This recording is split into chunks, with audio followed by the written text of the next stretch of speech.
541 million years ago, Earth did not resemble the world we know today. In the depths of the oceans, life suddenly began to multiply.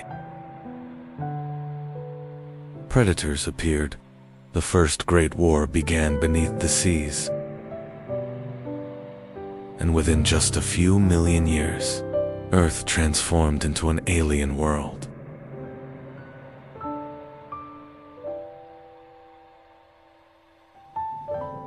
"541 million years ago, an incredible event began on Earth. Today, scientists call it the Cambrian Explosion, because life began to diversify faster than ever before.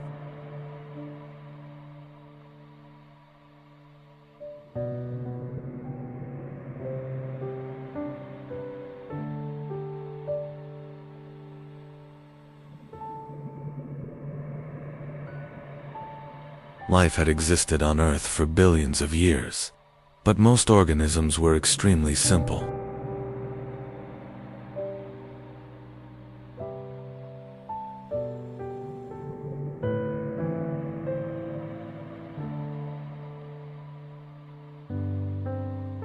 Microscopic organisms, soft-bodied creatures, primitive forms of life.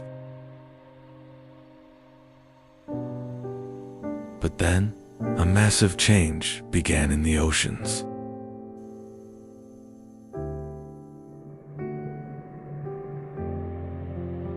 The atmosphere was changing. Oxygen levels were rising.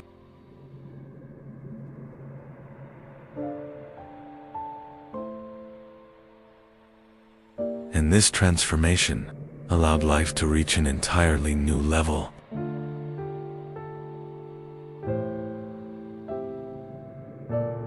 For the first time, complex eyes evolved. Hard shells appeared. Powerful muscle systems developed. Creatures could now move efficiently.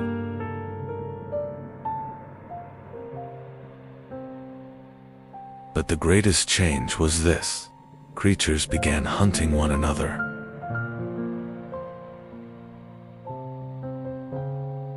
And so, Earth's first great predators emerged. One of the most terrifying creatures of the Cambrian seas was an anomaly. It was nearly 1 meter long. By the standards of its age, it was a gigantic monster.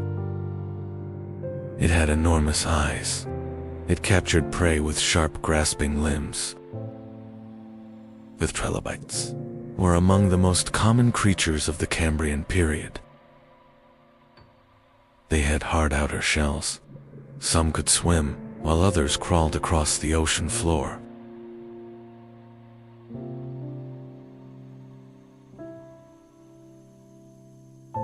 And for millions of years, they dominated the oceans.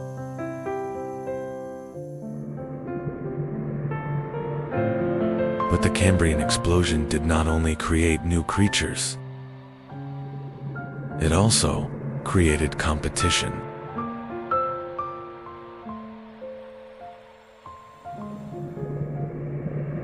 To survive, creatures had to become faster. They had to become stronger.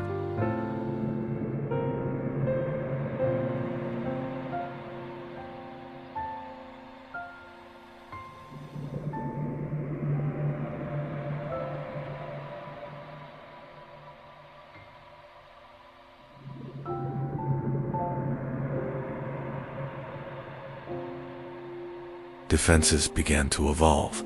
Shells became thicker.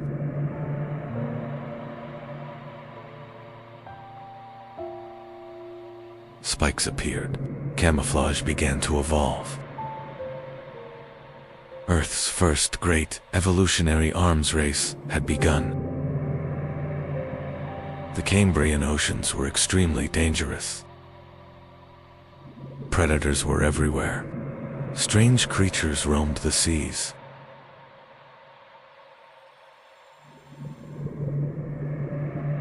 Some had long spikes, others had multiple eyes. Earth truly looked like an alien world. Many animal groups that appeared during this era became the ancestors of modern life.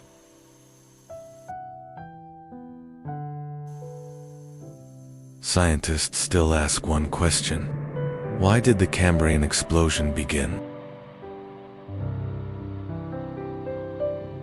Some point to rising oxygen levels.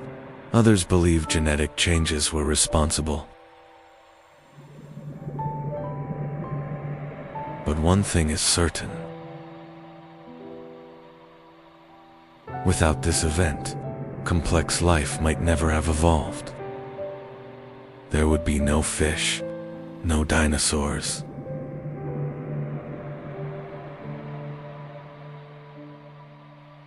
Because the Cambrian explosion was the beginning of Earth's great story of life.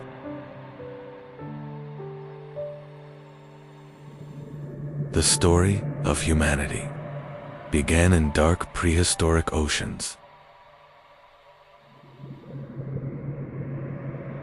541 million years ago. Massive continents drifted slowly, while oceans covered most of the planet. On land, there was still great silence. The oceans were the true center of life. Strange colonies of organisms spread across the seafloor. Sponge-like creatures, primitive worms, and bizarre soft-bodied organisms. Some creatures began actively swimming for the first time. This development completely transformed predation.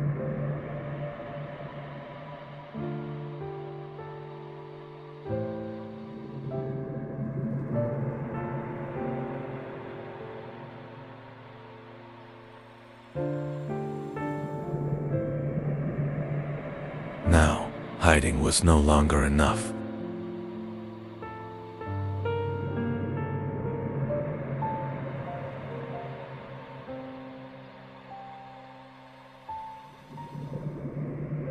Creatures had to escape. They had to fight.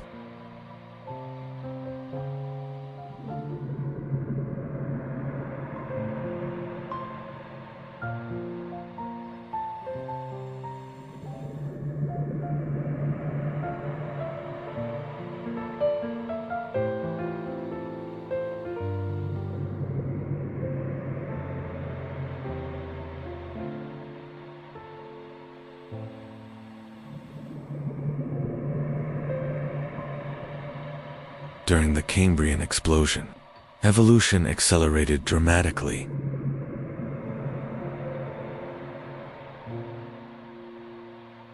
According to many scientists, most major animal groups appeared during this era.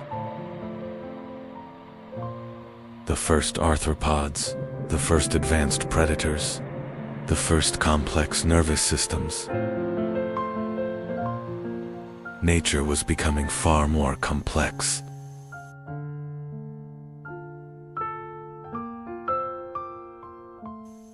And this complexity became the foundation of all future life.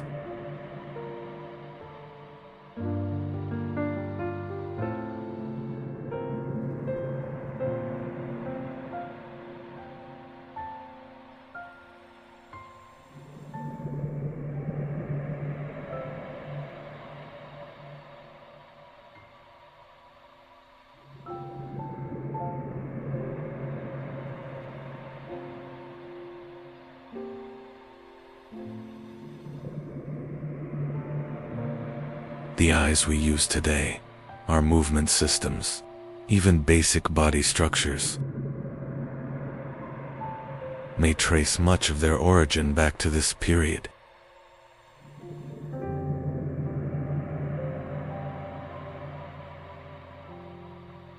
Life in the Cambrian seas was brutal. A predator could attack at any moment. That is why organisms were forced to evolve constantly.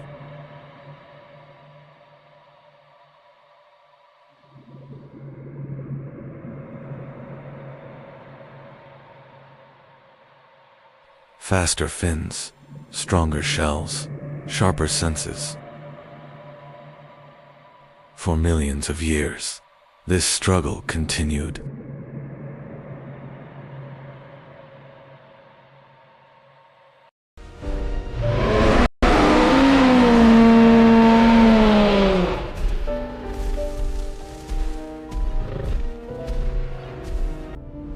Long before dinosaurs walked the earth,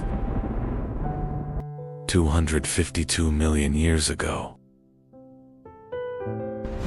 the largest extinction occurred.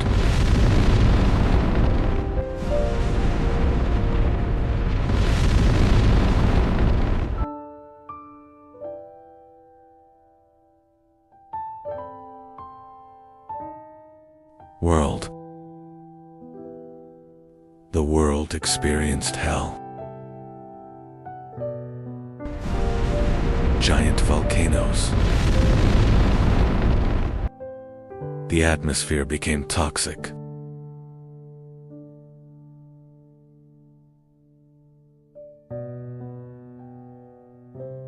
Oceans warmed and lost oxygen.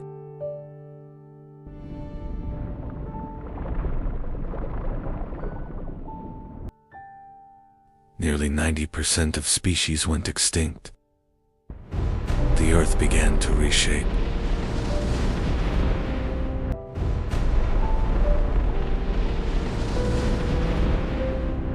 The climate was mostly hot and dry. Only the strongest could survive. The Triassic began after this devastation. About 252 million years ago.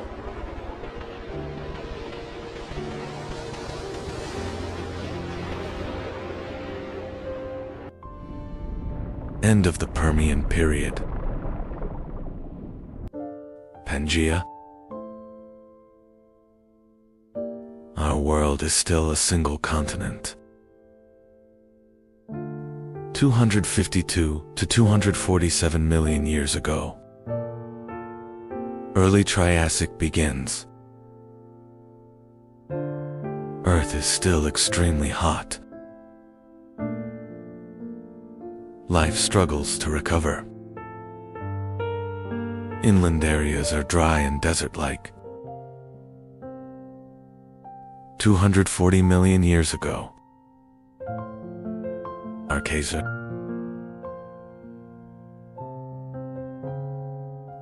Ecosystems slowly stabilize. A new era is about to begin. Reptiles spread across the land. Crocodile-like archosaurs appeared. Small mammal-like creatures emerged, preparing for a battle for survival.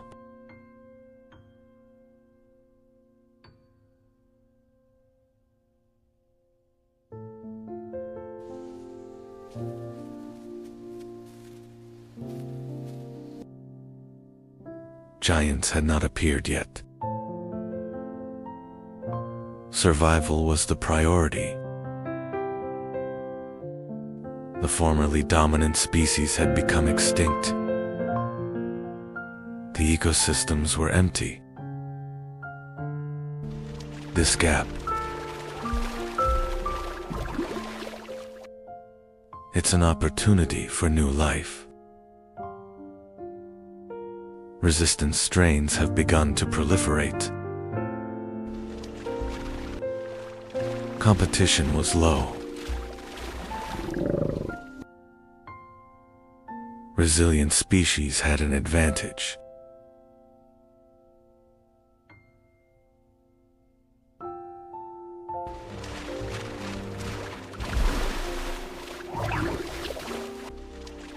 Reptiles began to spread.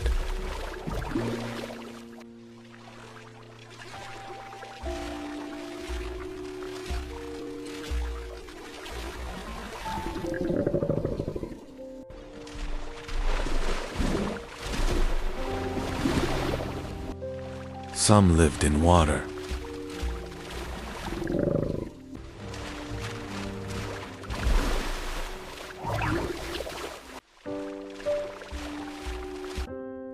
About 230 million years ago, the first small dinosaurs appeared.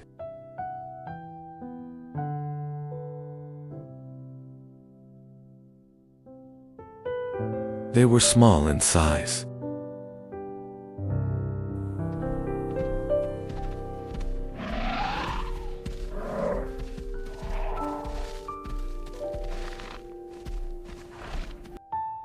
They were fast and agile.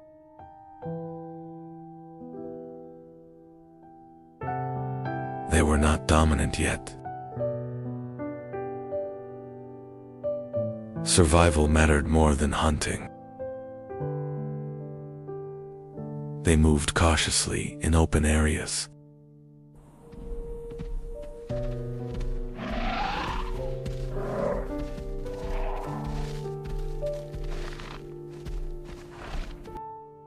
Being small was an advantage. Speed mattered more than strength. These traits set them apart. But they were still few in number. The age of dinosaurs had not begun yet. 225 million years ago, Earth was slowly changing. Large reptiles struggled. Small dinosaurs used these gaps. They could reproduce quickly. They adapted more easily. But they were still not dominant. Earth was approaching another turning point.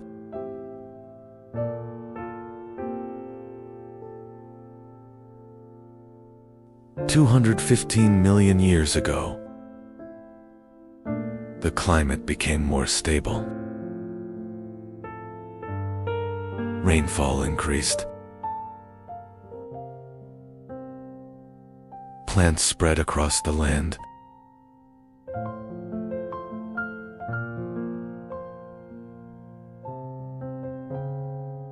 Green landscapes expanded. Ecosystems began to strengthen. Food sources increased. Survival became easier. Dinosaur numbers slowly increased. Species diversity grew. Small groups formed.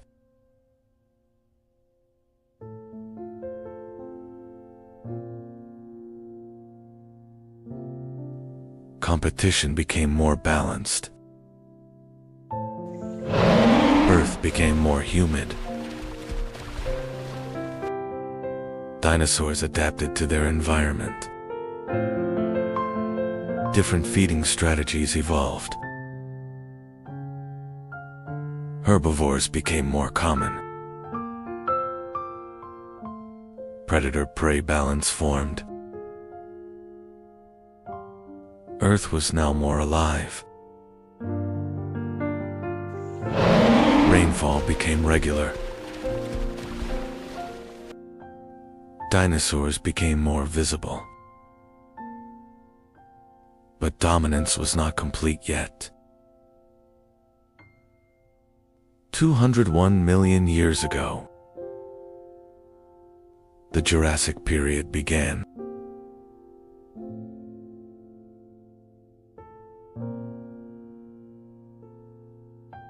Climate stabilized. Plant diversity increased.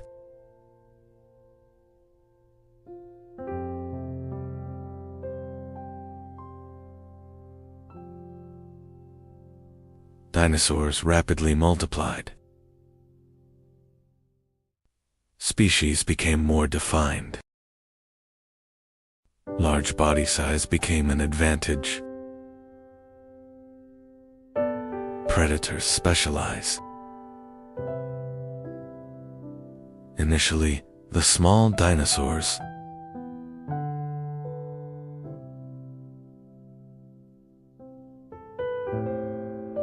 she became the ruler of the land. Jurassic is the heart of the age of dinosaurs. 190 million years ago, giant dinosaurs appeared. They are called sauropods. Earth could now support giants. When life found balance, it grew. Power came not from destruction, but from harmony. Subscribe and like. The world was changing. Life endured. The survivors.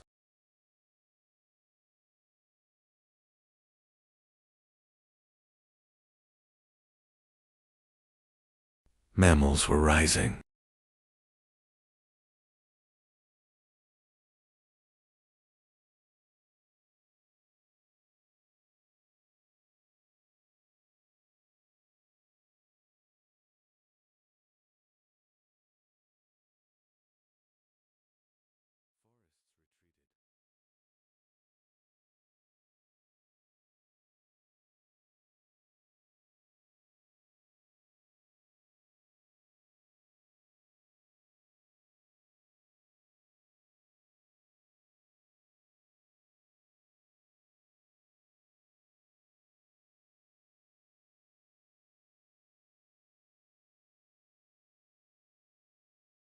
Open lands prevailed.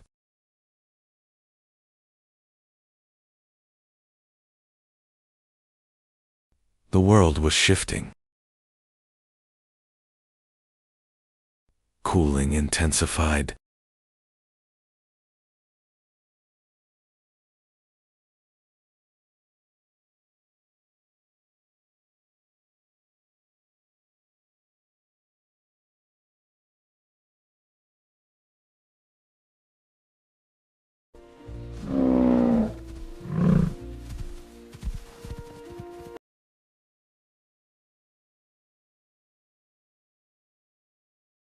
The adaptable endured.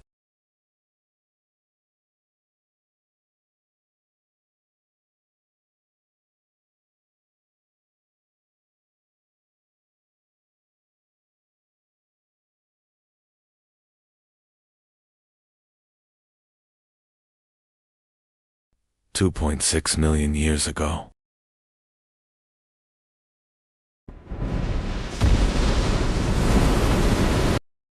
The Ice Age began.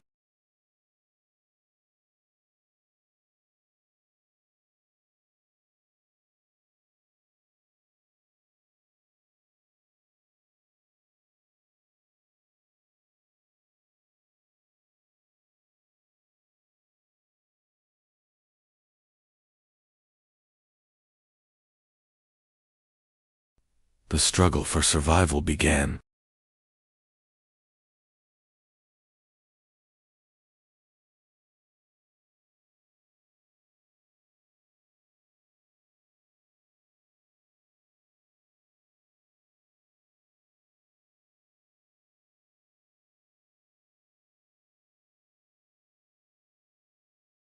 Cold and warm periods alternated repeatedly.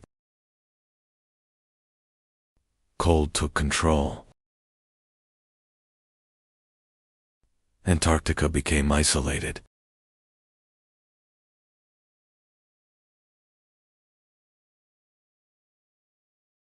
The ice sheets expanded further each year. The hot springs could no longer reach the shores. Life had to adapt to the increasing cold.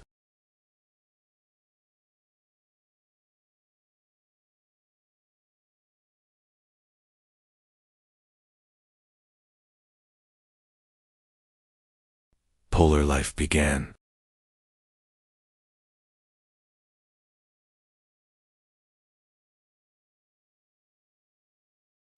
Forests have begun to be replaced by open spaces.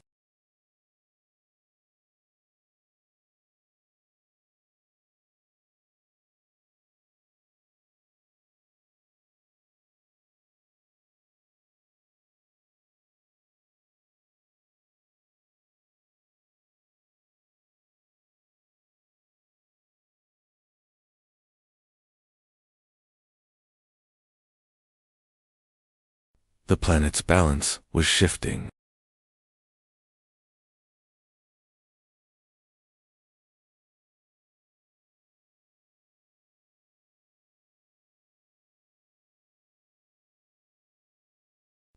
Marine life adapted.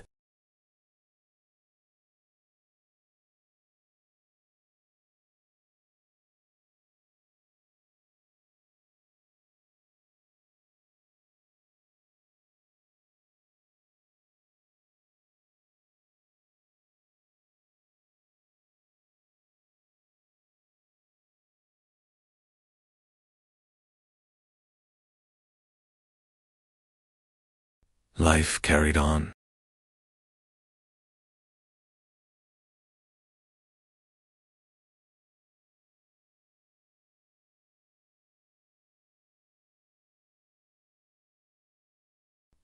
It was as if the world was preparing for something.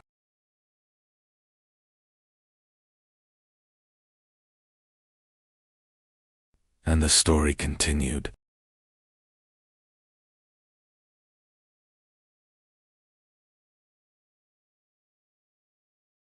Life accelerated.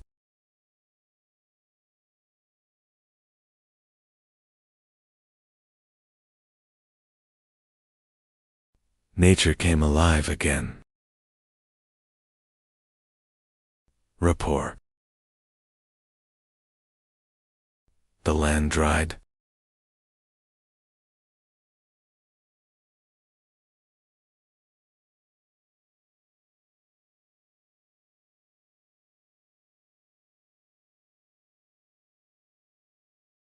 Drought spread.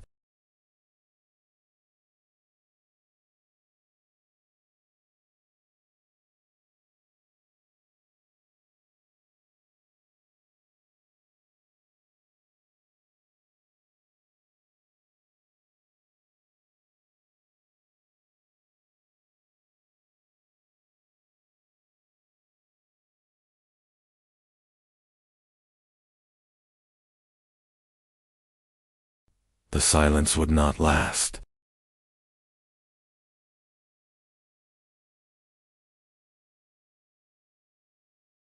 The change was very sharp.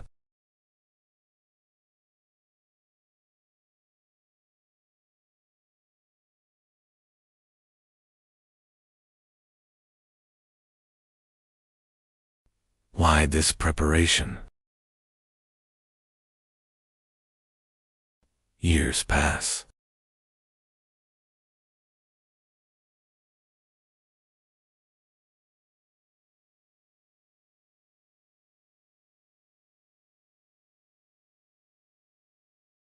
It's as if a guest is coming.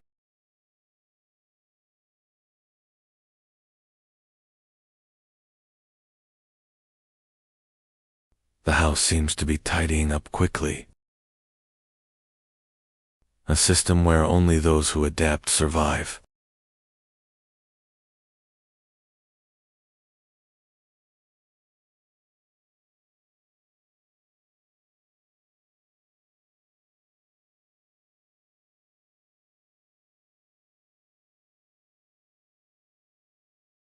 Glacial cycles began.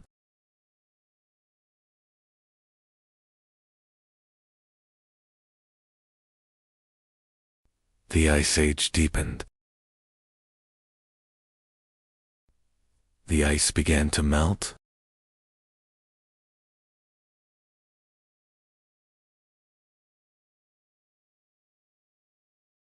The Ice Age lasted long. But the climate did not remain constant. Sunlight reached the land again.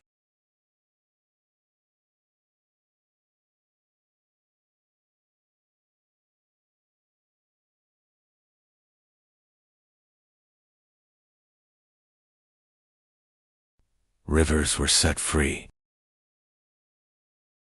Grasslands expanded. Animals moved into open plains.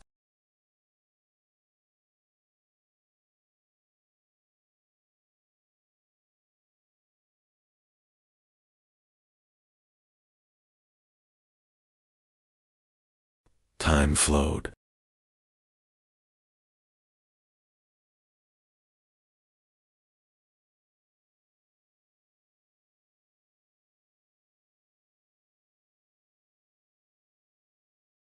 And one day, millions of years later, humanity appeared. And humanity entered the stage. The real story begins now. The story continues. Stay tuned. When humans learn how to survive. Before we understand these ages, we have to travel back, not hundreds, not thousands, but millions of years into the past. This is our world.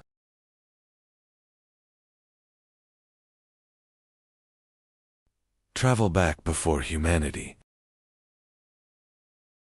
A colder Earth ruled life.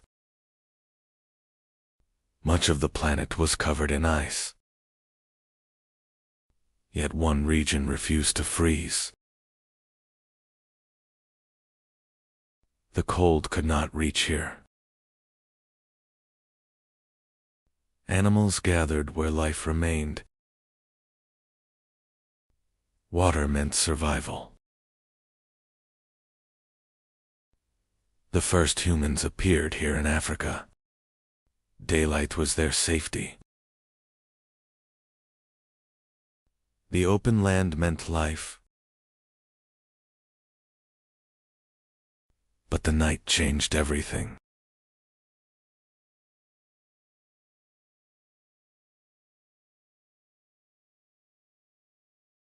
In the dark, they were not alone. Running was survival. They could not fight.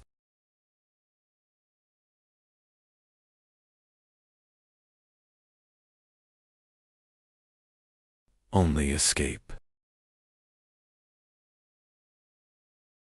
Not every enemy had teeth. The wind could be stopped.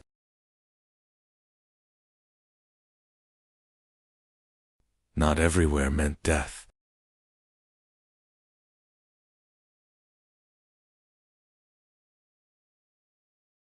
For the first time, someone slept. Something was wrong with the stone. They had found a place the wind could not reach. The dark was deeper than night. For the first time, it felt safe. For the first time, they did not fear the darkness. They fed on wild plants and fruits they found in nature. The animal carcasses they found were their only source of protein. This was insufficient for existence. They had to organize and become stronger.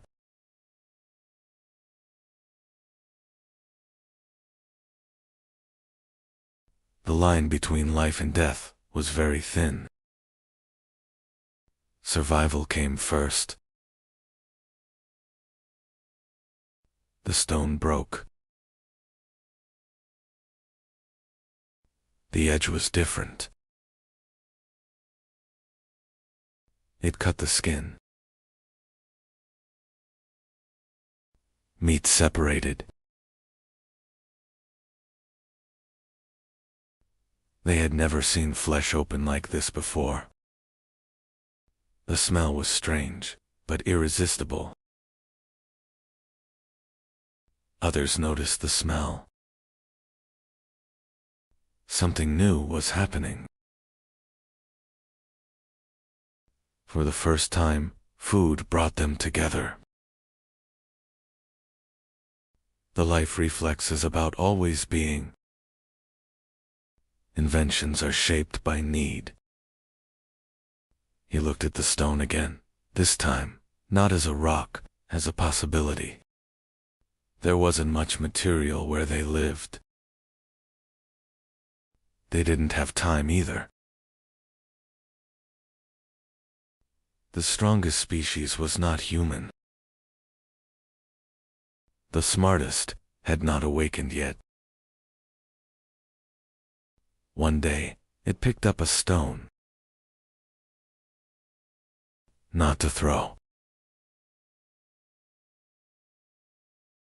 Not to hide. It looked at it. Something was happening. The bone cracked, not by teeth, but by stone. They had found a new force. He struck again. Same place, same motion. This time, on purpose. He struck. The others watched. The movement repeated. Now there was not only a doer, but learners. This was not a hunt. This became a lesson. Humanity began here. They fixed the sharp stone to a branch. It became the first spear. With the handle, the blow grew stronger.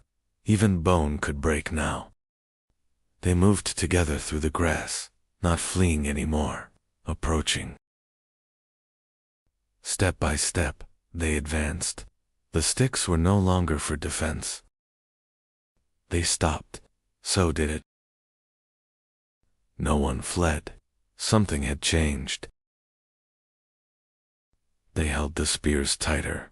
Fear was still there, but controlled. For the first time, they faced nature, together. It stepped back. For the first time, they advanced.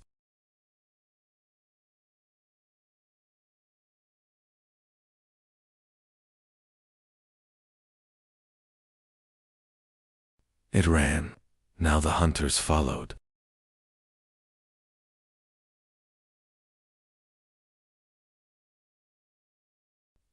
No escape remained. Everything was decided here. Closer and closer. There was nowhere left to go.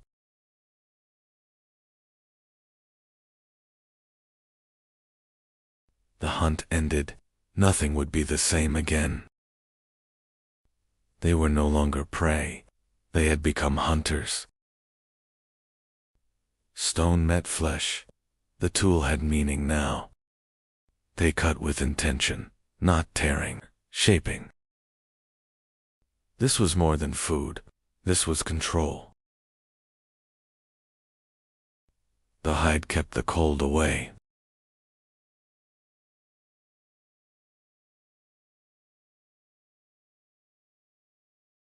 Stone-shaped bone, tools could now create tools. A tiny hole appeared. Nothing would fall apart again. They no longer searched for shelter. They built it. Bone, wood, and hide became walls. Nature was reshaped. For the first time, they had a place to return to. From stone came tools. From tools came life.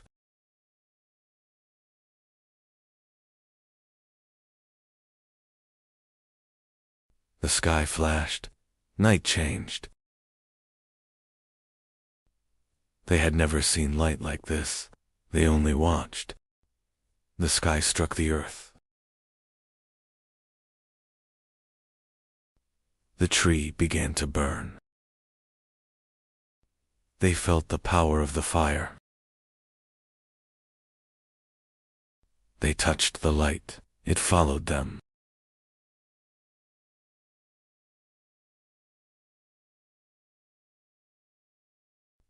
Now the night stayed away. The night was no longer theirs to fear. They had made their own sun. From the sky came fire. They carried it, and the darkness ended.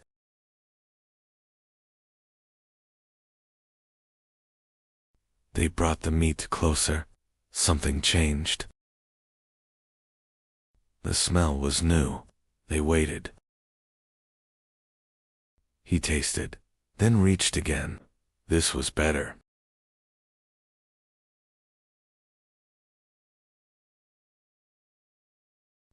They all held the meat over the fire. The lesson spread without words.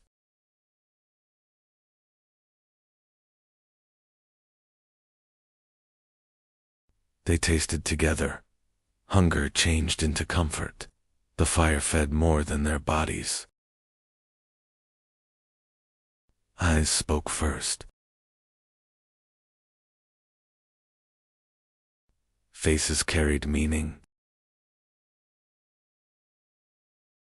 Sound was no longer instinct. Imitation began.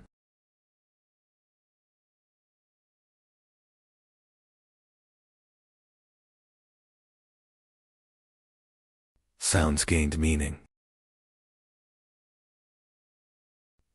The first agreement was born.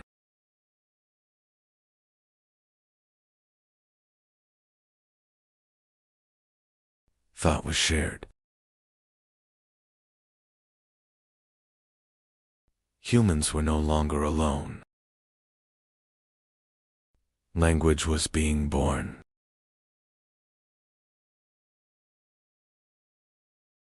Before the pyramids. Before Stonehenge. Before the invention of writing. There was something that should not exist. Göbekli Tepe. 12,000 years ago, in the heart of Anatolia. At these exact coordinates, people kept returning. Humanity built the impossible.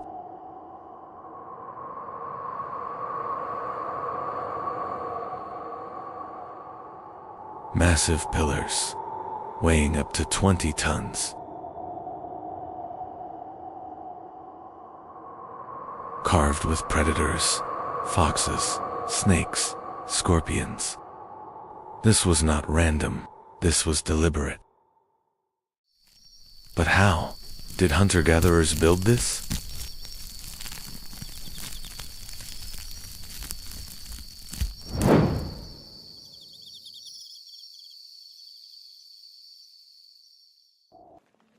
They had no wheels.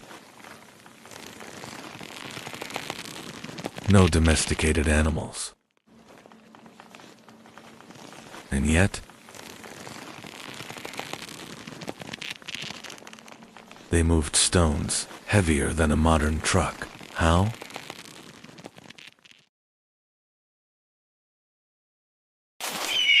Every strike meant something.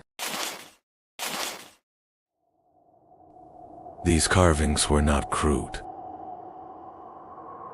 They show planning, skill, symbolism.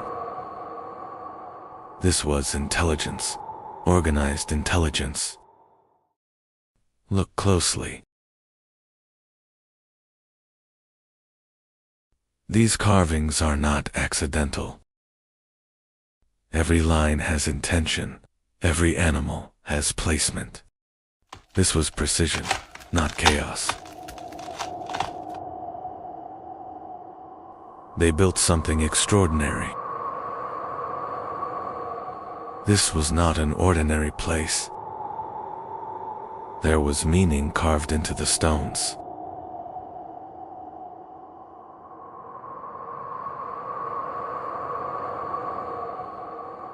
Whatever happened had to be hidden.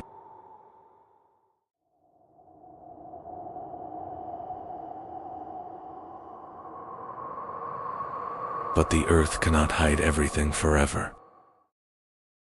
In 1994, an archaeologist looked at that hill, and he did not see an ordinary mound. In 1995, excavations began. As the soil opened, history changed. This was only the beginning. The work was being carried out with great meticulousness. Less than 10% of the site had been excavated. The remaining 90% still lies beneath the soil. Some pillars weighed up to 20 tons. And the people who built them were not even farmers yet. Maybe it wasn't fear. Maybe it was a calling. Perhaps temples were first built in the mines. The night ended, but the question within them did not. They began to walk. Separate groups, but in the same direction. This region had been a passage for thousands of years. They opened.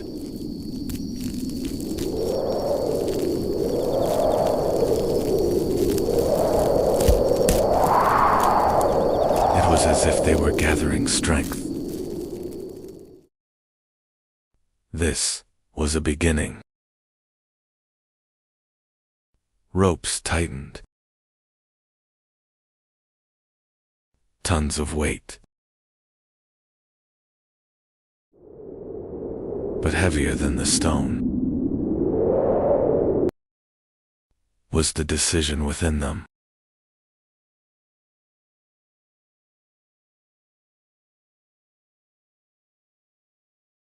The people who lived here were hunters. When the stones were erected, it wasn't just architecture. It revealed a ceremonial space where communities came together. Excavations point to Göbekli Tepe, not as a village, but as a ritual center.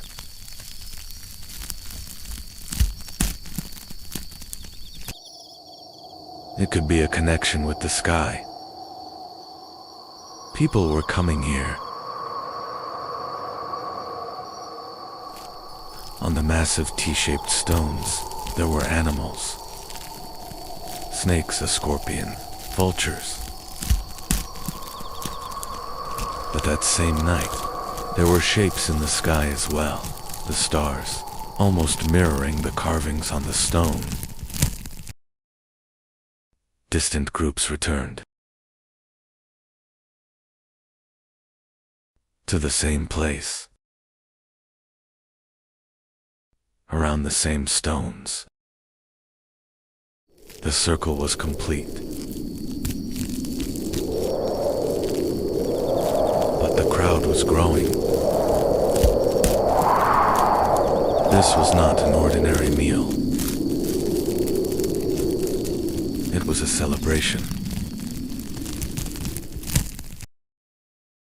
Archaeologists were continuing their research at full speed. Feasting remains were found. It remained hidden for over 11,000 years. Why did they hide it?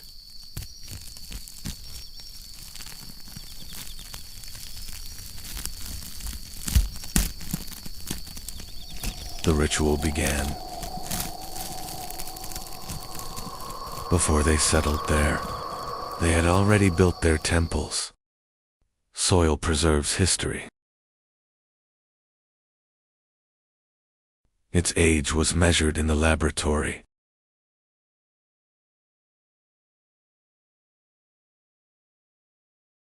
The result was thousands of years older than expected.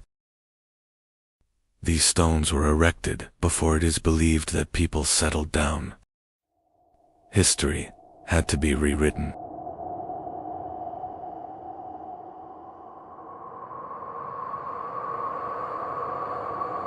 This discovery shook our understanding of civilization. The soil was slowly removed. Each layer. It belonged to another time. Bigger, older.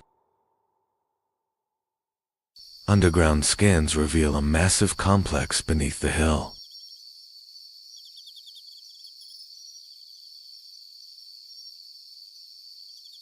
There was a past hidden beneath the earth. Like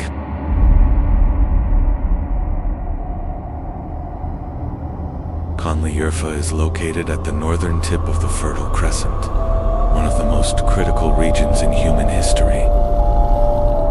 The climate was suitable for life in the post-Ice Age period. It is one of the areas where wild wheat and barley grow naturally.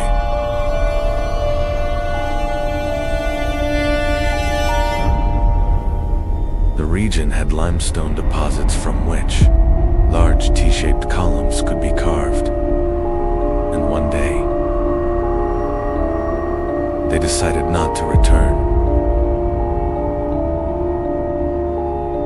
Hunters were becoming settlers.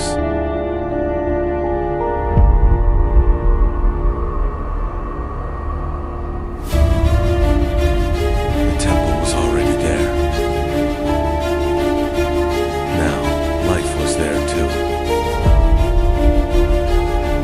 Perhaps civilization began right here. Around the stones, the first houses began to rise. The walls were no longer temporary. People had decided to stay. It wasn't only houses being built. Knowledge was being passed on. They now belonged to it. The transition from a hunter-gatherer lifestyle to agriculture was a major transformation.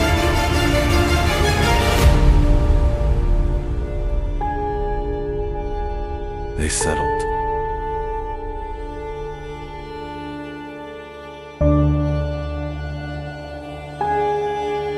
They built houses. But one day, they began to bury their temple. They did not destroy it. They did not abandon it. They hid it beneath the earth. Göbekli Tepe could be a message left for the future. History is never truly lost. It simply waits for the right moment. Stay tuned for the next episode. One night, humans stopped wandering. In the end, they understood each other. They talked about tomorrow, as if it would stay the same. They were chatting, unaware of what the morning would bring. The world was falling apart. The world as they knew it was slipping away. Even the animals were running away. And they didn't know where to go. There was no road for the first time. For the first time, they fell behind. Knowing wasn't enough to understand.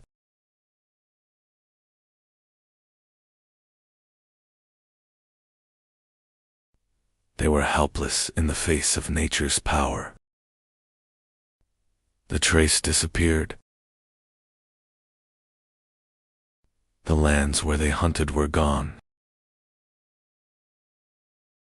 There was no ground left to stand on. They called, but there was no response. Hunger now had a face. Hope was fading.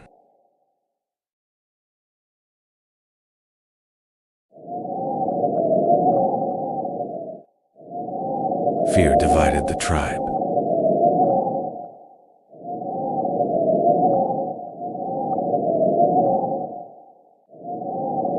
Life was silently leaving her. Some returned to their memories.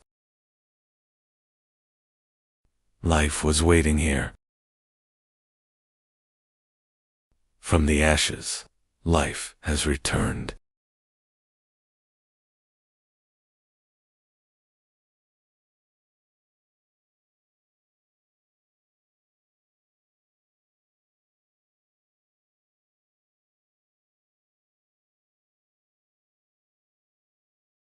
They didn't go this time. They waited. The answer was in the ground. They tried to replicate the world. Patiently. They watched, and it changed.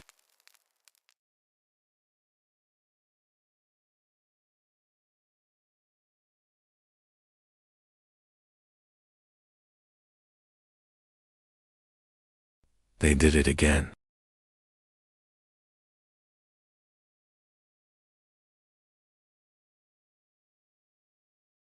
The animals are back.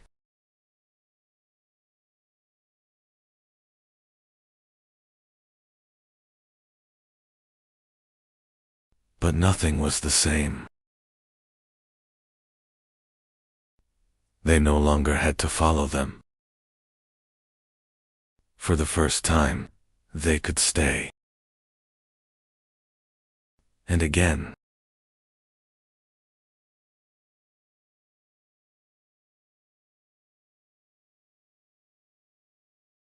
Now they understand.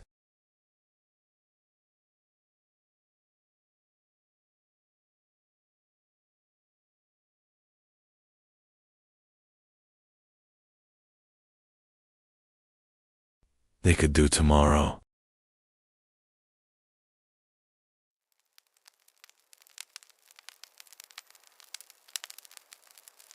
Humanity changed the day it stopped. Civilization began here. They were no longer searching for food. They learned, and they taught.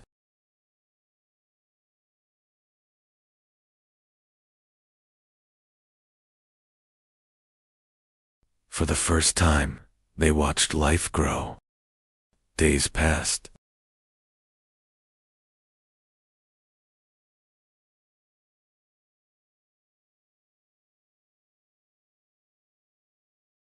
The earth responded. Time was no longer chasing them. She was returning with them.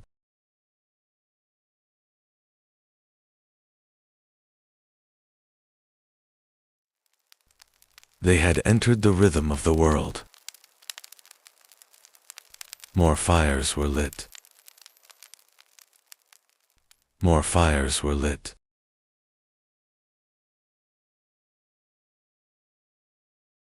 People don't travel very far anymore.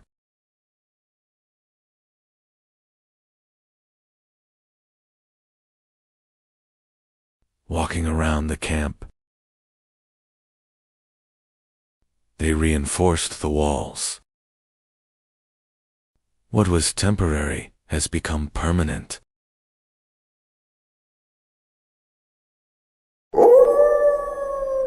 The wind no longer made the decision. They had some difficult visitors. He walked into the wilderness. They did not come as enemies. They allowed them to stay. They fed them. A new alliance was emerging. The person was no longer alone. They had a future ahead of them. They stayed nearby. They felt like they were part of something bigger.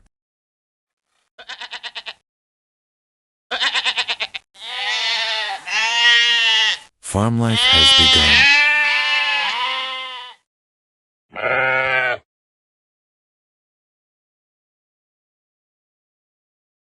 They learned to live with life. They led the flock. Fear has been replaced by confidence.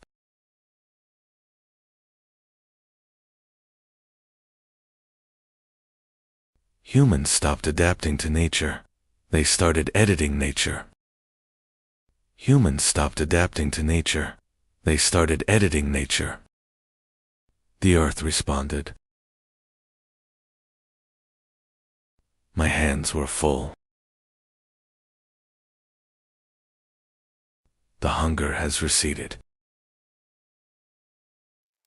First time enough. The earth finally spoke. Their waiting weighed heavily on them. They hid the harvest. Not for today. For later. Food now had value. The value had to be protected. It was hidden in protected areas. Ownership is born. Some were protecting even more. This was no longer a partnership. They fought for tomorrow. Food became difficult.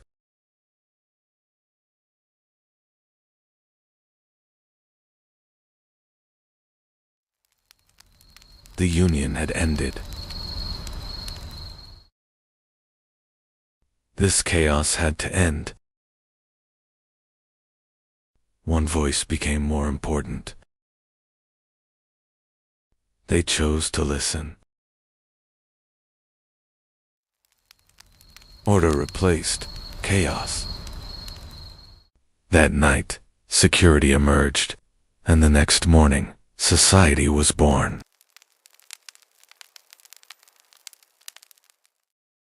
Not everyone was a hunter anymore. Some protected, some produced. Some of them were no longer hunting. They were making tools. The information wasn't withheld.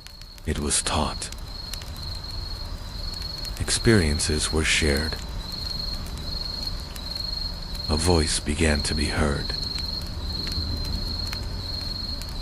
Nobody was right yet. It was no longer power. It was words that determined the outcome. The first verdict was given.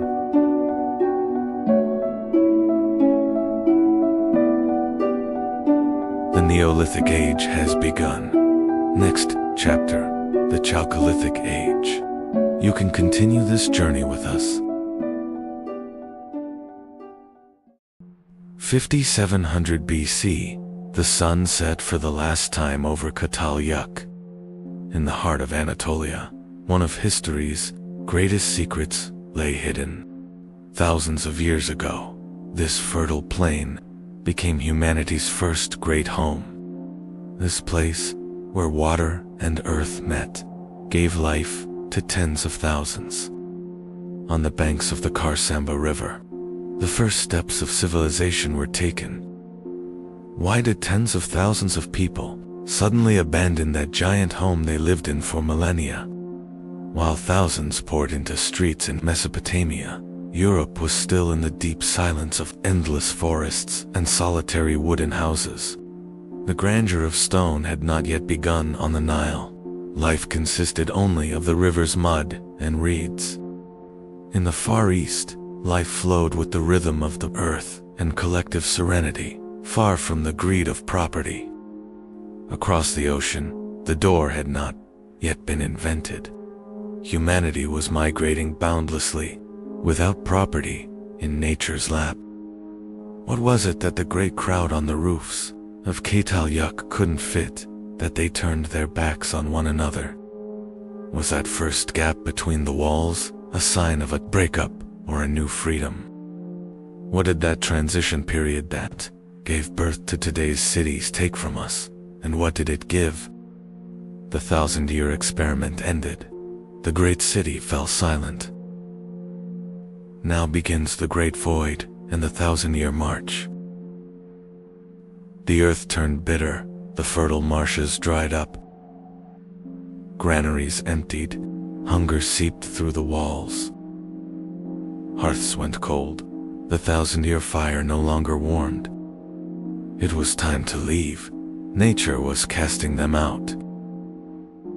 Smoke trapped in cramped houses turned the air into poison. An invisible enemy, plagues, seeped through the walls. The price of living side by side was heavy, bodies grew weak. Now these sacred houses were turning into graves. The necessity of living in tight spaces gave way to rage. The silent harmony of 10,000 people broke with a great roar. Neither rules nor shared meals were enough anymore. The dream of living together was replaced by the ambition for independence. The great community shattered. Families broke away from the city one by one. Safe walls were abandoned. The first steps into the uncertain step were taken.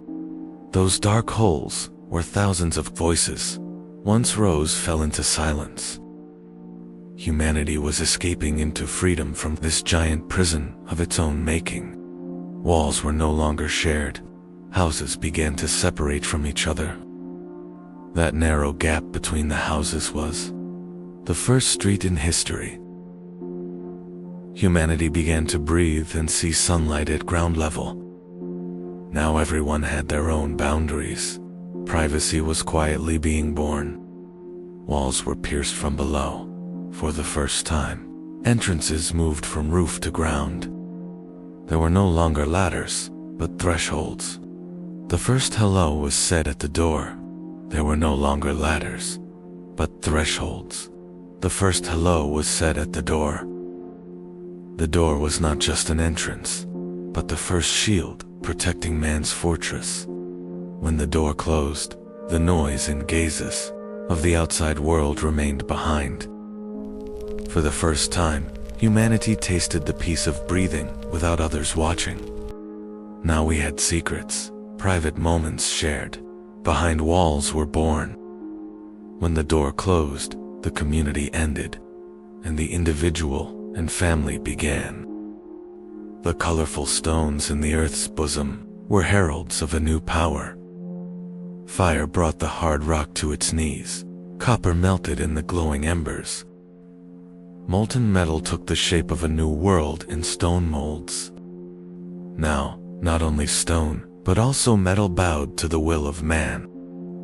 Ketal fell silent, but the dream it built was sealed beneath the earth.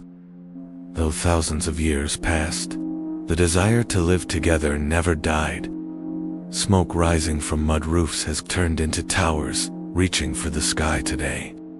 We are the heirs today of the great story that began in those cramped rooms. The street was not just a road, it was the first boundary between yours and mine. Humanity took its first step from a common roof to a personal land here. The door and the threshold were born. Now the front of the house was as private as the inside. The giant mound of the past was giving way to an organized order, the first neighborhood. Streets were not just paths, they were the world's first free markets. Economy moved from the privacy of roofs to the transparency of the street. Barter came to life on doorsteps. The street was a bond connecting people. Every story shared made the city grow a little more. Loads were no longer carried on backs but on wheels that the streets now allowed. Ownership brought fear with it. Now it was necessary to protect not just the house, but the street as well. Those first stones surrounding the houses drew the insurmountable boundary between us and them. The door was now being locked not just for guests, but to keep the enemy out. Streets turned into the defense lines of civilization. Every corner became a new fortress. The street was no longer just a passage. It was a giant machine holding thousands of people together. As the city grew, streets began to carry, not just people, but water and the burden of civilization. Where the street ended, walls began. The city was now both a sanctuary and a giant prison.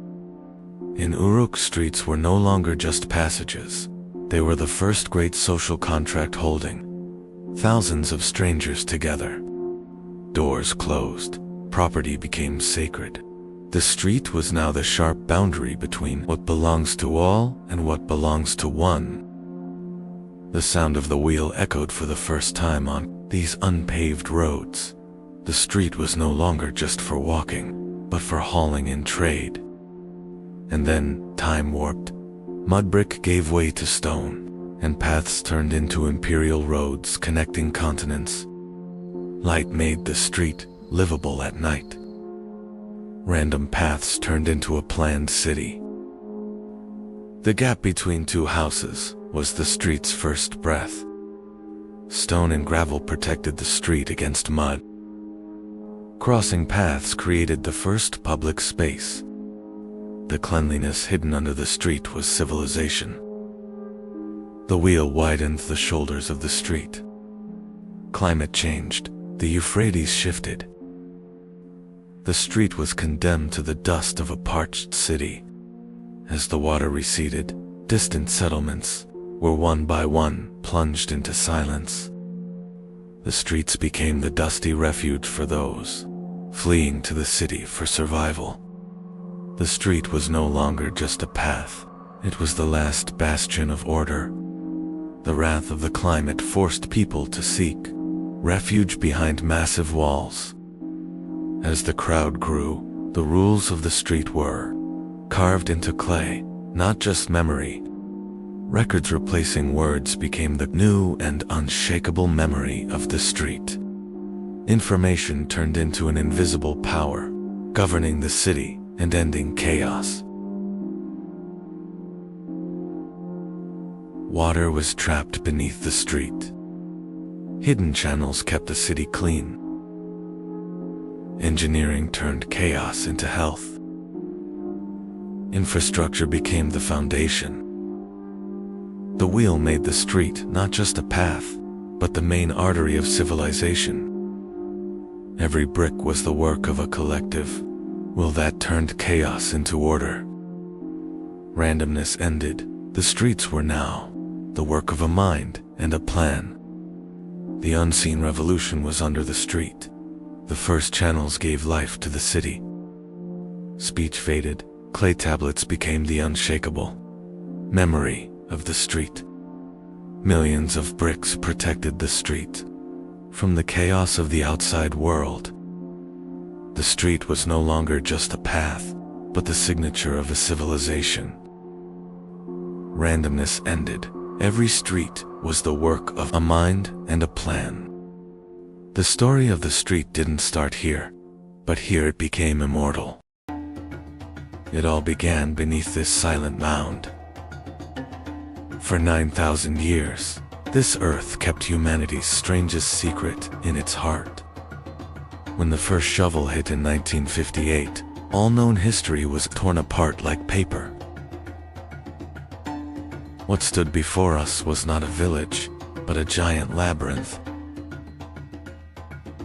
As archaeologists gazed into that dark void, into the depths of a grave, a 9,000-year silence was shattered by a terrifying ritual.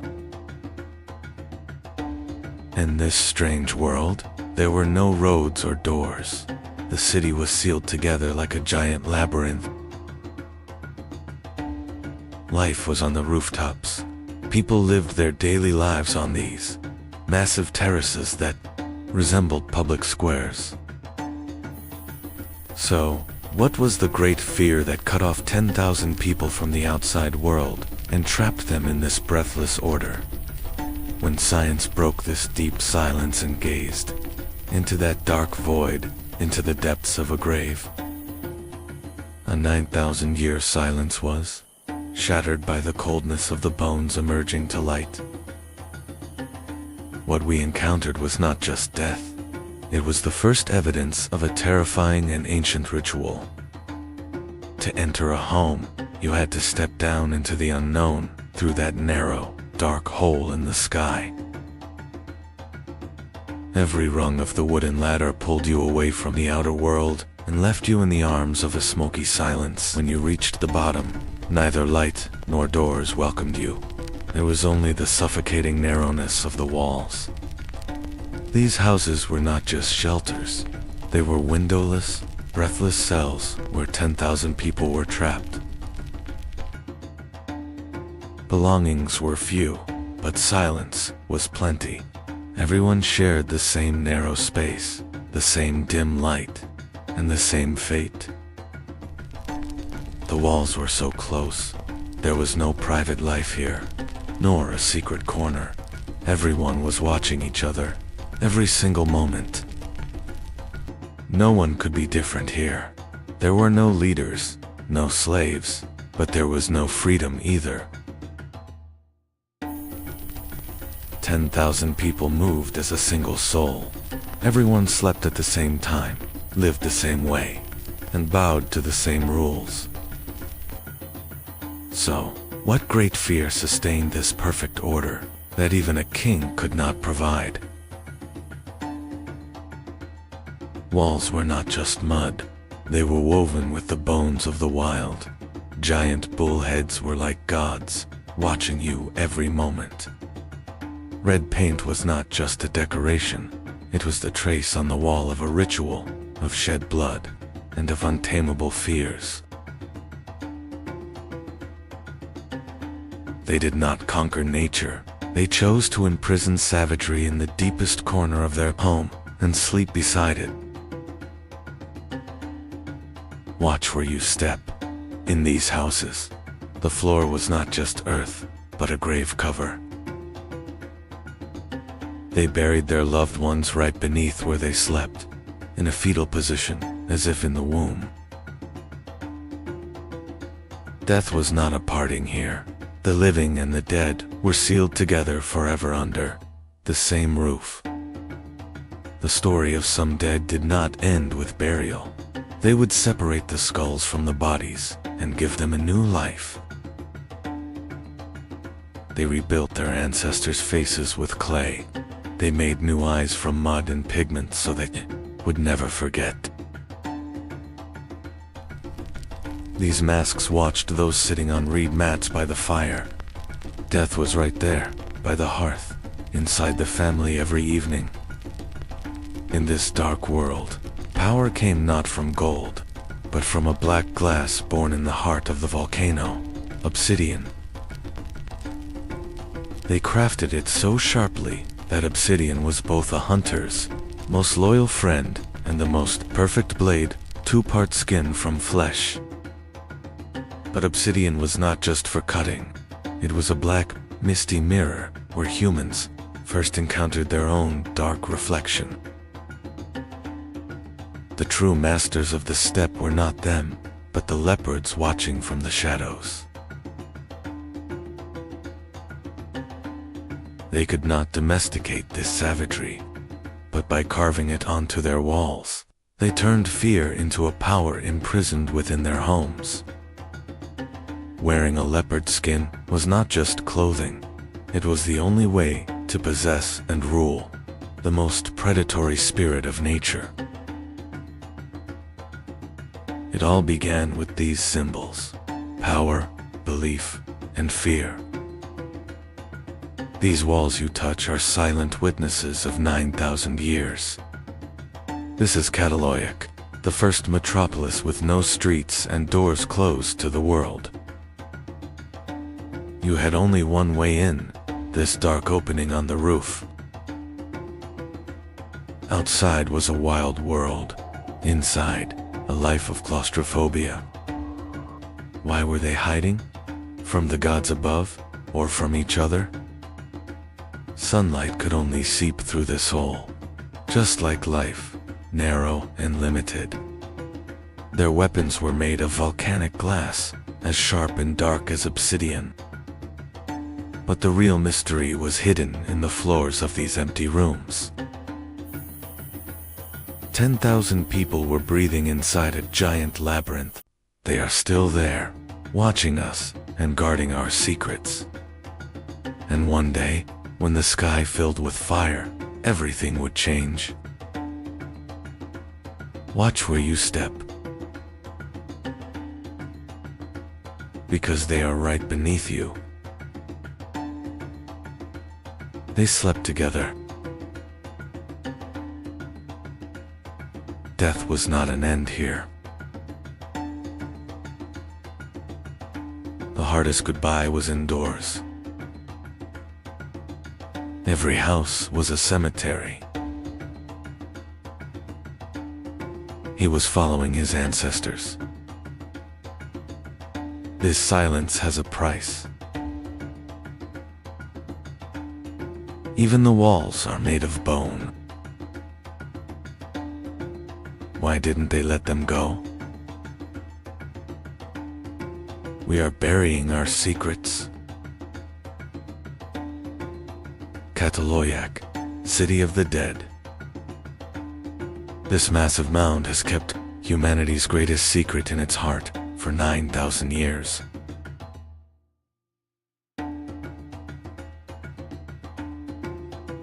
Today, science dives into the heart of this silent giant to map the digital past. With every brushstroke, we return to a unique world, without property or hierarchy. There were no masters in these houses. Everyone was equal under the same sky. Art was coming back to life with the blood of the earth, through natural pigments. Yet life lived in the shadow of Mount Hazen, always ready to vent its fury. These lines on a wall were the first known landscape painting in history.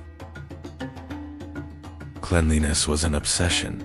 They sealed their walls with fresh white plaster every year. They were devoted to their ancestors, burying them right under the rooms where they slept. As the first seeds of farming were sown here, humanity learned to domesticate nature. 10,000 people wrote history on the roofs of this streetless giant labyrinth. 10,000 people wrote history on the roofs of this streetless giant labyrinth. And now technology is finally beginning to break this deep, millennial silence. But then, the climate changed and rivers ran dry. The protective fire of the city slowly began to fade. The massive population of 10,000 succumbed to nature. All that remained were the soot marks on the walls. People abandoned the city with fear and uncertainty. After 2,000 years, Chronological sank into silence. They even left their sacred figurines in the dust. No one knows exactly where they went. The roofs were sealed, never to be opened again.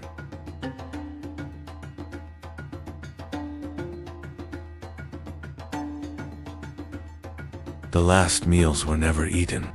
The pots remained empty. The city today is still waiting to speak beneath the earth. We are in a place where time and space lose meaning. We are touching the first great secret of humanity, 9,000 years ago. These bones, these lands, are not just remains. They are silent witnesses to a forgotten fear, a suppressed scream. But to reach this secret, you had to step down into the unknown through that narrow, dark hole in the sky. Chronological fell silent. That great roar that lasted for thousands of years gave way to the dust carried by the wind. But this was not an end. It was the beginning of a vast void. Humanity escaped these narrow walls and set out on that great march that would last 1,000 years. In the next episode, what happened after Chronological? How did humanity change in that great void? We are going to that new and wild world called by the rivers, Mesopotamia. Stay tuned. This is the lowest point on Earth,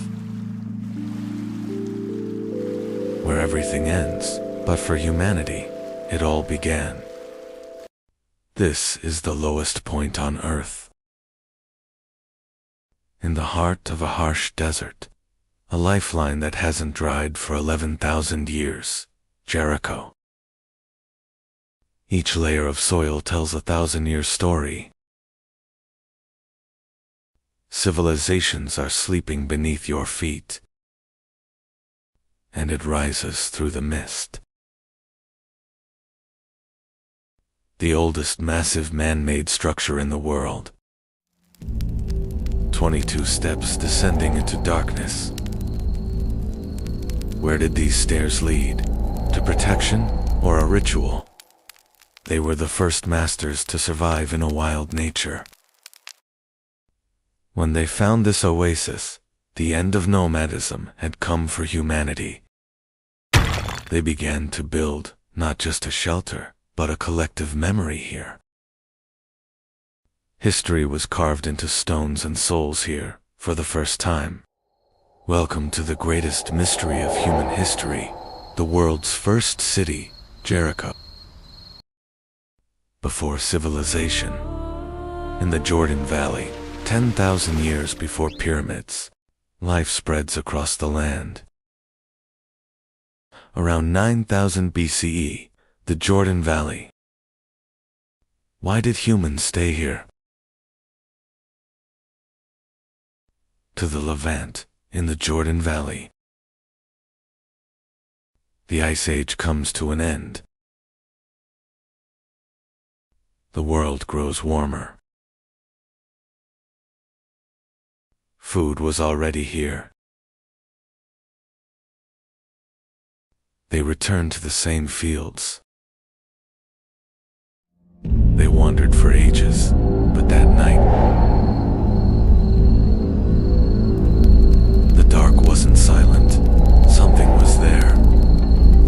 They didn't understand. They were afraid. Not every stone was the same. Together they were stronger. The stone was no longer just a stone. The wall stood.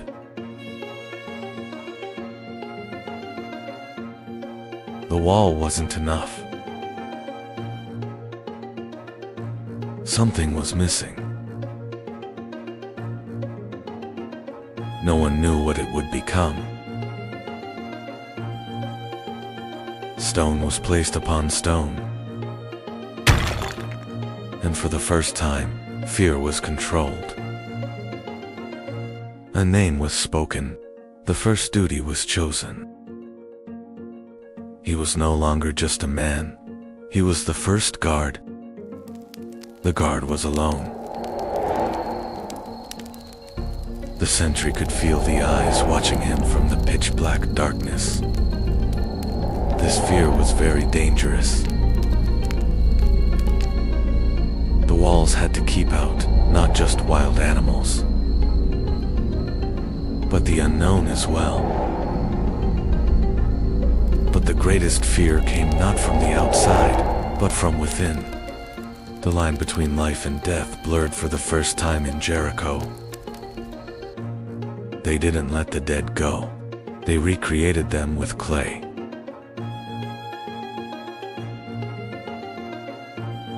The tower was no longer just a lookout. It was a gateway. Those dull eyes began to watch the living at every moment.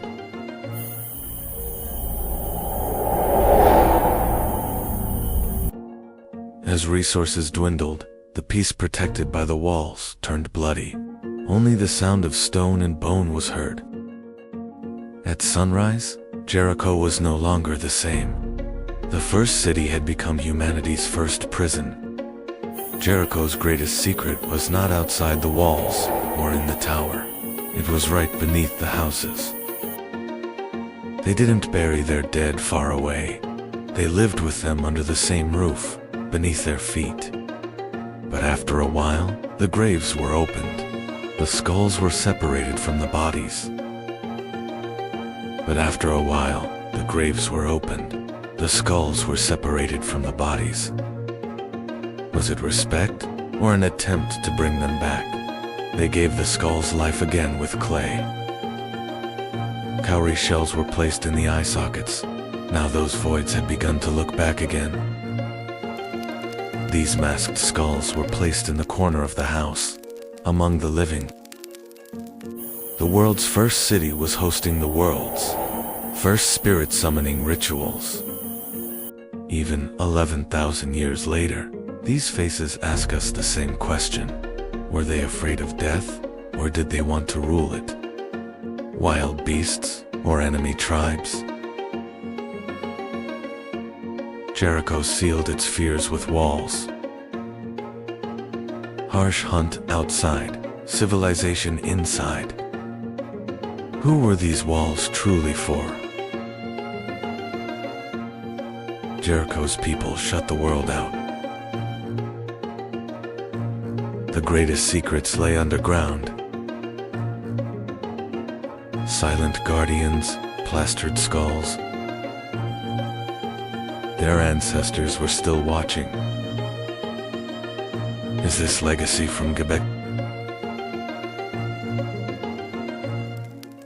The first portraits carved on bone. Why strive so hard to be remembered? Did the war with death begin here? A deep mystery at the world's lowest point. Jericho, mankind's first great trial. The locks of the past are opening. The mystery inside, the giant tower. 22 steps, the first stairs to heaven. A defense line, or a giant calendar. Salt from the Dead Sea, white gold. Obsidian and stones from distant lands. Wealth brought great threats with it. The city fell, but was never abandoned. New houses rose upon ancestral remains. Jericho, 20 layers of different lives. Humanity discovered property here. This ancient legacy still lives within us. The voices are fading. The fire no longer warms. Like life, those who are gone are missed. Those we miss are among us. Even those are missing. No one left to watch for. The walls no longer protect us. The traces remain. They built an 8-meter-high wall.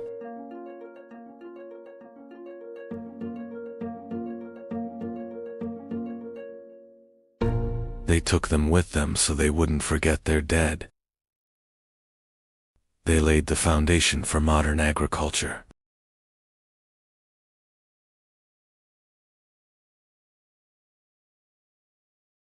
They hunted. Then one day, they left in small numbers. The rest,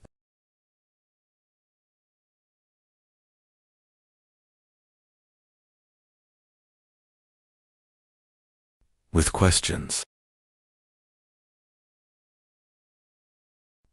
They left us alone. Fear shapes life. And now we know that. they shaped death too. A vast history. 1/6 of the desert soil. She waited to enlighten us. They hid. They lived. They left. The next episode, Ketal Yuk, the cradle of civilization. Legend says a gardener found a baby in a basket. This child would change history. The river chose him, not the palace. Before empire, there were only cities. Before empires, there was chaos between the rivers, and among them, a servant.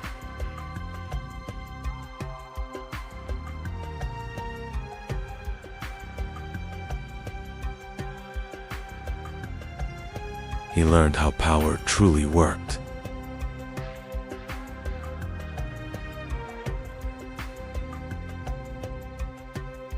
He watched power from the shadows.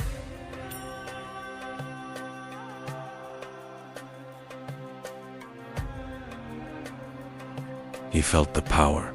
He was crushed under the weight of that power. He wanted more than survival.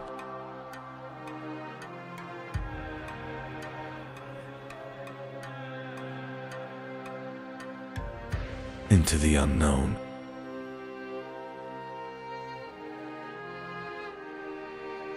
He walked away from his past. The gates of my prison have finally closed. The air of the desert tastes like blood and freedom. He arrived at Kish. There he found war.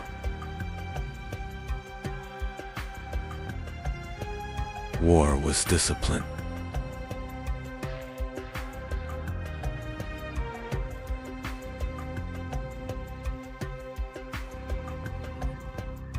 He learned quickly.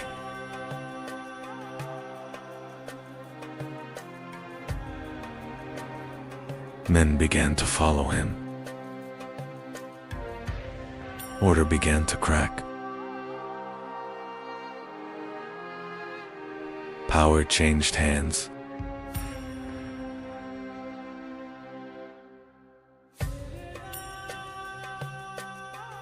Sargon became king.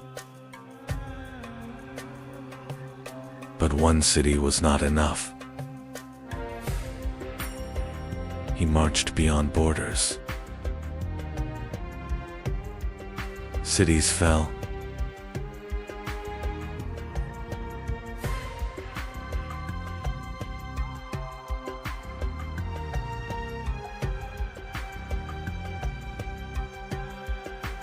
Others surrendered. They did not wait for dawn. Night provided the ultimate cover for Aki. Silence was their weapon. They scaled the walls before the alarm rose. The city's fate was sealed from within. Step by step, the wall lost its power.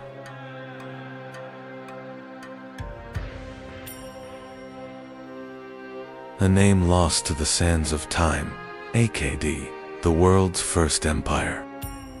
Before them, there was only chaos, independent cities, locked in eternal conflict. The gates were breached. The city was no longer its own.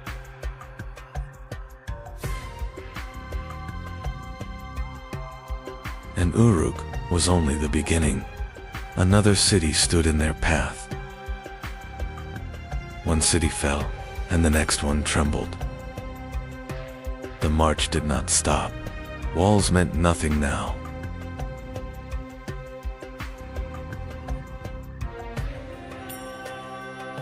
Another gate, another city broken. This was not chaos, it was command. Sargon stood above them all. The age of kings had changed. Sargon reached the sea with the bronze sun of Shamash leading his way. The era of city-states ended. The era of the World King began.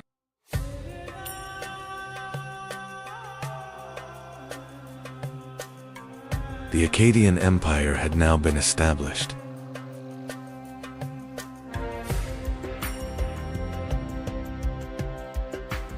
Sargon's conquests had united the city-states. Independent cities were now under a single power.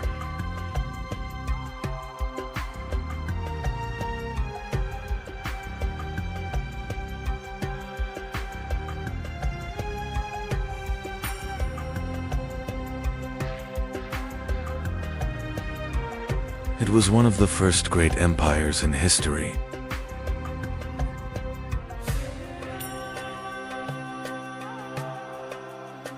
Vast lands were united under a single rule.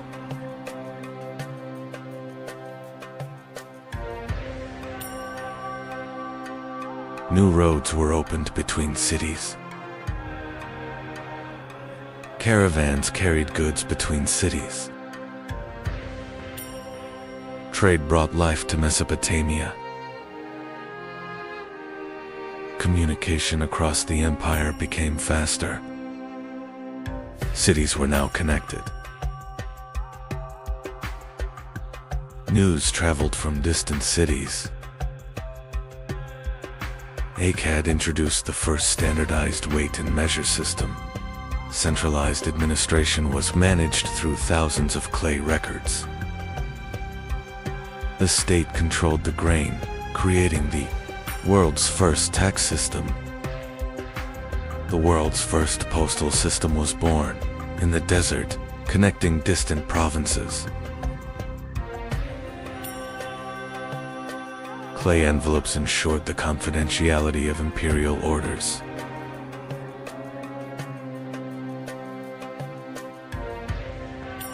A sealed system allowed the central government to control the flow of information.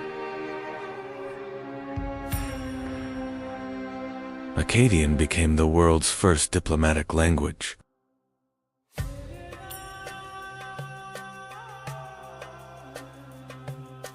A common identity was forged through shared laws and faith. In Mesopotamia, people carefully observed the sky. The movements of stars and planets were recorded on clay tablets. These observations later formed the foundations of astrology.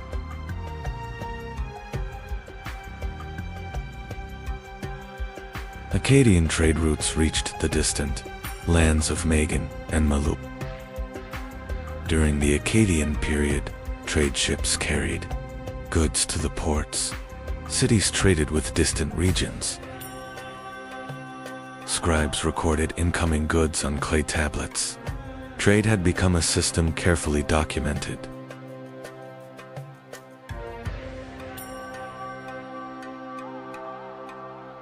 Trade routes connected Mesopotamia.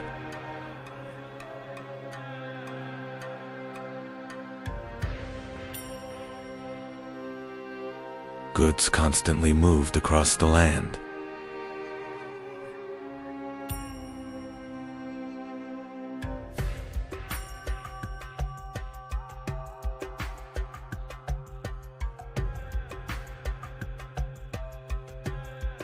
Copper and stone were valuable trade goods. Precious goods were sold in markets. Trade brought wealth. Governors were appointed in cities. A new administration was established. Taxes were collected. The state controlled the economy. Trade was recorded. Scribes kept official records. Clay tablets stored information. State organization became stronger. Cities began to prosper. Trade brought life to the cities. The economy was strong. But the empire would not stay strong forever. Problems slowly appeared.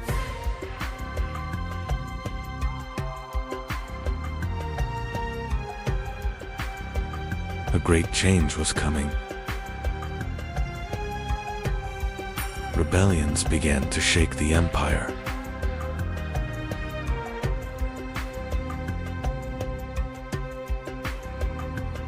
Unrest grew inside the cities.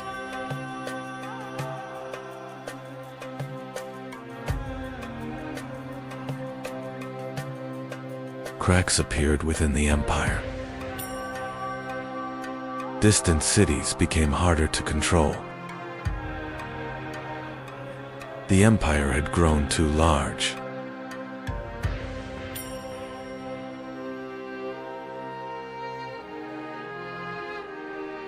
Governing became more difficult. The Gutian tribes came from the north. A new threat appeared.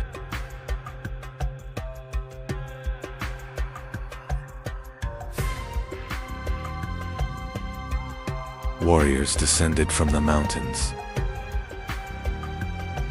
Wars weakened the empire. Cities were under attack. Defense became harder.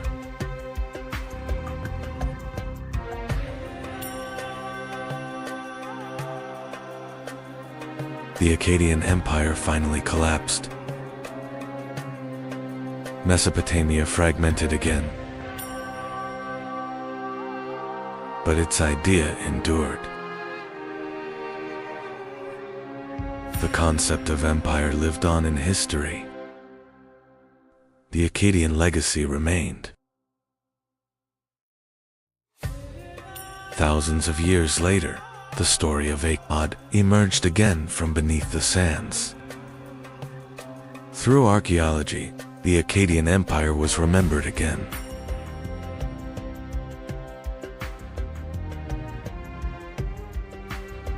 Follow for the next chapter.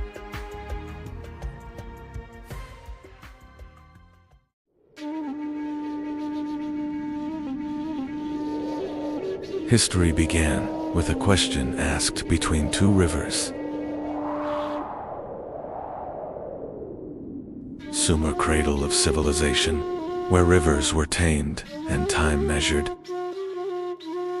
They didn't just survive, they recorded human memory. Law, math, and time were born here. They controlled the rivers and built an empire.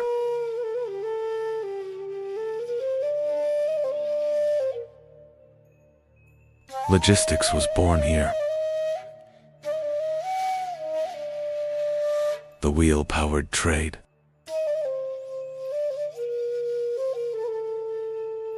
Bricks built the first state.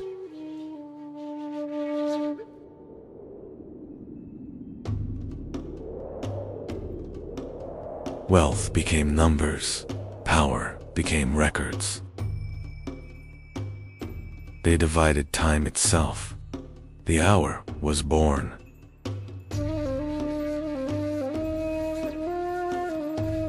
They mapped the sky. The circle was defined.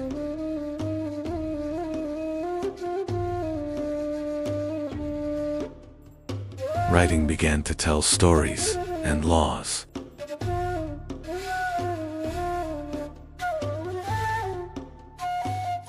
The first hero, Gilgamesh, seeking immortality.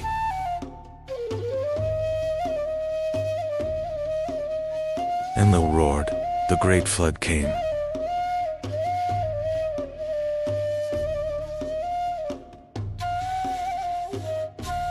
Cities served the gods.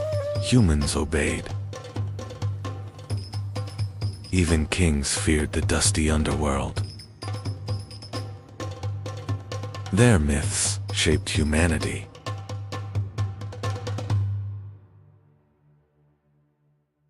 They fought for water, not unity.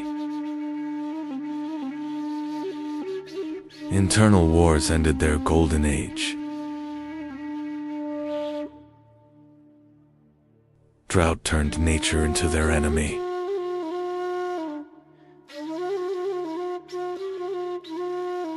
A northern power would replace the cities.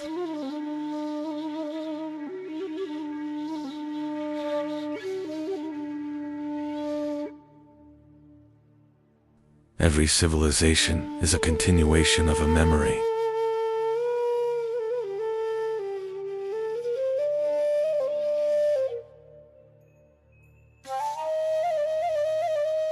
Thousands of years earlier, humans did not know cities, but they had learned to live together.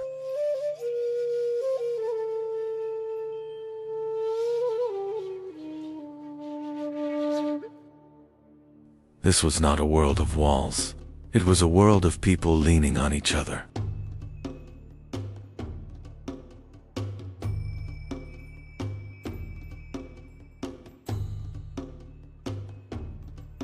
No streets, no doors, only life on the rooftops.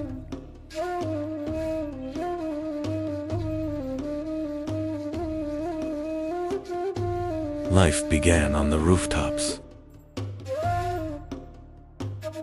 A streetless human hive. Change broke the old safety. In 5000 BC, the first souls took a leap of faith. They walked away from the only home they knew, heading south toward the wild marshes. They were not searching for a place. They were searching for a way to live.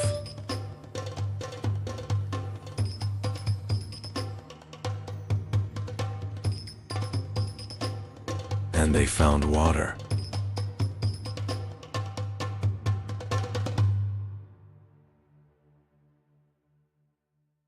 But water was not life. Water was chaos. Then someone cut the earth.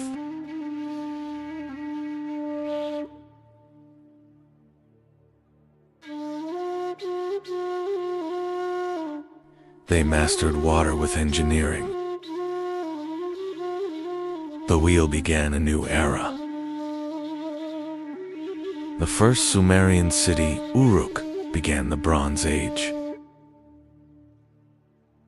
Before civilization, only rivers existed here. Humans had not yet built cities. This land was older than the Sumerians.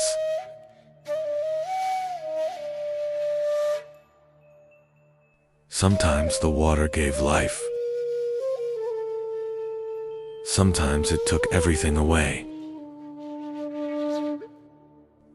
Humans here were not against nature. They were learning to live with it. Humans tried to stop the water.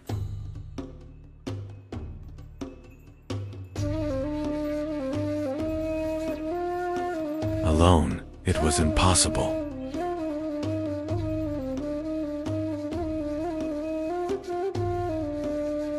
The land was no longer just plowed.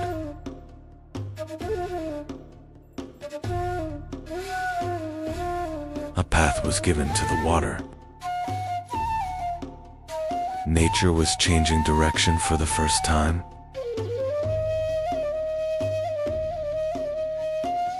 The homes began to multiply. People no longer lived alone.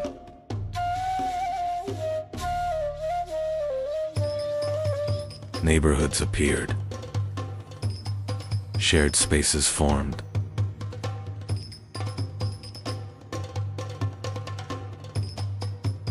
Someone began to guide it.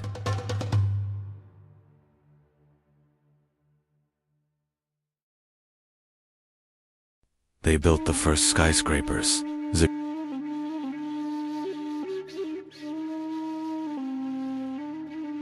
Writing was born from accounting.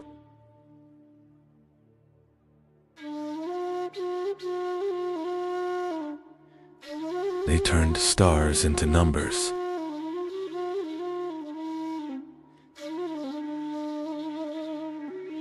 Water clocks measured the night. They created the 360-degree circle.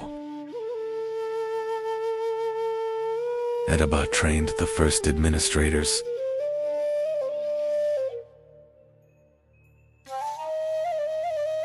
Information became power through records.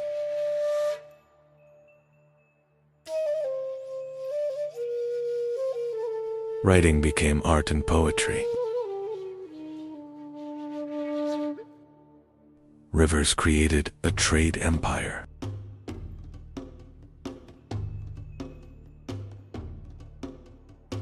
They created the state treasury system.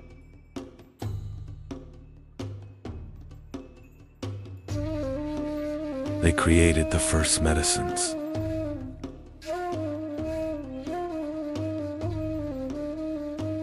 The cedar plow fed the first cities.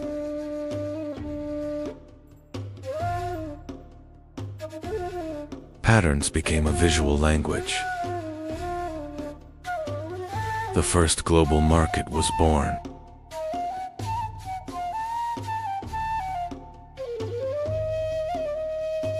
Law replaced tribal rule.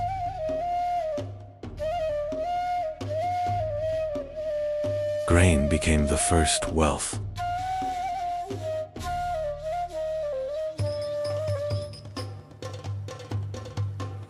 Bronze gave them power.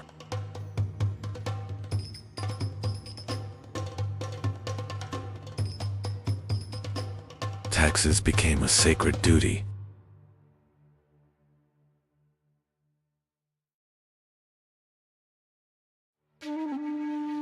They connected east and west by sea.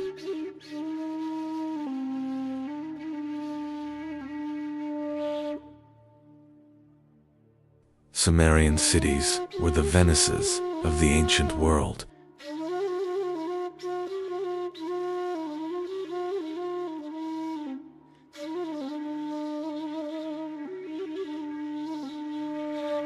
A city raised against the desert.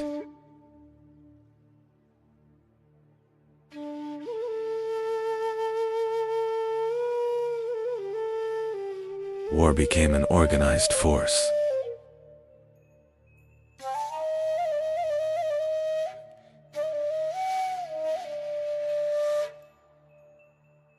The first army marched as one.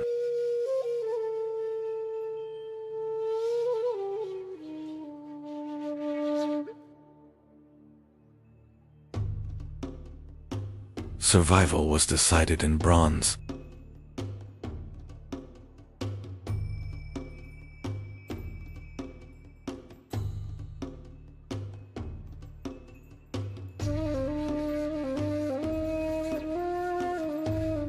Sumer didn't die, it waited. Under the silent dunes of Mesopotamia, their words were preserved in clay. While empires of stone crumbled into dust, these humble tablets kept the secrets of the first stars, the first laws, and the first stories of mankind. They are the ghosts in our clocks, the logic in our laws, and the ink in our history. Sumerians may have vanished into the desert, but as long as we write, calculate, and look at the stars, they live within us. Sumer's chapter ends here, but the storm of history is just beginning. In our next episode, the world's first empire rises from these very sands.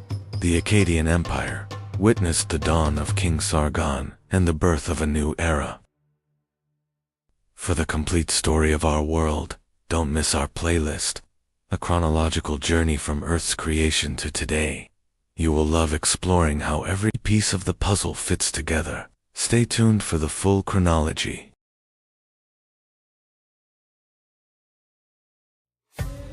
Mesopotamia was one of the lands where the earliest civilizations in human history were born. Around 2000 BCE, in the heart of Mesopotamia, a small city was rising. Its name was Babylon. Babylon stood in the very heart of Mesopotamia. Its position along the Euphrates River played a crucial role in the city's rise. Trade routes passed through Babylon. Merchants from distant lands came to sell their goods in this city.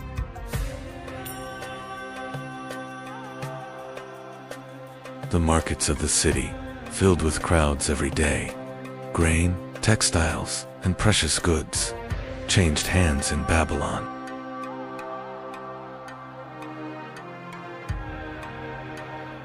The market in Babylon had a rich variety of goods.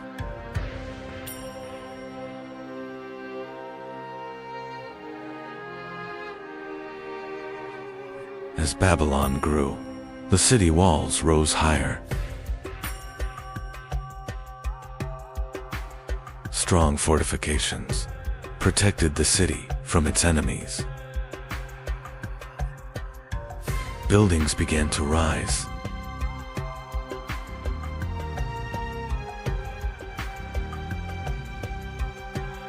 Over time, Babylon was no longer a small city. It had become one of the most powerful centers in Mesopotamia.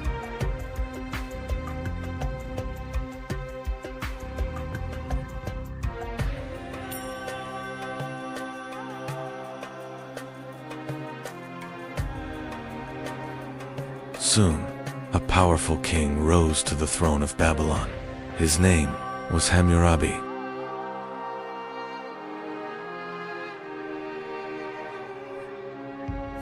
Hammurabi wanted to turn Babylon into a powerful empire. For that, he first strengthened his army. Hammurabi sent his armies across Mesopotamia. The power of Babylon began to spread rapidly.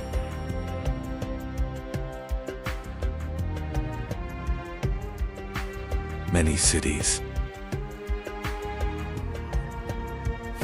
Babil Ordusunakar, Koyamat, Lar,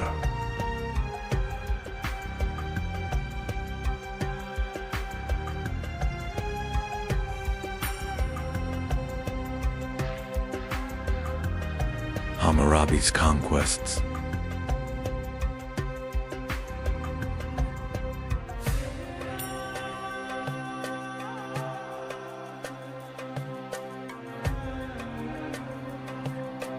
began to change the fate of Mesopotamia.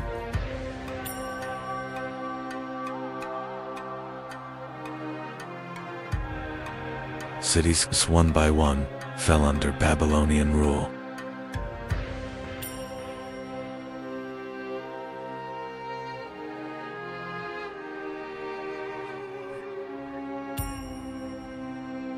Hammurabi's kingdom was becoming a vast empire.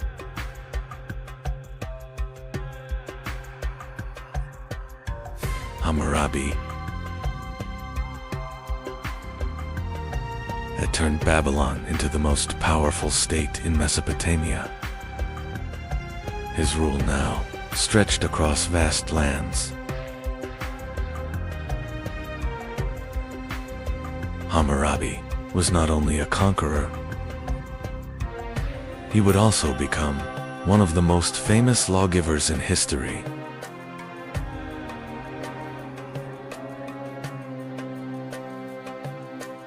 Hammurabi carved his laws onto a great stone pillar.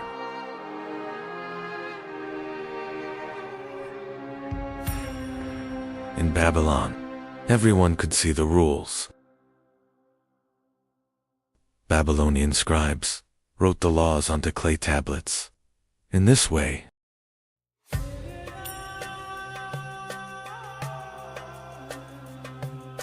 the rules could pass from generation to generation. Hammurabi's laws formed the foundation of justice in Babylon. People were now judged according to written rules. These laws were extremely strict. The most famous rule was simple: an eye for an eye. Babylon was not only a city of kings and armies. In its streets, thousands of people lived their daily lives.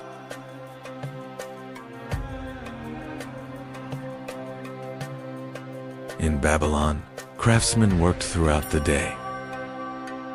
Pottery, textiles, and many goods were produced in these workshops.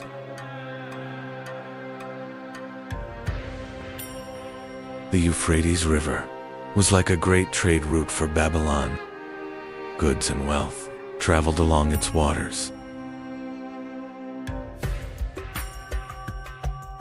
For the people of Babylon, the gods were of great importance.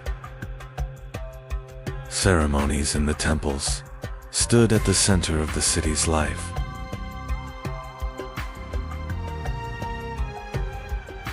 From the top of the great temples,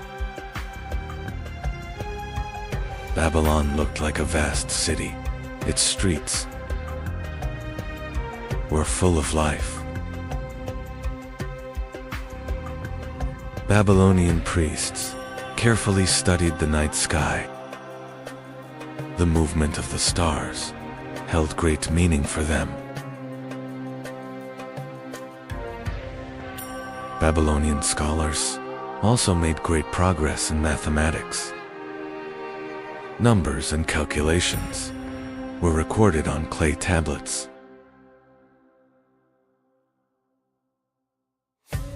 Babylonian mathematics was based on a base 16 number system. Even today, we still use it to measure time. One of the most famous stories about Babylon is the Hanging Gardens. These gardens were considered one of the greatest wonders of the ancient world.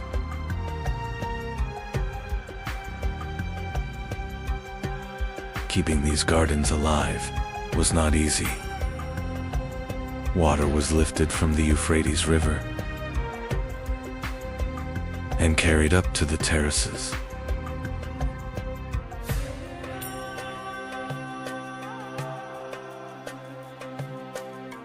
The Hanging Gardens symbolize the grandeur of Babylon. Green terraces rose like a miracle in the middle of the desert.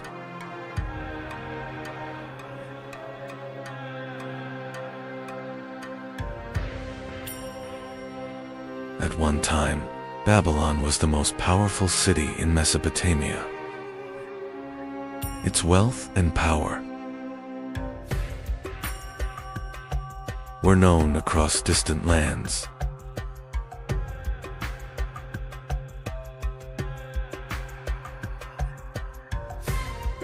Ruling Babylon was a great responsibility. Officials and scribes worked to maintain order across the empire.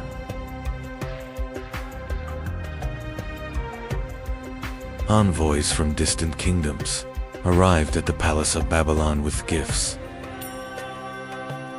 These visits showed the city's power and influence. But over time, the power of Babylon began to fade. The empire was no longer as strong as before.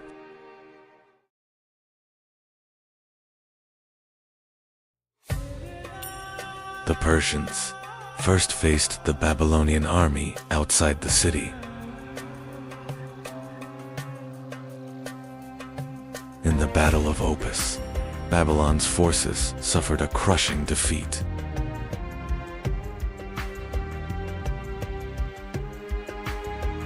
From the east, a new and powerful empire was rising. The Persians were moving toward Mesopotamia.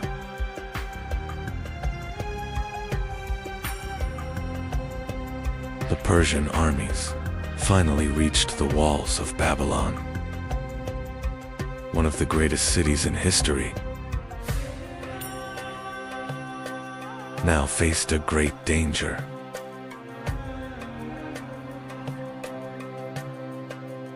In 539 BCE, the Persians entered Babylon. The once mighty empire was now under the rule of a new power. Babylon was now part of the Persian Empire. Yet the city had not completely lost its importance. Babylon was no longer the capital of a great empire. Yet the city continued as a center of trade and culture.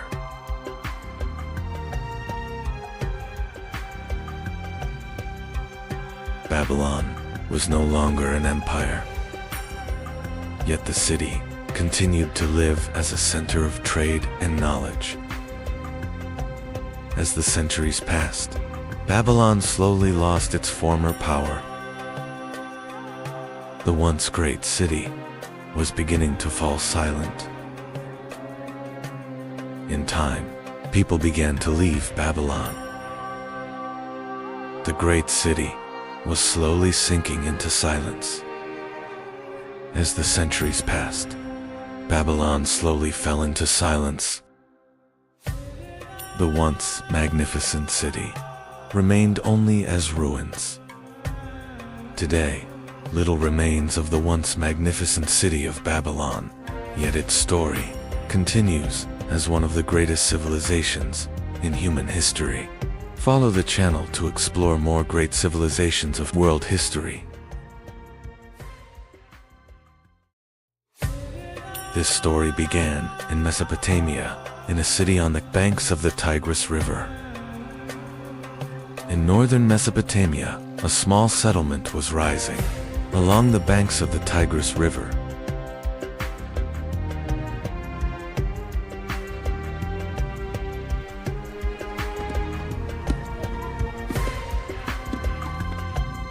Over time, this settlement grew and became the city of Ashur, the heart of the Assyrian people.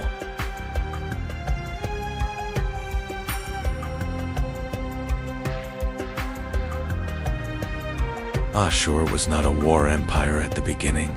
It was a city of merchants and caravans. They brought tin and textiles from Mesopotamia. They would buy silver and gold from Anatolia. At first, the Assyrians were not a great empire. They were a people who grew powerful through trade.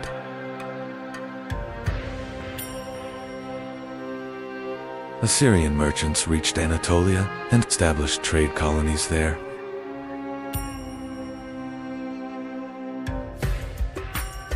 Through trade, Assyrian cities quickly became wealthy.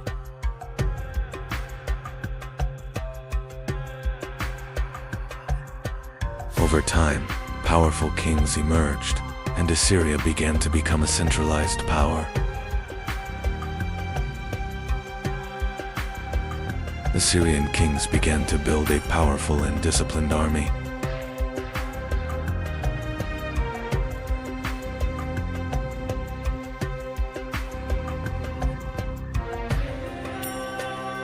Discipline was everything. They regularly put the knowledge into practice.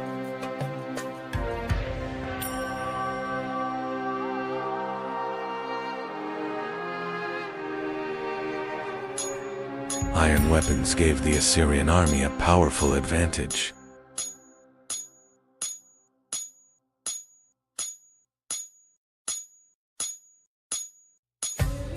The Assyrians mastered ironworking and produced a wide variety of weapons for their army. The Assyrian army used many different types of weapons for various kinds of warfare.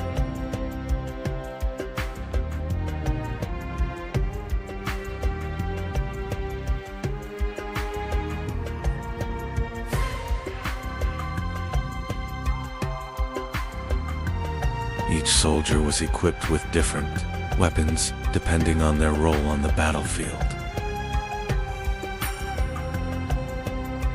Special weapons for special forces.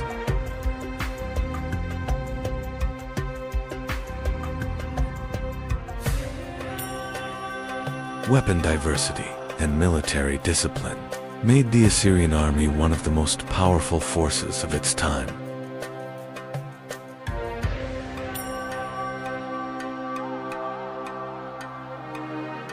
War chariots were one of the most powerful weapons of the Assyrian army.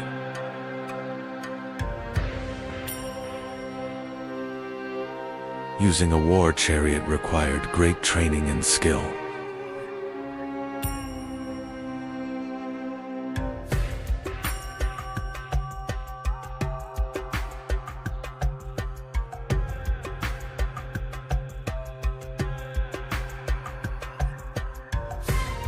Success in a war chariot required perfect coordination between the driver and the warrior. They were working in difficult terrain.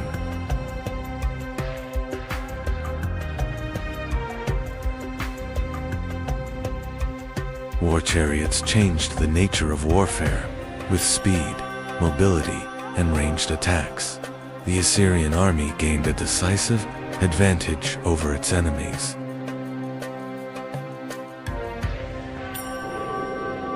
The Assyrian army was disciplined and powerful.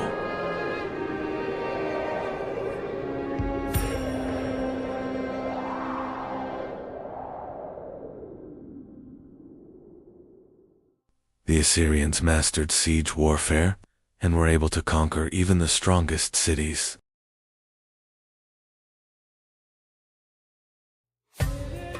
The Assyrians used massive siege machines to break through city gates.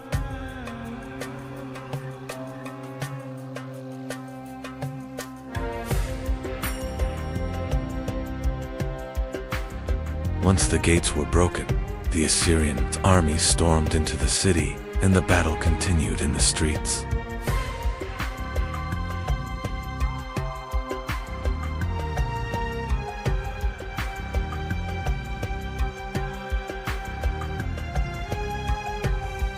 The Assyrian Empire soon took control of much of Mesopotamia.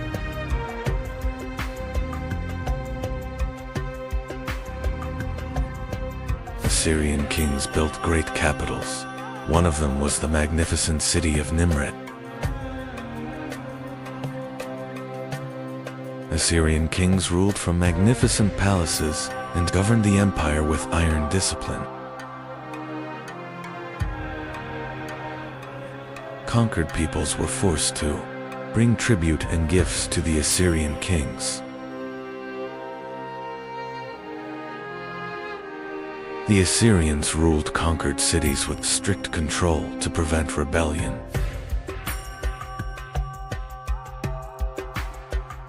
Assyrian kings recorded their victories through stone reliefs carved into palace walls. Eventually, Nineveh became the new capital of Assyria and grew into one of the largest cities in the world. Nineveh had become the largest and most magnificent city of the Assyrian Empire. Under King Ashurbanipal, the Assyrian Empire reached the height of its power. Ashurbanipal built a great library in Nineveh, where thousands of clay tablets were preserved. The Assyrians recorded their knowledge on clay tablets using cuneiform writing. The famous Epic of Gilgamesh survived this day thanks to the clay tablets preserved in the library of Nineveh. At its peak, The Assyrian Empire stretched from Egypt to Persia. But ruling such a vast empire was difficult, and many cities began to rebel against Assyrian rule. Eventually, the Babylonians and the Medes formed a powerful alliance against the Assyrian Empire. The Babylonian and Median armies marched together toward Nineveh, the capital of Assyria. In 612 BC, Nineveh was placed under siege, and one of the greatest battles in ancient history began. The siege lasted 4 days, and the mighty walls of Nineveh began to weaken. At last, the mighty walls of Nineveh collapsed, and enemy armies poured into the city. When Nineveh fell, the city was devastated, and the end of the Assyrian Empire was near. With the fall of Nineveh, the Assyrian Empire disappeared into the pages of history. From one of the most powerful empires of the ancient world, only ruins remained.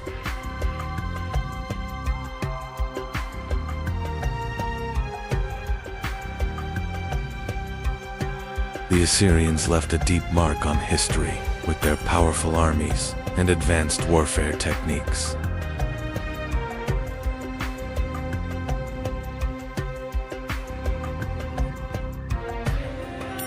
Today, many artifacts of the Assyrian Empire are displayed in major museums around the world.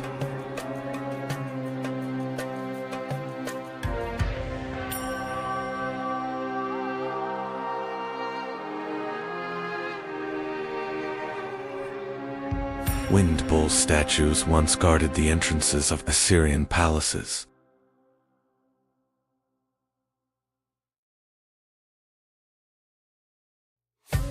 Artifacts recovered from Assyrian cities remain a vital source of knowledge for historians.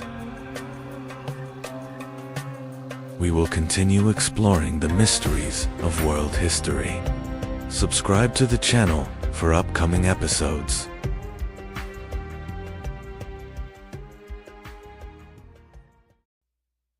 Mesopotamia, the land where some of humanity's earliest civilizations were born. The rivers Euphrates and Tigris gave life to these fertile lands. For thousands of years, cities rose here and powerful kings ruled. And this region became the stage for the first great empires in human history. One of these cities was Babylon, rising along the Euphrates River. Over time, Babylon became one of the most powerful cities in Mesopotamia. Trade routes met here, and people gathered within its walls. For centuries, Babylon remained one of the most important centers of the region. But for a time, Babylon lived under the shadow of a far greater empire. This empire was the most feared power of the ancient Near East. Its armies were disciplined, and its warriors were ruthless. It was the Assyrian Empire ruling Mesopotamia with iron authority. The Assyrian Empire was one of the most powerful military states of the ancient world. Its armies were disciplined and its soldiers highly experienced. With iron weapons and war chariots, they spread fear across their enemies.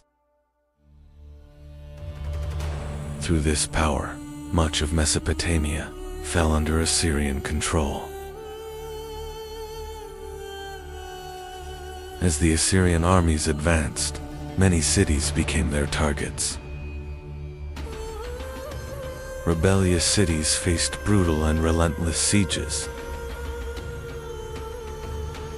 Walls were shattered and entire cities burned in flames. These ruthless wars made Assyria a feared power across the region. Yet no empire remains powerful forever. Years of wars and rebellions began to weaken the Assyrian state. The empire was vast, but that vastness became a weakness. Controlling uprisings across such a huge land was becoming harder and harder. As the Assyrian Empire weakened, a new hope began to rise in Babylon. The leading figures of the city were watching this opportunity closely. For the first time, Assyria's power seemed truly shaken. And in Babylon, some were preparing to rise for freedom. In 626 BC, a new leader emerged in Babylon. His name was Nabopolassar, and he began a rebellion against Assyrian rule. This uprising was more than just a revolt. It was the beginning of a great change. Because the people of Babylon wanted to reclaim their own destiny.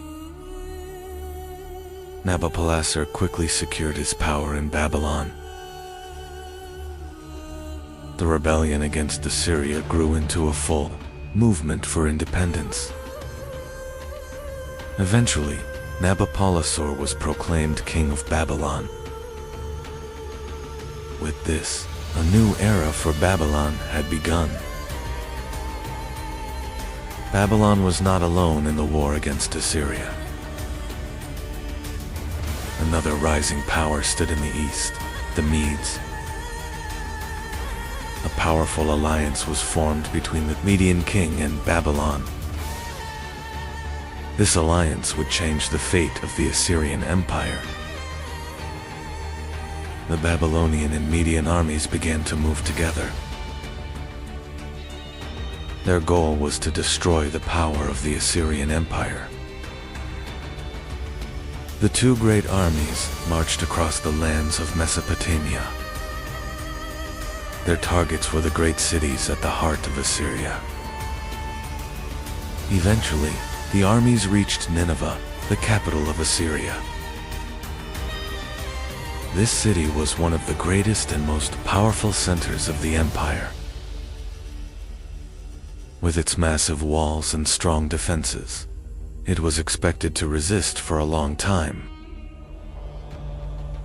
But the Babylonian and Median armies surrounded the city.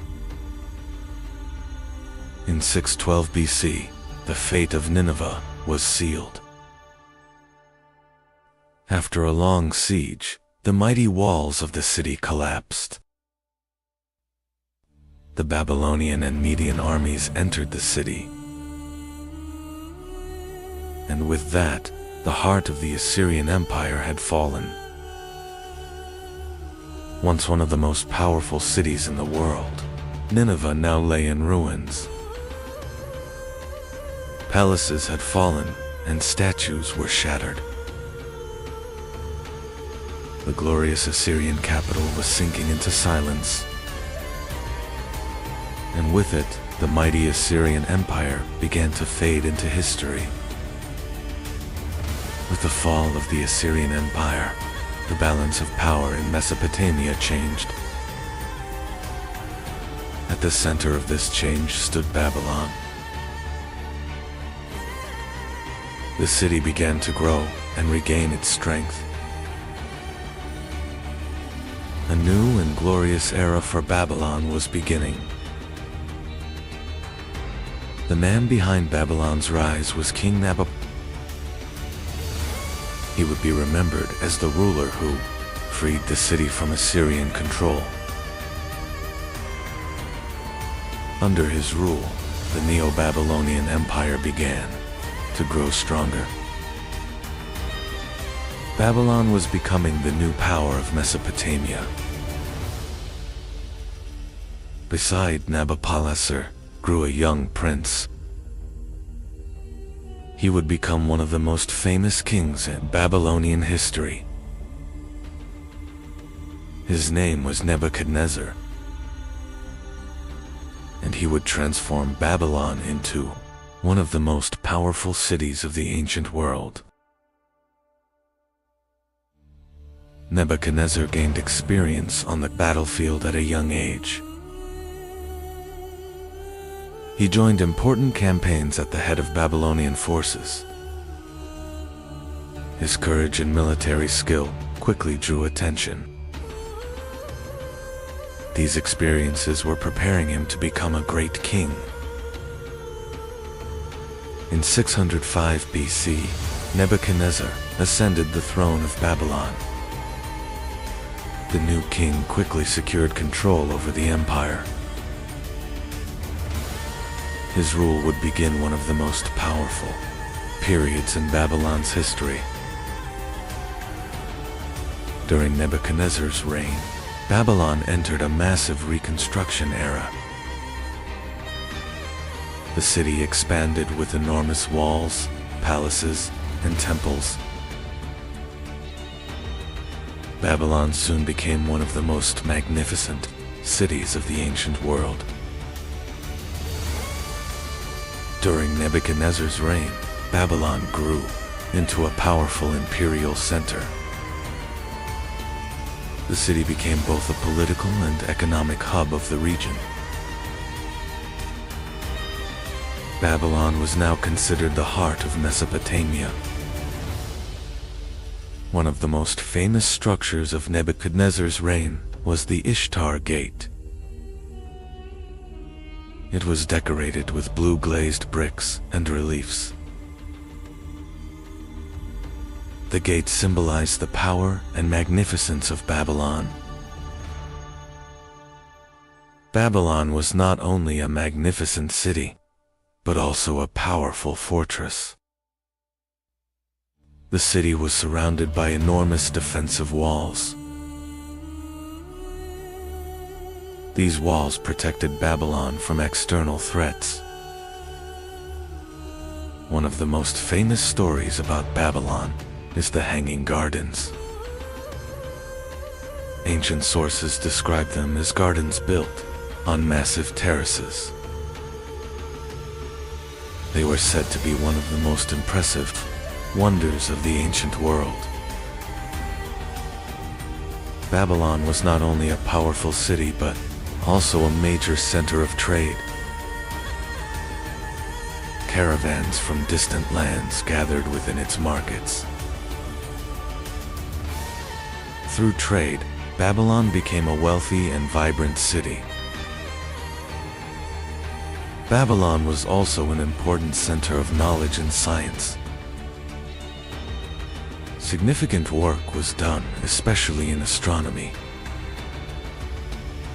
Babylonian priests observed the sky and carefully recorded the stars. As the years passed, Nebuchadnezzar began to grow old. His reign had created Babylon's most powerful era. But with the death of the great king, the empire would enter a new chapter.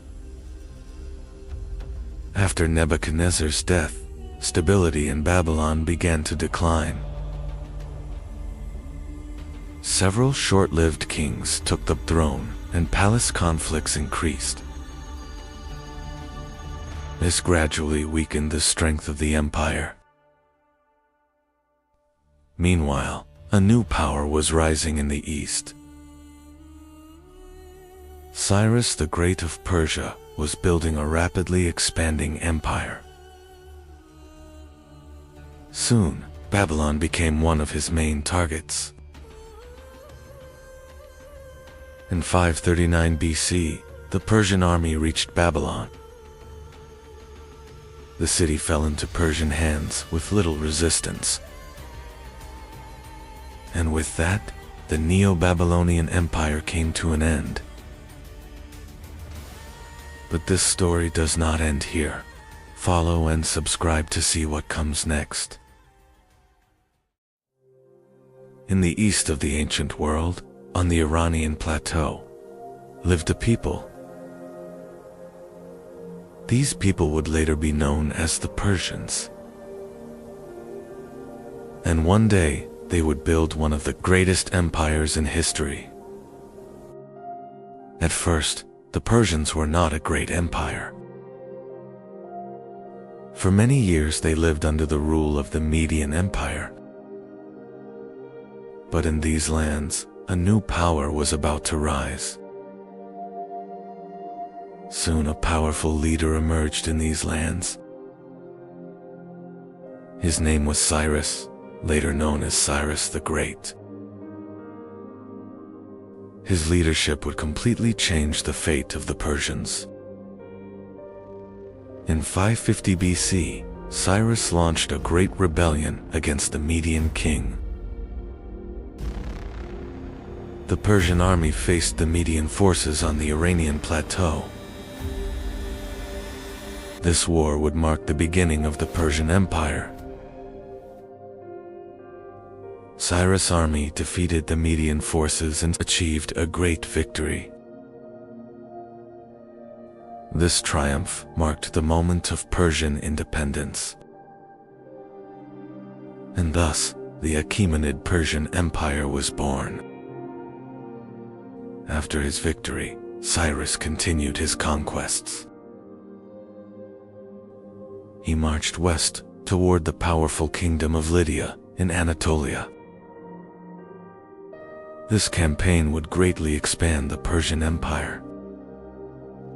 Cyrus's army reached Sardis, the capital of Lydia.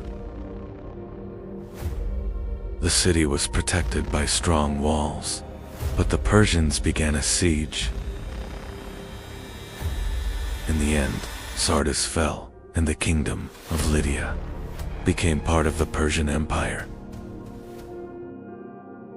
After conquering Lydia, Cyrus turned his attention eastward. His next target was Babylon, the greatest city of Mesopotamia. This campaign would shape the future of the Persian Empire. The Persian army marched toward the heart of Mesopotamia. Their target was Babylon, one of the greatest cities of the ancient world. For centuries, the city had been a powerful center of the region. In 539 BC, the Persian army reached Babylon. The city fell into Persian hands with little resistance. Mesopotamia now became part of the Persian Empire. Cyrus entered Babylon not just as a conqueror, but as a new ruler. He worked to maintain order in the city. This policy would define Persian rule. The conquest of Babylon greatly strengthened the Persian Empire. From Anatolia to Mesopotamia, vast lands were now under Persian control. The Persians had rapidly built a great empire. Cyrus's rule strengthened the foundations of the Persian Empire. The conquests were not only about land. They were also about building a strong system of governance. Cyrus ruled the empire for many years. After his death, the throne passed to a new king. The Persian Empire would continue to expand. Cambyses II, who took the throne, began new conquests. His target was Egypt, one of the strongest kingdoms of Africa. The Persian army marched south. In 525 BC, the Persian army conquered Egypt. This victory expanded the empire into Africa. The Persian Empire now stretched across 3 continents. One of the most important kings of Persia was Darius. His rule made the empire even stronger. Darius introduced major reforms. Darius launched massive construction projects. The city of Persepolis was built during this period. It became a symbol of Persian power. The Persians built a vast network of roads. The royal road connected distant regions of the empire. These routes improved trade and communication. At its greatest extent, the Persian Empire had become a vast power. Its lands stretched from India to Egypt. One of the first true super-empires of the ancient world had emerged. The Persians influenced the world not only through war, but also through trade. Their roads connected distant regions. This network strengthened the economy. The Persian Empire included many different peoples. These cultures continued living under Persian rule. This system helped the empire remain stable for a long time. One of the most famous Persian military units was the Immortals. This elite force always consisted of 10,000 soldiers. They were known as the strongest army of the empire. But in the west, the Persian Empire would face a new power. Greek city-states were rising along the Aegean coast. This encounter would lead to some of history's most famous battles. In 490 BC, Persian and Greek armies met at Marathon. It was one of the first major battles of the Greco-Persian Wars.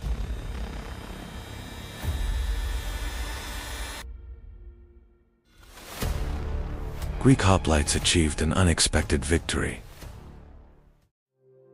Years later, King Xerxes launched a massive campaign.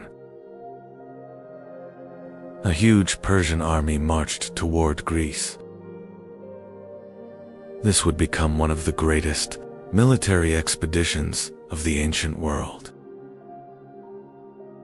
King Xerxes sent messengers to the Greek cities. The envoys arrived in Sparta, demanding submission. But the Spartans would not accept this threat. Preparations for war began in Sparta. King Leonidas gathered his warriors. The Spartans were ready to face the Persian army. The Persian Empire was advancing toward the Greek lands. When the news reached Sparta, preparations for war began. Spartan warriors started gathering in the city courtyard. Soon, King Leonidas arrived in the courtyard. He stood before the warriors and assessed the situation. The Persian army was marching toward Greece. Leonidas began carefully inspecting the warriors. He was choosing the strongest and most experienced soldiers, because they would face a massive Persian army. In the end, 300 Spartans were chosen. This small force would march with Leonidas to Thermopylae. They were preparing for one of the most famous battles in history.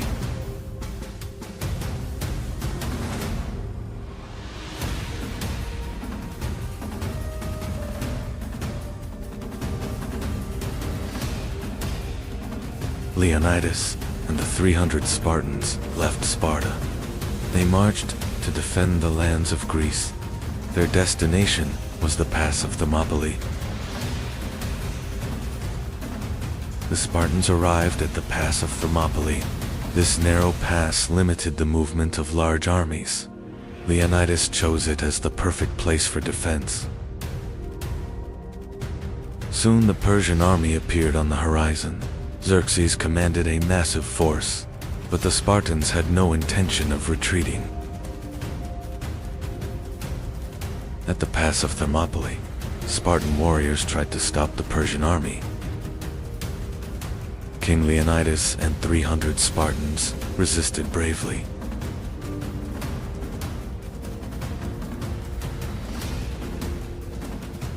The battle began at the pass of Thermopylae. The Spartans fought in a tight phalanx formation. In the narrow pass, they managed to stop the Persian army. The Persian army attacked again and again, but the Spartans continued defending the pass. The battle lasted for days. Eventually, the Persians found a way around the pass.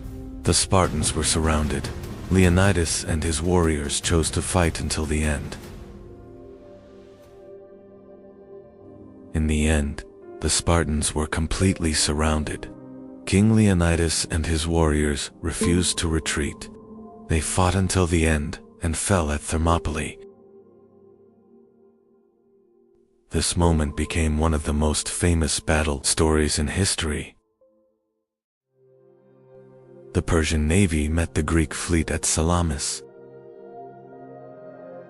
In the narrow sea, the battle became a major defeat for Persia.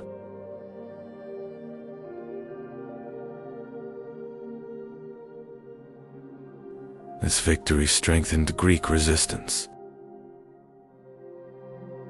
Despite the Greek wars, the Persian Empire survived. The empire continued ruling its vast lands. But over time, its power slowly weakened. In the 4th century BC, a new power emerged in the west. Alexander the Great of Macedon marched eastward. His target was the Persian Empire. In 331 BC, the Battle of Gaugamela took place.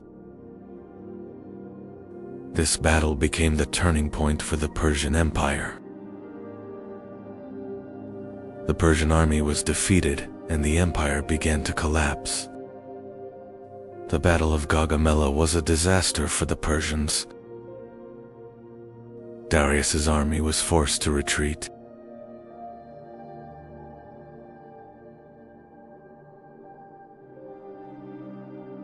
Alexander continued advancing deeper into the east. Soon Alexander reached the city of Babylon. The city surrendered without another major battle. One of the great cities of the Persian Empire was lost.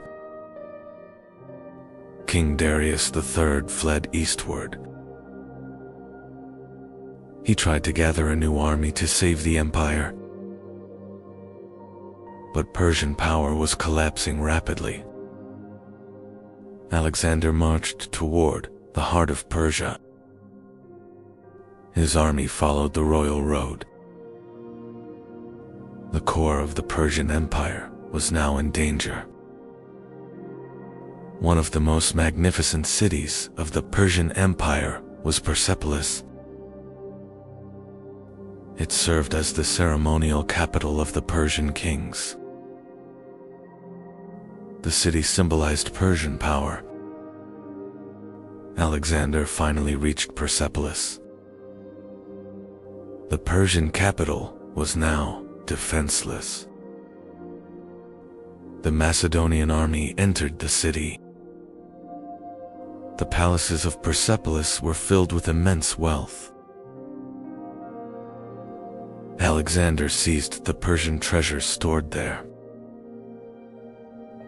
This victory increased his power even further.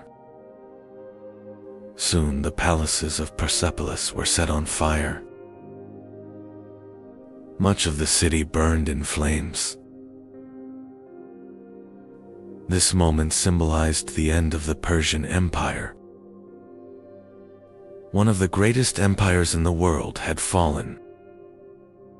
The throne of the Persian kings now stood empty. The balance of power in the ancient world had changed. Alexander now ruled a vast empire. The lands of Persia were under his control. But history would not end here.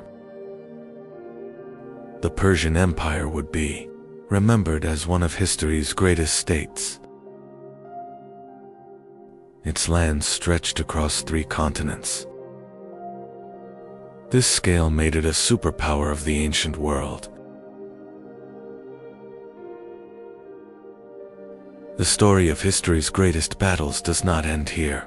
Follow and subscribe to see what comes next. Around 800 BCE, a civilization was rising across the Aegean world. Ancient Greece was born along the shores of the Aegean Sea. This land was filled with hundreds of islands and rugged mountains.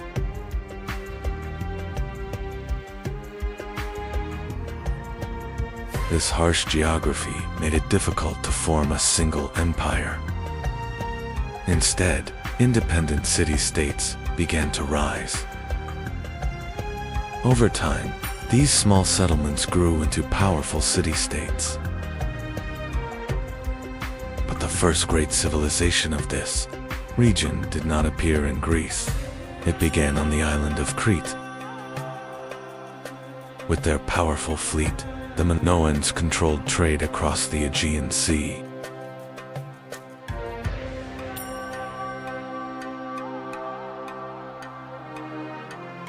Around 1600 BCE, a massive disaster struck. The Aegean world, a huge volcano erupted on the island of Thera.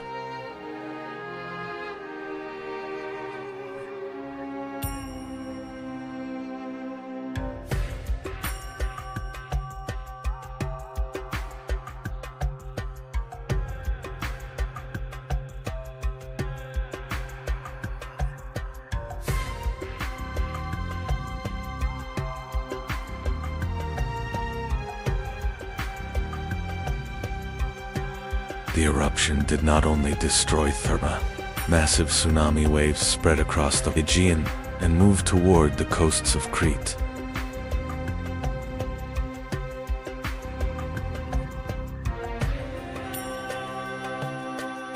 Ash and smoke darkened the sky. The sea rose, and many ports and settlements across the Aegean were heavily damaged.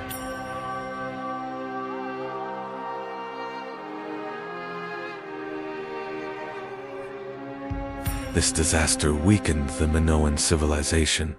Trade networks collapsed, and the balance of power in the Aegean began to change.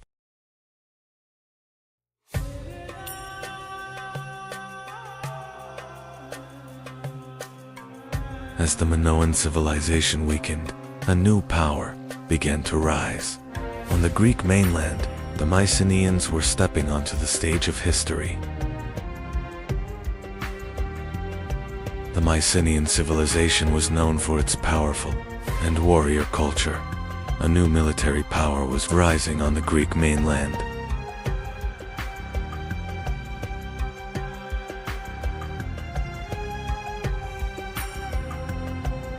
One of the most famous moments of the Trojan War was the duel between 2 great warriors.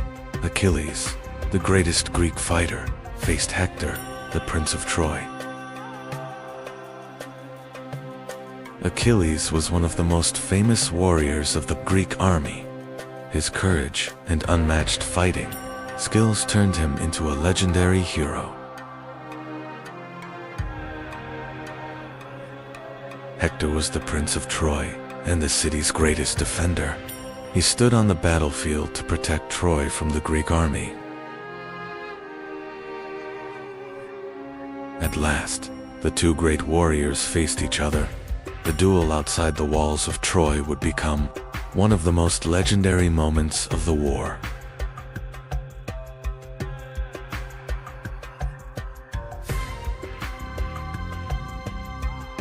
After a fierce battle, Achilles gained the upper hand. Hector, the greatest defender of Troy, had fallen on the battlefield.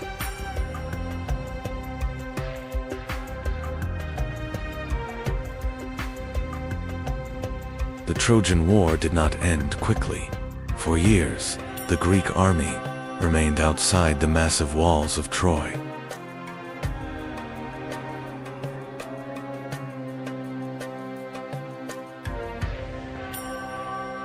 The powerful walls of Troy could not be breached. As the war dragged on, both sides suffered heavy losses.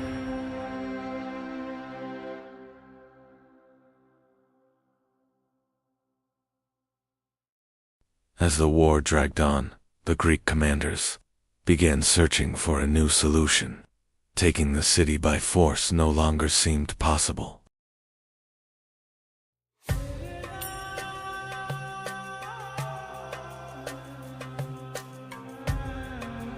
The Greeks secretly began building a massive wooden horse. This unusual structure was part of a plan that would change the fate of the war.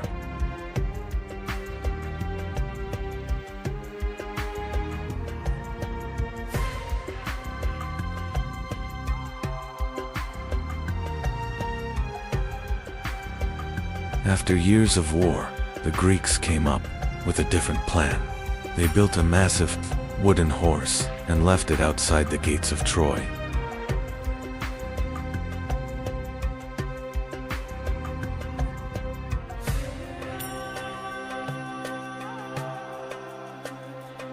The Trojans believed the giant horse was a symbol of victory.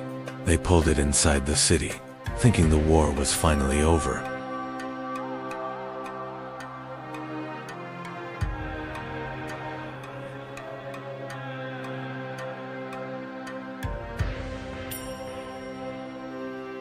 When night fell, the plan was revealed. Greek soldiers hidden inside the horse emerged and opened the city gates.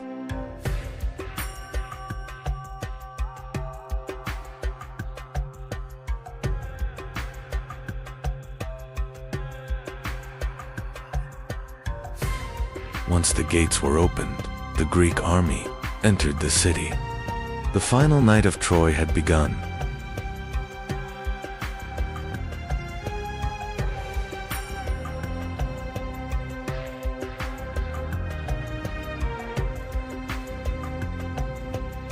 That night, Troy fell. The once powerful city was consumed by war and fire.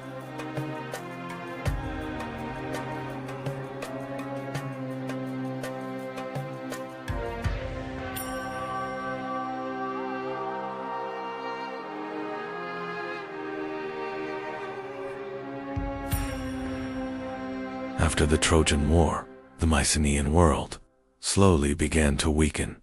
Many cities were abandoned and the old order started to collapse.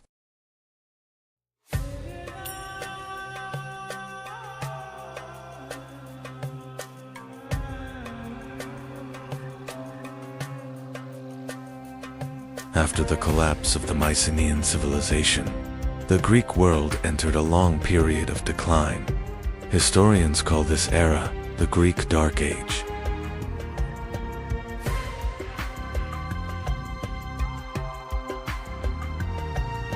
After the Dark Age, the Greek world slowly began to recover. Small but independent city-states appeared. These cities were known as polis.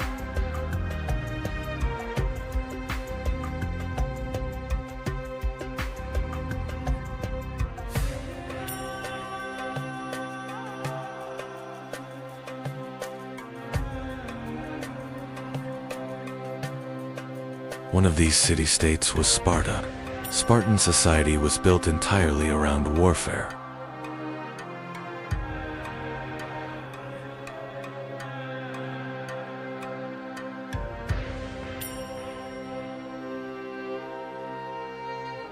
In Sparta, boys were taken from their families at a very young age.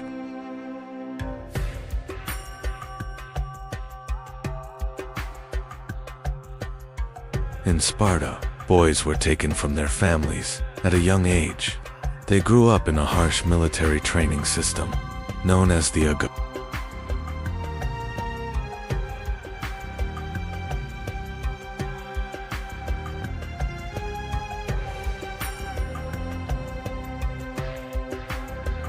This harsh training turned Spartan soldiers into extremely disciplined warriors.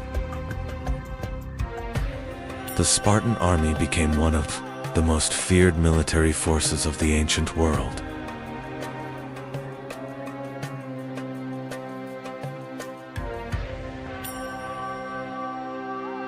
But not all Greek cities were like Sparta. Athens followed a very different path. In Athens, politics, philosophy, and art began to flourish. The city soon became the cultural center of the Greek world.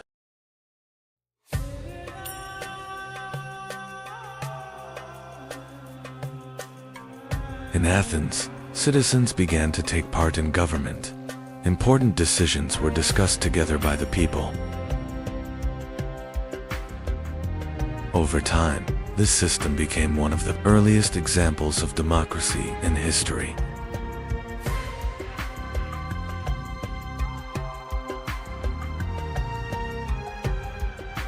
Athens was also the birthplace of great thinkers. One of them was Socrates. Socrates encouraged people to think by asking questions. His ideas would later form the foundation of Western philosophy. One of Socrates' students was Plato. He founded one of the first great philosophical schools in Athens.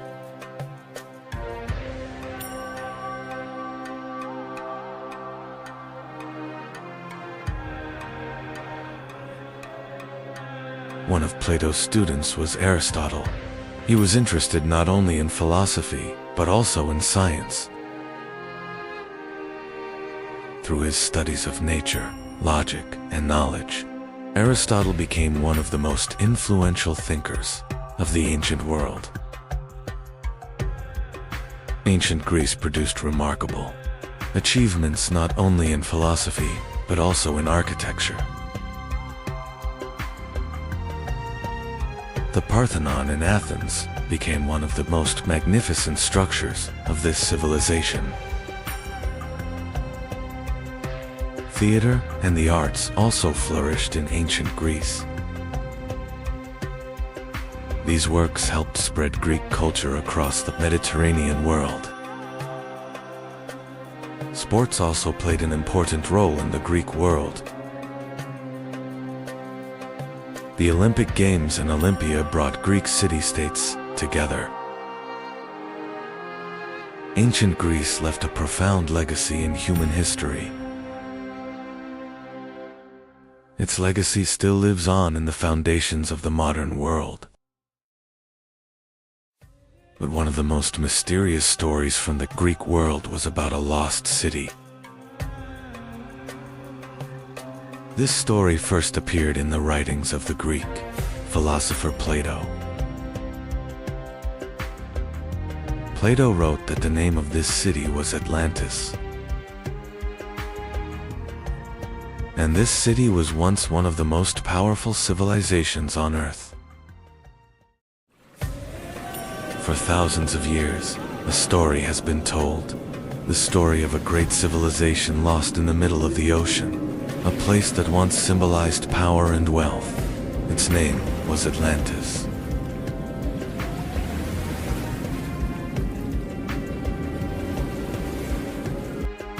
For thousands of years, a story has been told. A powerful civilization in the middle of the ocean, Atlantis. Plato wrote this story in two of his works, Timaeus and Crete.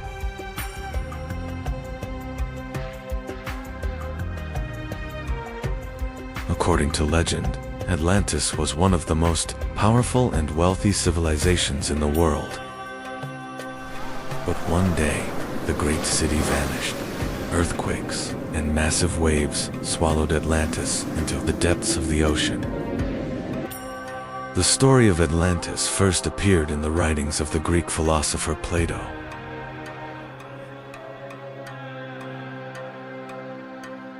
But did Atlantis truly exist, or was it only a legend? Atlantis was not just a city, but a vast empire. According to Plato, the founder of Atlantis was the sea god Poseidon. Poseidon began to rule a great island in the middle of the ocean. Poseidon had 10 sons and divided the island into 10 kingdoms. The eldest son was named Atlas, and the island was named after him.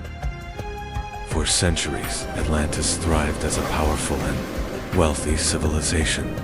But one day dark clouds gathered on the horizon, and a massive storm rising over the Atlantic began moving toward the island.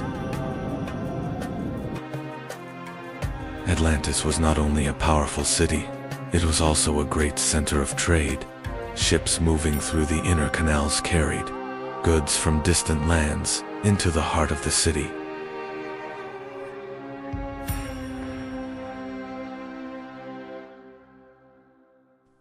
The capital of Atlantis was built in circular rings.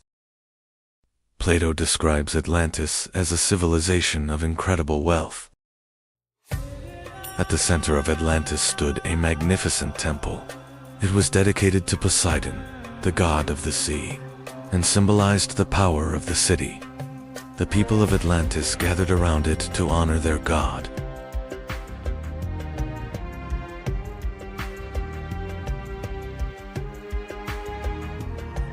Atlantis was not only a powerful city, but also the center of a great kingdom.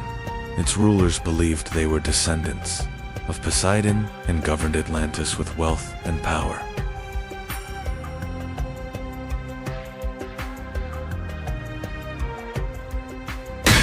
The island contained a precious metal called orichalcum.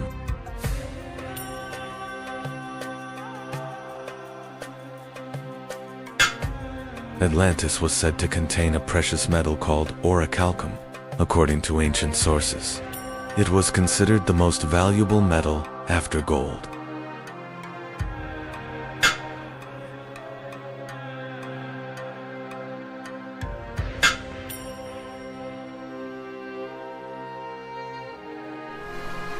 But the power of Atlantis did not last forever. According to ancient accounts, great earthquakes and disasters began one day. The sea rose, and the mighty city was swallowed by the ocean.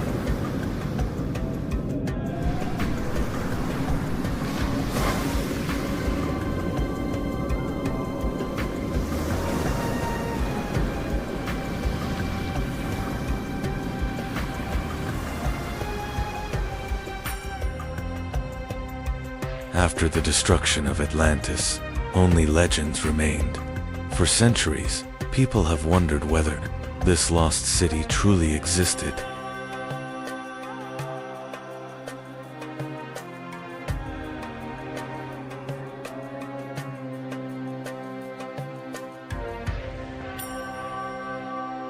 The city of Atlantis had an unusual design. It was built in a great circular plan made of rings of land and water canals. Atlantis was also a great center of trade. Ships arriving at its harbors brought gold, silver, and valuable goods from distant lands.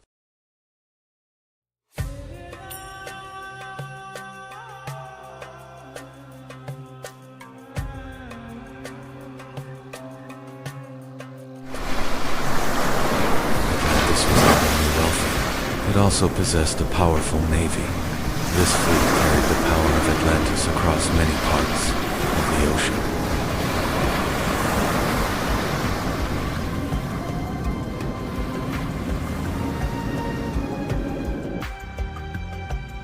Over time, Atlantis became more than just an island. With its powerful navy and wealth, it grew into a vast empire. According to Plato, the story was even older. The first person to hear it was the Athenian lawgiver.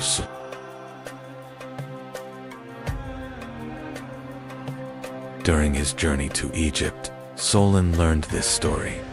Egyptian priests told him about a powerful civilization that existed in ancient times.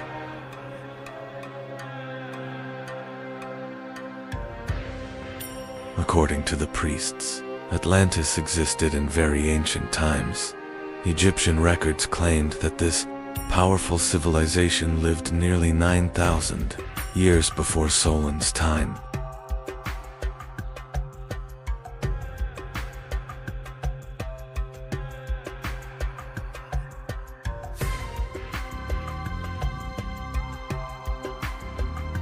The priests told Solon that Atlantis was located beyond the Pillars of Hercules, In the ancient world, this place is known today as the Strait of Gibraltar. According to Plato, Atlantis was a vast island. Its fertile lands, mountains, and wide plains allowed a powerful civilization to rise there. According to the legend, the story of Atlantis begins with the sea god, Poseidon. Poseidon chose this island as his domain and established a new kingdom there.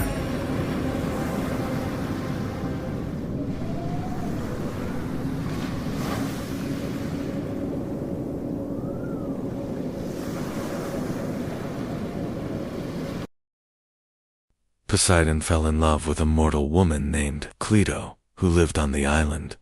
According to the legend, the kings of Atlantis were born from this union.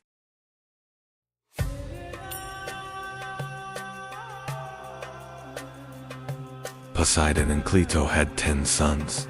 These sons became the first rulers of Atlantis and divided the island into 10 kingdoms. The eldest of these kings was Atlas. The island of Atlantis and the surrounding ocean were said to be named after him.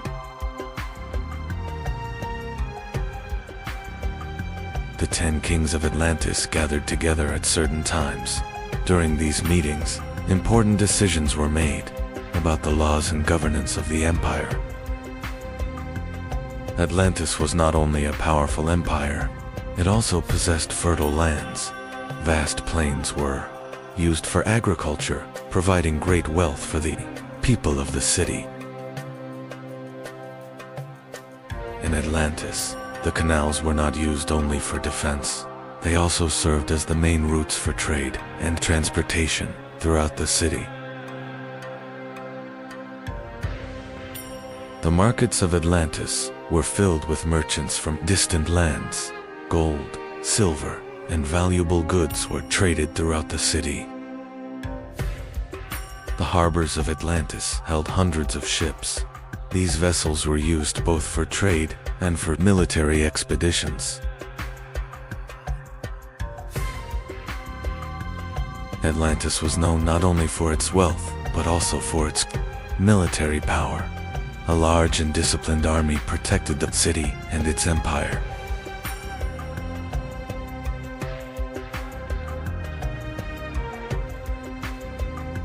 According to Plato's account, Atlantis possessed a very precious metal called orichalcum, which was considered the most valuable metal after gold.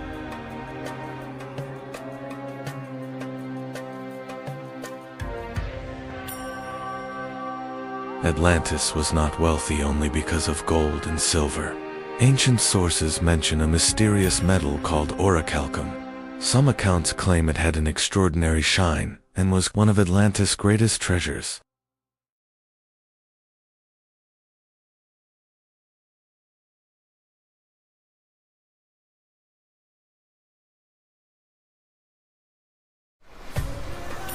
Over time, Atlantis became more than a wealthy civilization. As its power grew, it began to dominate the lands around it. Atlantis was becoming a vast empire.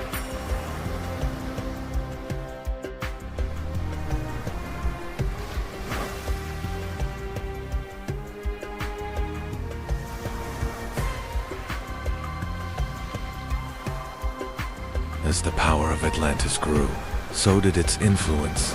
Over time, the empire expanded beyond its island and began to dominate many other lands.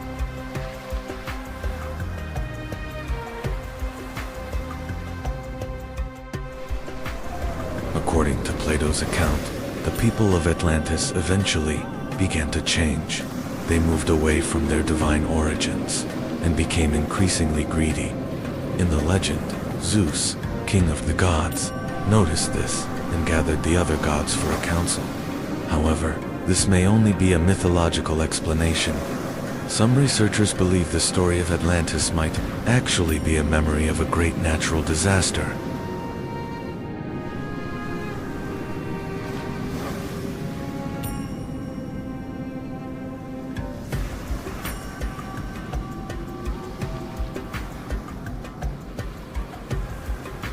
Some researchers believe the story of Atlantis may be connected to a massive natural disaster. Earthquakes and rising seas may have set the stage for the fall of the great city.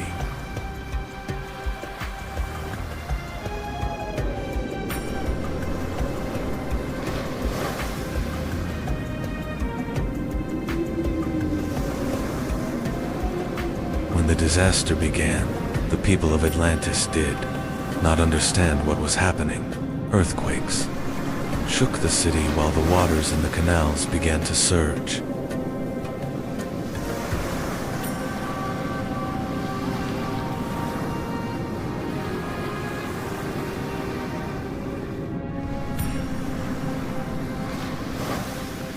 Soon the sea began to rise as the canals overflowed. Parts of Atlantis started to sink beneath the water.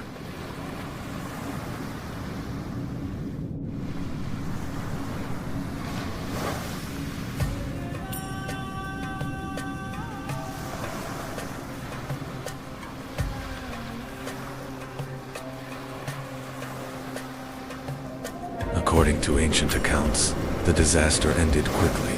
In a single day and night, Atlantis sank beneath the depths of the ocean.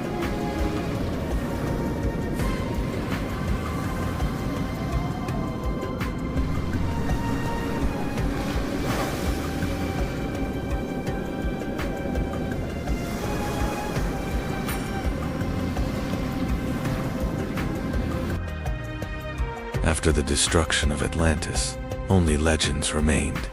Whether the city truly existed has been debated for centuries.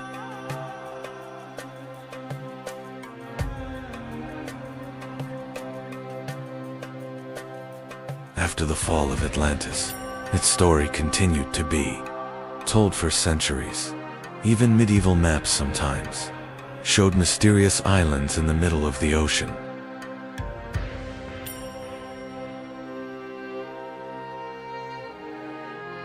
When the age of exploration began, some explorers hoped to find Atlantis. Ships sailing across the oceans were searching, not only for new lands, but also for traces of a lost civilization.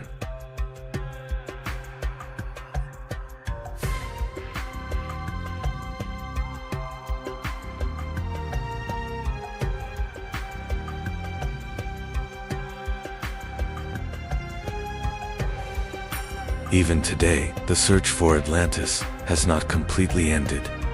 Scientists and researchers explore the ocean floor, hoping to find traces of a lost civilization.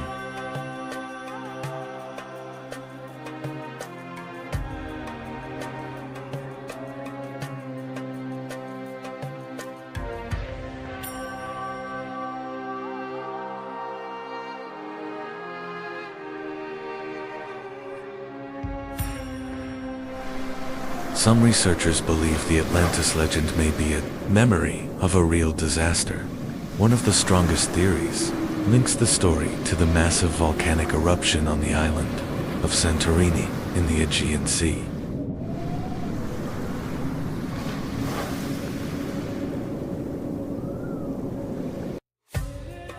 Another theory suggests that the remains of Atlantis may lie near the Azores Islands in the Atlantic Ocean. Some researchers believe this region could be the remnants of an ancient land that once existed above the sea.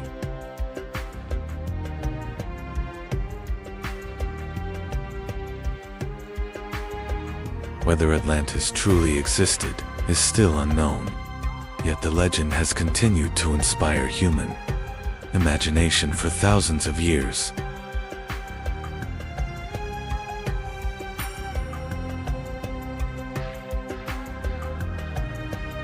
Perhaps Atlantis truly existed, or perhaps it was only a legend. But deep beneath the ocean lies a question that remains unanswered. Did Atlantis ever truly exist?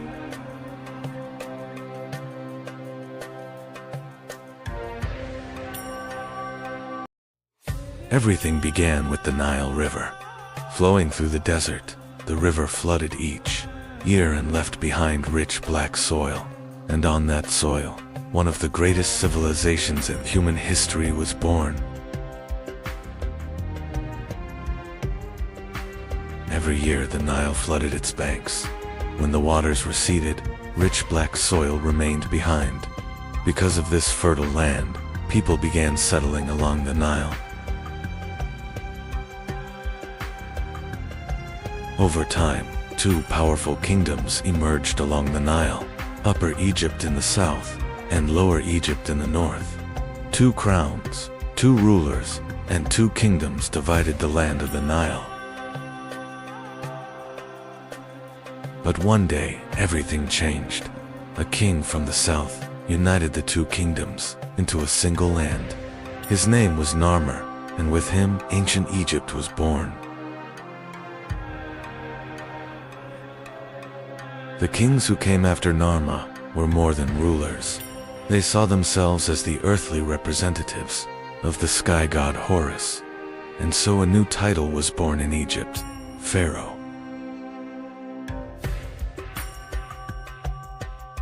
The pharaoh was the most powerful ruler of Egypt, but he needed trusted officials to govern the kingdom.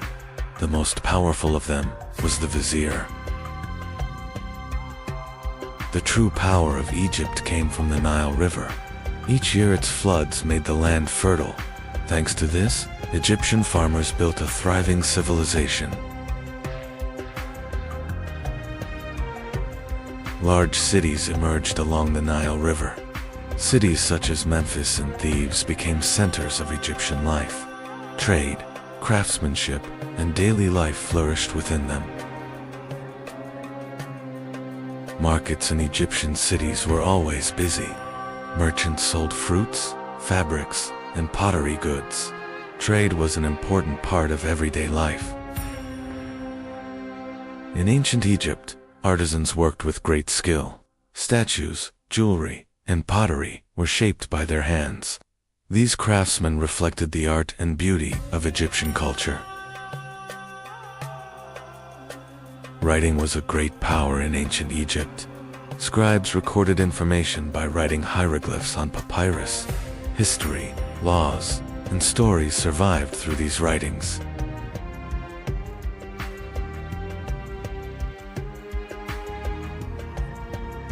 Religion was at the center of life in ancient Egypt. The Egyptians worshipped many gods, such as Ra, Osiris, and Anubis. Inside the temples, priests performed daily rituals for the gods.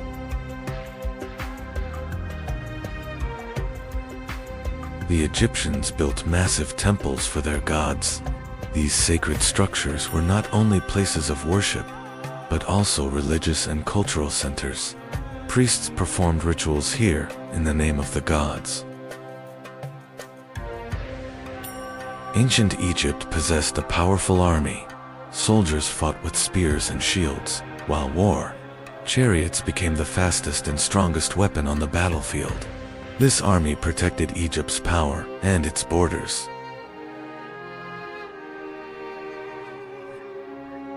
At the top of ancient Egypt stood the pharaoh. Egyptians believed the pharaoh was not just a king, but the living representative of the gods on earth. His word carried the power of law throughout the land. The Egyptians did not believe death was the end. They believed the spirit of the pharaoh would continue to live. But for that to happen, the body had to be preserved, and so the practice of mummification began. Royal tombs were filled with gold, jewels, and sacred objects. But over time, these tombs became targets for thieves. The pharaohs now had to protect not only their bodies, but their tombs as well. Pharaoh Djoser wanted his tomb to stand forever. His architect Imhotep proposed a new idea, stacking stone structures upward, and in the desert of Saqqara, the first pyramid in history began to rise.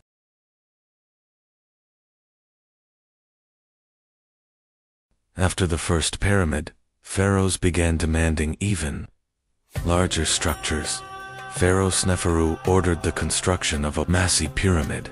But as it rose, the angle had to be changed, giving the structure its unusual shape. Today, it is known as the bent pyramid. Pharaoh Khufu decided to build the largest pyramid in history. On the Giza Plateau, millions of stone blocks were moved, as construction continued for years.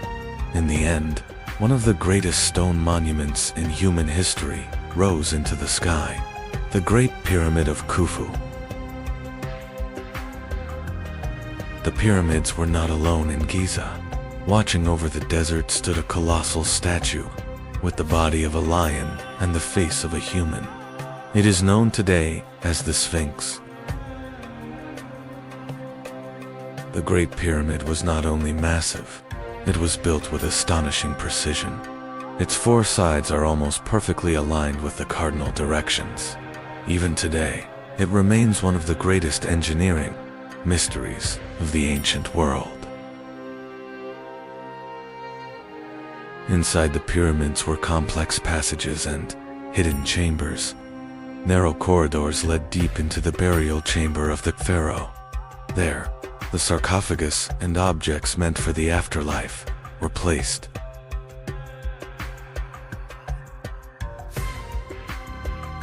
Building the pyramids required millions of stones. These massive blocks were cut from limestone quarries near the Nile. Workers used copper tools to break the rock and prepare stones, weighing several tons.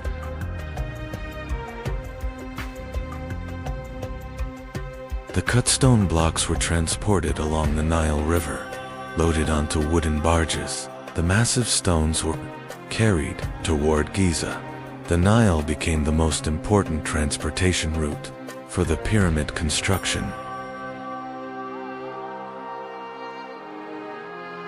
Once the stones reached Giza, they were dragged across the desert on wooden sledges. Hundreds of workers pulled the massive blocks with thick ropes. Water was poured onto the sand to reduce friction and help the stones move more easily. As the pyramid grew taller, moving the stones became increasingly difficult. To solve this, architects built massive ramps around the structure. Workers pulled the blocks up these ramps to reach the higher levels of the pyramid.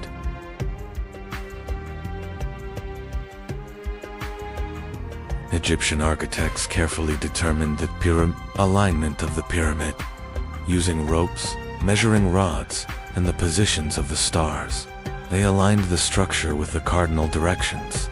This is why the pyramids achieved an almost perfect symmetry. Thousands of workers who built the pyramids lived in villages near Giza. These settlements contained bakeries, workshops, and resting areas. The pyramid construction had become one of the largest organized projects in ancient Egypt.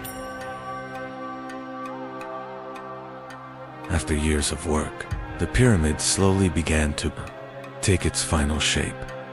Workers placed massive stone blocks on the upper levels. Each new stone was seen as a step toward the pharaoh's immortality.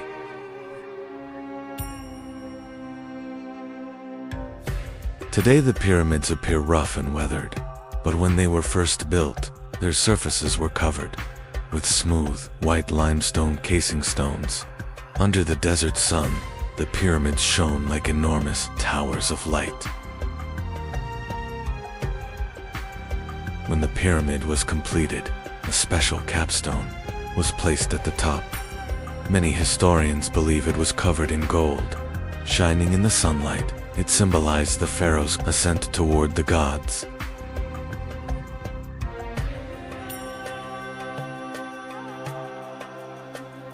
The pyramid was not a single structure. Around it stood temples, ceremonial courtyards, and long stone causeways leading to the pyramid. These places were used for royal funerals and sacred rituals. Years later, the life of the pharaoh came to an end. Priests and royal attendants began preparing for the great funeral ceremony. For the Egyptians, death was not the end, but the beginning of the journey to the world of the gods.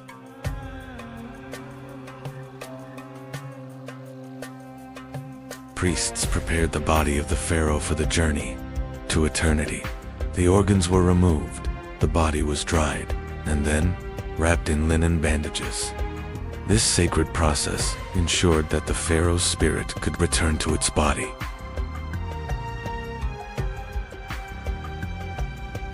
The pharaoh's organs were placed inside special containers.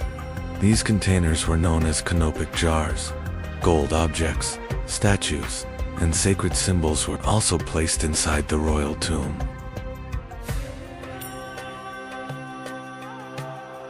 The mummified body of the pharaoh was carried toward the pyramid in a grand funeral procession. As priests recited prayers, mourning women raised their arms and cried in grief. This ceremony symbolized the pharaoh's final journey to the world of the gods.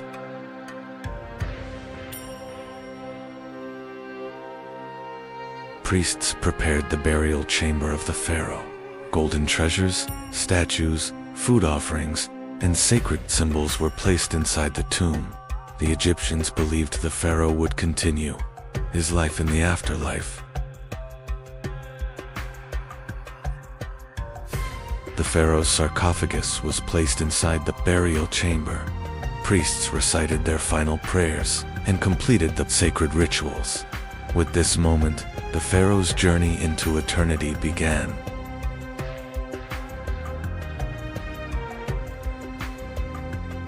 After the funeral ceremony, the passages of the pyramid were sealed.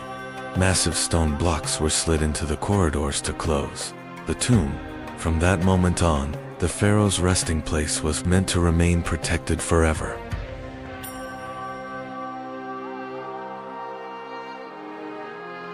Years passed, then centuries. Pharaohs changed, dynasties rose and fell, yet in the desert, the pyramids continued to stand against the passage of time.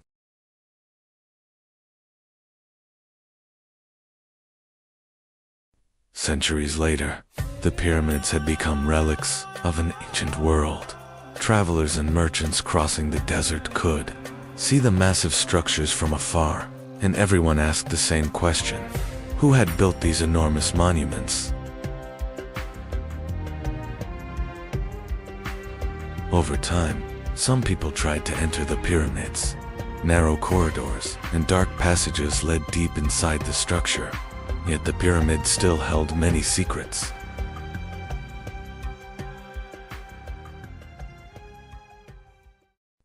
Inside the pyramid there were not only corridors. Some passages were blocked by massive stone blocks. These hidden structures were designed to protect the pharaoh's tomb.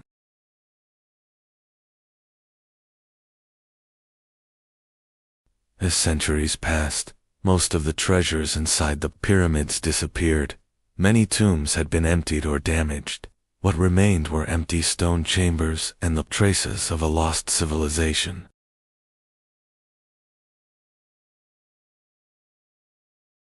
Once the pyramids were crowned with shining capstones. Many historians believe these pyramidions were covered in gold, but over time they disappeared, leaving the pyramids with bare summits. Centuries passed, kings and empires rose and fell, yet the pyramids continued to stand in the desert. The journey doesn't end here. We will continue exploring world history in chronological order. Follow the channel and visit us to continue the adventure. For over 4,500 years they have stood in the desert. Massive stone mountains built by the will of pharaohs. But who were the rulers powerful enough to command the construction of the pyramids? To answer that question, we must go back to the very beginning of pyramid building. Before the pyramids, pharaohs were buried in flat stone tombs. In ancient Egypt, pharaohs were not just rulers. They were believed to be the earthly representatives of the gods. During Egypt's third dynasty, this idea took a new direction. Pharaoh Djoser ordered the construction of a tomb unlike anything built before.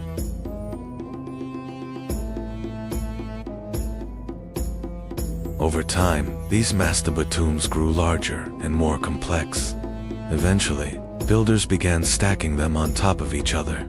This idea would lead to the first pyramid in history.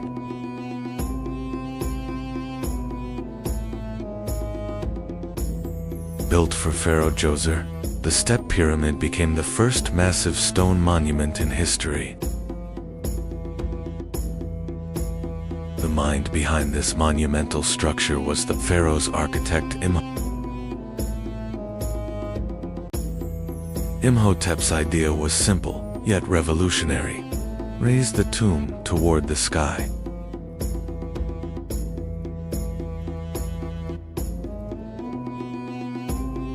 The Step Pyramid was rising layer by layer. Each new stone brought the pharaoh's name closer to the sky.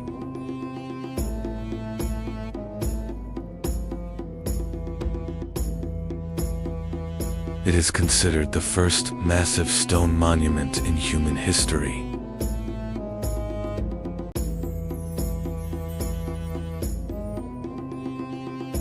The Step Pyramid was only the beginning. Architects were already dreaming of a perfect pyramid. The new pharaoh Sneferu dreamed even bigger. Now the goal was a perfect pyramid.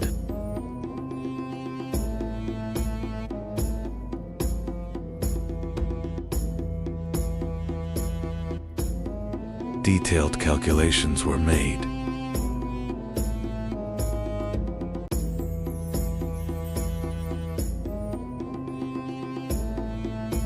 Sneferu finally found the perfect form. The first true pyramid rose from the desert.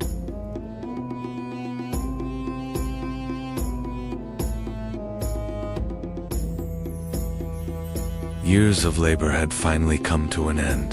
The workers walked home, carrying the quiet pride of their achievement. Sneferu was one of the pharaohs who advanced pyramid architecture. During his reign, pyramids took on a new form. This success opened the age of pyramids. Soon, an even greater monument would be built.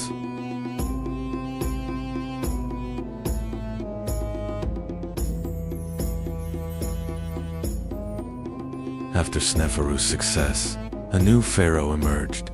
Khufu decided to build the greatest pyramid in history.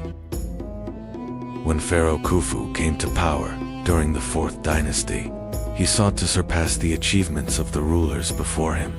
His goal was to construct a monument greater than anything Egypt had ever seen. The structure rising there would become more than just a tomb. It would stand as a symbol of the pharaoh's power and Egypt's engineering mastery.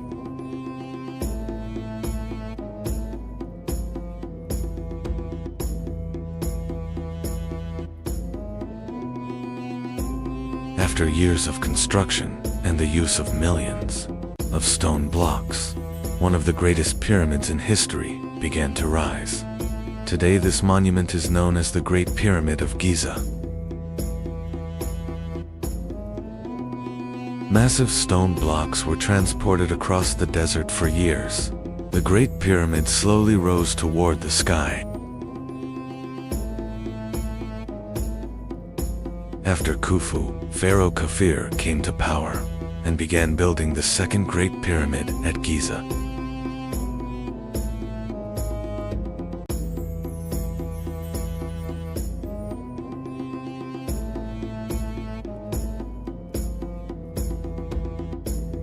After the death of Khufu, the throne of Egypt passed to his son Khafre. The new pharaoh wanted to continue his father's legacy and demonstrate his power. For this reason, he ordered the construction of the second Great Pyramid on the Giza Plateau.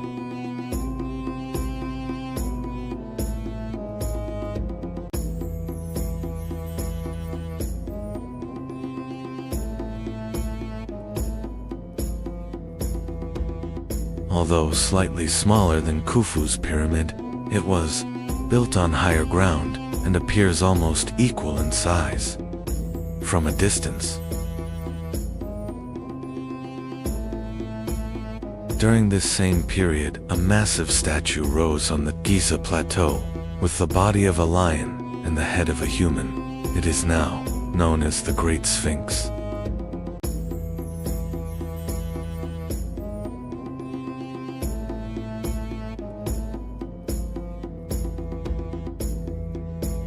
During the reign of Kafir, the Giza Plateau was more than just a field of pyramids. With temples, causeways, and ceremonial spaces, it had become a vast, monumental complex. Each of these structures represented the pharaoh's power and his connection with the gods.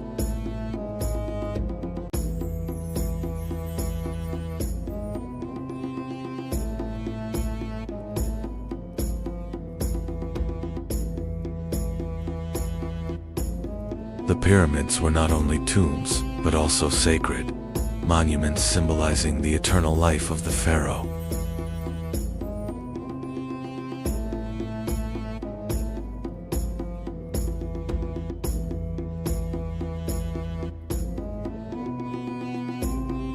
After Kafir, the throne passed to Pharaoh Menkaure, who began building the third pyramid on the Giza Plateau.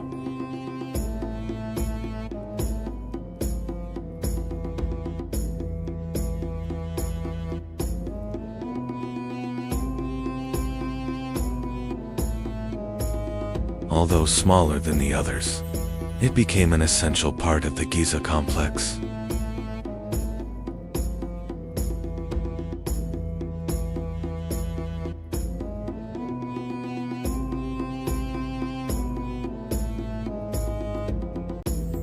Together, the three pyramids formed one of the most magnificent, monumental landscapes in ancient Egypt.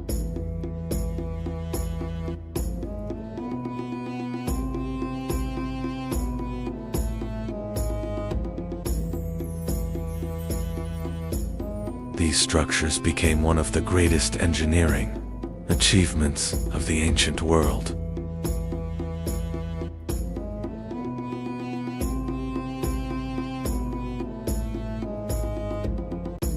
For thousands of years they have endured wind, sand, and time.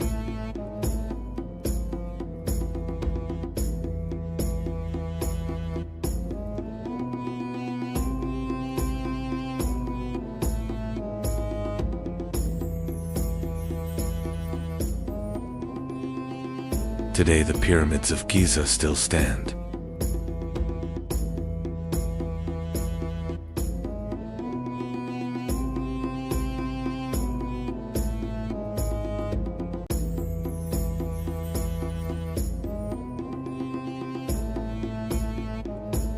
These monuments are more than structures made of stone blocks.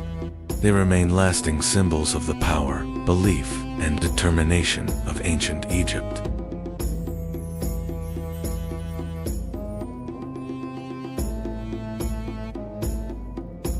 The Great Pyramid of Giza is considered one of the 7 wonders of the ancient world.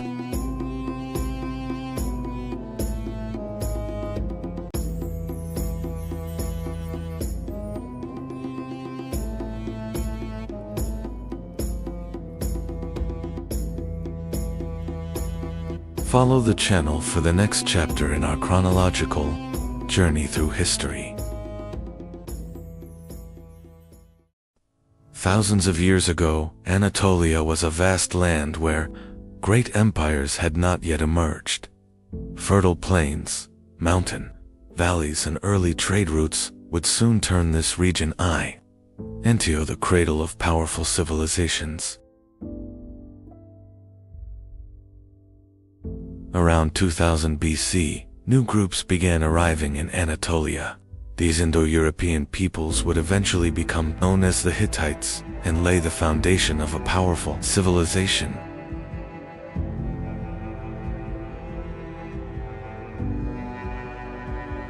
Before the Hittites, Anatolia was home to peoples such as the Hashans, Hurrians, and Luwians. Interaction with these cultures created a unique and complex civilization.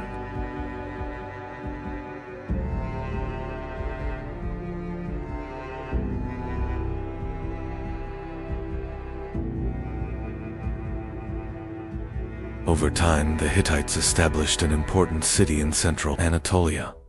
This city would become Hattusa, the future capital of a powerful empire.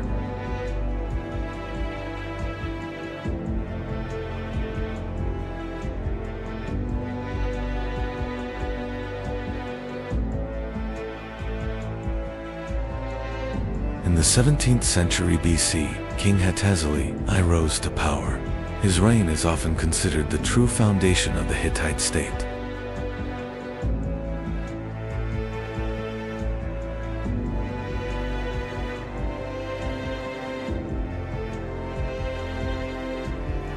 During the reign of Hattusili, the Hittite army conquered many cities across Anatolia.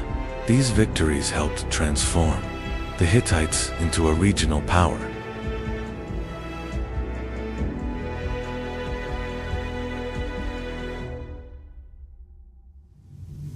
Under King Mursili I, the Hittite army marched deep into Mesopotamia, launching one of the most surprising campaigns of the ancient world.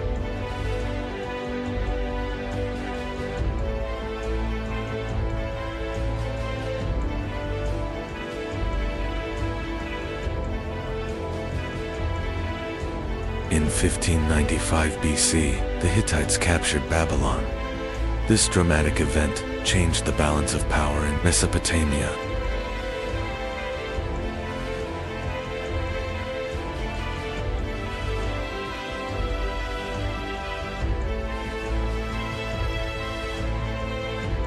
After the Babylon campaign, the Hittite kingdom entered a period of instability, marked by palace intrigues and power struggles.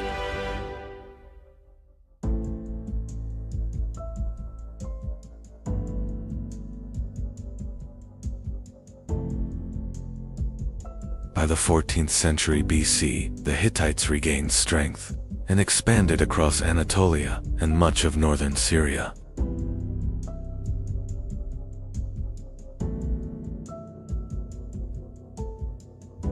The Hittite capital Hattusa grew into a powerful city, surrounded by massive defensive walls. It became not only the capital, but also the political and military center of the empire.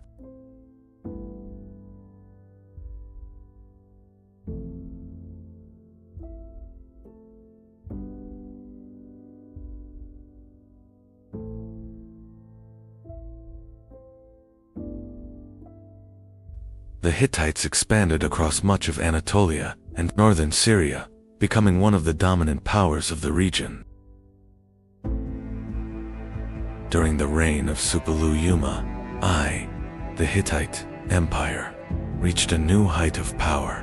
He is considered one of the greatest rulers in Hittite history.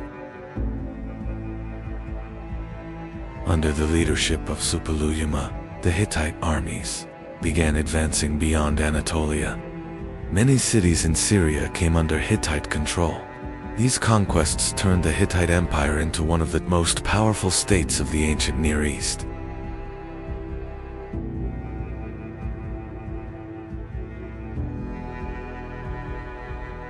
One of Suppiluliuma's greatest achievements was defeating the kingdom of Mitanni. With this victory, the Hittites gained control over many important cities in Syria. The fall of Mitanni helped establish the Hittite Empire as one of the dominant powers of the ancient Near East.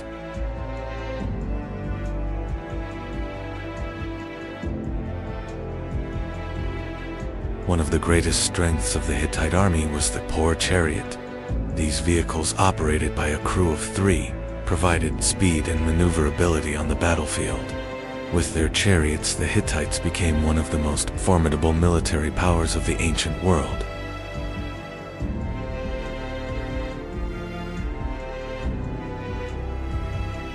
The Hittite Empire grew not only through military power, but also through trade networks. Trade routes connecting Anatolia, Mesopotamia, and Syria were under Hittite control.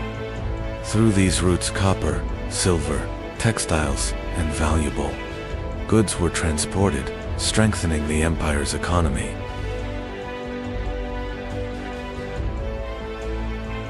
The Hittites recorded state documents on clay tablets, using cuneiform writing.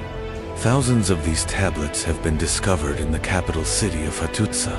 Thanks to these records, historians have learned a great deal about Hittite laws, treaties, and daily life.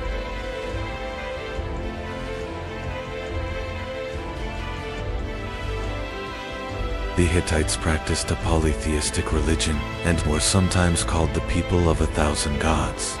Gods from many different cultures became part of the Hittite belief system.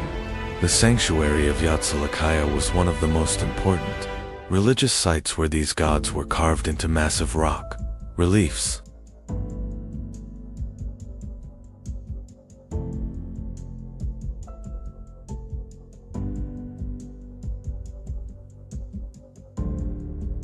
However, the rise of the Hittite Empire made conflict inevitable.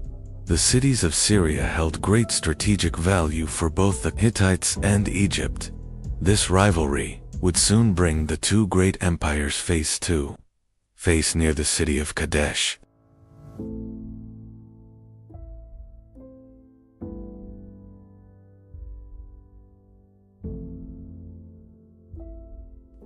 To the south, another great empire was rising, Egypt. Pharaoh Ramses II sought to expand his influence over Syria. For this reason, the powerful Egyptian army began marching toward the city of Kadesh.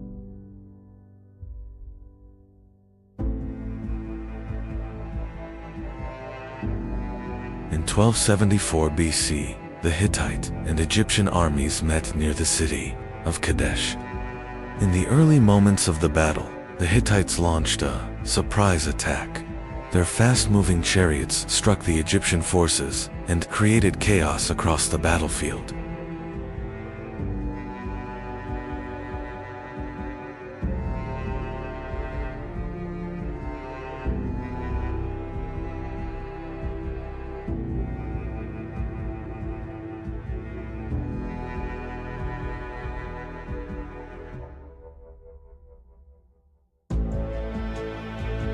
But the battle was not over. Pharaoh Ramses II rallied his forces and personally led the counterattack. The Egyptian army regrouped and managed to halt the Hittite advance.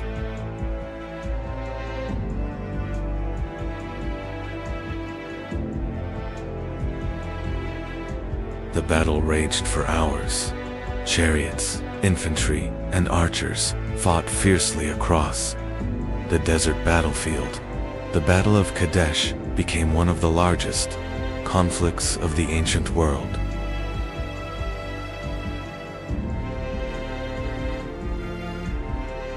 By the end of the day, there was no clear winner. Both the Hittites and the Egyptians had suffered heavy losses. The Battle of Kadesh was remembered as a massive clash between two great empires.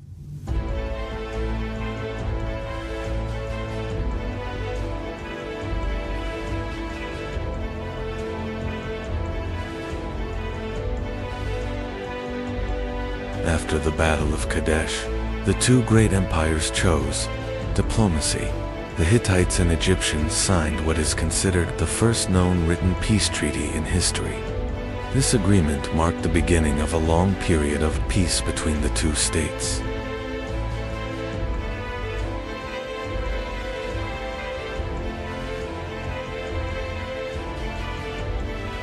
After the Treaty of Kadesh, a new era began between the Hittites and Egypt. Instead of war, the two great empires chose diplomacy and trade. Envoys were exchanged between the royal courts, strengthening relations between the two states.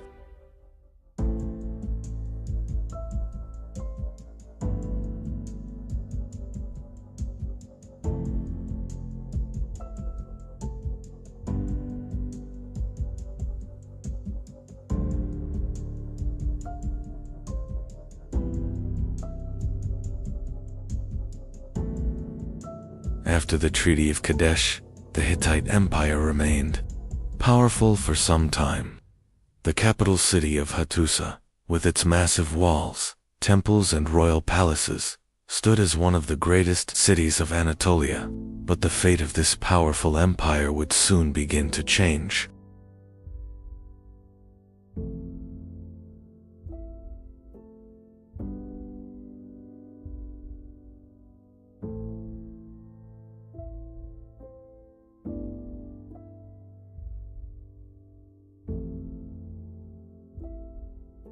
In 1200 BC, as catastrophes loomed, the great king made a difficult choice. At dawn, the last hope of the Hittites and their sacred relics were quietly carried out of Hattusa's gates. The capital was being abandoned to a deep silence.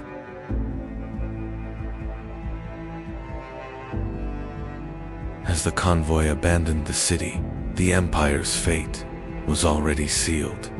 A mysterious enemy from the sea was setting coastal cities ablaze. This was the great invasion that would bring about the end of the Bronze Age. These invaders were not just looting, they were dismantling an entire civilization. The famed Hittite chariots and bronze weapons proved useless against these warriors of the Iron Age.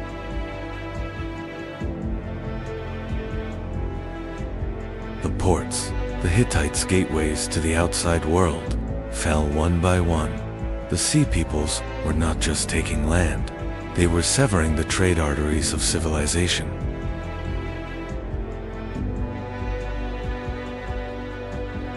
While the Hittite army fought deep in Anatolia, the coasts were left completely defenseless. Fire and smoke became the new fate of the once glorious Hittite cities.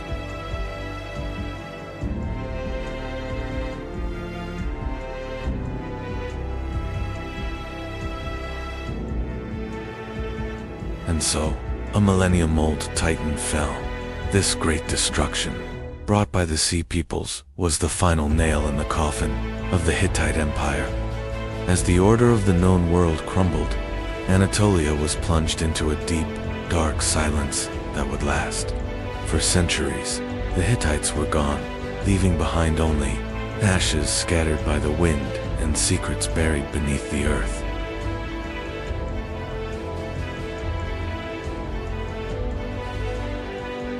The Hittites may have disappeared from history, but their legacy remains part of the story of human civilization, and we will continue exploring history in chronological order.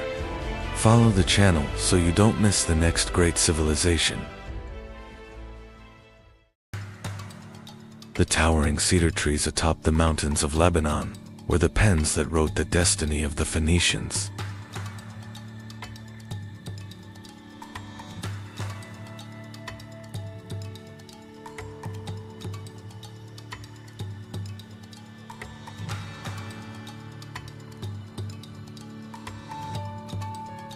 These trees were so remarkably strong that the ships built from them defied the fierce waves of the Mediterranean.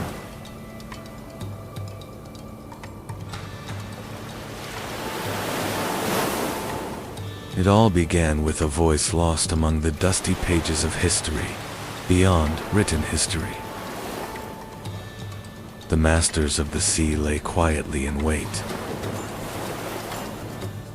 With the launching of these vessels into the sea, history's first true seafaring people emerged. The Phoenicians were not a single empire, but a series of interconnected giant port cities.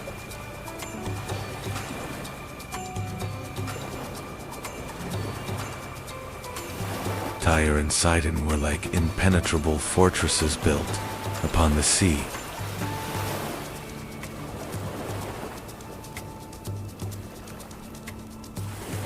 These ports became the first great metropolises where goods, languages, and cultures from across the world blended together.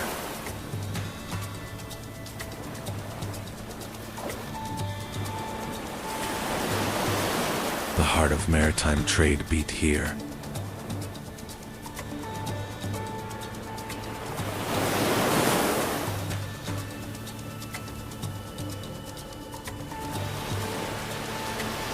and the wealth of Phoenicia flourished within these harbors.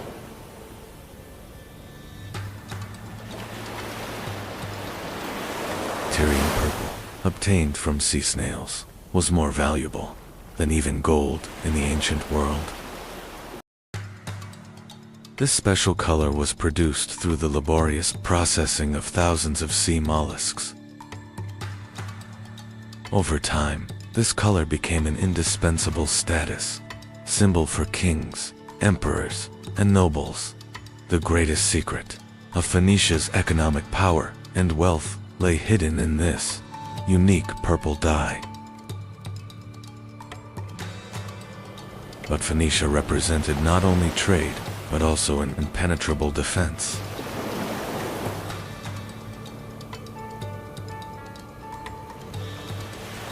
A circular waterway leading to the center, with a small island in the middle, where the admiral was positioned. When the enemy entered, they would find themselves facing a massive fleet. This was strategy written in stone and water. The Cotton Harbor, rising in Carthage, was the most advanced military engineering marvel of the ancient world. From the outside, this circular harbor appeared to be a quiet trading center, but inside, there were secret hangars housing more than 200 warships.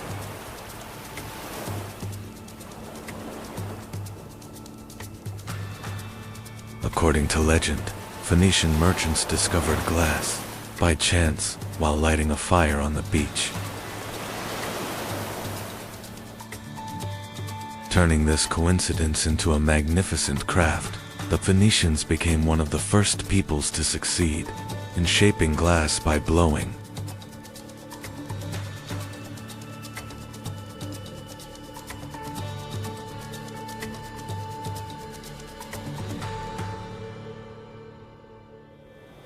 Transparent glass vessels, elegant vases, and colorful beads became the most sought-after luxury goods, everywhere from the Mediterranean to Mesopotamia. Glass craftsmanship proved their aesthetic sense and commercial intelligence to the entire world.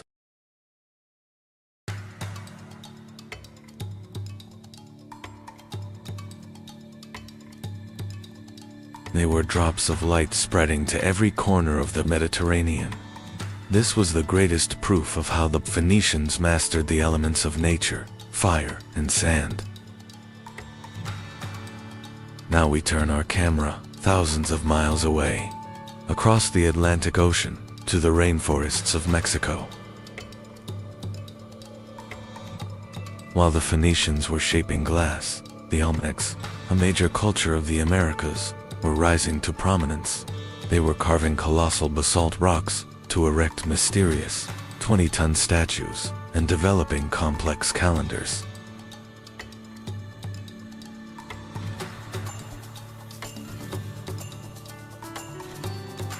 While the Phoenicians navigated by looking at the stars, the Olmecs used those same stars to build their pyramids.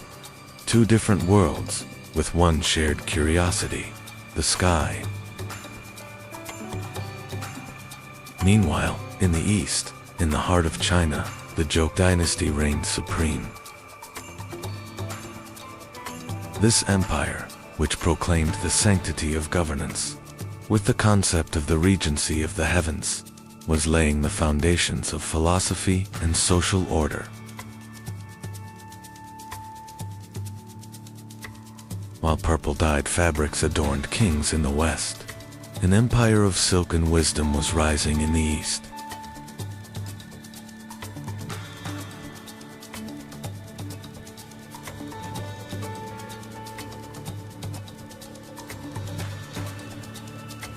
Varsalan met in history was like a gigantic machine beating, unaware of each other, but at the same pace.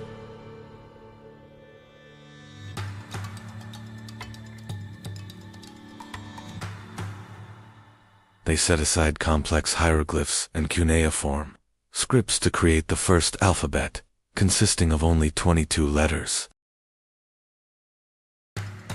Thanks to this revolutionary invention, reading and writing moved beyond the monopoly of palaces and reached the common people and merchants. The foundation of the modern alphabets we use today was laid with this knot tied by Phoenician scribes thousands of years ago. The Phoenicians did not just build ships, they also learned to read the language of the sea. They were the first sailors to find their way during night voyages by following the North Star, known at the time as the Phoenician Star. Their double-rowed galleys, the biremes, provided both agility in war and high capacity in trade. This technological superiority made them the undisputed sole masters of the open seas. They were the only people who dared to cross the Pillars of Hercules, known today as the Strait of Gibraltar, which was considered the end of the known world. They fearlessly ventured into the fierce waters of the Atlantic Ocean, circumnavigated the African continent, and reached the British Isles to trade in tin.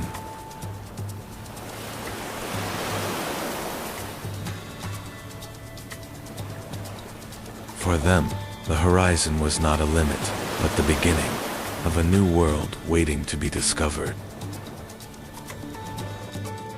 These courageous expeditions changed the geographical knowledge of antiquity forever. Carthage, whose foundations were laid with the exile story of Princess Dido, soon reached a power that would overshadow even its mother city, Tyre. This new city rising on the North African coast became the most magnificent fortress of the Phoenician spirit and commercial genius. Carthage was not just a colony, it was the new master of the Western Mediterranean and the center of a massive empire that would rival Rome. This rise ensured the spread of Phoenician influence throughout the entire Mediterranean basin. One of the greatest strategic battles in history took place before the city of Tyre, which was considered impenetrable.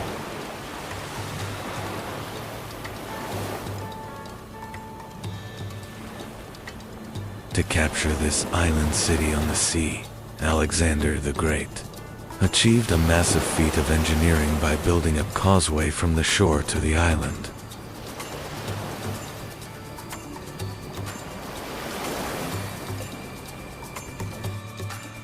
This relentless siege, lasting for months, was not just the fall of a city, but a historical turning point where the Phoenician city-states began their physical decline.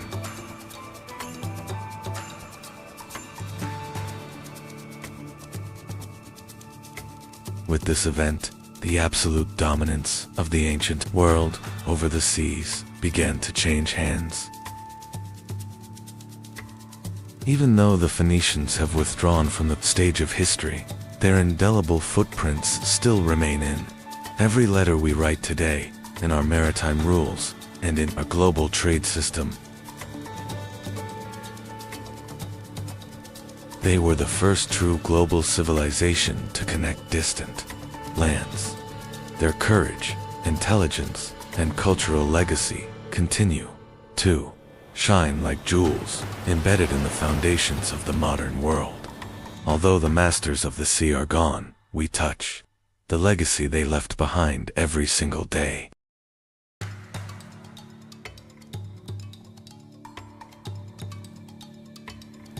The ancient world was far larger than we imagined, bound together by invisible threads. From Phoenicia to America, from China to Africa, humanity built with the same unwavering determination. In the next episode, we'll explore the great turning point where these civilizations met. Don't forget to subscribe and join this vast journey. The jungles of Mexico hid America's greatest secret for thousands of years. This dense green canopy carried the traces of a massive genius isolated from the modern world.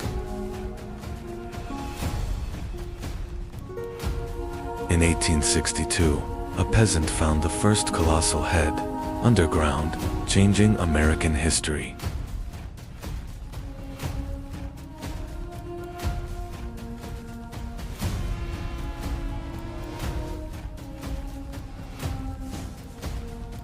Around 1200 BC, a massive civilization suddenly rose in these jungles. Without any preparation phase, they directly reached the peak in architecture and art.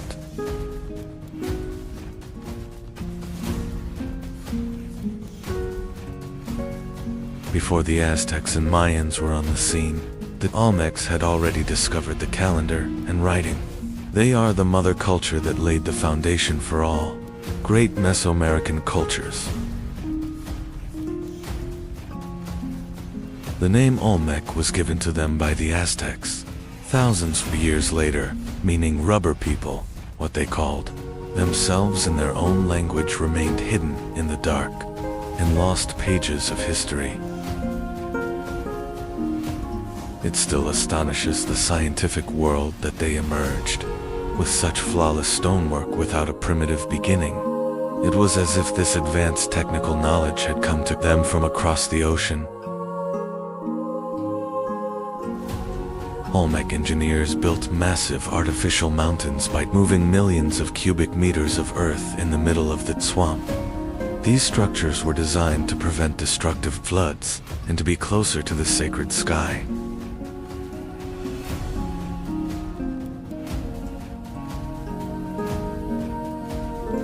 Water channels carefully carved from stone are one of the most advanced hydraulic engineering examples of the ancient world. This system, which brought continuous clean water to the city, is tangible proof of the Olmec's technical genius.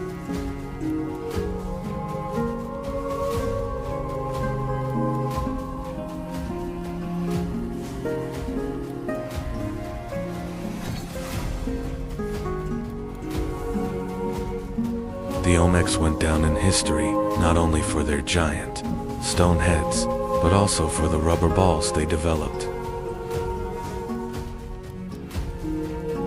By processing latex obtained from rubber trees growing in forests, they managed to produce flexible and durable balls. These balls formed the basis of the sacred ball game played in Mesoamerica.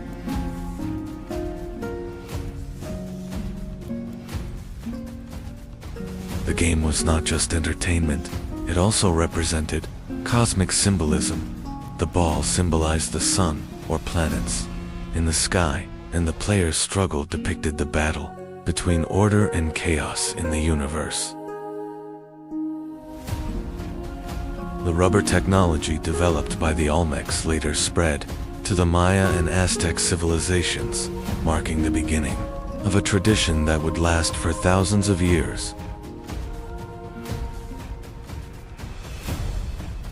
Every street and structure in the city is not random, but aligned according to specific star systems and planets.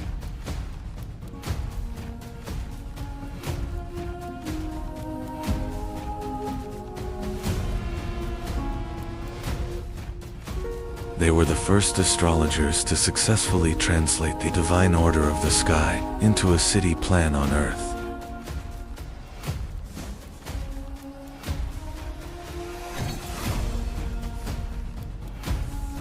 They not only observed the sky, but also interpreted the cycles of Venus and the movements of the stars as sacred signs.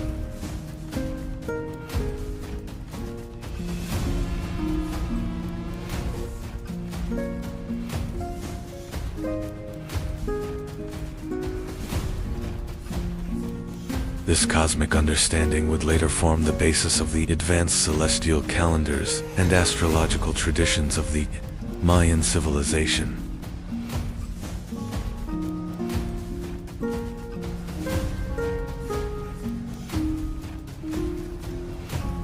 did a people without wheels or pack animals bring these blocks from the mountains 100 kilometers away?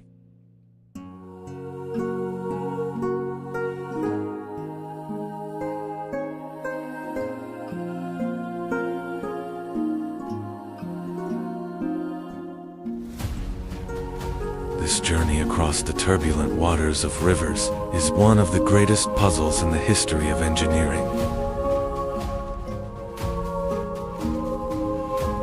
The thick lips and wide-nose structures on the statues contrast greatly with indigenous American genetics.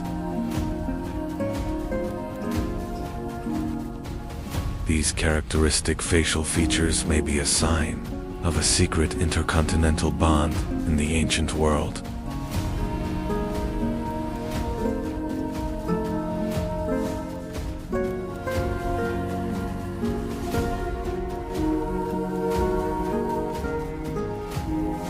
The helmets on the heads bear striking and inexplicable similarities to ancient Middle Eastern and Phoenician warrior helmets.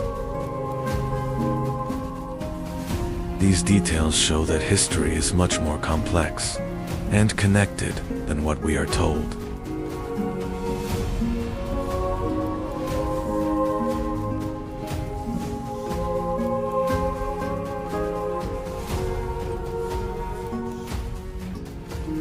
Each head has its own expression and soul. These are not just statues, but copies of living kings.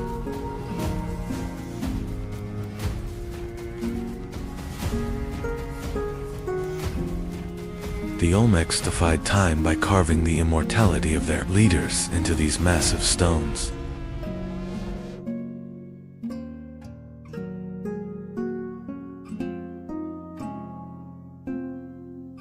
According to Olmec belief, the head is the most important center where the soul, intelligence, and sacred power are gathered. Therefore, by depicting only the head instead of the body, they aim to preserve the essence of the person. Deep hammer marks on some heads are the result of a ceremonial ritual performed when a leader died. These marks were left to release the dead king's power from the stone and send his soul to eternity.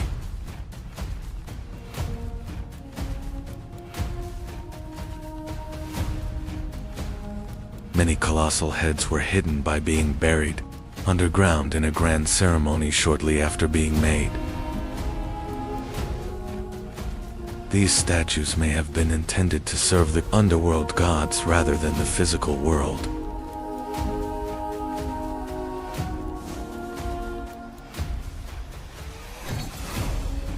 The colossal statues face the precise coordinates where the sun rises and sets during the solstices. These massive stones were also fixed observation points used by the civilization to measure time. Long-bearded strangers with different clothing, never seen among the local people, are depicted in the reliefs. These figures are the memory of mysterious guides who set foot on the American continent thousands of years ago. The La Venta Pyramid is America's first pyramid and symbolizes a sacred volcano. This massive earthen structure was the first spiritual bridge the Olmecs built between heaven and earth.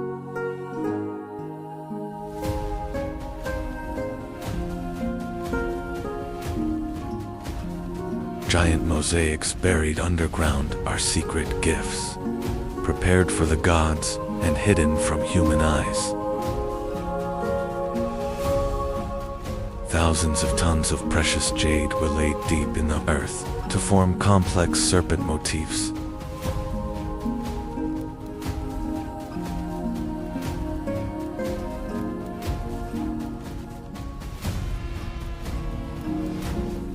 The tools they made from hematite may be the first examples of a compass, showing they discovered the Earth's magnetic field.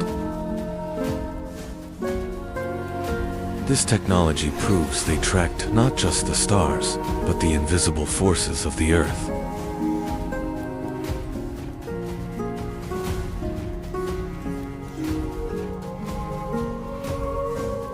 The Olmecs processed obsidian as smooth as a mirror to direct light and energy into dark temples. These mirrors were used in rituals, both for divination and to control the power of the sun.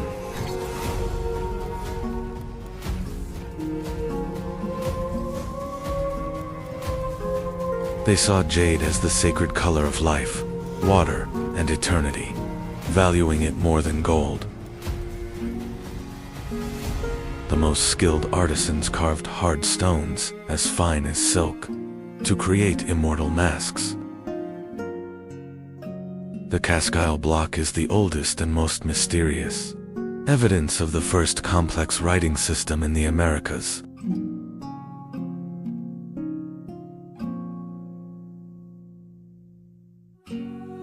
The symbols on this stone are one of the ancient world's greatest unsolved linguistic puzzles. The Olmecs developed a number system of dots and bars capable of complex astronomical calculations. This mathematical genius allowed them to accurately measure cycles spanning thousands of years. Being one of the first civilizations to use 0 as a digit shows the depth of their mathematical knowledge. The concept of 0 was a symbol of their understanding of the void and eternity of the universe. The Olmecs' adoption of this understanding shows that they were not only mathematicians, but also great philosophers who contemplated everything in the universe. By interlocking two different calendars, they perfectly controlled time from both religious and agricultural perspectives. This system is a massive legacy that would form the basis of the Mayan calendar thousands of years later. The Olmecs' greatest god was a half-human, half-jaguar, being representing power and the underworld. This figure symbolized the union of nature's wild power and human intelligence. Mysterious baby-faced figures were sacred spirits, representing rain from the sky and the fertility of the earth. These statues were offerings for the continuation of the agricultural cycle that fed society.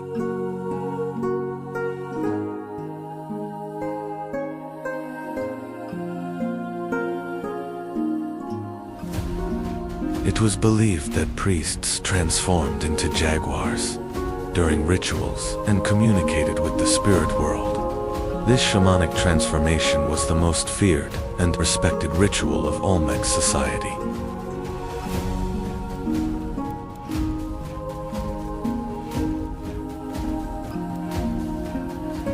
Sacrificial ceremonies to please the gods and maintain the balance of the universe began in the dark corners of Olmec temples.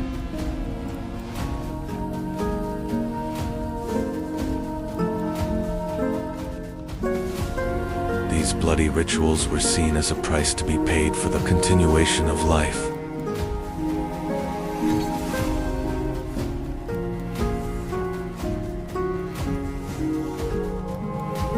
They consecrated caves as massive mouths opening to the realm of the dead and the dwellings of the gods. These dark passages were sacred spaces where the fine line between life and death met. The oldest traces of the Mayans' famous feathered serpent god Kukulkan are hidden in these depictions of winged snakes. This motif represented the eternal connection between earth and sky and wisdom. They saw mountains as the true home of the gods and built massive altars to reach these peaks. Every mountain was a ladder stretching to the sky and a source of divine power. Around 400 BC, these massive cities began to be abandoned, suddenly and mysteriously. Although there is no certain evidence as to why the population dispersed, environmental disasters are the most likely possibility.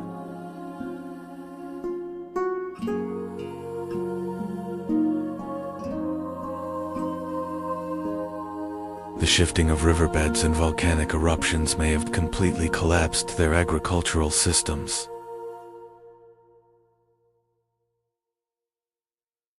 Nature, taking back the fertility it offered, also paved the way for the end of this great civilization. This was not an escape, but a farewell ceremony. They entrusted those imposing, wise faces to the compassionate embrace of the earth, so that the spirits of their kings, even if their cities were destroyed, would live forever in the heart of the land. This was not a defeat, but an act of preserving memory and honor.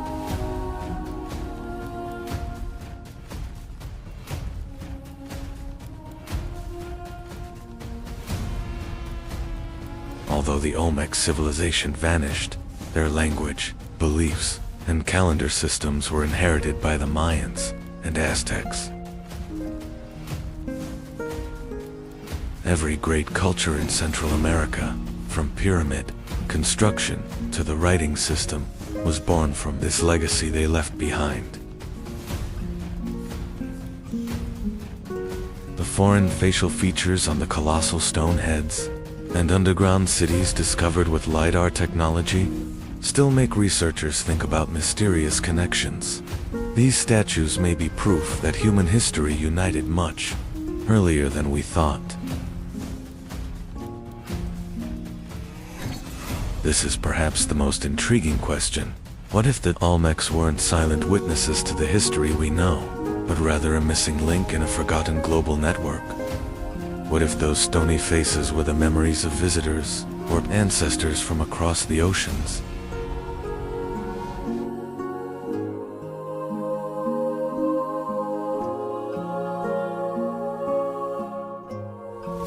Olmec, the beginning of civilization, mystery itself, and the common heritage of humanity. Remember, these colossal, heads deep in the jungles, continue to whisper the truth and ancient knowledge to us. The beginning of civilization, mystery itself, and the common heritage of humanity. We will continue to trace these ancient secrets. Don't forget to subscribe to the channel to join us on this journey into the depths of history, and not miss the rest of the series. Hundreds of thousands of years ago, in the caves of Jalkudian, primitive humans control fire for the first time. The struggle for survival begins amidst dark forests and wild animals. As the Ice Age ends, people leave the caves and settle.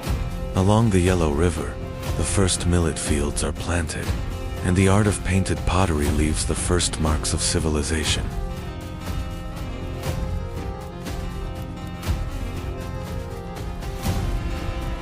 Around 2500 BC, society becomes complex. Longshaned people build high walls and produce technological marvels: pitch black, glossy, eggshell-thin pottery.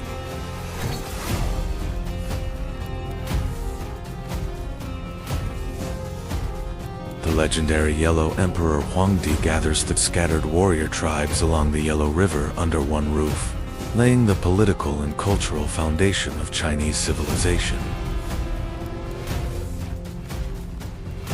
Empress Li Su, while sitting under a mulberry tree in her garden, unspools silk fibers from a cocoon that fell into her teacup, starting the silk weaving that would dominate the world for millennia.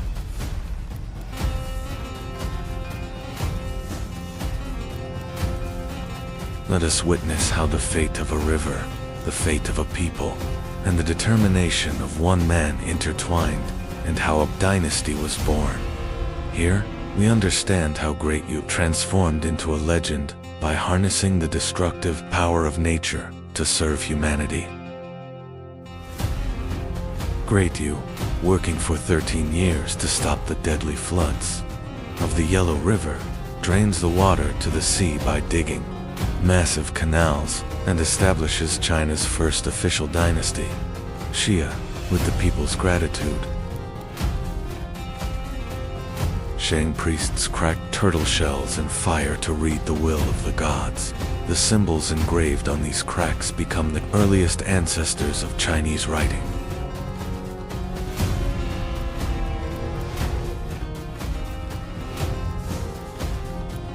The last Shang king, Di Xin, falls in love with the legendarily beautiful but cruel Daji, indulging in luxury in palaces with lakes of wine while his people starve. The virtuous Zhou leader Wu unites the tribes and defeats the Shang army at the Battle of Mai. King Di Xin sets himself on fire with his treasures, ending the dynasty.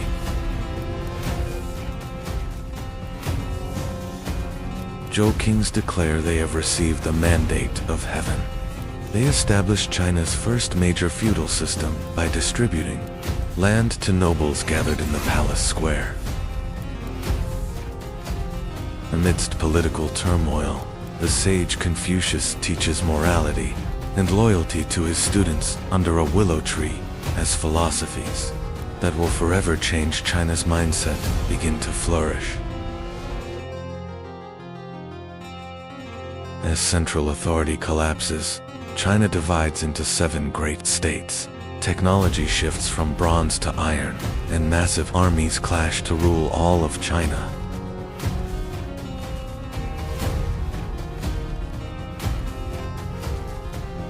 Ending the warring states period, Qin Shi Huang declares himself the first emperor. He unifies the 7 kingdoms under one flag while standardizing weights, currency, and writing.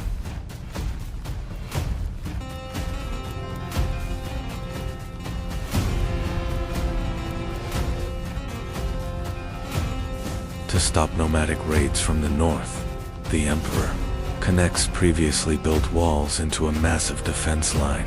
Thousands of workers raise the world's largest structure on mountain peaks.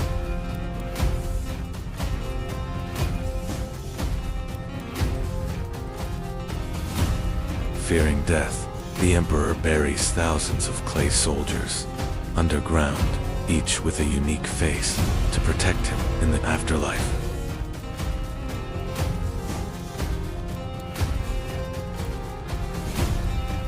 The Silk Road carried not only silk and horses, but also the arts and riches it encompassed as China encountered the world.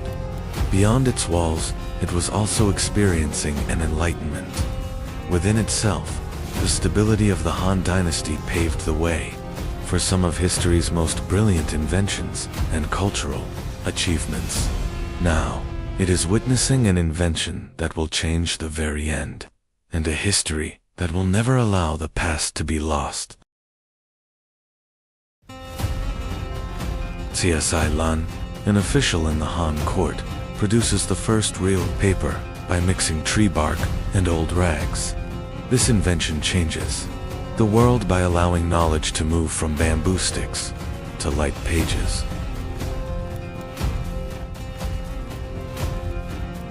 The capital Tianjin becomes the largest and wealthiest city in the world. In palaces with vast gardens, poets, musicians, and scientists produce the most elegant examples of Chinese art.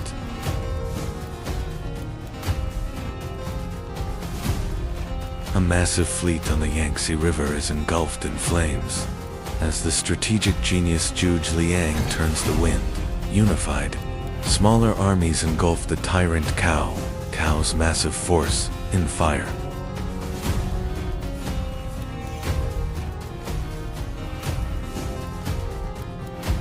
Three legendary warriors under blooming peach trees, Liu Bei, Guan Yu, and Zhang Fei, swear an oath to remain brothers until death to protect the people and save the empire. The wise Zhuge Liang sits on the city walls with a feather fan. Stopping the enemy with a single musical note, he proves to the world that intelligence is superior to brute force.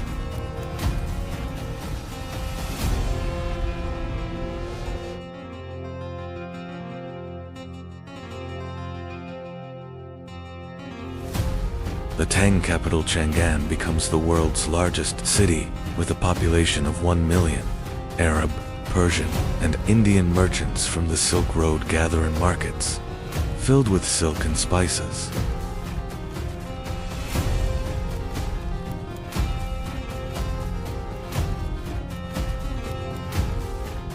Wu Zixin, the first and only woman to sit on the throne in Chinese history, rules the empire with her intelligence and iron fist. She takes the power of women in society and the grandeur of art to its peak.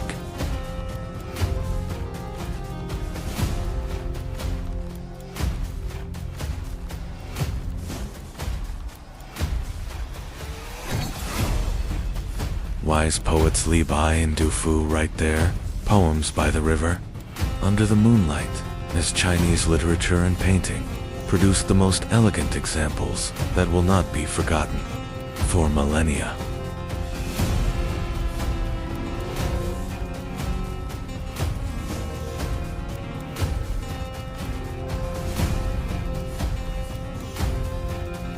Towards the end of the Temps dynasty, in the 800s AD, 9th century Chinese alchemists accidentally invent gunpowder while searching for the elixir of immortality in their laboratories.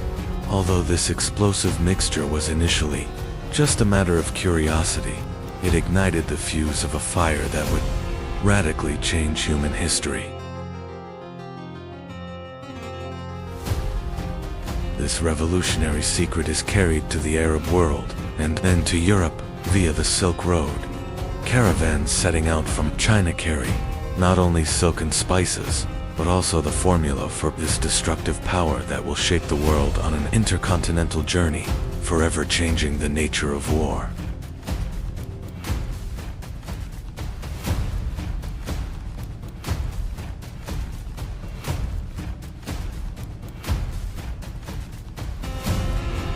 This technology reaches its peak during the Song dynasty.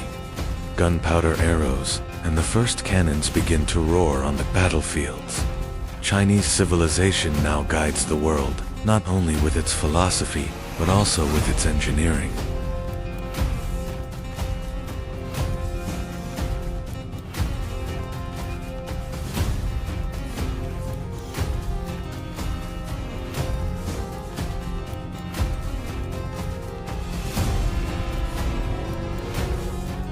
From the first fire by the Yellow River to the world shaking invention of gunpowder, Chinese civilization, like a river, flowing uninterrupted for thousands of years, shaped the soul with its philosophy and the world with its engineering. On this journey, we only saw the foundations, the wisdom of Confucius, the ambition of the first emperor, and the grandeur of the Silk Road.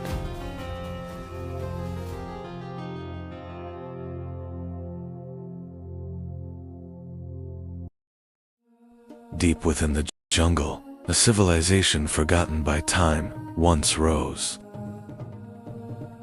In the deep jungles of Central America, a civilization was born.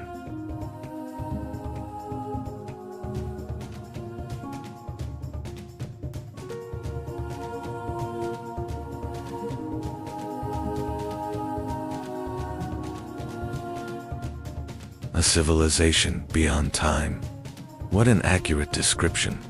The verdant lands of Mesoamerica, a civilization that was constantly evolving, not just in its calendars. Its pyramids were ladders reaching to the sky, and each GLF on its walls was a code whispering the secrets of the universe.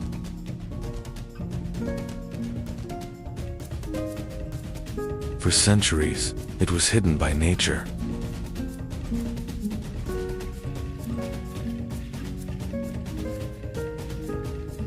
Here are those lost ruins, once nestled in nature.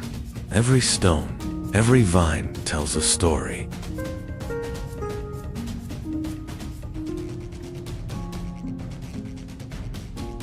But this civilization would change the world.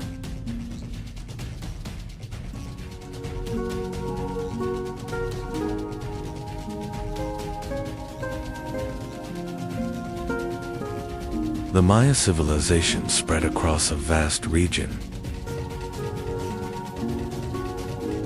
It all began with small villages.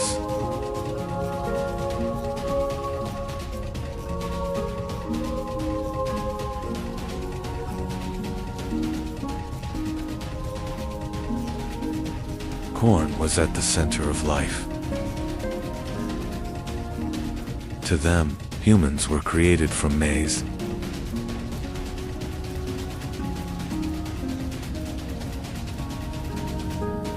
Villages slowly transformed into great cities.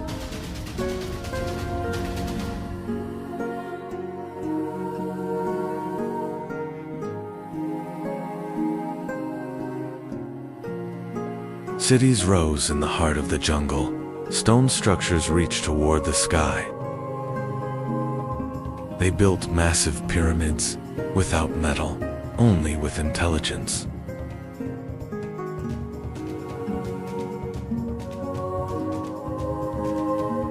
Engineering, without using wheels, iron tools, or pack animals. They built pyramids overlooking the sky by moving tons of stone deep into the forests. Population. The total population of the cities exceeded 10 million during this period.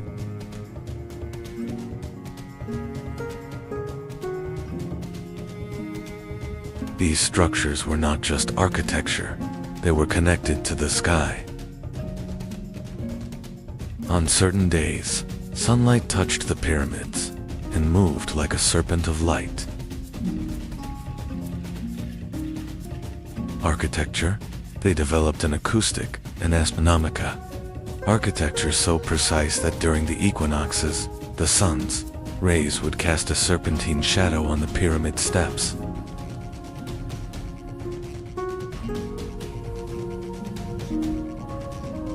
The Maya watched the skies.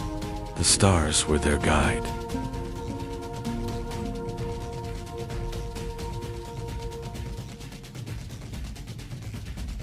Astronomy and calendar.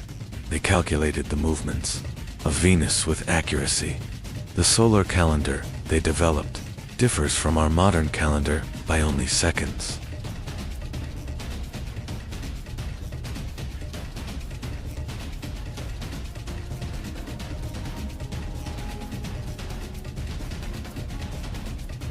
They tracked planetary movements, especially Venus, which was crucial to them.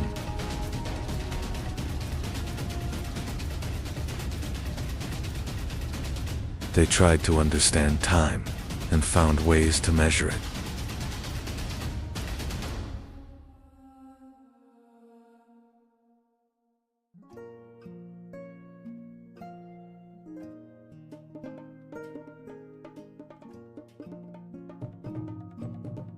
They created complex calendars, still incredibly accurate today.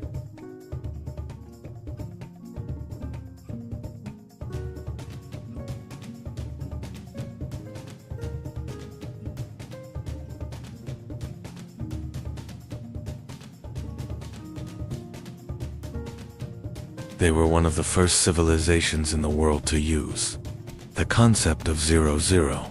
They developed a base 20 number system.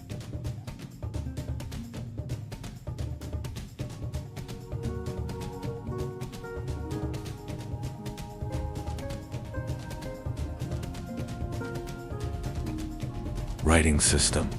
They possessed the most advanced writing system hieroglyphs in the Americas. They wrote history books using over 800 symbols.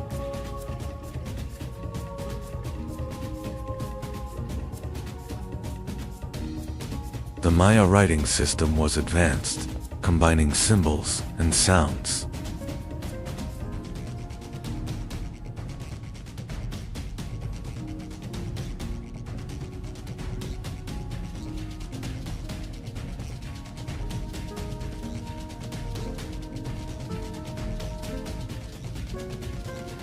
They imprisoned Venus in time, carved history into stone, and discovered zero.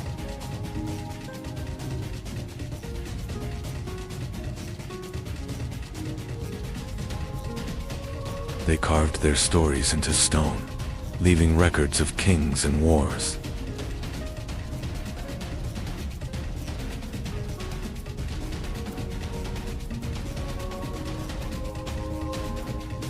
Kings were not just rulers, they were believed to speak with gods.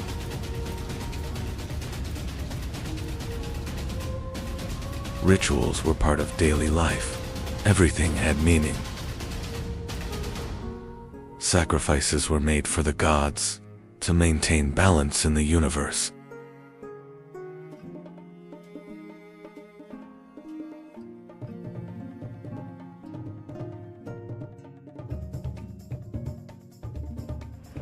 But the Maya world was not peaceful.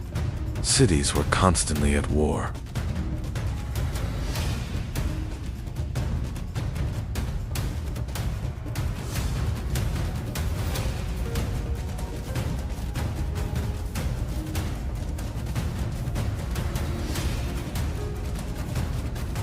Wars were fought for power. Blood was spilled for control.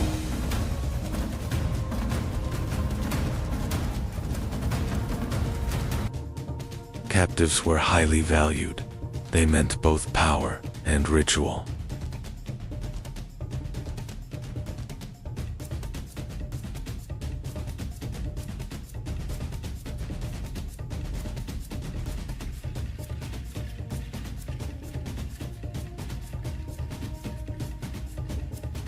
Then nature began to change.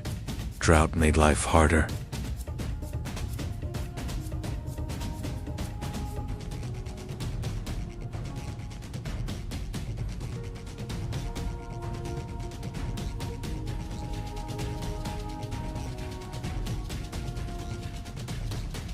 Agriculture began to fail. The land was no longer as fertile.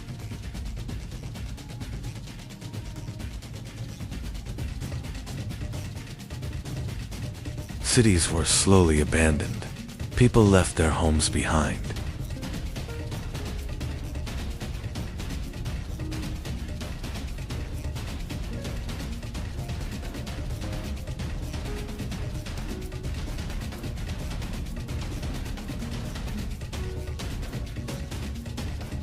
Massive structures stood empty. The jungle reclaimed everything.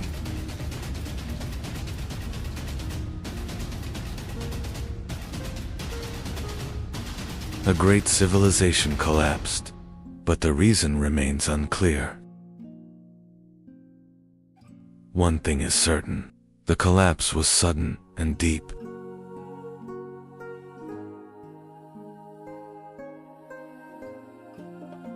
But the Maya people did not disappear. They continued to live on.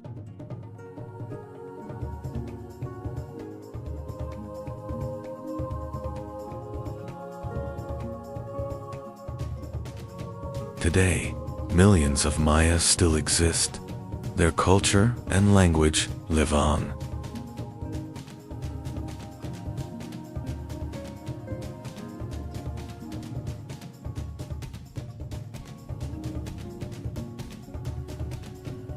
Their past still lives within them, and their story continues.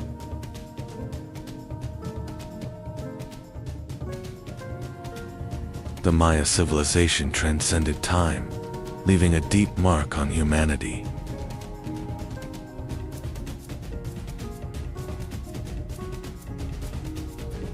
And some mysteries remain unsolved. Perhaps they never will be.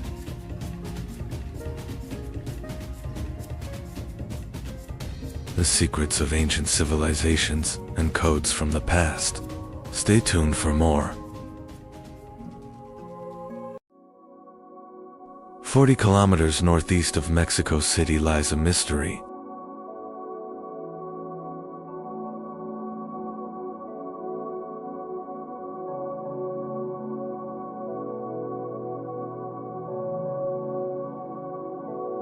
Its name comes from the Aztecs.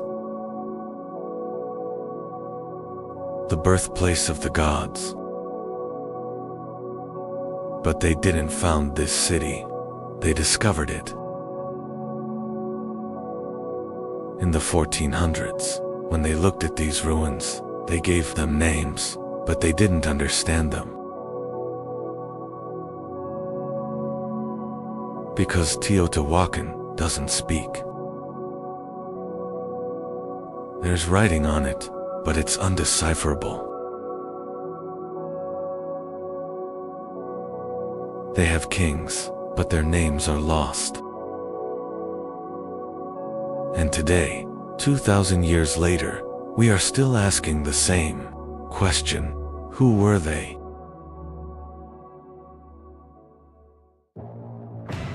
In 100 BC, while the Roman Republic was being established, and the Qin dynasty was rising, something else was happening here.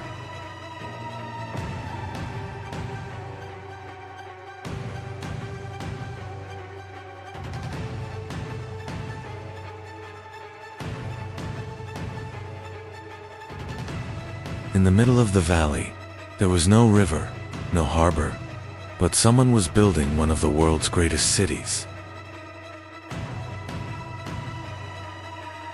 No wheels, no iron, but 100,000 men and a plan, a terrible plan.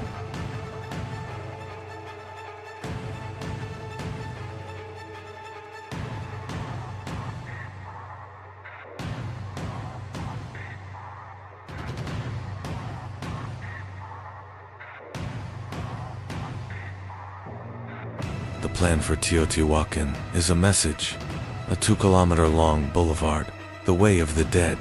Why the dead? Because along this road, there are small hills, graves, but who is in them? We don't know. The tombs have been plundered, perhaps kings, perhaps priests, perhaps victims. But this path is not just a street, it is an axis between the earth and the sky.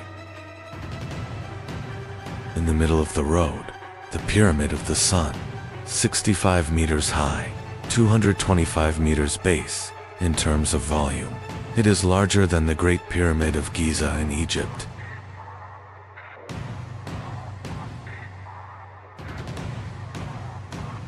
But it's different. This pyramid is made of limestone and volcanic tuff, and it's not hollow. In the 1970s, a tunnel was discovered. It's 100 meters long. From underground towards the very center of the pyramid. But what's in the center? A tomb? A treasure? No, a room. And in that room, in 2015, mercury was found. Tons of mercury, liquid metal, for the journey of souls, for the passage of the dead.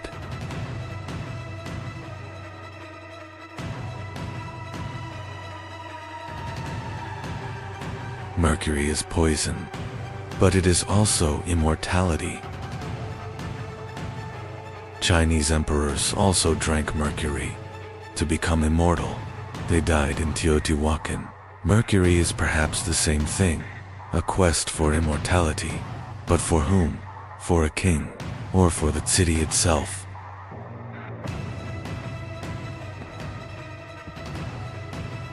At the end of the road, the Pyramid of the Moon, smaller, older, more mysterious.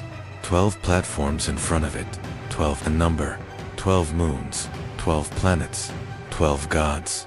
We don't know.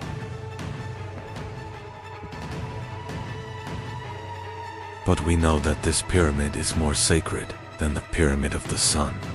Because here, there are sacrifices, human sacrifices, children, animals, all for a ritual.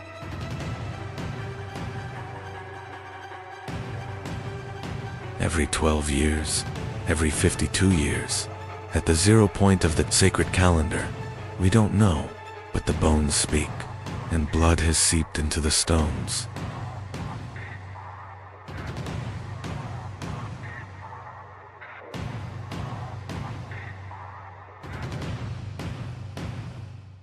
The pyramids are fascinating, but the real Teotihuacan was here. Lavend, Tetatla, Sakawala.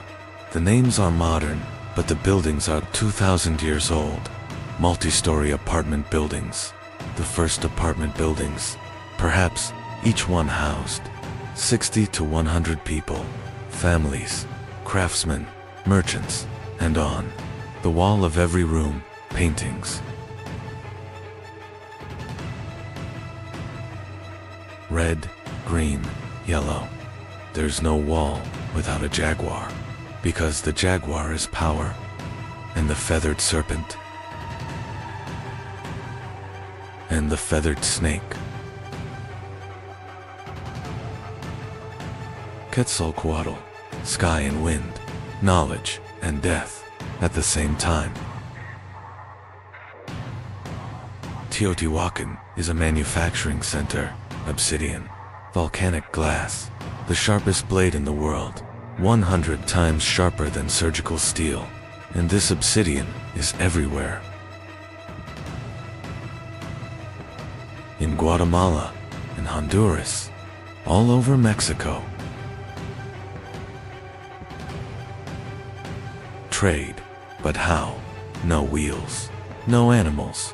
People carried things on their backs, 100 kilometers, 500 kilometers, and what did they get in return?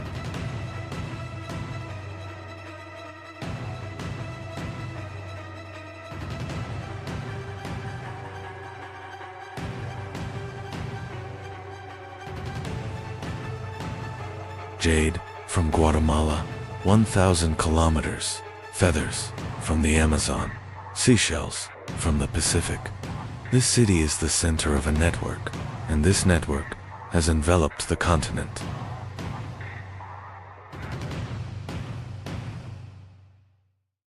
But Teotihuacan isn't just rich.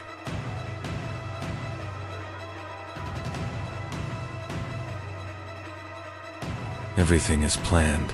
The streets are like cages. Every block is a square. Water, sewage, perhaps. 2,000 years ago, and there are no portraits of kings, no monuments. How was this city governed? The priestly class? A military aristocracy? Or a system we don't understand? Perhaps the first megacity, the first anonymous power. 1,000 kilometers to the south, another world, the Maya. Tikal city-states, hieroglyphic writing, kings. But in 378 AD, something changes in Tikal. A new dynasty, a new architecture, and this architecture comes from Teotihuacan, Stela 31, stone monument. On it, a figure, Teotihuacan-style clothing, black glasses, the black-eyed squirrel. Its name is the black-eyed squirrel, and from that day on, Tikal grows up. It's fighting, it's expanding. Did Teotihuacan influence the Maya, or did it invade them? In Guatemala, at Caminal, there's the Teotihuacan pyramid, the same style, the same technique. In Honduras, in Copan, there is Teotihuacan obsidian. This is not just trade. This is power, perhaps an embassy. Perhaps a prince ascended the throne through marriage. Perhaps an army came and changed a dynasty. But the result is the same. The influence of Teotihuacan stretches thousands of kilometers. This is not a city, it is an empire. Silent, unwritten, but real. And here's the interesting thing. The Maya wrote. They recorded everything. But about Teotihuacan, they wrote almost nothing. It was simply, that day, people came from faraway lands. Faraway lands, 1,000 kilometers, and then, silence. Why was Teotihuacan so frightening, or so secretive? around 550 AD, maybe 600 AD. It's not certain, but something is happening. The city center is burning. The temples are being destroyed. The Temple of the Feathered Serpent in particular. Symbols are being broken. Statues are being shattered. Is this an external attack or an internal rebellion?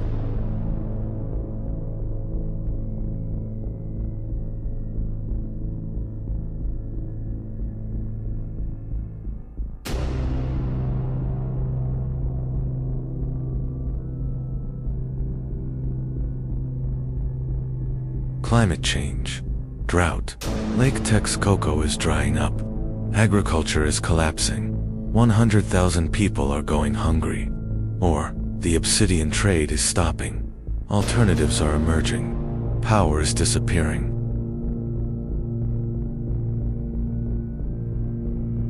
But this isn't a sudden end, it's slow. 100 years, people are leaving, apartments are being emptied. Some are going to Maya lands. Tutikal. Tokopan. They're taking their knowledge, their beliefs with them. Some are going up into the mountains, to the high plains. And the city is being forgotten. Right? No.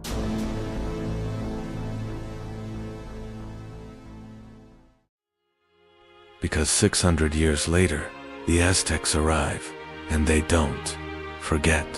They call it the birthplace of the gods, and they build temples here for their gods, layer upon layer, history upon history.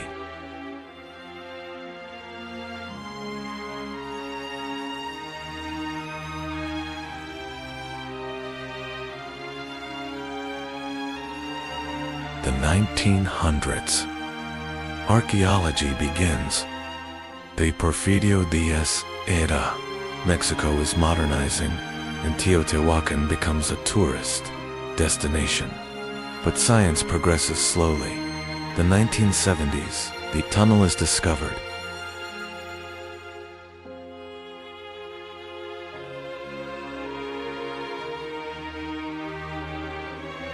1980s, radar. More structures beneath the city. 2003, a new chamber beneath the Temple of the Feathered Serpent. 2015, Mercury, and still, something new every year. The 2020s, LiDAR, remote sensing, and we still can't decipher the writing. We still don't know the names of the kings.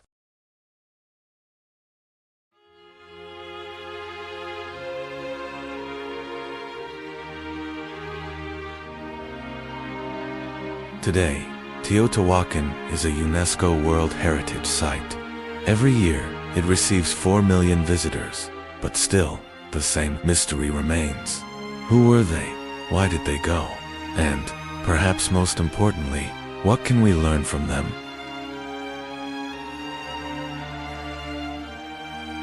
The collapse of megacities, climate change, resource depletion, social inequality. All of these existed 2,000 years ago, and we're still asking the same questions.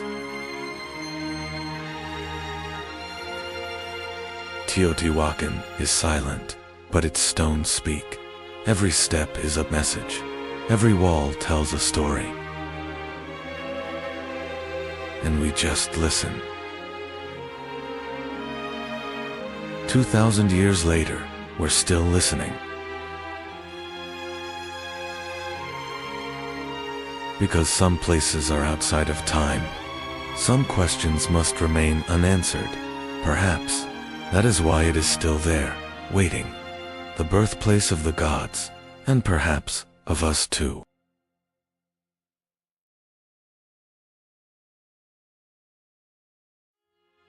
Teotihuacan is still being excavated.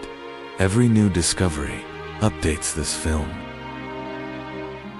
The city was aligned. Mercury discovered in 2015. Everything was deliberately analyzed. The writing system remains a mystery. Everything followed a deliberate plan. and perhaps we can never figure out should remain mysteries why they were built. Here they are, pyramids beneath the aligned stars. This city exists, there's secrets forever hidden, but no one knows who built it. One of the greatest mysteries journey through human history. Don't forget to subscribe to my channel. There is a city 400 meters above the Oaxaca Valley, on top of a mountain, Monte Alban. The White Mountain. This name was given by the Spaniards, who arrived in the 16th century, but they did not found this city. The Zapotecs built this city, yet even today, we still do not know the original name they gave to this mountain, because the Zapotec writing system has not yet been fully deciphered. 700 BC, that's 300 years before Rome founded the city. The Olmecs had collapsed. The Mayans were rising. But here, in southern Mexico, something else was happening.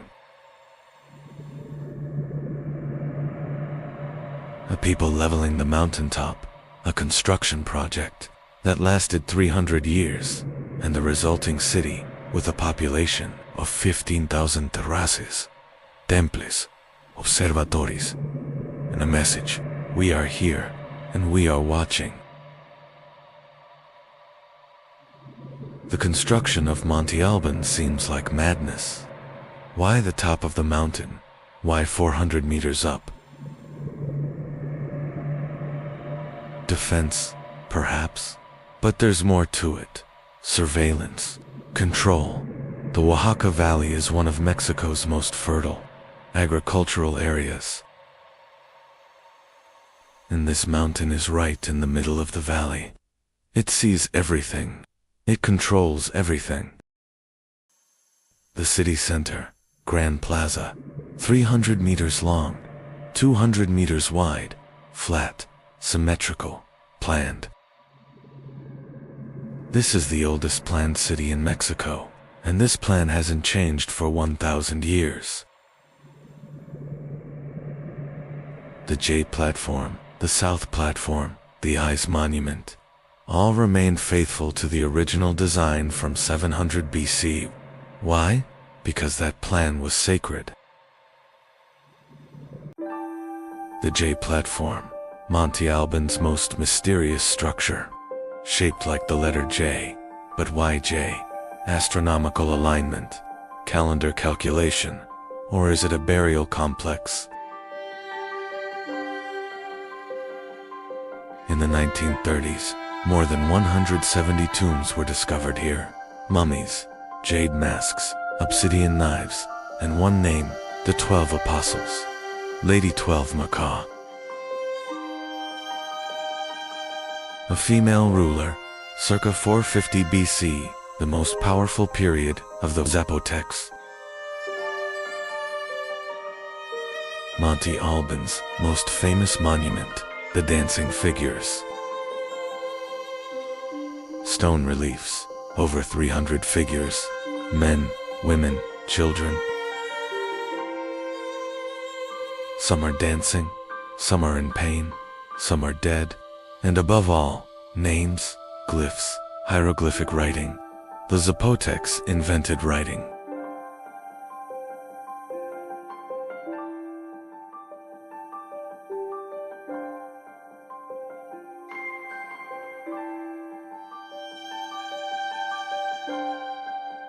Before the Olmecs, independent of the Mayans, but this writing system is still undeciphered. 80% of it remains unknown. The inscriptions on the figures, names, dates, places. There's a place called Bourgeois, where we don't know. An event called Bloody Moon, when we don't know. But what we do know is, these figures are prisoners, enemy, leaders. They're not dancing, they're being tortured, and this is the message of Monte Alban. If you oppose us, this is your end. This monument is propaganda, a show of force. But it is also history. a record of how the Zapotecs conquered their neighbors, and this record spanned 1,000 years. Because Monte Alban stood for 1,000 years, until 708. Rome fell, Teotihuacan fell, but Monte Alban still stood.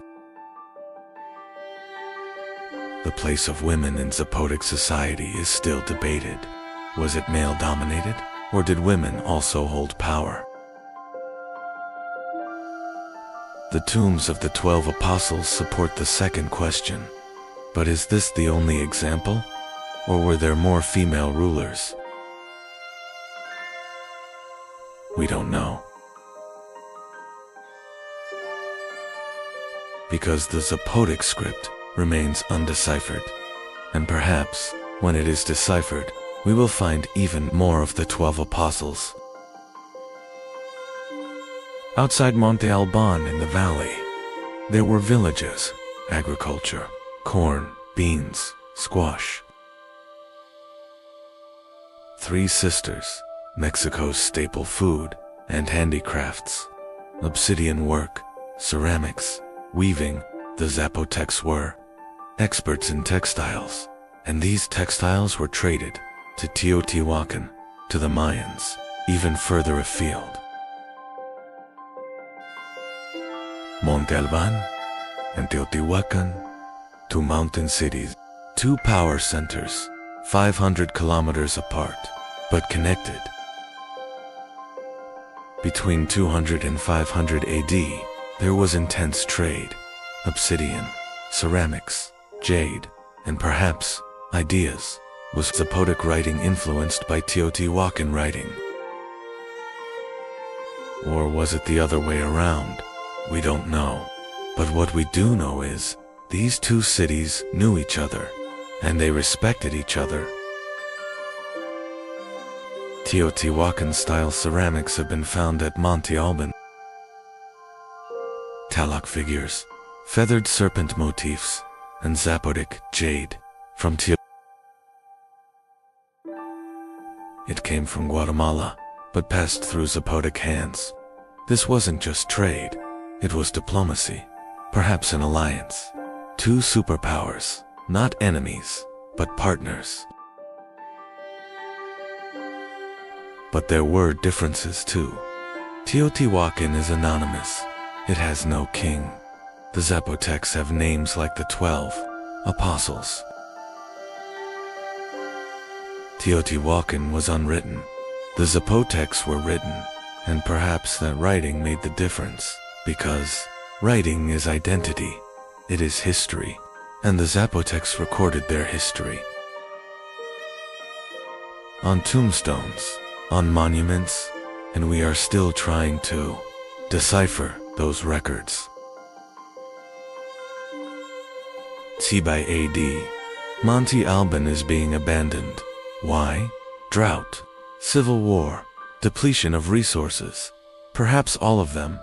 The city on the mountaintop was unsustainable. The water was below, the agriculture was below, and the people moved down to Mitla, a new city, smaller, but Zapotec culture lived on. Mitla, the place of the dead, the new center of the Zapotec civilization. And here, a unique form of art emerged. Mosaic walls, geometric patterns in red, white, and black. These designs became the final expression of Zapotec identity, and that identity endured until 1521, until the Spanish arrived. In 1521, the Spanish conquered Oaxaca, but the Zapotecs did not surrender. Their resistance lasted for 50 years in the mountains, in the forests, and in the end, an agreement was reached. Zapotec leaders took positions within the Spanish colonial administration. Their language survived, their traditions survived, and today, even after 2,000 years, more than 400,000 people still speak Zapotec.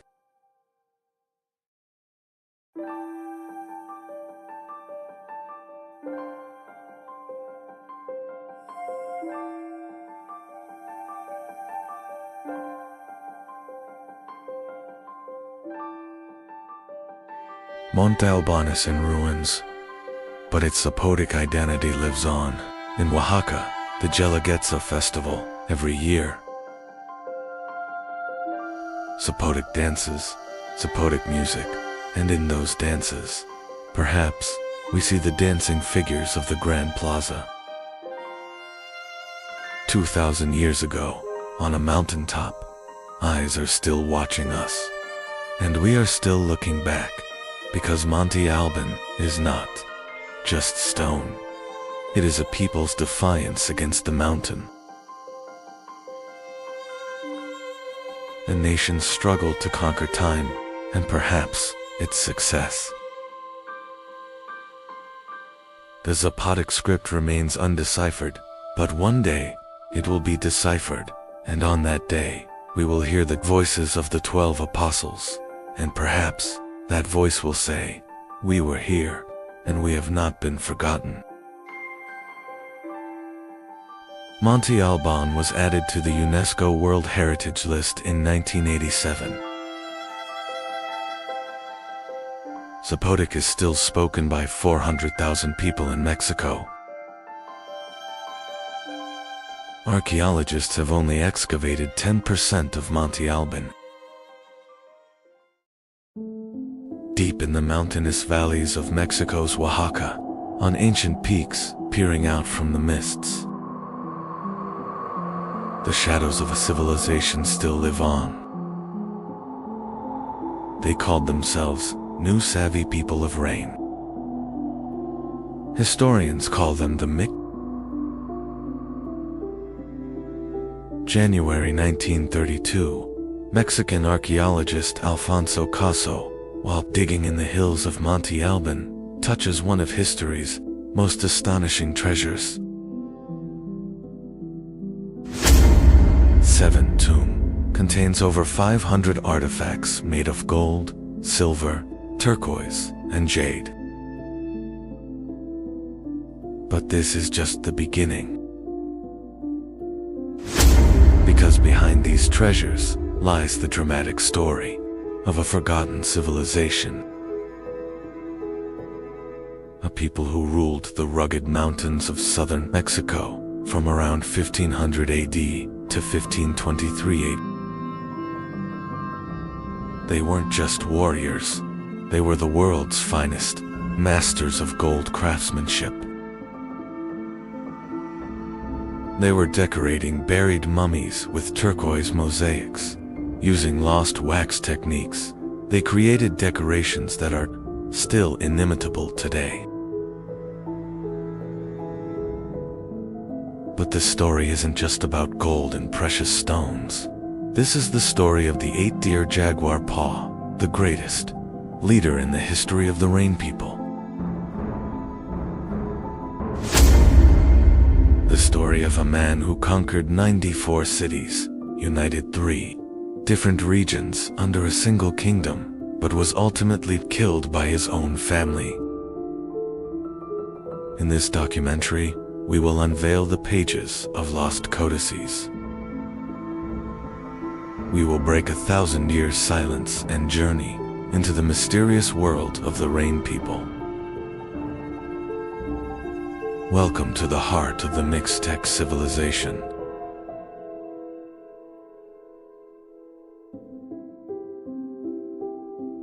The Mixtec people call themselves New Savvy, the people of rain. This name reveals the fundamental truth underlying their existence. Rain. In the rugged mountainous terrain of Oaxaca, agriculture depended on rain, and rain was a blessing from the god Jehovah. The Mixteca region was divided into 3 main areas. High Mixteca, mountainous and cold, difficult for agriculture, but rich in minerals. Low Mixteca, warmer, more suitable for agriculture, and coastal Mixteca, tropical, famous for its cocoa and salt trade. Tilantongo was the sacred capital of the Mixtecs. From the 8th century AD onwards, it became the center of Mixtec politics and religion. The codices record the birth of the 4 crocodiles, the first ruler of Tilantongo. This is the beginning of Mixtec history. The Mixtecs were recording their own history centuries before the arrival of Europeans. These codices, drawn on deerskin, tree bark, and cotton cloth, recounted the births, marriages, wars, and deaths of rulers. But these codices were not merely historical records. They were also mnemonic tools, recalling oral tradition and serving as guides for storytellers. Each image held a story, a legend, an epic. In 1063 AD, a prince is born in Tilantongo. He is named 8 Stags because he was born on Stag Day, the day of the 8th stag. But history will remember him by another name, Jaguar's Claw. 8 Deer was the son of 5 Crocodile the High Priest, and 9 Eagle. He had 2 siblings, 12 Earthquake, and 9 Flower. But 8 Deer was the one fate had chosen.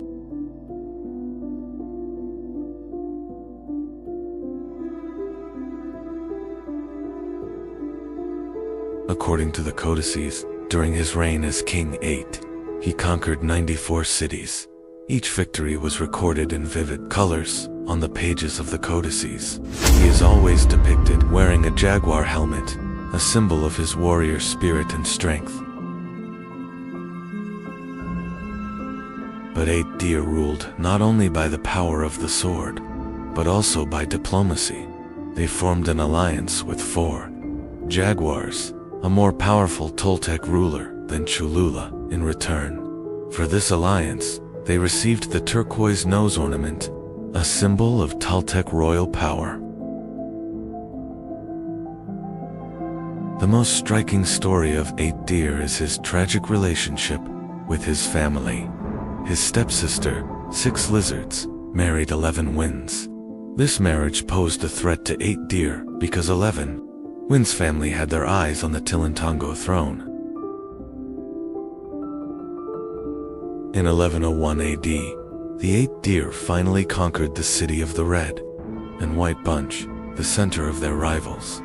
They captured 11 Winds and his brothers, but they spared their youngest brother for Winds. This pardon would seal his fate. 14 years later, in 1115 AD, 4 Winds, now both 8 Deer's half-brother and son-in-law, formed an alliance. The combined forces of the Mixtec kingdoms rose up against 8 Deer. 8 Deer were captured and sacrificed. The greatest conqueror in Mixtec history died at the hands of his own family. The codices silently record this moment, the fall of a hero, the price of power and arrogance.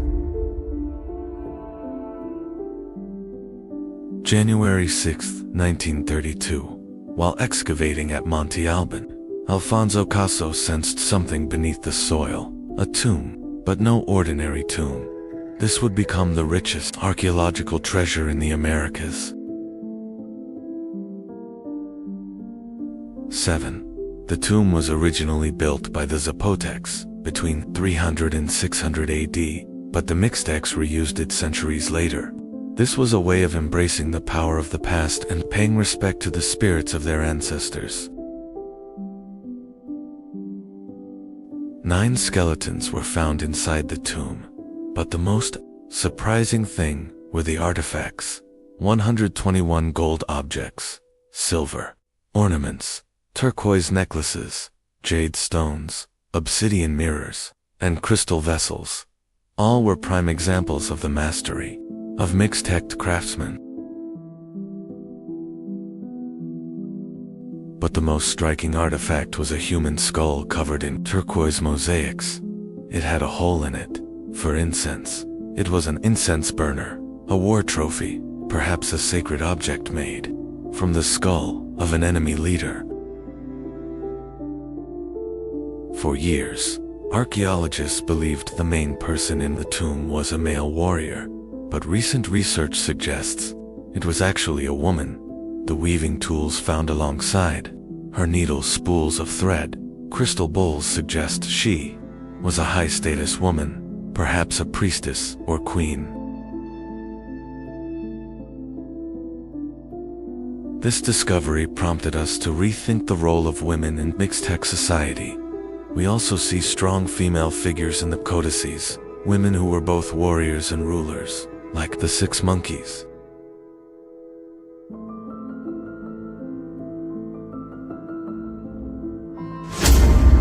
The tomb's treasures are now on display at the Oaxaca Cultural Museum, but the tomb itself, high up in Monte Alban, still awaits visitors. Although the lights inside are out, its stories live on. For the Mixtecs, rain was not just a meteorological event. Rain meant life, and Jehui, the god of rain, was their supreme god. Jehui is typically depicted wearing a blue or green rain goggles mask with a jaguar-like expression and bared teeth. Rain or steam is thought to emanate from his nostrils. This imagery symbolizes both his life-giving and destructive power. Ceremonies were held on mountaintops in honor of Jehui. During severe droughts, much darker rituals were performed. Historical records indicate that child sacrifices were offered to appease the rain god.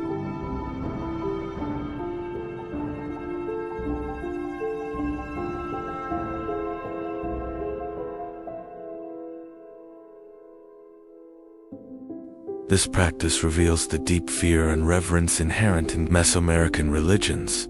Natural forces were things that humans couldn't understand or control, and appeasing these forces was essential for the survival of society.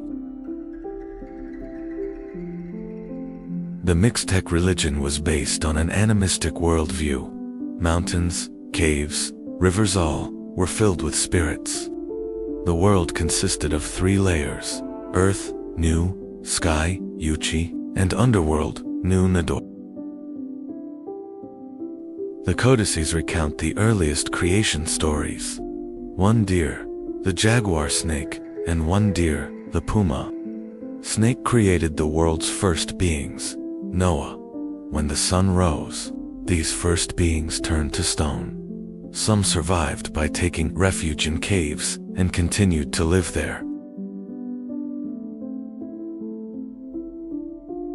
This belief system explains the cave cult of the Mixtecs. Caves were sacred places. The dead went there, and spirits lived there. And some caves are still visited today as sacred pilgrimage sites. In 1521, Hernan Cortés and the Spanish conquerors captured Tenochtitlan. The Aztec Empire collapsed, and the independence of the Mixtecs came to an end.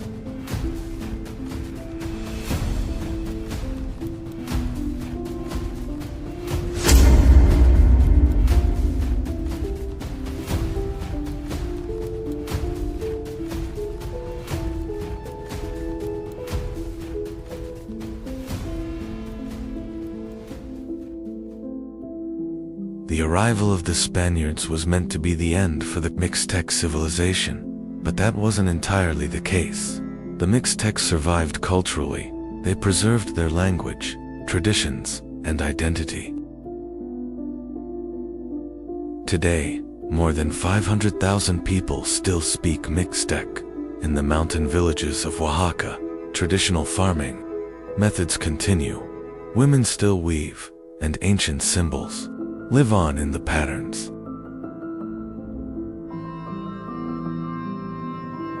The story of the Mixtecs is a testament to the resilience of indigenous cultures. Despite the devastating effects of European colonialism, they were a people who wrote their own history, created their own art, and worshipped their own gods. Most of the codices were taken to Europe. They are now in libraries in London, Vienna, and Oxford, but their spirit still lives on in the mountains of Oaxaca.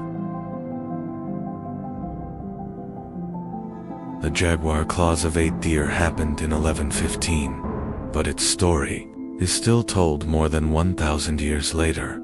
Perhaps this is the definition of a true legend. The legacy left to us by the Mixtecs goes beyond gold and precious stones. It reminds us of a part of humanity's shared heritage, the rise and fall of a civilization and a people's struggle for survival.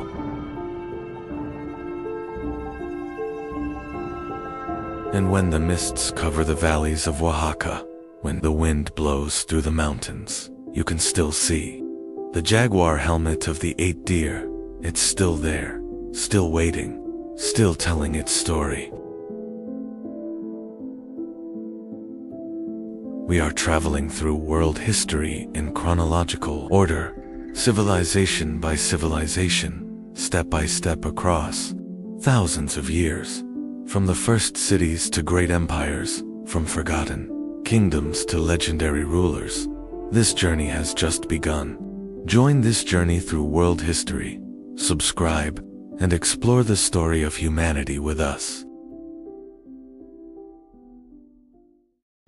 Today, beneath Mexico City, there was once a miracle 500 years ago, one of the largest cities in the world, yet built in the middle of a lake. Its people were not fishing in the water, they were building pyramids. And the inhabitants of this city demanded blood every day so that the sun would not die.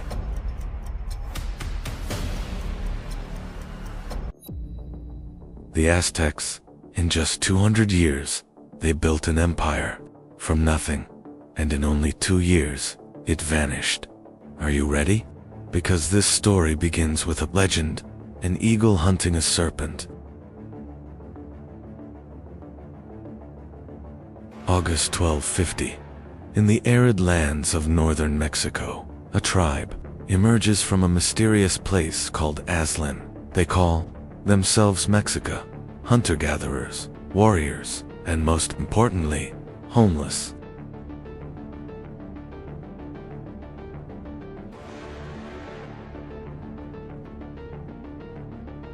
For centuries they migrated. Everywhere doors were slammed in their faces. Why? Because these men simply did not want peace. The war god Huitzilopochtli had told them, "You are the chosen people, but there is no paradise without bloodshed."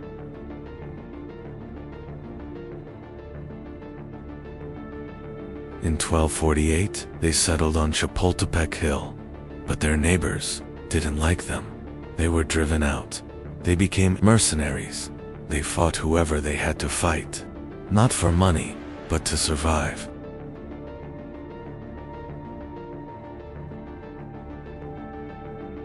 In 1325, a miracle happened. On a swampy island in the middle of Lake Texcoco, they saw an eagle with a snake in its beak, right on top of a cactus. They had been waiting for this sign. This would be Tenochtitlan, the heart of present-day Mexico City.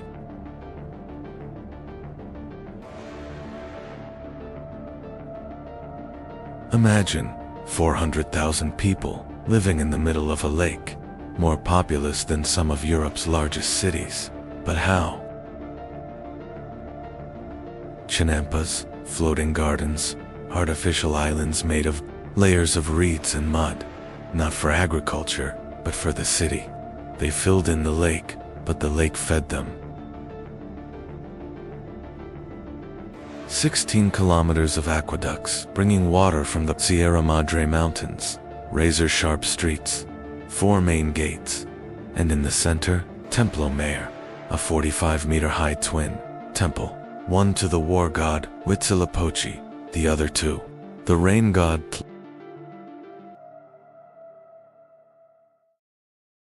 But the craziest part, when the Spaniards first arrived, they said, "It's more beautiful than Venice Hernan courts."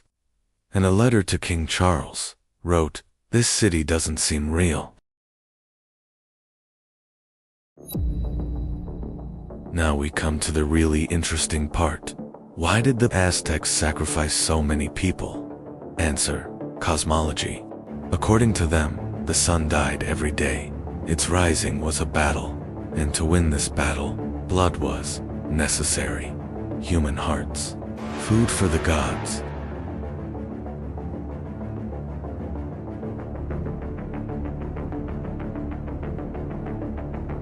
But how was this ritual performed? The sacrificial animal was first carried ceremonially for 4 days. It was painted and adorned with feathers. On the last night, it was carried up the 114 steps of the Templo Mayor. At the top, 2 priests waited. One held it by the head, the other by the feet, and they laid it on the stone altar. An obsidian blade would be inserted below the rib cage, and the heart would be removed while it was still beating. The heart would be placed in a stone bowl and offered to the god. The body, it would be thrown down the stairs. Sometimes their heads were cooked and served to the nobility. It was an honor. But it wasn't just religious, it was political too. At the opening of the Templo Mayor in 1487, Emperor Quetzalcoatl sacrificed 20,000 captives. It lasted for days. Why so many? Because it was a display, a show of force, a message: don't oppose us. Their wars were not about land, but about people. They were called the Flower Wars, ritual wars, just for capturing prisoners. If an Aztec warrior captured 20 prisoners, he would join the Jaguar Corps. That was their Navy SEALs. 1428 was a turning point, the Tepanec War. The Aztecs rose up against the powerful city of Azcapotzalco, and they won, but not alone. Tenochtitlan, Texcoco, and Tlacopan, 3 cities, an alliance. Initially, they were equal, but the Aztecs were more ambitious. Indirect rule. Conquered cities retained their own kings and religions. The only condition: taxes, cocoa beans, cotton fabrics, feathers, gold. They flowed into Tenochtitlan every year. 400 to 500 city-states, 5 to 6 million people, 207,000 square kilometers. Tlatelolco Market, the world's largest open-air market. 60,000 people shopped there at the same time. There was even human trafficking. Slaves, servants, everything had a price. More than 200 gods, but there are 4 great ones. Huitzilopochtli, the left-handed hummingbird, war and sun, protector of Tenochtitlan, a blue black-faced feathered warrior.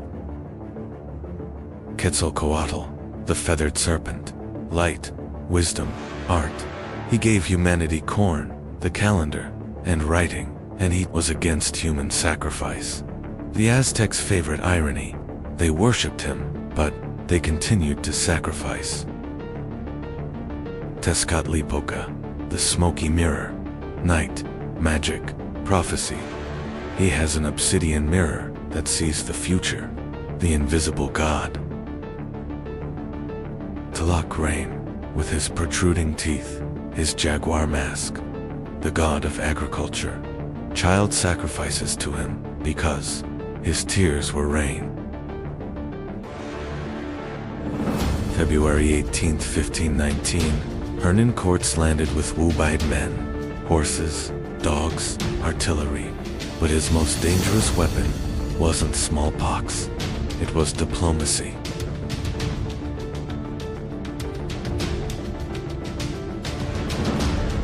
The Aztecs had many enemies. The people of Tlaxcala had never submitted. Courts formed an alliance with them, thousands of native warriors. Now this is not just a Spanish invasion, but a civil war.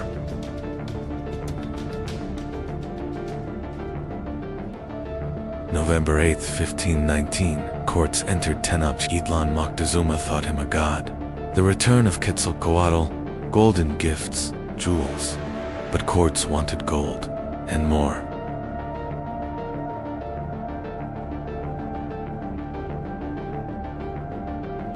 June 1520 Moctezuma died.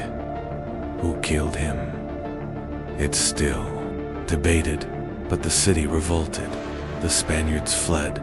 La Noche Triste, the sad night. Half of them died, but they returned. August 13th, 1521. 75 days of siege, famine, smallpox. 25% to 50% of the population died. The last emperor, Cuauhtémoc, was captured. Tenochtitlan fell. Tenochtitlan lies beneath Mexico City today. The Templo Mayor was rediscovered in 1978. Something new emerges with every excavation. But weren't the Aztecs real? Mexico's name comes from Mexica, the eagle and snake on their flag. Chocolate, corn, tomatoes, avocados, they all come from them. They built an empire in 200 years. It was gone in 2 years. But 500 years later, we're still talking about it. That's real power.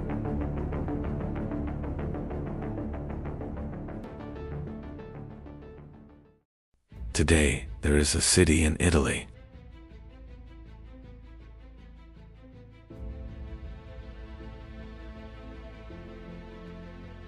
Tourists take photos, cafes are full.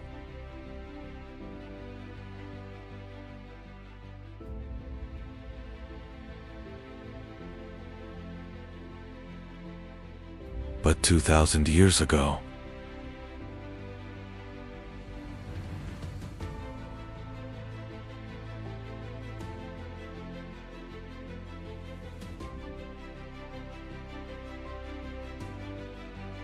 Rome.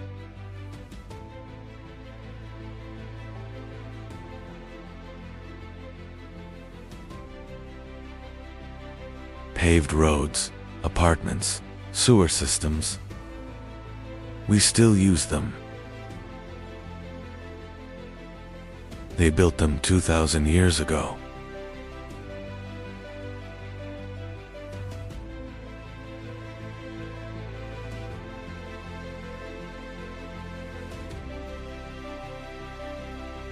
But the craziest part, this empire was not built in one day. It did not collapse in one day either. And when it collapsed, the world was plunged into darkness. Are you ready?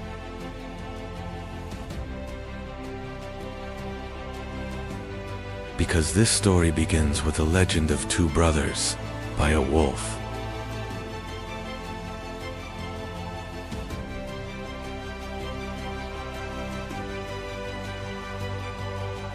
(753 BC), the Italian peninsula. 7 hills on the banks of the Tiber River, Palatine Hill. Here is a shepherd's tent. Inside are 2 infants, Romulus and Remus. According to legend, a king named Amulius wanted to kill his nephew. The babies were thrown into the river, but a wolf found them and nursed them. Then, a shepherd adopted them.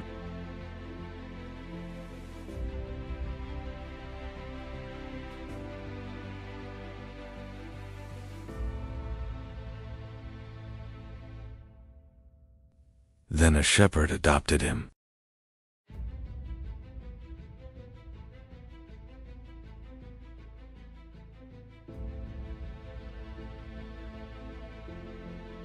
Years later, the brothers wanted to settle on these hills, but where? Remus chose Palatine Hill. Romulus chose Aventine Hill. They asked the gods. They counted the distances as the crow flies. Romulus saw 12. Remus saw 6. Romulus won.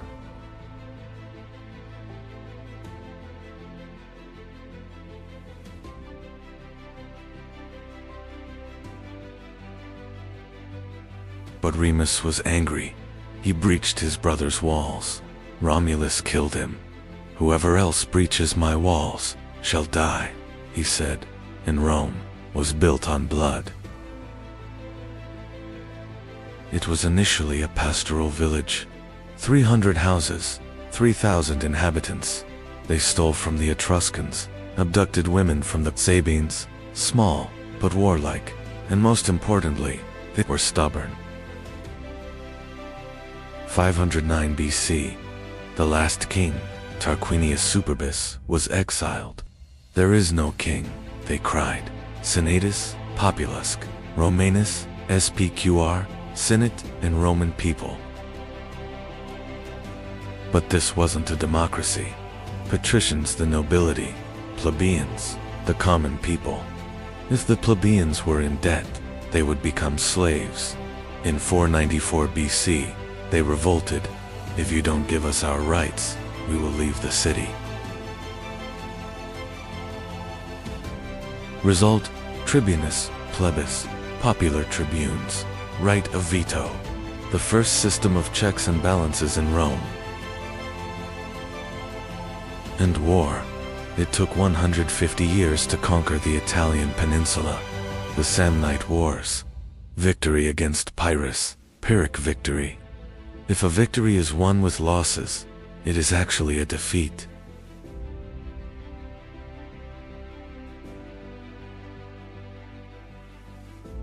In 264 BC, Rome was the master of Italy, but a danger lay across the sea: Carthage.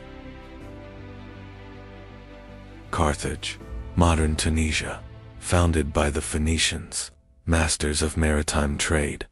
Unlike Rome, rich, cultured, but with a mercenary army.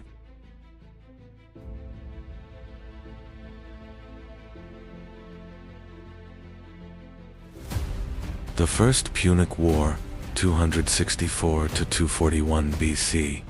23 years. Naval battles. Rome formed its first fleet. Corvus Crow. They lowered bridges from the ships, turning the naval battle into a land battle. Victory. Sicily and Sardinia became Roman territories. But the greatest danger was yet to come: Hannibal.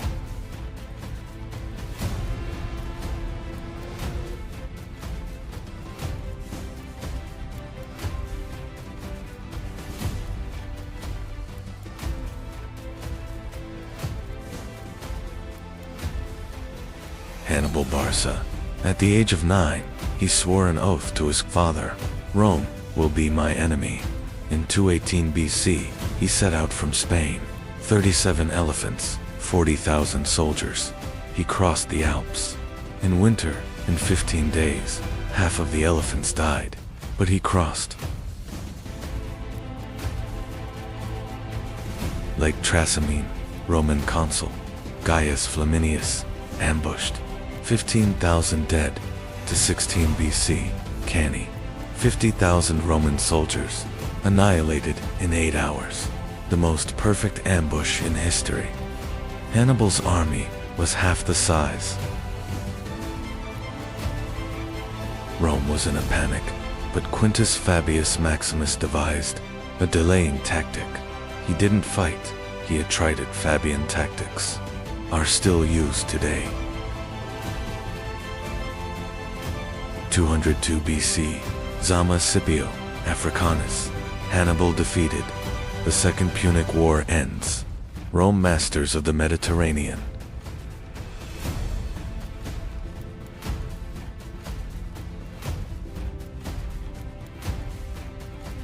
(146 BC), the Third Punic War. Cato the Elder said in every speech, "Carthage must be destroyed." Finally, they destroyed it. The city burned for 17 days. The ground turned to salt. Carthage no more. That same year, Corinth was also destroyed. Greece became a Roman province. The Mediterranean, Mare Nostrum, RC. The price of victory, 133 BC. The Gracchus brothers, Tiberius and Gaius. They said, The soldiers are returning. Landless, the rich are seizing everything, they demanded. Reform, the nobles killed them, the first bloody political assassinations. Marius and Sulla, 88 BC, generals gained power. Army loyalty shifted to the general. Sulla became a dictator. Prescription lists, lists of those to be killed. 5,000 names.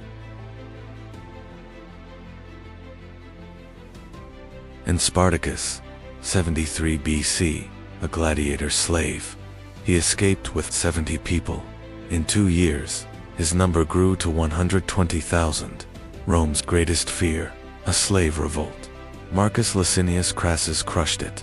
6,000 rebels were crucified on the Appian Way, a corpse every 40 meters. 60 BC, the first triumvirate. Pompeius, Crassus, Julius Caesar. Power sharing. Caesar went to Gaul, 8 years, 300 battles. Veni, Vidi, Vici. I came, I saw, I conquered. 49 BC, Rubicon River, Aelia, Iacta, EST. The dice have been cast. Caesar started a civil war. Pompey fled to Egypt and was killed. Caesar became dictator, but it didn't last long. March 15, 44 BC, Itus Marcia, 23 members of the royal family, including Brutus. You too, Brutus. Caesar was killed with 23 stab wounds. His last words are controversial, but the result is clear.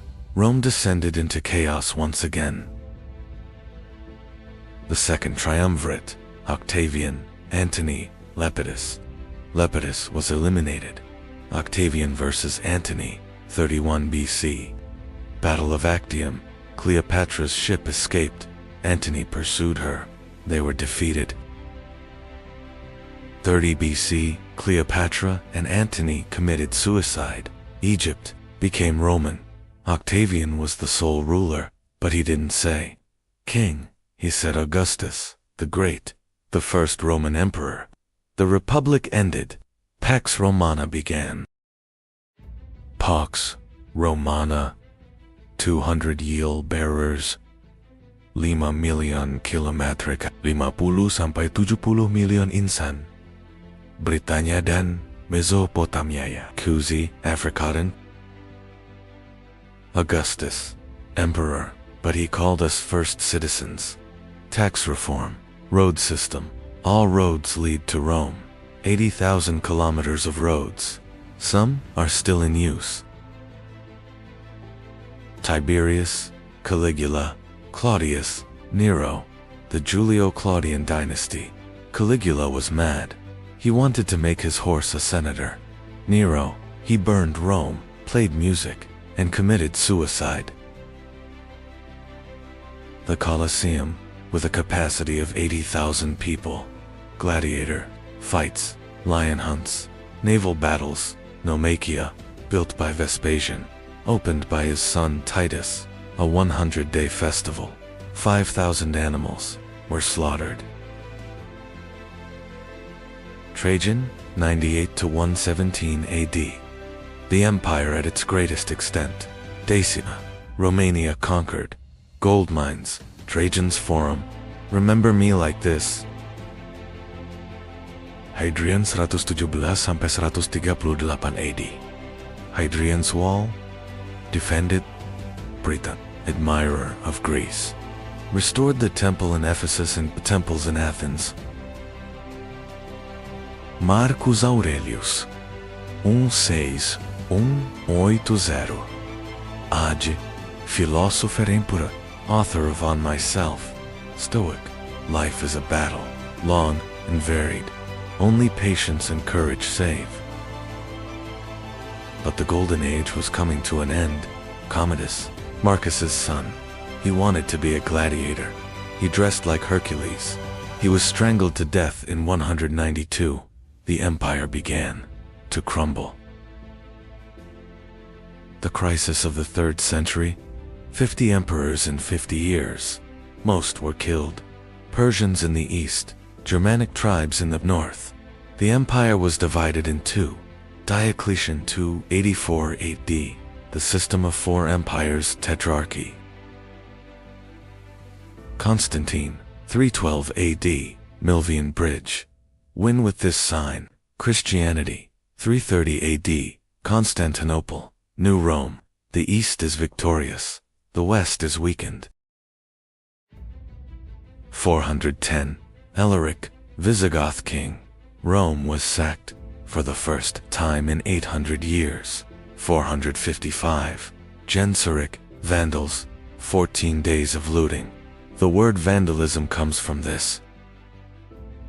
The last emperor, Romulus Augustulus, an ironic name, from Romulus to Augustulus. 476 AD, Odoacer, Germanic, general. He said, "You don't need to rule." The Western Roman Empire ended.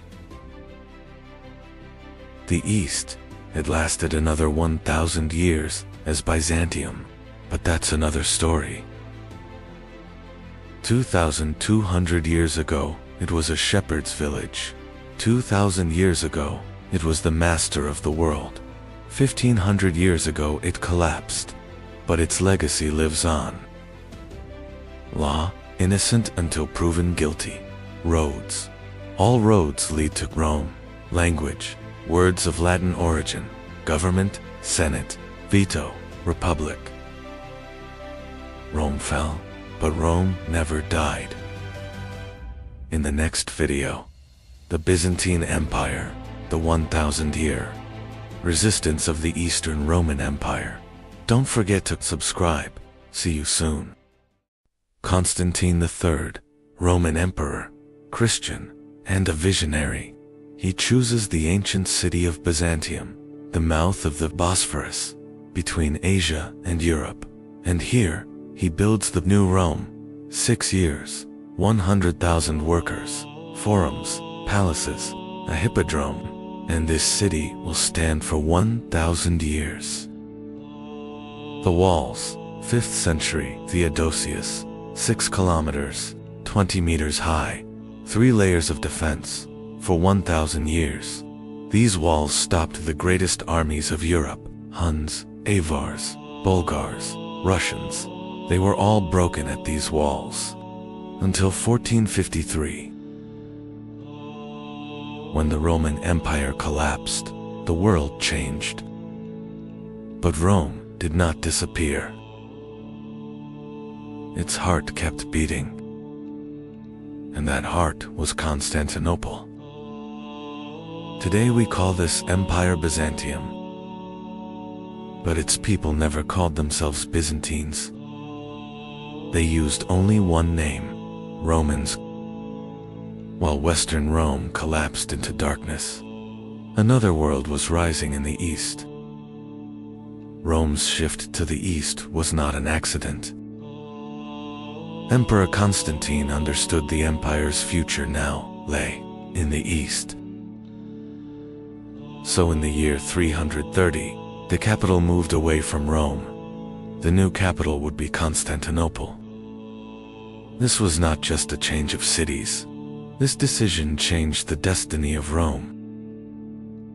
Constantinople was not only a capital, it was one of the world's greatest trade gateways.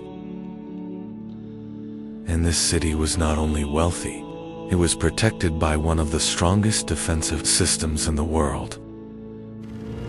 As Western Rome collapsed, central authority across Europe rapidly disintegrated. But in the east, Constantinople remained a powerful, imperial center. The city became one of the most important crossroads of trade between East and West.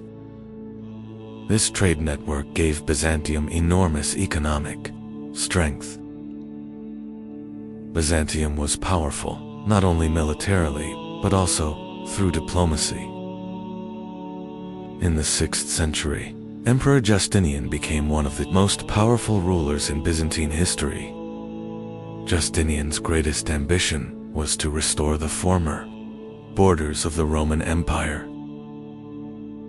Byzantine armies advanced into North Africa and ended Vandal rule. Soon after, Byzantine forces advanced into Italy, and Rome returned to imperial control. The Mediterranean once again began to resemble the center of the Roman world. During Justinian's reign, Hagia Sophia was built and became a symbol of imperial power. 527. Justinian, 38 years in power, in the height of the empire, reclaiming the West, Africa, Italy, Spain, former Roman territories, the Codex, the foundation of law. We still use it today. And Theodora, the Empress, coming from slavery, fighting for women's rights, 1500 years ago. Hagia Sophia was not only a place of worship but also a peak of Byzantine engineering. Constantinople was not only a capital, but also one of the richest cities in the world. For centuries, Constantinople once again became one of the richest cities in the world. The heart of trade between East and West beat here.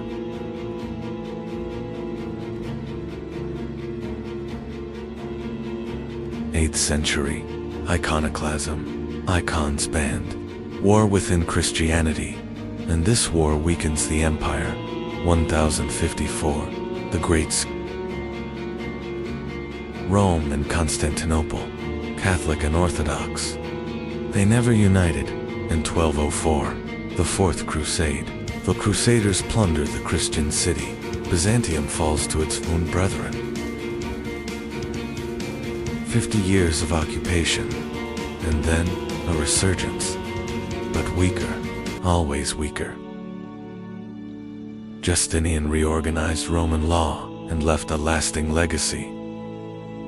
However, Byzantium entered long and exhausting wars with the Sasanian Persians in the east.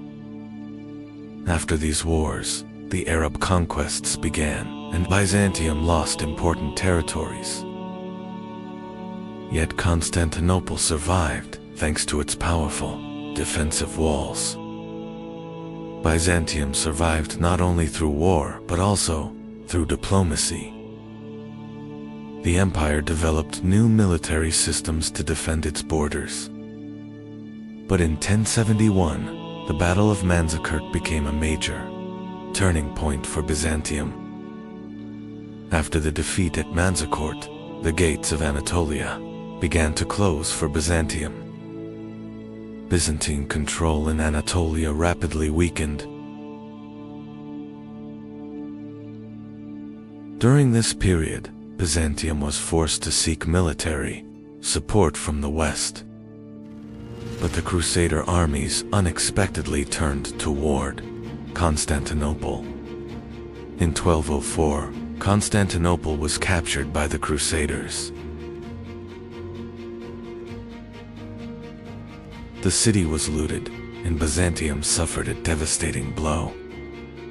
Byzantium recovered, but it never regained its former strength.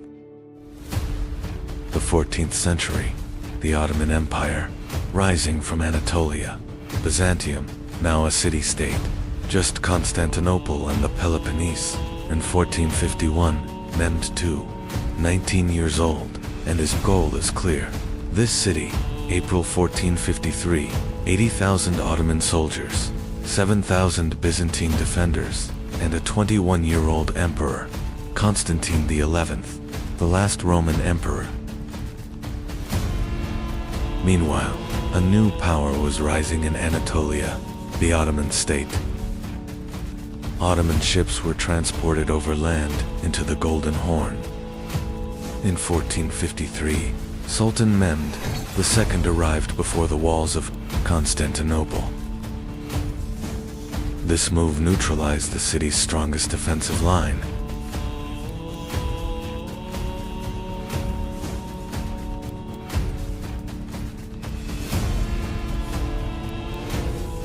With the final assault, the defenses of Constantinople collapsed. On May 29, 1453, Constantinople fell. This event marked the end of the Byzantine Empire. But Rome did not die, because Byzantium left a legacy: Orthodox Christianity, Russia, Greece, the Balkans, law, Justinian's Codex, the foundation of Europe, art, mosaics, icons, and Hagia Sophia. 1500 years. First a church, then a mosque, now a museum, and it's still standing, because Byzantium knew how to build structures that took 1,000 years to build, and these structures are still speaking. We can still hear Rome's last breath. Byzantium, Eastern Rome, Constantinople, Istanbul. The names have changed, but the stones are the same, and we are looking at the same stones 2,000 years later. Rome was founded in 753 BC. It ended in 1453 AD, 2,206 years.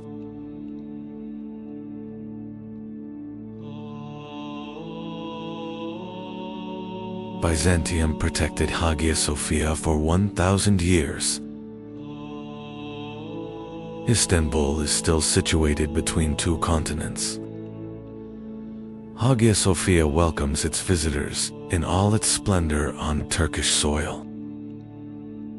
This great transformation, stretching from the last heir of Rome to the rise of the Ottoman Empire, was one of the most important turning points in history.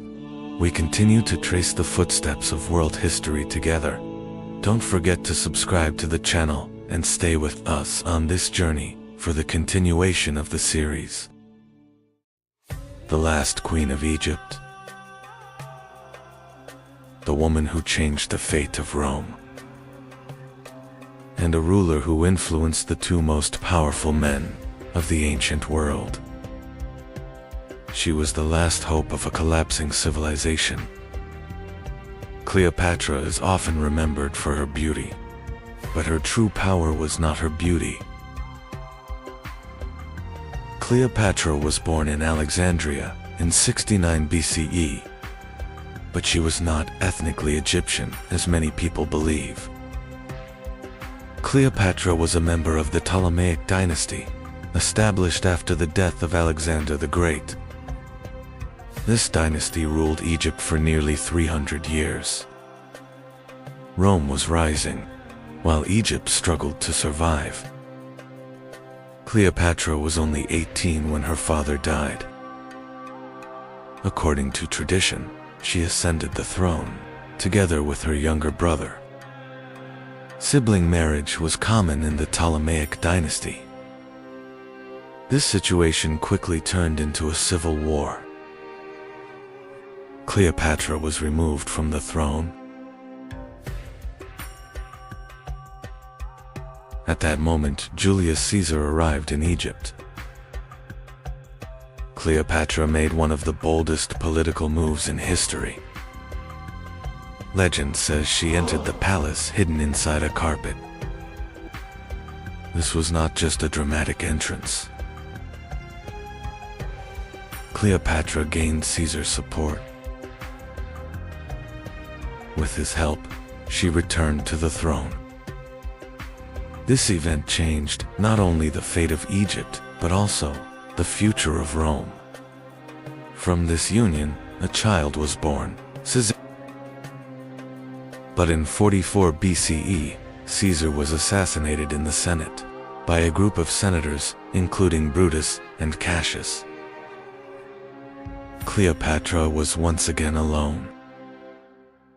A new leader emerged in Rome, Mark Antony. Cleopatra formed an alliance with him. This alliance soon became a powerful partnership. Together they formed a major power in the Eastern Mediterranean. 10 years, 2 children, and a plan. Donations of Alexandria. 34 BC, Antony gives the East to Cleopatra's children: Egypt, Syria, Cilicia, Cyprus. This is Roman territory. and Rome is going mad. Octavian is spreading propaganda. Antony is a prisoner of a woman. The East is surrendering to a woman. Cleopatra was Rome's enemy, but the truth is, it was an alliance of two powerful people, and this alliance was a threat. But another leader was rising in Rome, Octavian. Rome was now divided.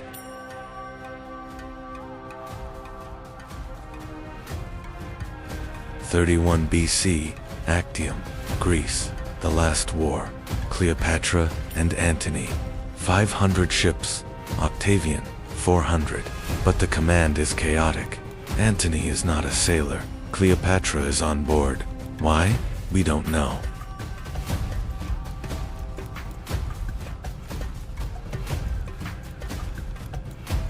A complete mess.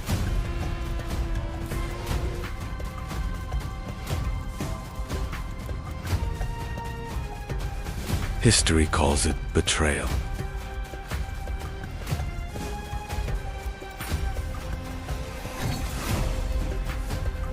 This conflict led to one of the most important naval battles in history, the Battle of Actium. Cleopatra and Antony were defeated. This defeat marked the beginning of the end for Egypt. Octavian was approaching with his armies. Octavian is approaching. Antony commits suicide. Legend says it's upon hearing the news of Cleopatra's death, but the truth is, he was probably wounded in battle. Cleopatra is taken prisoner. Octavian wants to take her to Rome for victory parade, but Cleopatra refuses, because she is a queen, and queens are not chained.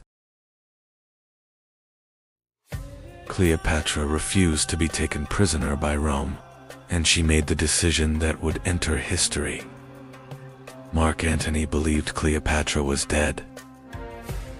After hearing this, Antony wounded himself. Before dying, Antony was brought to Cleopatra.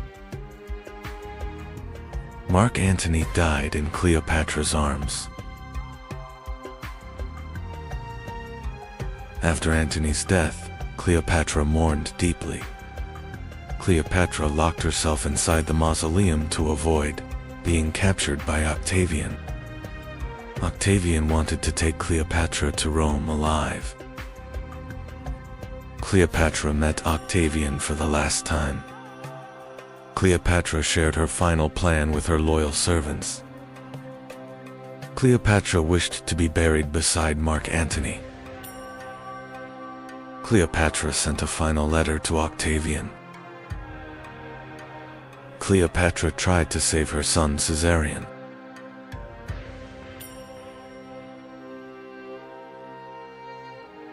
Cleopatra remained with only her two loyal attendants. A basket of figs was brought to Cleopatra. Inside the basket was a cobra. Cleopatra took her own life. 30 BC, August 12th. Cleopatra, 39 years old. She is poisoned. The snake, legend, real, perhaps opium, perhaps a poisoned needle, but the result is the same. The last pharaoh dies, and Caesarion, 17 years old, ascends the throne, but only for 11 days. Octavian kills him, because Caesar's son is a threat. Egypt becomes a Roman province. 3,000 years of pharaohs come to an end. Charmian adjusted Cleopatra's crown and said, "This was a death worthy of a queen." Caesarion was captured and executed. When Roman soldiers entered the chamber, they found Cleopatra dead. Octavian received the news of Cleopatra's death. Cleopatra and Mark Antony were buried together. Egypt was no longer an independent kingdom.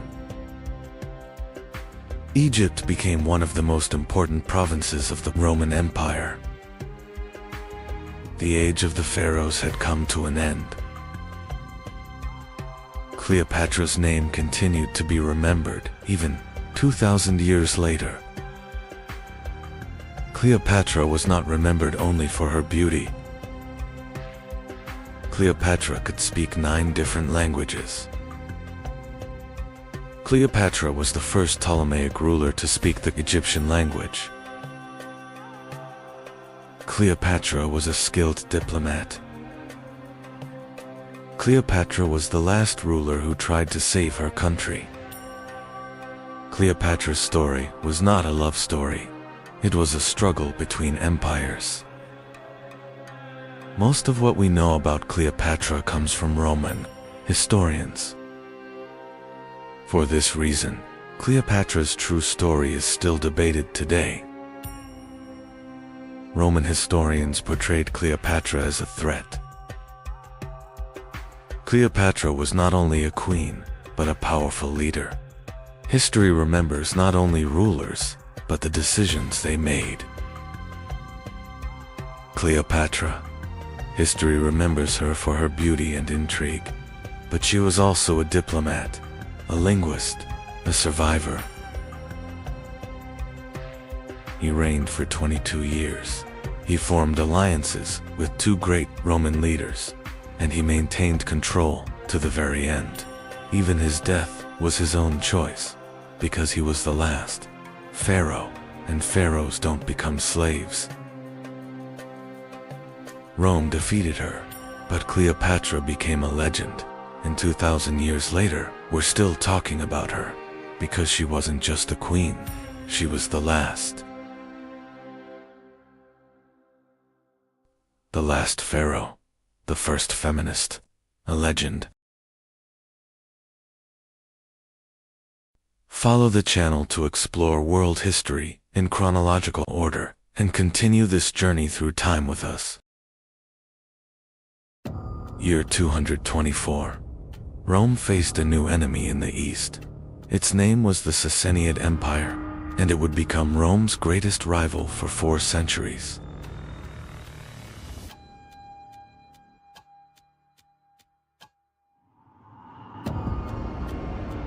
On the Iranian plateau, a rebellion began. A local ruler named Ardashir challenged the 400-year-old Parthian Empire, and at the Battle of Hormozgan, he defeated the Parthian king and began a new era. Ctesiphon fell. Ardashir declared himself Shahanshah, the King of Kings. This was not just a victory. The Persian Empire was being reborn. 7 centuries earlier, Alexander the Great had destroyed the Persian Empire.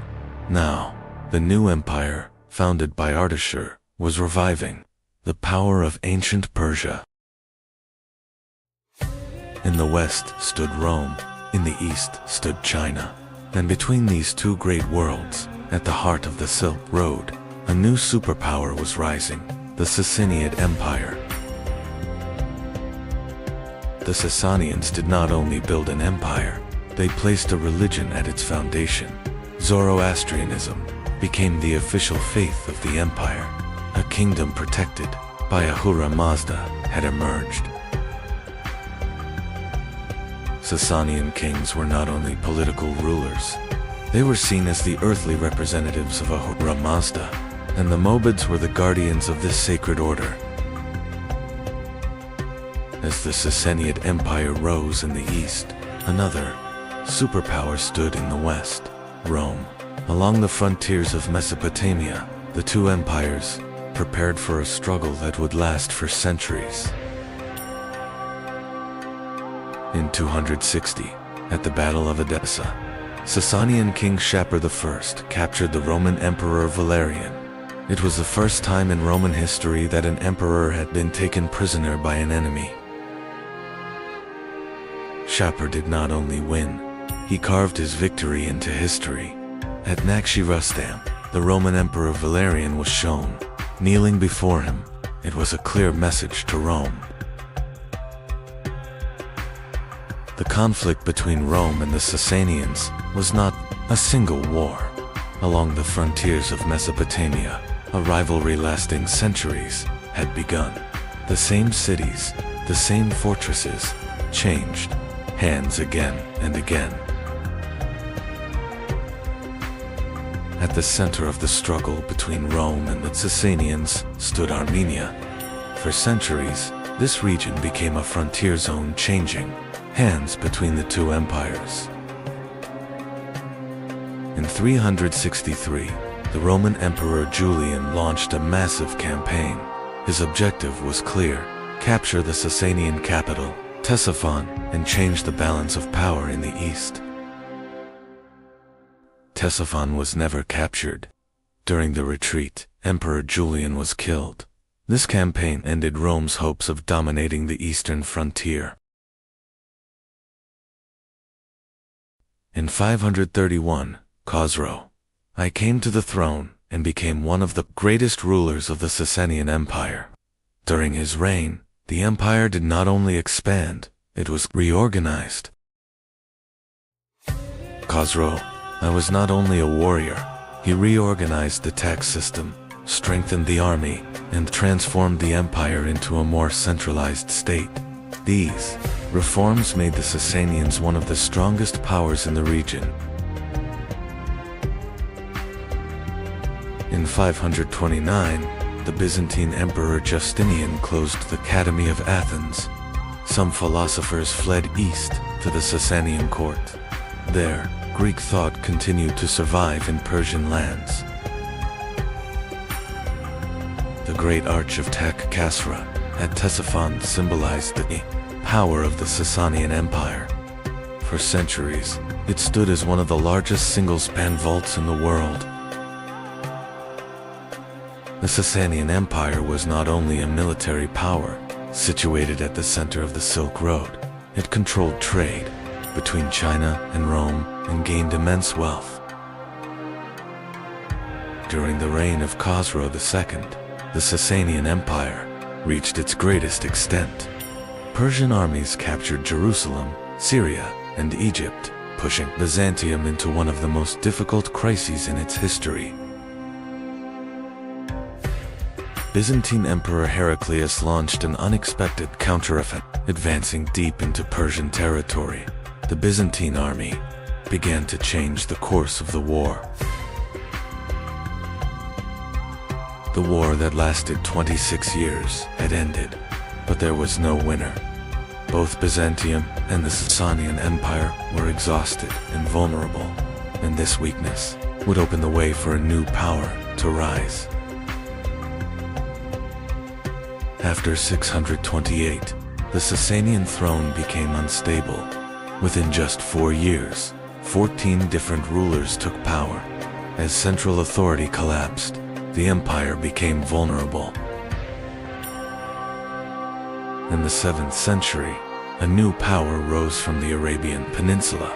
Weakened by long wars and internal conflicts, the Sasanian Empire now faced a new threat. In 636, two armies met at Al-Qadisiyah. This was not just another battle. It was a turning point that would decide the fate of the Sasanian Empire.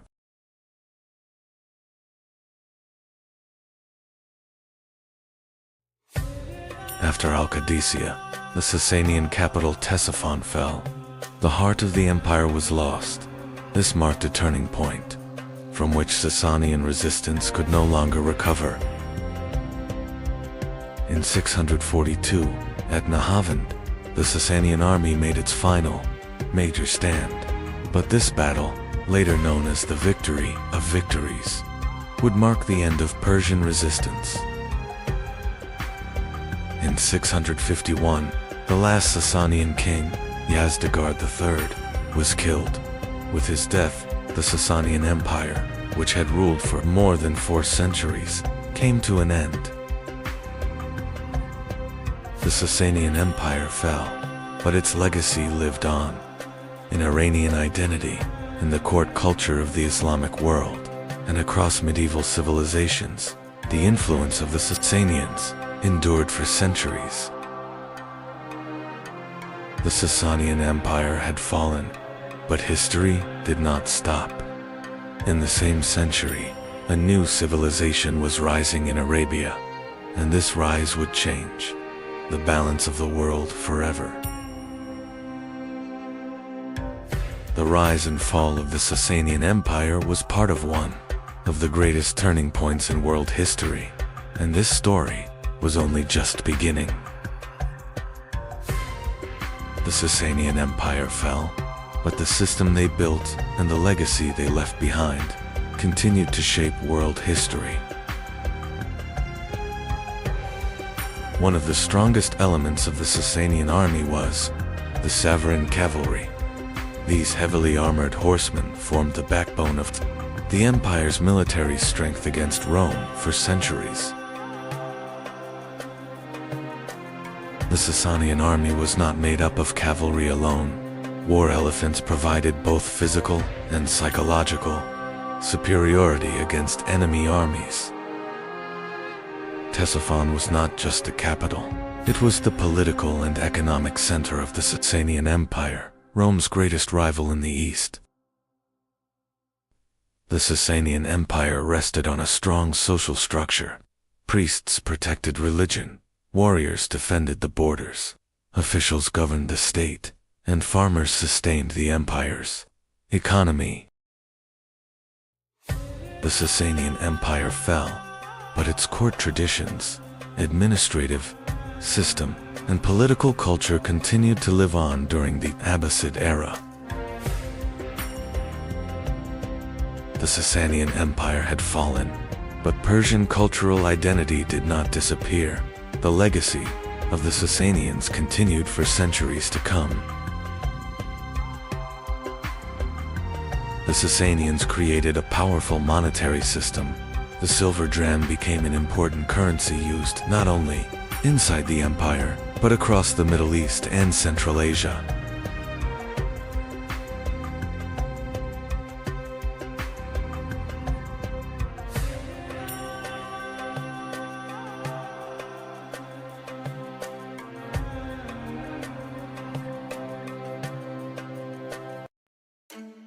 × 375 AD, Europe. The Roman Empire has ruled for 400 years. The borders are secure. The forests are silent. And suddenly, a sound in the distance. The sound of horseshoes. So much, so fast. Huns.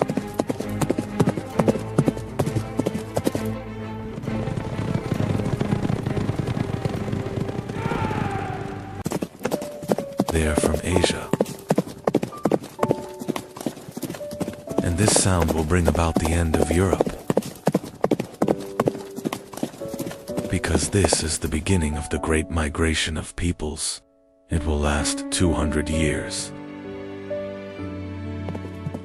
Vandals, Visigoths, Ostrogoths, Franks, Anglo-Saxons. They will all move. And Rome will fall. This is not just a migration. This is a chain reaction.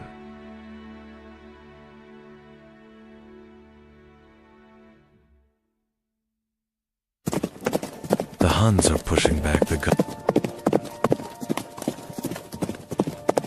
Goths, the Vandals,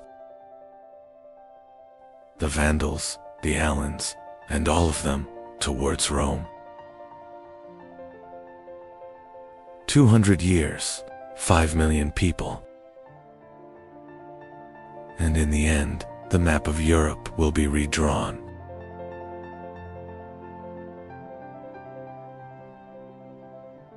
Today's Europe is the result of this migration. France, Germany, England, Spain, they were all born during this period. Asia Kazakh steppes, late 4th century. The Huns, who were they? perhaps Xiongnu, perhaps Xiongnu. Chinese sources mentioned them 200 years ago. But now, they are moving west. Why? Drought, civil war, Chinese pressure, we don't know. But what we know is this: they live on horseback, they shoot arrows, they move around, and they never stop. Attila, the scourge of God. He kills his two brothers.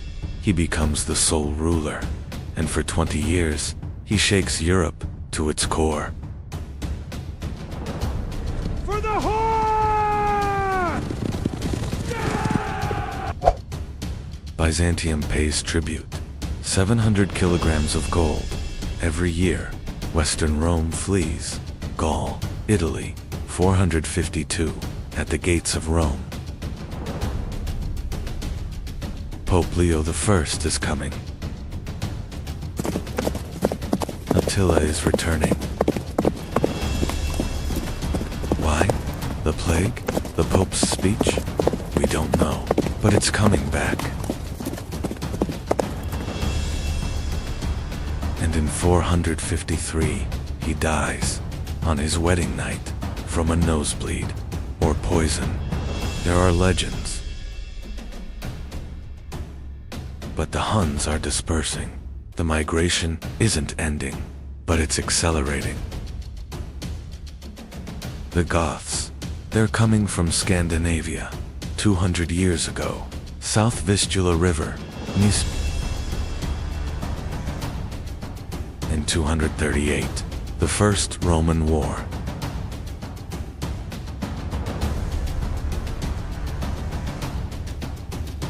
But at the same time, trade will continue. The Goths want Rome, and Rome wants the Goths. Soldier, refugee, buffer zone. This relationship will last 200 years, but in 376, it changes. The Huns are coming. 376, Fritigorn, Gothic king, reaching the Roman border. Refugees, hungry, and Rome is helping the refugees. But it's not enough. The hunger revolt begins in 300. Emperor Valens is dying. For the first time, an emperor is killed by barbarians. 410, Alaric, Visigoth king. He enters Rome. 3 days of looting. For the first time in 800 years, Rome has fallen. The world is in shock.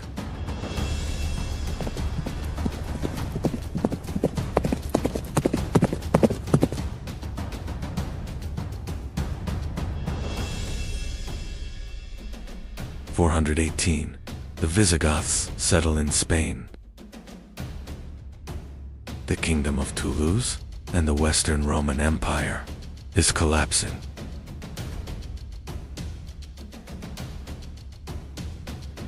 476. The last emperor, Romulus Augustulus, young puppet. The Ostrogoth general Odoacer dethrones him.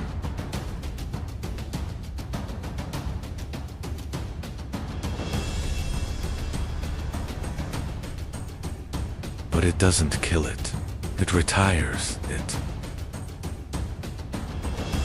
The Goths are now in Italy, and the Western Roman Empire is coming to an end.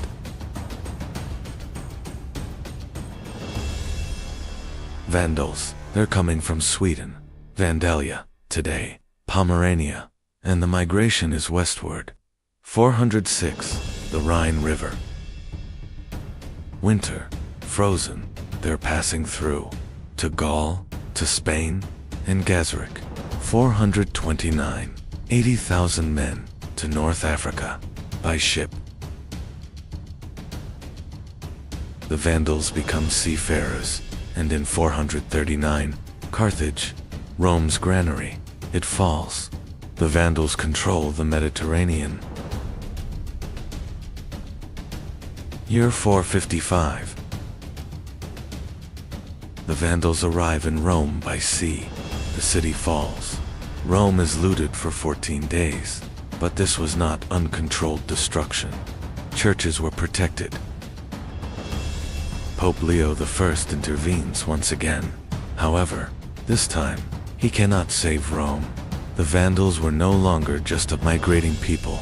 They had become a powerful naval force in the Mediterranean. Carthage was their capital. Rome's former grain supply was now under their control.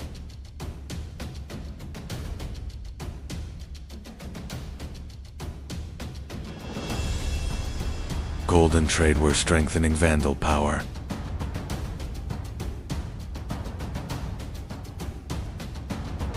The Mediterranean was now under Vandal naval control.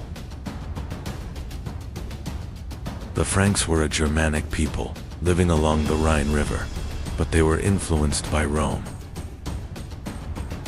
In 481, Clovis became the sole king of the Franks at just 15 years old. And Clovis fought continuously for nearly 30 years. The victory at Soissons broke the last major Roman resistance in Gaul.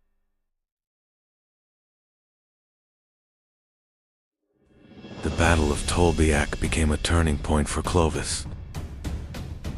In 496, Clovis converted to Christianity. It was not only faith, it was strategy. The Roman Church and the Gallo-Roman population now supported Clovis. Clovis died, but the Franks continued to grow. And from this legacy emerged France, Germany, the Netherlands, and Belgium. In just 200 years, between 375 and 575, Europe became unrecognizable. Western Rome collapsed. The Eastern Roman Empire survived, but reduced in power. New kingdoms emerged: Visigothic Spain, Ostrogothic Italy, Frankish Gaul. The Vandals, Burgundians, Alans, Herulian Gepids. Some disappeared, others faded into history. This transformation was not only political. Language, culture, and religion changed. Christianity spread. The Pope grew. Stronger, Rome returned, not as an empire, but as a church. Today, France, Germany, England, Spain, and Italy. All of them were born in this period. The migration period was not destruction, it was rebirth. The fall of Rome was the birth of Europe. This was a story of 200 years, a story that began with the sound of hooves.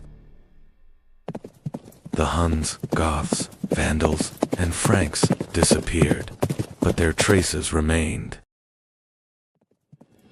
The migration period lasted from 375 to 568, 200 years. 5 million people moved. Europe was reborn. Rome fell, but Europe began. In the silence of the Arabian desert, on a mountain above the city of Mecca, a message that would change human history was about to begin.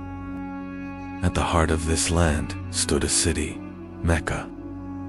And at the center of Mecca stood a structure revered for centuries, the Kaaba. In the early 7th century, the Arabian Peninsula, a land of vast deserts, tribal rivalries, and intersecting trade routes. In this land, a message would emerge that would change the course of world history. At the time Islam emerged, the Arabian Peninsula was politically fragmented. There was no central state. Society was organized around tribes, and each tribe governed itself. Rivalries and conflicts between tribes were part of everyday life. The strong held decisive power over the weak within society. Inside the Kaaba in Mecca stood hundreds of idols. It was in this very environment that a new message would soon emerge. Around the year 570 CE, a child was born in Mecca. He would become the bearer of a message that would change the course of world history. He lost his father before he was born, and at a young age. He also lost his mother, growing up as an orphan. He was first cared for by his grandfather Abdul Muttalib, and later by his uncle Abu Talib. In his youth, he worked in trade and had the opportunity to travel across different regions of Arabia. In his youth, he worked in trade. He traveled across different regions of Arabia. These journeys expanded his understanding of the world around him. Because of his honesty and integrity, he earned the respect of the people of Mecca. They gave him a name, Al-Amin. At the age of 25, around the year 595, he married Khadijah, one of the most respected and wealthy women of Mecca.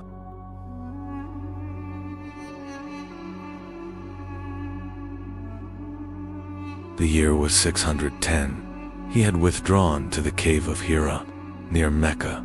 There an event was about to unfold that would change the course of human history. One night, inside the cave of Hira, the first revelation began that would change the course of human history.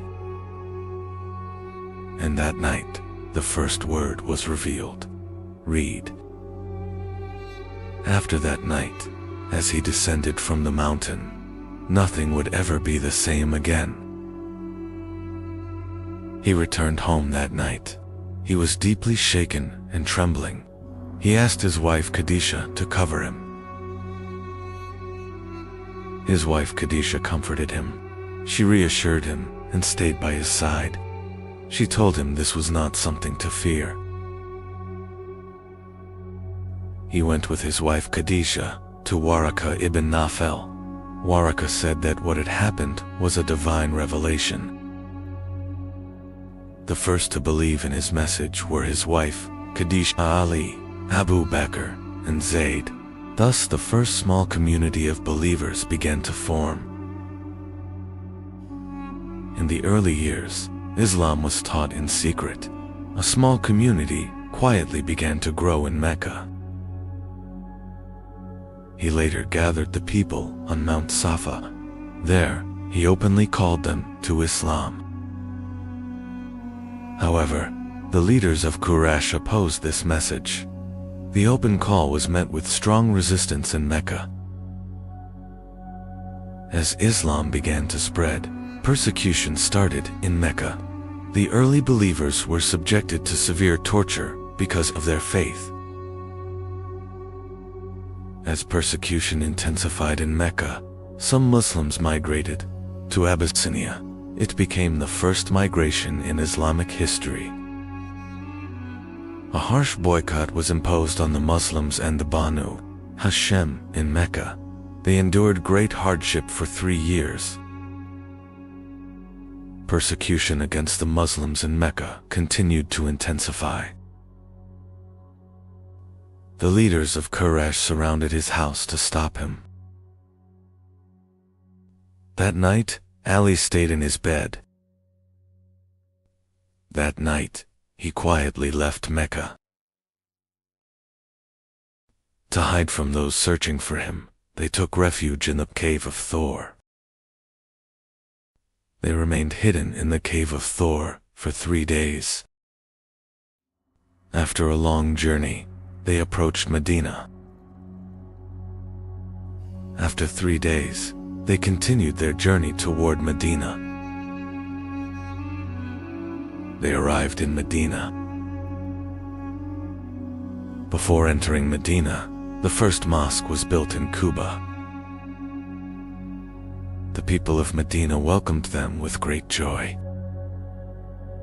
The Prophet's mosque was built in Medina. Brotherhood was established between the Muhajirin and the Ansar. An agreement was established between the communities of Medina. Around 313 Muslims faced a much larger Meccan force at Badr. The battle ended with a Muslim victory. At Uhud, the Muslims faced the Meccan army once again. The battle became a difficult test for the Muslims. A trench was dug around Medina to defend the city. The siege failed. An agreement was made with the Meccans at Hudaybiyah. This agreement became an important turning point for the spread of Islam. In 630, Mecca was conquered. The city came under Muslim control with little fighting. The idols around the Kaaba were removed. In the valley of Hunain, they faced a sudden attack. However, the battle ended in a Muslim victory.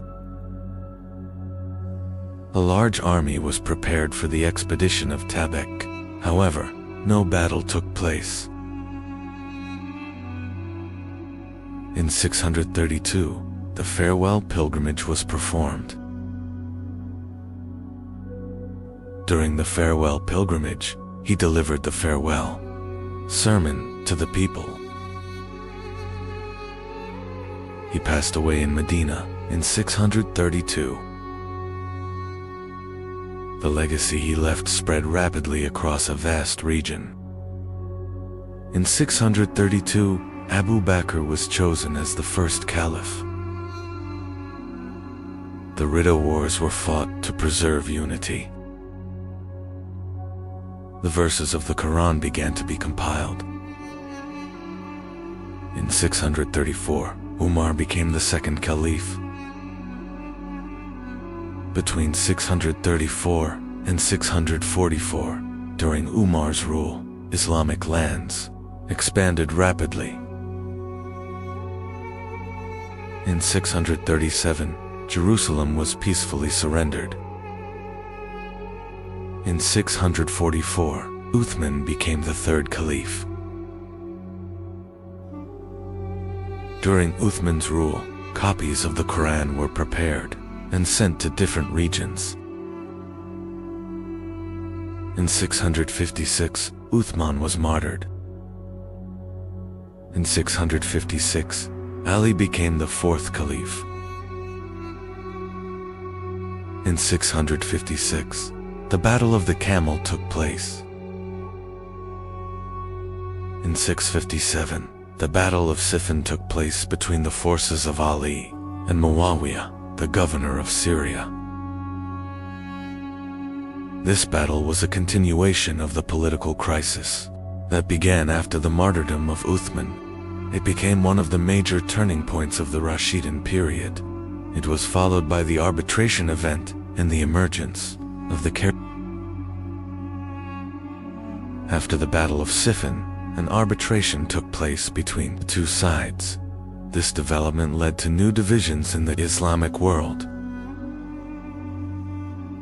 After the arbitration that followed the Battle of Siffin, a group separated from Ali's army and became known as the Kharijites. This development led to new divisions in the Islamic world. In 658, the Battle of Nahrawan took place between Ali and the Kharijites. In 661, Ali was martyred. Thus, the Rashidun period came to an end. Abu Bakr was known for his honesty and loyalty. He became the first caliph and preserved unity during one of the most difficult periods of Islam. Umar was known for his justice and strong leadership. During his rule, the Islamic State became a major. Uthman was known for his kindness and generosity. During his rule, copies of the Quran were distributed to different regions. Ali was known for his courage, wisdom, and justice. He became one of the most important leaders in Islamic history. The Quran was revealed gradually over about 23 years. This process guided the community step by step and strengthened the believers. Islam is built upon 5 core practices: declaration of faith, prayer, fasting, charity, and pilgrimage. Islam encourages reading, cleanliness, goodness, and justice. It emphasizes protecting the weak and carrying responsibility. Within society, to be a Muslim, one must declare with the tongue and believe with the heart. The Quran clearly declares that there is no God but Allah and that Muhammad is his messenger. This belief forms the foundation of Islam. Islam is a faith built upon justice, compassion, knowledge, and good character. For centuries, it has continued to guide the lives of millions of people. In 661, after the death of Ali, a new era began in the Islamic world. After the death of Ali, Muawiyah became the caliph, and the Umayyad period began. During this period, the caliphate changed from an elected leadership into a hereditary system within the same family. The Umayyads moved the center of administration from Medina to Damascus. Damascus soon became the political center of the Islamic world. During Muawiyah's rule, the state administration was reorganized and the central authority was strengthened. During Muawiyah's rule, a disciplined and powerful army was established. During Muawiyah's rule, a strong naval fleet was established, increasing the influence of the Islamic State in the Mediterranean. During the Umayyad period, naval conflicts with Byzantium began to shift the balance of power in the Mediterranean. In 680, after Muawiyah, his son Yazid became caliph. Thus, the caliphate turned into a hereditary system passed from father to son. In 680, Hussein and a small group with him were surrounded. In Karbala, this event became a turning point that left a deep impact on Islamic history. During the Umayyad period, Muslim armies advanced westward and brought much of North Africa under their control. In 711, the Muslim army, led by Tariq ibn Ziyad, crossed into Al-Andalus, marking the beginning of a new era in Europe. With the conquest of Al-Andalus, Islam reached the European continent, and a new civilization began to emerge in the region. During the Umayyad period, Muslim armies advanced eastward and reached the Transoxiana region of Central Asia. Under the command of Muhammad ibn Qasim, Muslim armies reached the region of Sind, bringing Islam to the Indian subcontinent. During the reign of Abd al-Malik, Arabic became the official state language, and the first Islamic coins were introduced. These reforms strengthened central authority. In 691, the Dome of the Rock was built in Jerusalem. It became one of the most important monuments of early Islamic architecture. During the reign of Al-Walid I, the Umayyad Mosque of Damascus was built. It became one of the most important symbols of Umayyad power and early Islamic architecture. During the Umayyad period, the Islamic State expanded across a vast territory stretching from Al-Andalus in the west to Central Asia in the east. During the Umayyad period, trade routes expanded, and major cities became important economic centers. Toward the end of the Umayyad period, the Abbasids began to gain strength and opposition movements spread rapidly.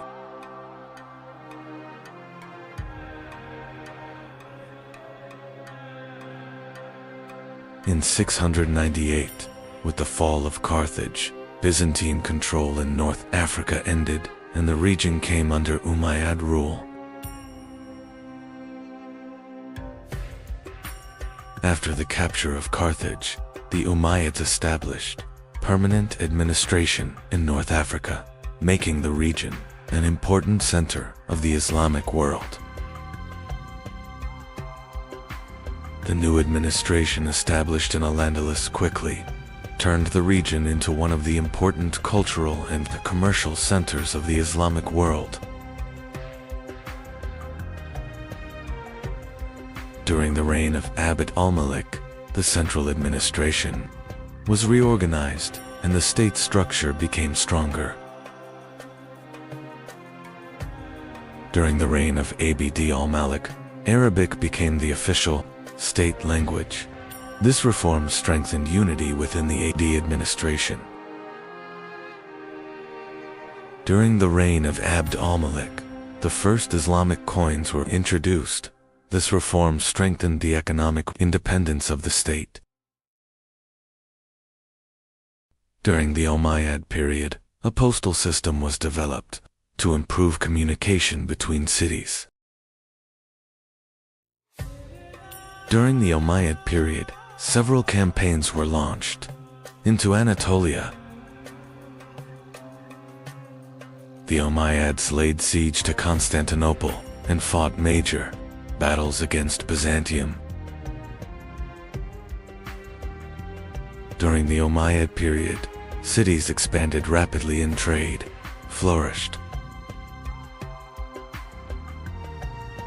During the Umayyad period, scholarly activity began to grow. New trade routes connected different regions of the empire. During the Umayyad period, the Islamic State expanded across 3 continents. During the reign of Al-Wal, major construction projects were carried out in cities.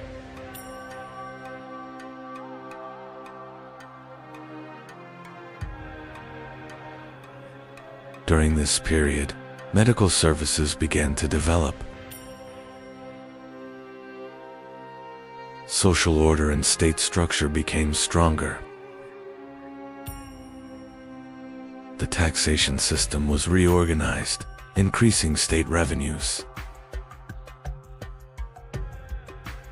Over time, the Abbasids began to gain strength. In the region of Khorasan, the Abbasids gathered strong support. In the region of Khorasan, the Abbasid movement quickly began to gain strength. The Abbasids rapidly expanded their influence by gathering support across different regions. Over time, uprisings began in many regions against Umayyad rule.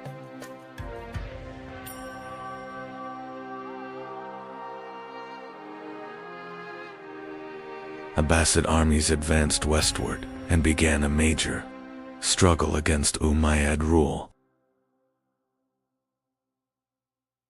The 2 major armies faced each other near the Zab River. The Battle of the Zab in 750 became the decisive conflict that led to the end of the Umayyad state. After the battle, the Umayyad army was forced to retreat. Abbasid forces advanced toward Damascus and took sole control of the government. In 750, the Umayyad state came to an end. Some members of the Umayyad dynasty managed to escape westward. A branch of the Umayyad dynasty reached Al-Andalus and established a new rule there. The new Umayyad rule established in Al-Andalus became a powerful center in the Western Islamic world. Cordoba soon became an important center of knowledge and culture. Cities of Al-Andalus became important centers along major trade routes. Al-Andalus became an important center where different cultures came together. During this period, scholarly activities accelerated and produced important developments. Urban life rapidly developed in Al-Andalus, and scholarly activity created a new intellectual center in the Western Islamic world.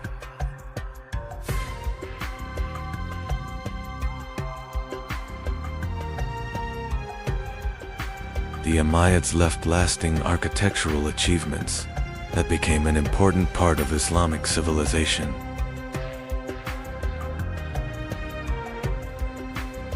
During the Umayyad period, the Islamic State expanded across a vast territory stretching from Al-Andalus in the west to Central Asia in the east.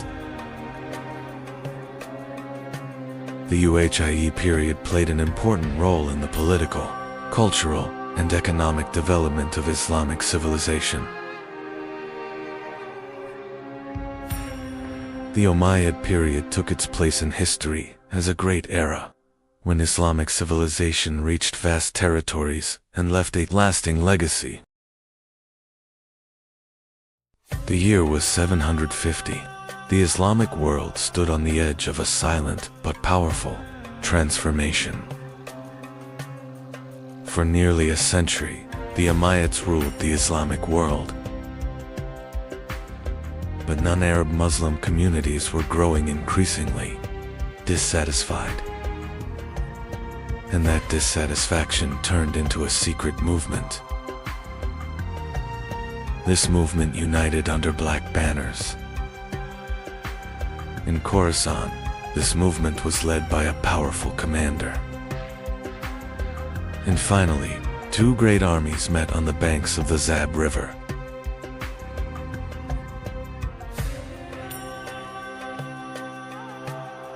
This battle was not just a defeat.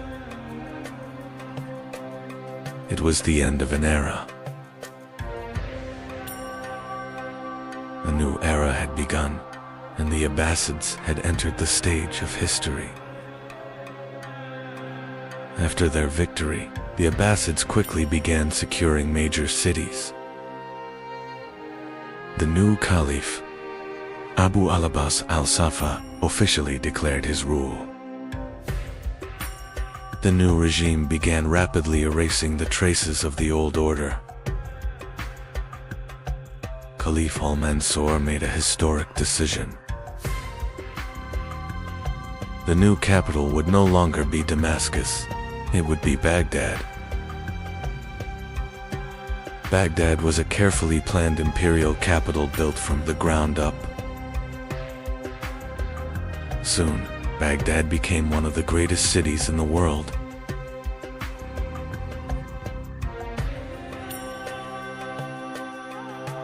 During the reign of Harun ar-Rashid, Baghdad became one of the most powerful cities in the world. Baghdad was no longer just a capital city. Baghdad had become the center where the world's trade routes met. At the House of Wisdom, texts from across the world were being translated. The knowledge of ancient Greece was being rediscovered. Al-Khwarizmi was transforming the foundations of mathematics. Astronomers studied the skies to understand the universe. Ibn Sina was writing one of the most important medical works in history. Early forms of modern hospitals were emerging in Baghdad. Baghdad had become one of the greatest centers of knowledge in the world. Under the Abbasids, Baghdad had become one of the brightest cities in human history. But the central authority of the Abbasids slowly began to weaken. In distant provinces, governors began making their own decisions. In North Africa, central authority was gradually fading. In the West, Al-Andalus had become a completely independent power. In Baghdad, the balance inside the palace was beginning to change. The caliphs relied on Turkic soldiers to secure their safety. But over time, these soldiers began influencing palace politics. The caliphs were gradually becoming symbolic leaders. In the 10th century, the Ubayyids entered Baghdad and took control. The caliphate continued, but real power was now in their hands. In the 11th century, a new power began rising from the east. This power was the Seljuk ruler Tughril Beg was advancing rapidly westward. The Seljuks quickly took control of Persian lands. Meanwhile, Baghdad had become politically weakened.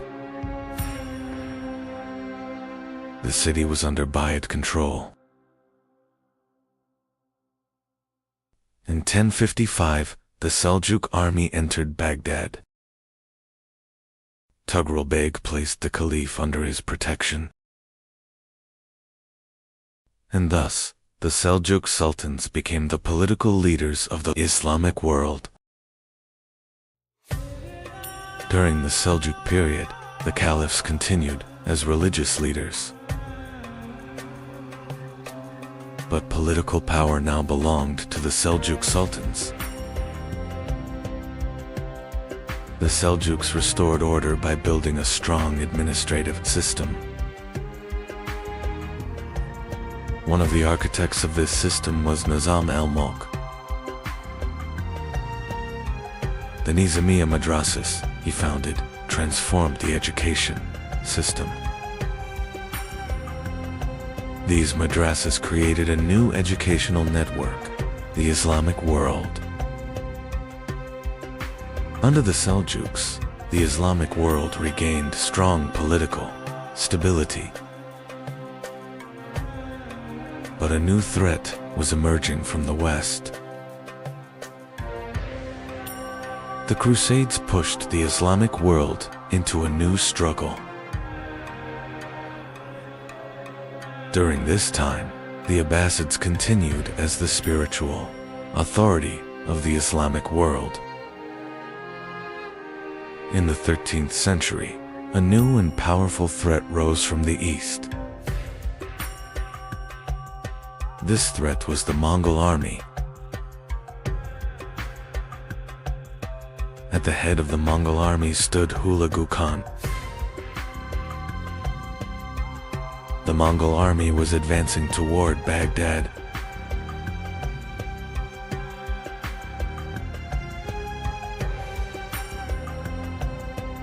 In 1258, Baghdad was besieged.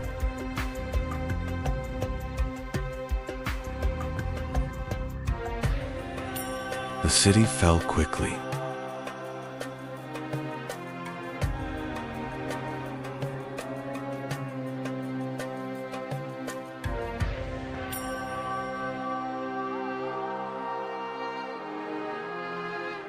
House of Wisdom was destroyed.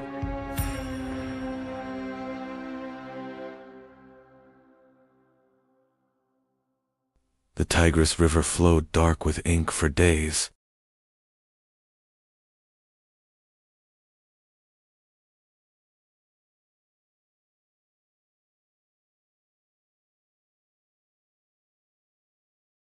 The last Abbasid caliph was killed. And thus, Abbasid rule in Baghdad came to an end.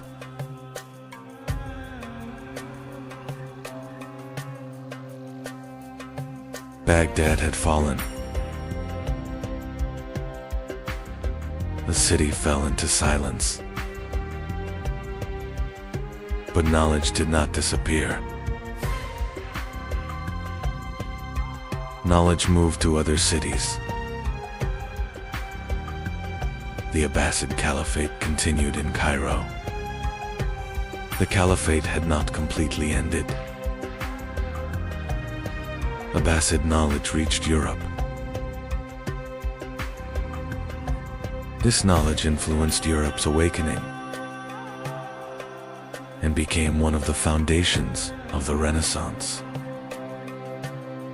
Abbasid knowledge spread across continents. Centuries later, the Caliphate passed to the Ottomans. This legacy continued to live on. Baghdad was once one of the centers of the world.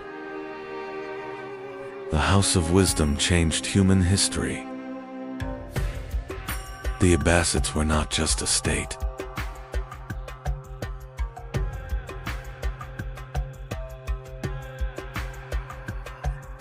They were a bridge of civilization. And history never forgot them.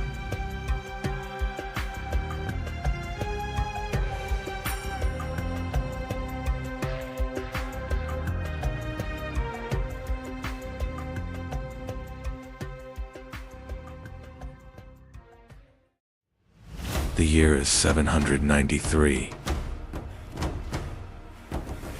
The ships on the horizon were not ordinary. Long, narrow, and crowned with dragon heads. The warriors of the north were coming. The longships reached the shore. Warriors carrying shields and axes stepped onto this silent coast. Lindisfarne was no longer safe.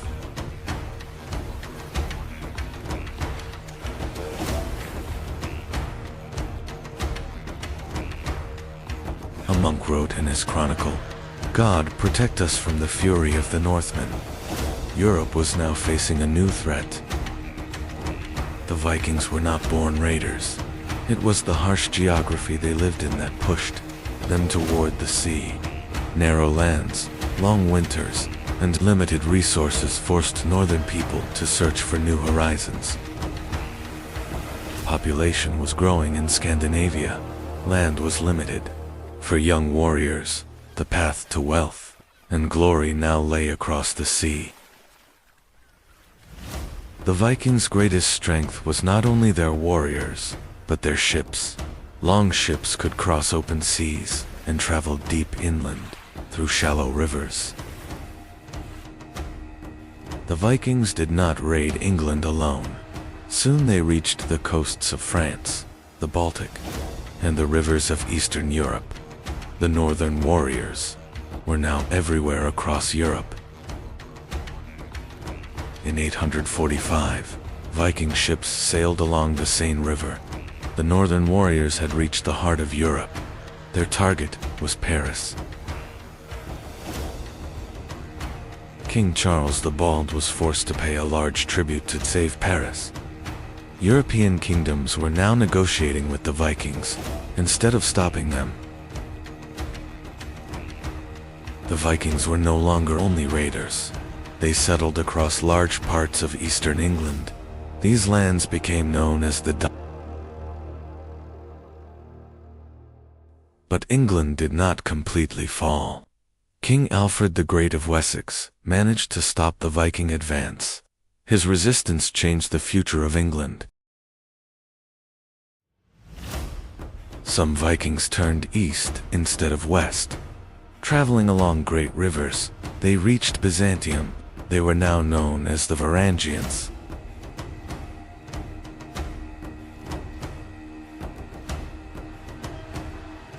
Some Viking warriors entered the service of the Byzantine Empire.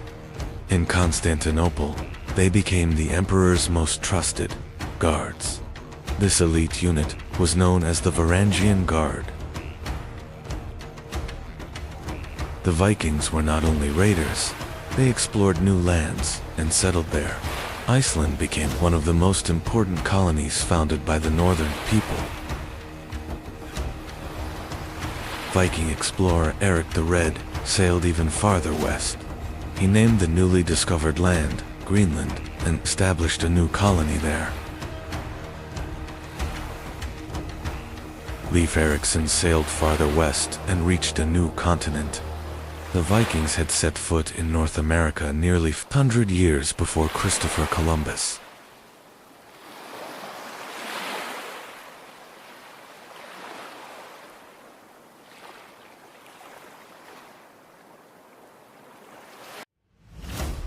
The Vikings were not only warriors, they built powerful trade networks stretching from the Baltic to the Black Sea, transporting furs, silver, and valuable goods. Viking society was divided into three main classes. Jarls were the ruling elite, Carls were the free people, thralls stood at the lowest level as slaves. In the Viking world, battle was more than survival. They believed in Odin's wisdom, Thor's strength, and that brave warriors would enter Valhalla after death. Over time, the Viking world began to change. Scandinavian kings accepted Christianity. The old gods were slowly replaced by a new faith. The Viking Age came to an end, but the legacy of the northern warriors lived on in Europe's culture, trade, and exploration. They were not only raiders, they were explorers who helped shape history. One of the most mysterious figures in Viking history was Ragnar Lothbrok. According to some sources, he was a great warrior. According to others, only a legend. Ragnar Lothbrok later turned toward the shores of England, but this time, the campaign would not end as he expected.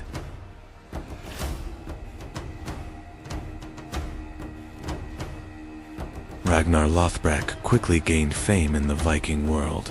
His raids across England and Frankish lands made his name legendary among northern warriors. Ragnar was not only a warrior. Under his leadership, many Viking warriors united. Across the northern world, his name became associated with great expeditions. Ragnar Lothbrok sailed toward England one last time, but this time he did not command a great army. This journey would change his fate. Ragnar Lothbrok was captured in England. By order of King Alella, he was thrown into a pit of snakes. But his death did not end the Viking raids. It marked the beginning of a much greater army. Ragnar's death caused great anger in the north. His sons gathered one of the largest Viking armies in history to take revenge. In 866, the great heathen army reached the shores of England. This was no longer a raid. It was the beginning of a permanent invasion. The great heathen army quickly captured the city of York. The city would now be known as Jorvik and became a major center of Viking power in England. The great heathen army quickly began to shake the Anglo-Saxon kingdoms. Northumbria, Mercia, and East Anglia fell under Viking control. Much of England was now in the hands of northern warriors. Much of England had fallen to the Vikings, but the kingdom of Wessex still stood. King Alfred formed the last line of defense against the Viking advance. In 878, at the Battle of Edington, Alfred's army stopped the Viking leader Guthrum. This victory became a turning point that prevented England from falling completely under Viking rule. After the victory at Edington, Alfred and the Viking leader Guthrum agreed on the Treaty of Wedmore. England was now divided between two worlds, the south under Anglo-Saxon control and the east under Viking rule. In 1066, William, Duke of Normandy, invaded England. This conquest was not only a change of kings, it was the return of the Viking legacy to England. The Norman descendants of the Vikings reached not only England, but also the Mediterranean. In southern Italy and Sicily, they established new kingdoms and shaped the politics of southern Europe. In 1066, Viking King Harald Hardrada launched his final campaign into England, but he was defeated at the Battle of Stamford Bridge. This defeat marked the end of the Viking Age. The Vikings changed Europe not only through war, but through the legacy they left behind. The cities they founded, the trade routes they opened, and the kingdoms they shaped permanently influenced the continent. The Vikings became the first Europeans to reach North America. The settlement at Vinland was short-lived, but it marked the first known European journey across the Atlantic.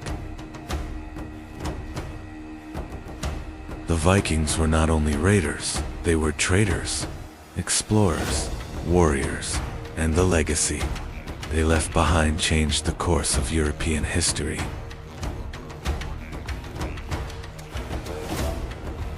The greatest strength behind Viking success was their ships. Carefully built, long ships could cross open seas and travel deep inland through rivers.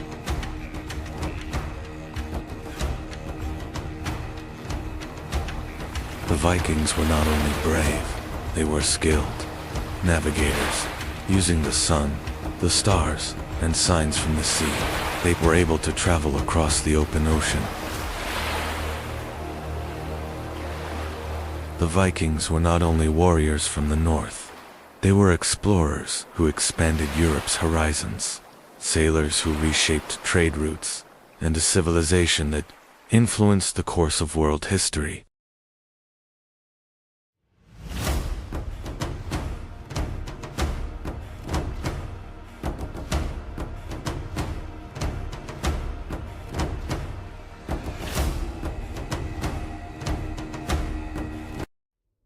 In the 11th century, the Great Seljuk Empire was the most powerful state in the Middle East.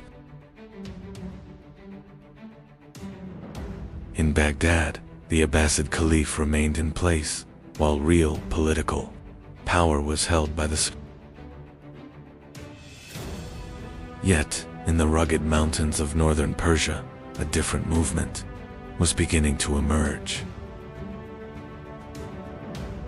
Soon, the center of this movement would become the fortress of Alamut. Hazen Seba was born around the year 1050 in the city of Qam in Persia. From a young age, he showed a strong interest in knowledge and learning.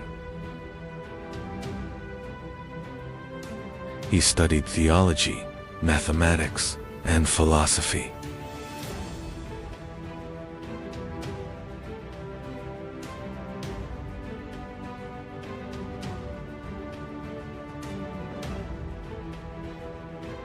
He studied theology, mathematics, and philosophy.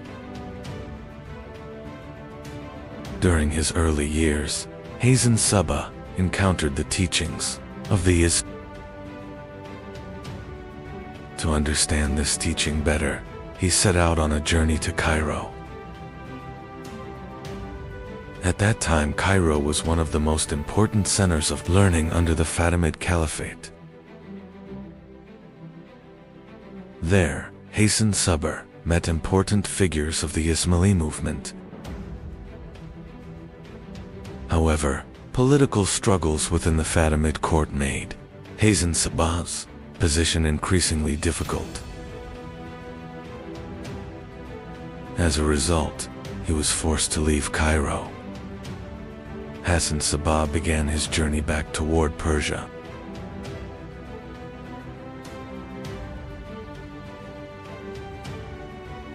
His goal was now to establish a new center in the mountains. In 1090, Hassan Sabr turned his attention toward the fortress of Alamat.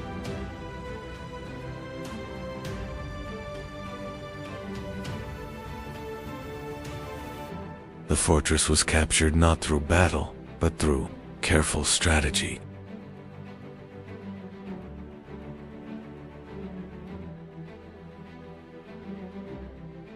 Alamat had now become Hassan Sabr's center of power.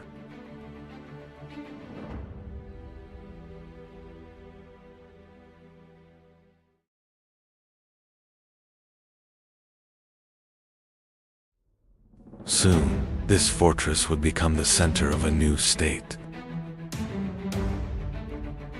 After capturing the fortress of Alamat, Hassan Sabr began establishing a new order there. This was not merely the control of a fortress, but the beginning of a new political structure. Soon, other mountain fortresses around Alamat joined this growing network. Thus, a new state connected across the mountains began to emerge. Instead of building large armies, Hassan Sabr formed a small but disciplined force. These men were the Fedayeen, trained with absolute loyalty. The Fedayeen were prepared for precise missions rather than open warfare.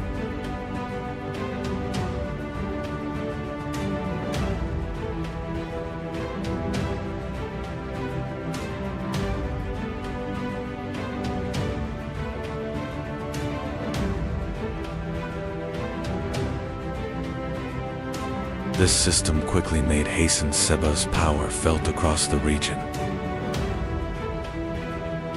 At this time, the Great Seljuk Empire was the dominant political power across Persia and the surrounding regions. One of the most powerful figures of the Seljuk state was the vizier Nizam al-Mulk.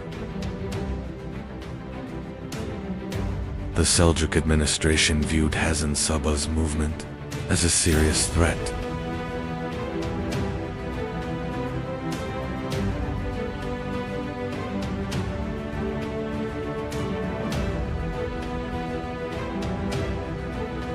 Thus began a long struggle between the Seljuks and Alamat.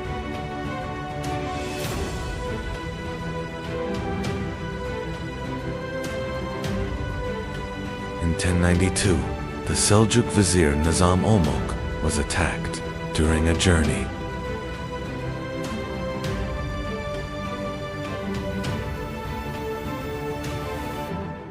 A Fedayeen approached the vizier and carried out the assassination.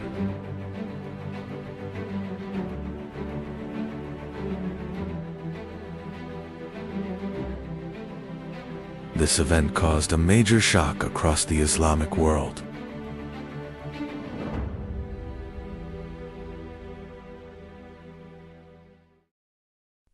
This assassination demonstrated the power of Alamat across the region. After the assassination of Nizam al-Mulk, the influence of Alamat rapidly expanded. Regional rulers now had to take the power of Alamat seriously. Instead of open warfare, the Fedayeen changed the balance. through targeted missions. This method allowed Hazen Seba to survive against powerful states with a relatively small force. The fortress of Alamut did not remain alone for long. Soon, important fortresses such as Lamisar joined this network. These fortresses formed a powerful defensive system, connected through communication. Thus, a connected defensive network was established across the mountains. During this period, Crusader states had emerged in the Eastern Mediterranean. These new powers began to reshape the political balance of the region. The Nizari Ismailis sometimes fought these states, and sometimes established diplomatic relations with them. The fortresses in Syria became important centers of these interactions. Hazen Seba continued his rule from the fortress of Alamut for many years. He maintained a highly disciplined system of governance. He spent most of his life without leaving Alamut. As his life neared its end, the state he had built continued to survive. Hazen Seba died in 1124 in the fortress of Alamut. However, his death did not mark the end of the state he created. The Nizri Ismaili state, centered in Alamut, continued to survive. The system established by Hazen Seba continued to remain influential for many years. In the 13th century, a new power began advancing into Persia from the east. This power was the Mongol army.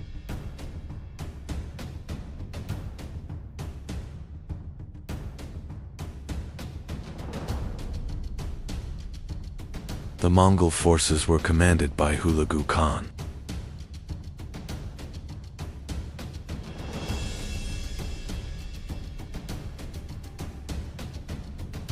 And one of their targets would be the fortress of Alamut.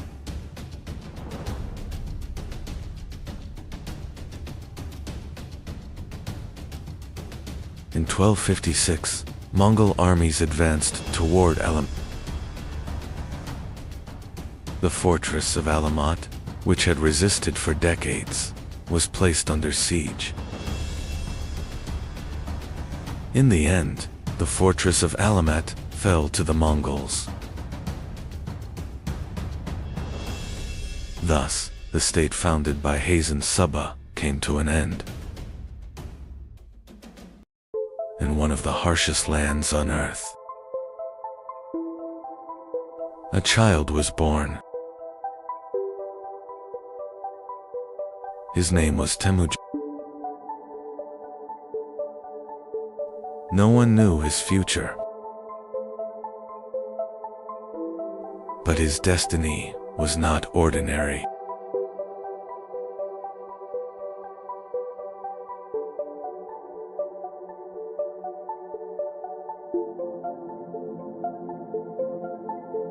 His father was a tribal leader, but his enemies killed him.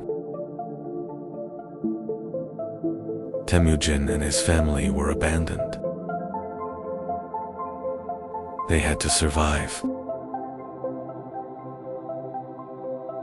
Temujin and his family were abandoned by their tribe.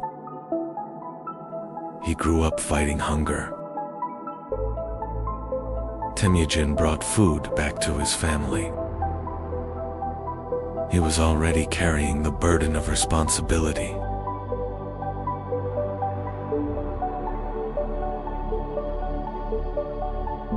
But being alone on the steppe was dangerous. He did not yet know the threat approaching him. One day, he was captured. But he managed to escape.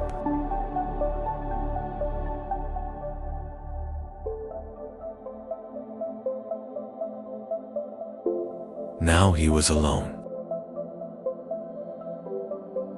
But he had a great vision. And that vision would change the world. Young Temujin found a powerful ally. His name was Jamuk. They grew up together. They fought together. Temujin began gathering loyal warriors. He was no longer alone. But leadership was not easily earned.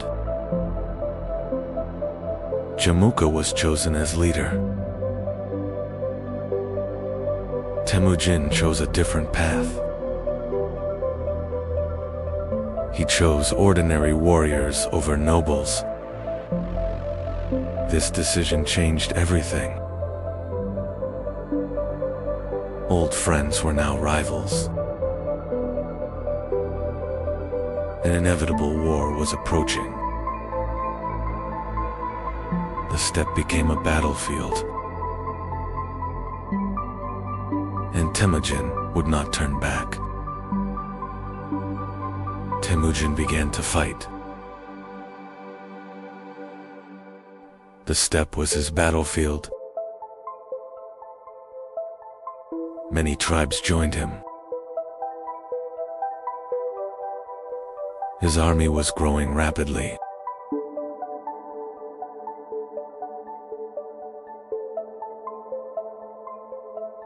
But Jamuka still stood against him. A great battle began. Temujin did not retreat. Jamuka was defeated. His old friend was captured. And their destinies changed. Now the tribes were uniting. A great Kurultai was called. A new leader would be chosen. All eyes turned to Temujin. The tribes supported him. And the decision was made. A new era was beginning. Temujin was now Genghis Khan. The Mongols were now one army. And the world had not yet met them. Genghis Khan built a powerful army. The strength of the army was speed and mobility. They could shoot arrows while riding. Their bows were deadly. They used the feigned retreat tactic. They lured their enemies into traps and surrounded them.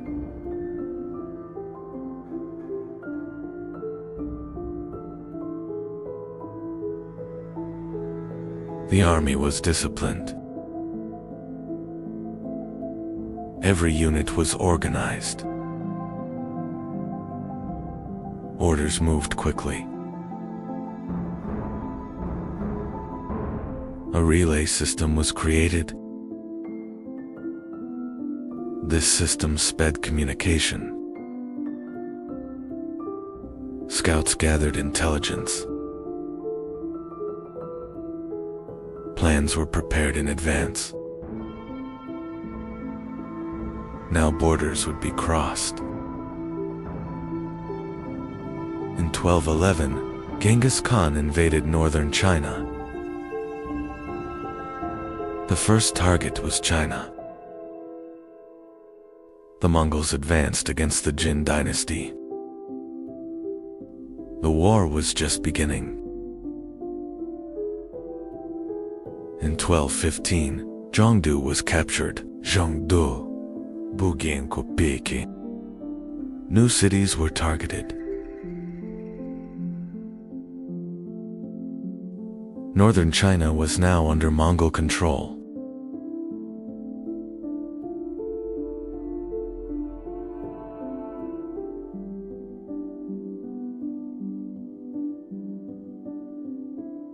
In 1218, the Mongols turned west. A Mongol trade caravan arrived in Ot.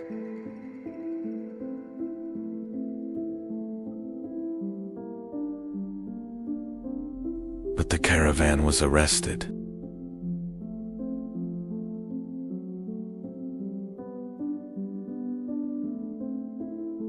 The envoys were executed.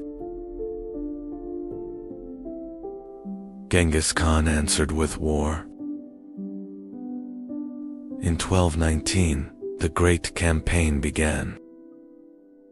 Otra was besieged. The city was captured. The next target was Bukhara. In 1220, Bukhara fell. Genghis Khan entered the city. The next target was Samarkand was besieged. The city fell quickly. The Khwarezm Shah fled. The Mongols pursued him. The Khwarezm Shah died in the Caspian Sea. The Mongols advanced into Persia. Many cities fell.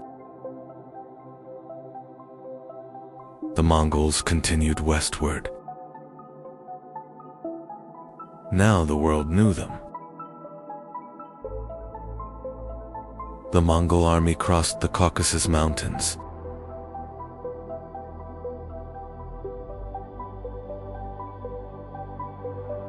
They were now approaching the gates of Europe.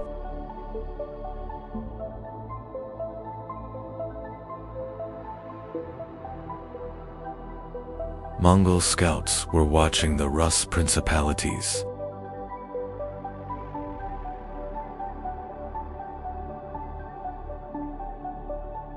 The great cities of Europe did not yet know the danger that was coming.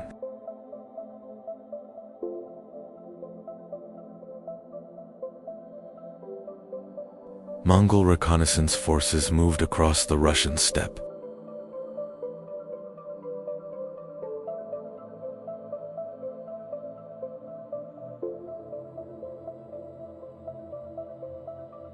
The borders of Europe were now before them. The Rus princes united against the Mongols.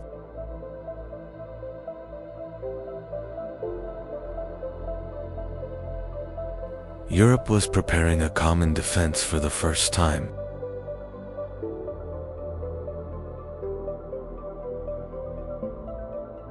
In 1223, the two armies faced each other at the Kelka River.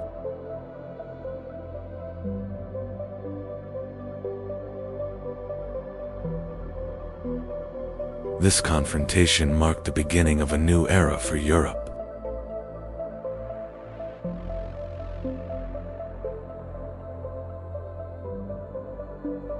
The Mongols used the feigned retreat tactic.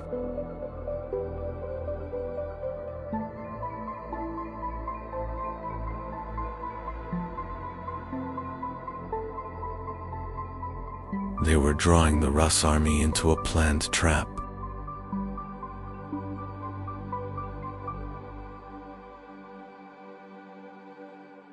The Rus army began to pursue the Mongols.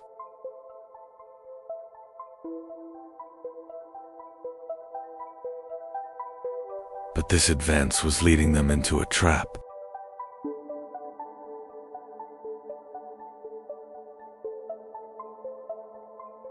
The Mongols suddenly turned back.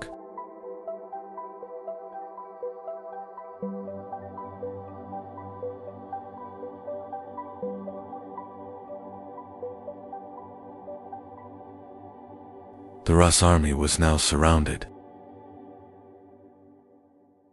The Rus army suffered a devastating defeat.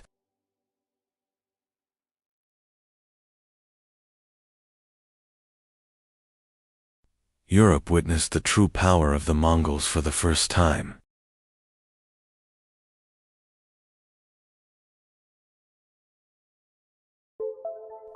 This victory was the result of Subutai and Jeeb's strategy.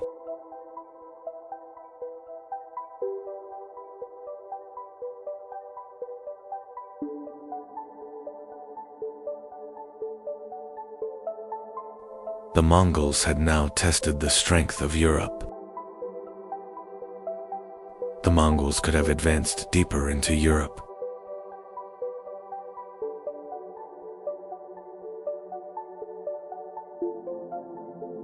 But this campaign was only a reconnaissance mission.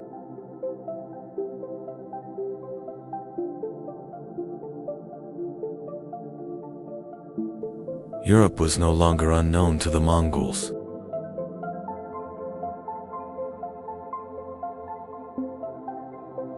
This reconnaissance laid the foundation for future invasions.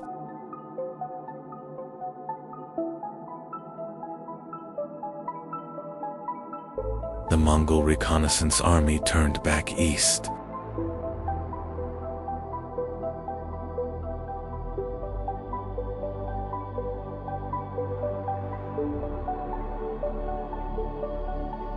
The knowledge they gathered would shape future campaigns.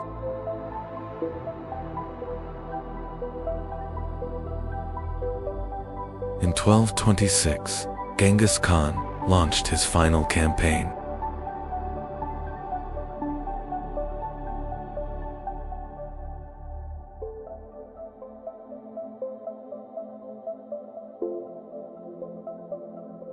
The target was the Western Shaya Kingdom.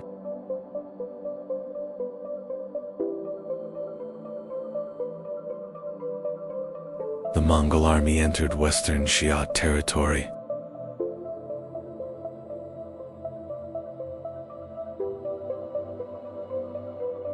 Soon, major cities were placed under siege.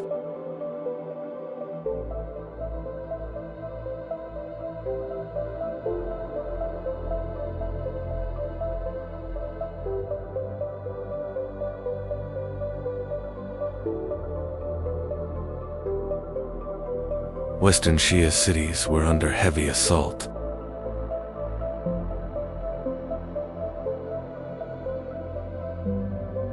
The Mongols were tightening the siege ring.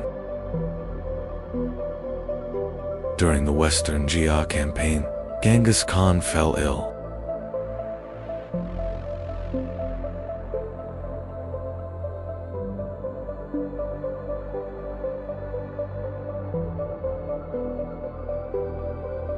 Yet the army continued its advance. In 1227, Genghis Khan died.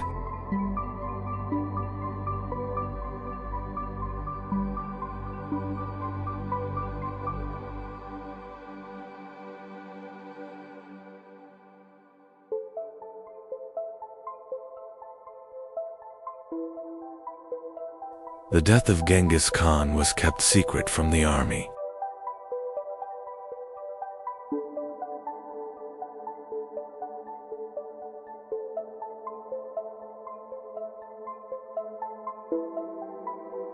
The campaign continued until the mission was complete.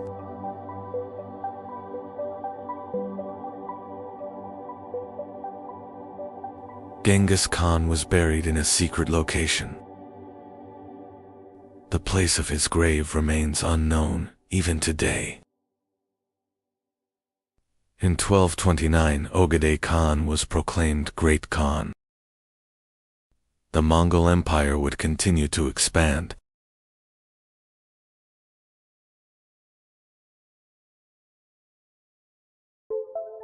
Ogedei Khan made Karakorum the capital of the empire.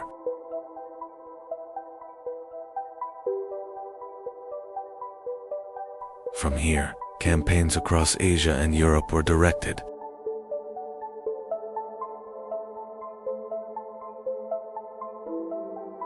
In 1236, Beta Khan launched a great campaign toward the west.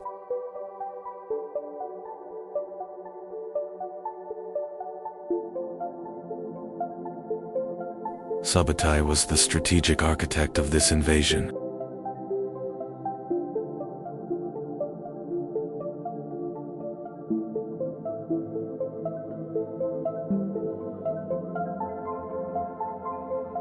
The Mongols defeated the Volga Bulk.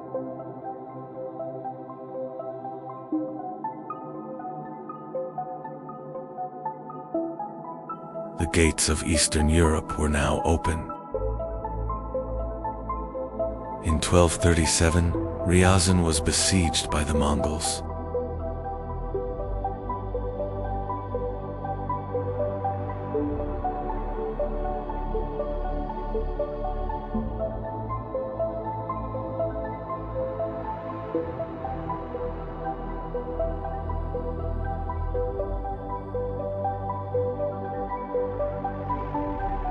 The city was completely destroyed in a short time.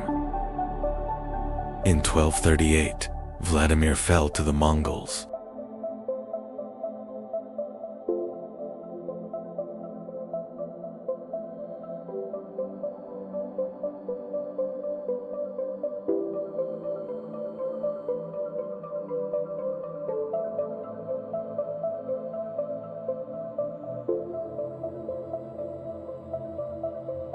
The resistance of the Rus principalities began to collapse rapidly. In 1238, Moscow was burned by the Mongols.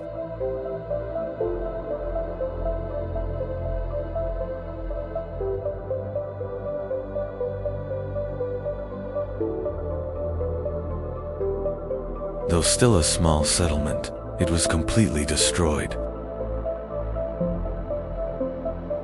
In 1240, Kiev was captured by the Mongols.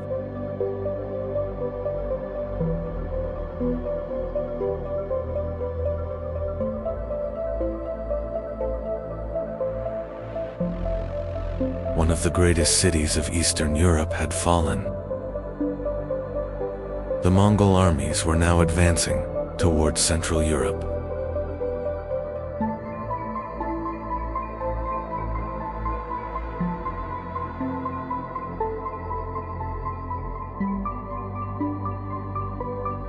Poland and Hungary had become the next targets. In 1241, European knights faced the Mongols at the Battle of Lignita. But once again, the Mongol army proved superior. In 1241, the Hungarian army suffered a devastating defeat at the Battle of Mohi.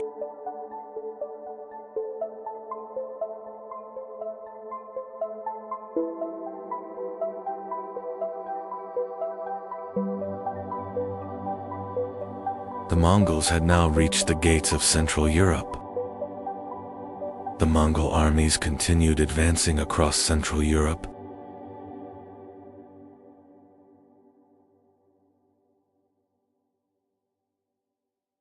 Europe now appeared defenseless. In 1241, Ogedei Khan died.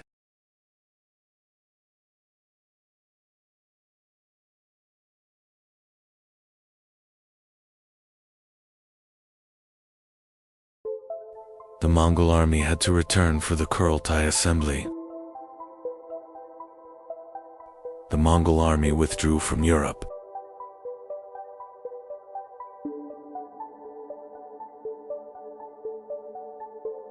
But this was not a defeat. Beta Khan established the Golden Horde in the Western territories.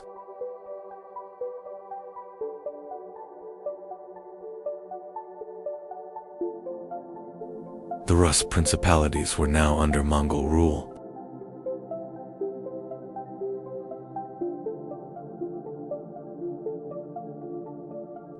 The Mongol Empire became the largest land empire in history.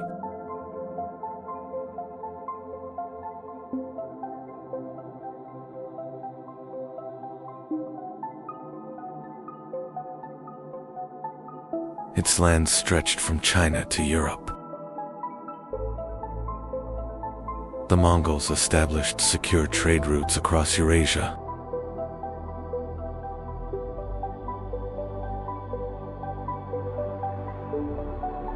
This period became known as the Pax Mongolica.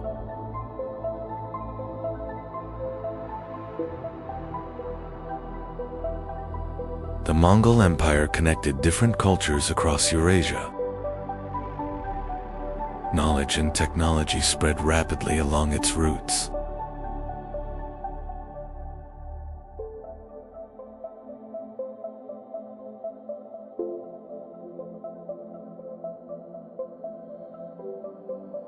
Thanks to Mongol roads, travelers like Marco Polo reached Asia. The world was becoming more connected. The Mongols did not just build an empire. They changed the course of the world. Across the Eurasian steppe, a new power was rising. This power was not just a state. It was the legacy of the greatest land empire the world had ever seen. And this legacy would give rise to the Golden Horde. In 1227, Genghis Khan died.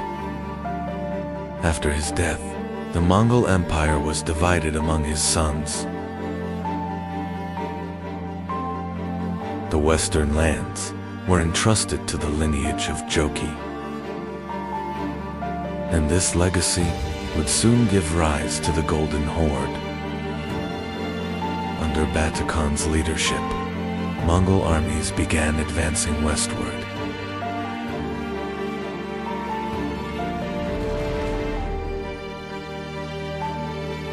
This advance was not an ordinary campaign of conquest.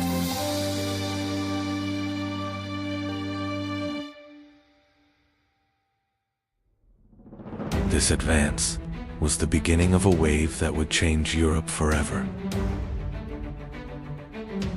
And the first target was the Rus principalities.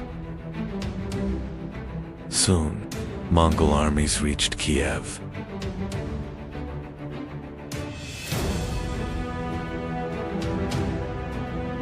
The city was placed under siege.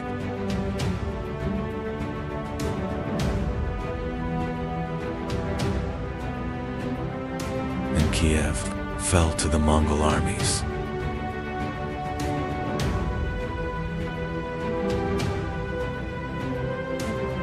The balance of power in Eastern Europe had now changed forever. Mongol armies continued advancing westward. Poland and Hungary had become the next targets. European armies suffered defeat after defeat. A great fear spread across Europe. Mongol armies were preparing to advance deeper into Europe. But unexpected news arrived.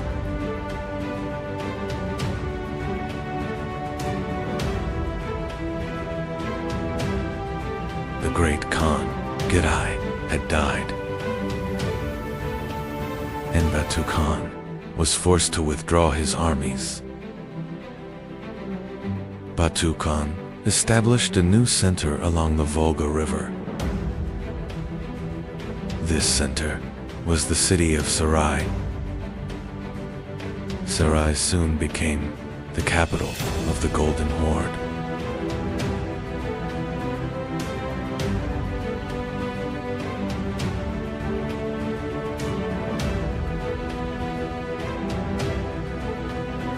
And Sarai quickly became a major center of trade.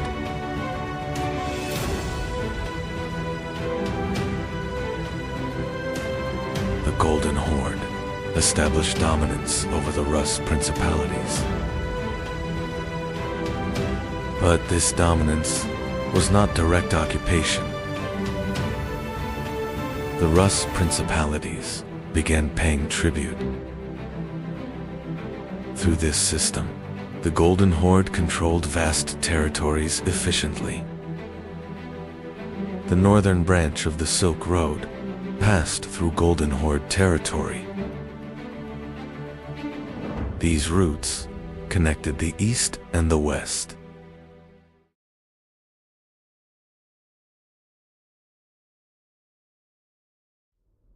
The city of Sarai became an international trade center. Different cultures met within Golden Horde lands.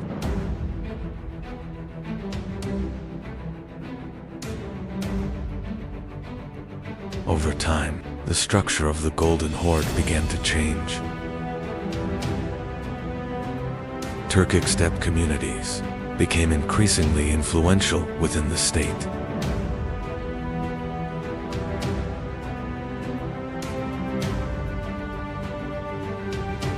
This transformation also affected the structure of governance. The Golden Horde became a Turkic steppe empire. The most important turning point came during the reign of Berk Khan. Berk Khan encountered Islam, and Berk Khan accepted Islam. The Golden Horde had become part of the Islamic world. The destruction of Baghdad caused great anger within the Golden Horde. Berk Khan moved against Hulagu Khan.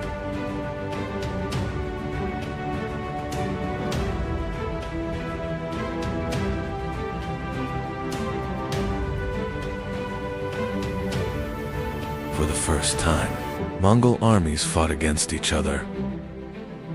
This war created a major fracture within the Mongol world. The Golden Horde became a powerful center north of the Black Sea. Crimean ports became major centers of international trade.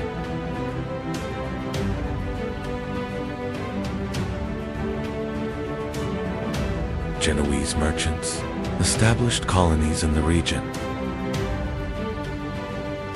These colonies strengthened trade between the Golden Horde and Europe. During this period, the Grand Duchy of Moscow began to rise.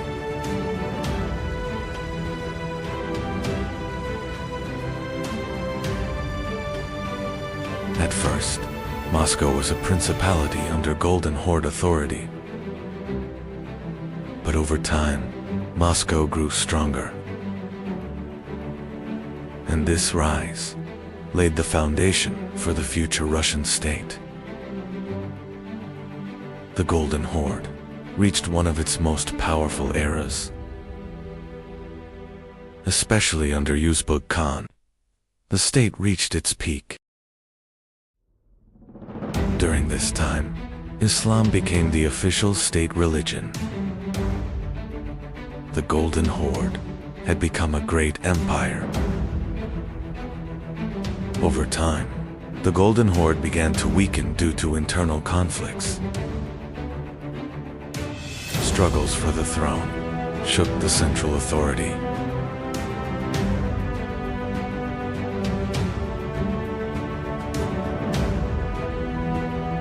This situation allowed the principalities to grow stronger. The power of the Golden Horde began to fragment. By the 15th century, the Golden Horde began to fragment. The Kazan Khanate became one of the successor states. The Crimean Khanate rose to power north of the Black Sea. The Astrakhan Khanate also inherited the Golden Horde's legacy.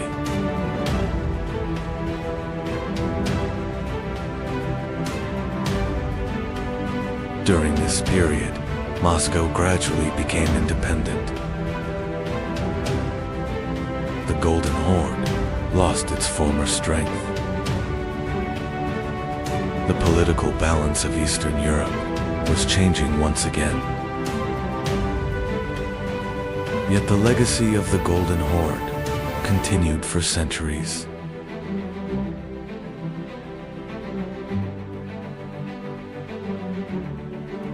Toktamish Khan faced the army of Timur.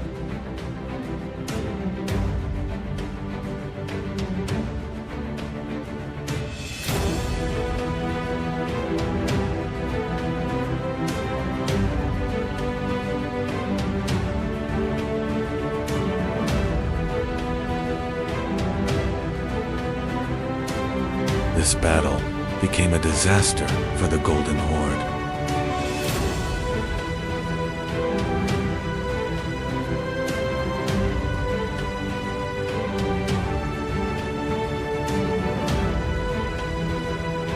The Golden Horde suffered a devastating blow.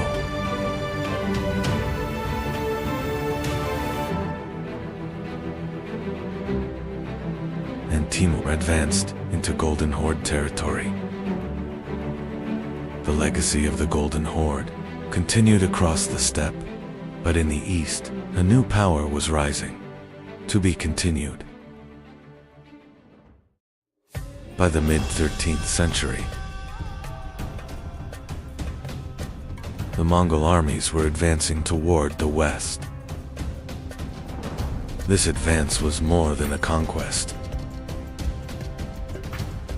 It was the beginning of a new empire. In 1256, Hulagu Khan launched a massive campaign toward the west.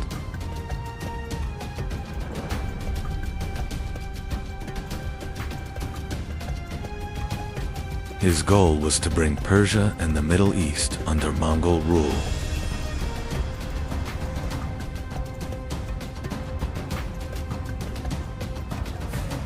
One of the first major targets was the fortress of Alamet.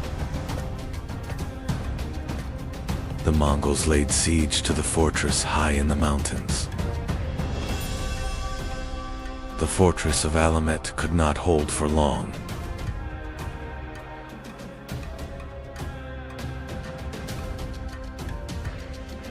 The Mongol army captured the fortress in a short time.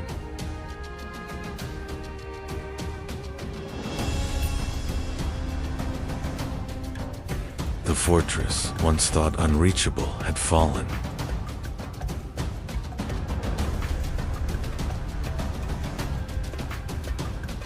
Now the gates of Mesopotamia were open to the Mongols. The Mongol army was now advancing toward Baghdad. For centuries, Baghdad had been the heart of the Islamic world. But now, the city faced an approaching and unprecedented danger. The Mongol armies arrived before the walls of Baghdad. In 1258, the Mongols placed Baghdad under siege.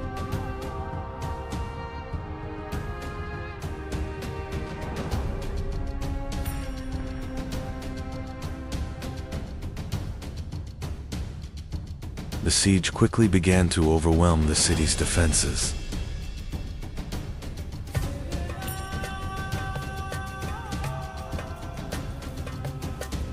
The Abbasid defenders resisted from the walls with determination.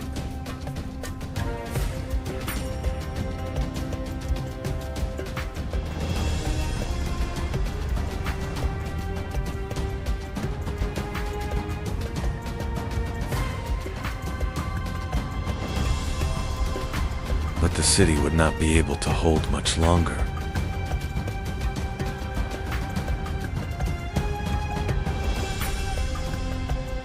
In 1258, the walls of Baghdad were finally breached.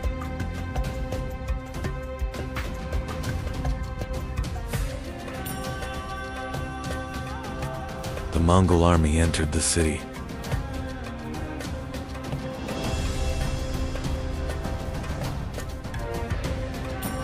The Abbasid rule was now on the verge of collapse.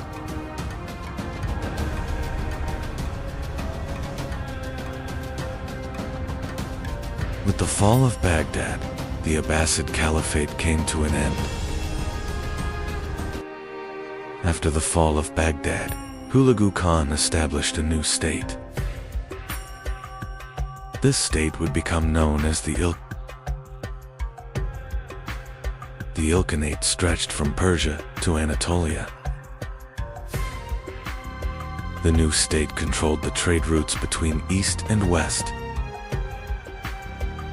After the fall of Baghdad, the Ilkhanate army continued, advancing westward. One by one, the cities of Syria began to fall under Ilkhanate control. But the next target of their advance was Egypt. Now they faced a powerful opponent, the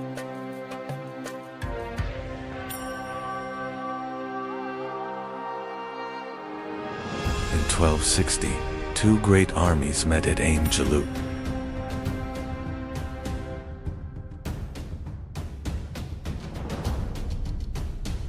The Mamluk cavalry launched their attack against the Mongol army.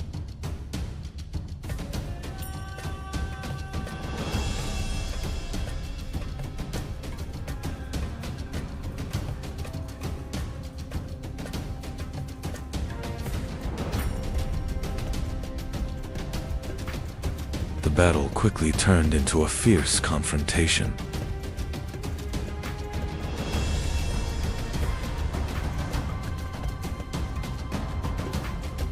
This battle stopped the Mongol advance in the Middle East.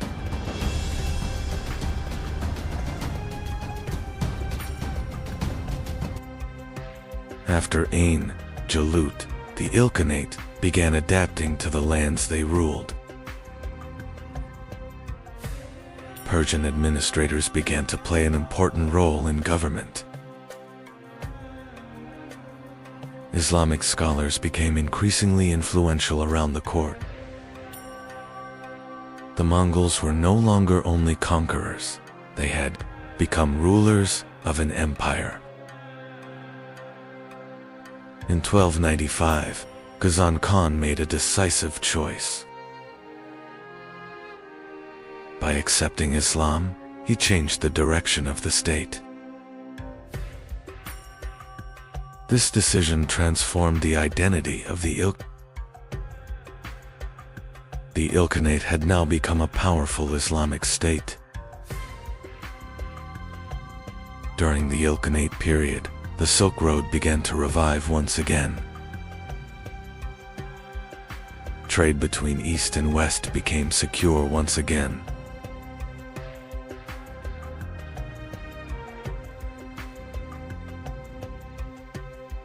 The Ilkhanate administration secured control over the trade routes. These routes made the Ilkhanate one of the most important powers in the region. In 1335, after the death of Abu Said Bahadur Khan, the balance began to change. Struggles for the throne began among members of the dynasty. Regional commanders began acting independently. The Ilkhanate was losing its former strength. The Ilkhanate administration gradually began adopting Persian state traditions.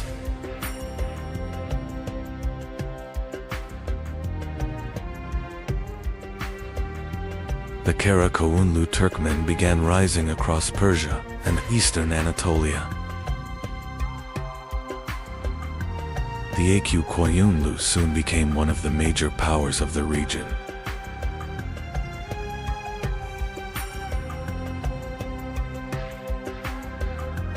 the Aq Koyunlu soon became one of the major powers of the region.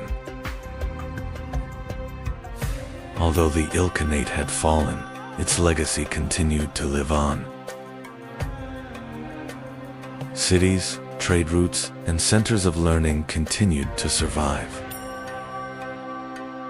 Movement along the Silk Road continued.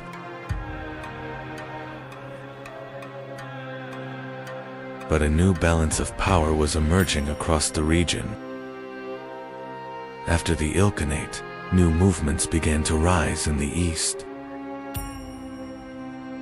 In Central Asia, new leaders began gathering strength. Across the steppes, preparations for new campaigns were underway. Soon, one name would stand at the center of this movement. After the Ilkhanate, a new power was rising in Central Asia. The leader of this rising power would be Timur. Soon, his campaigns would reshape the fate of the entire region. A new imperial age was about to begin. By the late 13th century, the world had become a stage of powerful empires. In the west, the Byzantine Empire still survived around Constantinople. Across Anatolia, the Anatolian Seljuk state was weakening under Mongol pressure. To the south, the Mamluk Sultanate stood as the only force able to stop the Mongol advance. In the north, the Golden Horde ruled the vast steppe lands beyond the Black Sea. Further east, the Chagatai Khanate controlled Central Asia, and in the Far East, the Yuan Empire dominated China. At the center of this world stood the Ilkhanate, but its power would not last forever. Soon, a new conqueror would rise from Central Asia. His name was Timur. In the 13th century, the Islamic world was facing a major crisis. From the east, the Mongols were advancing.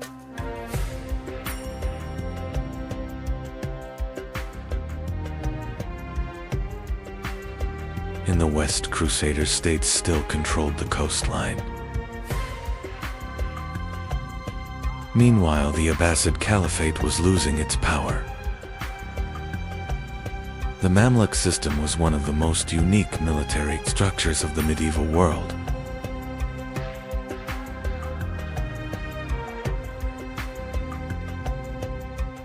Mamluks were recruited at a young age and trained in specialized military academies in Cairo.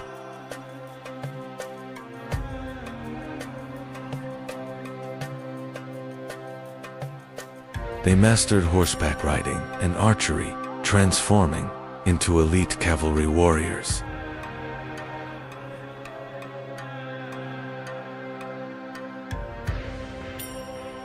Their loyalty was not to families, but directly to their commanders.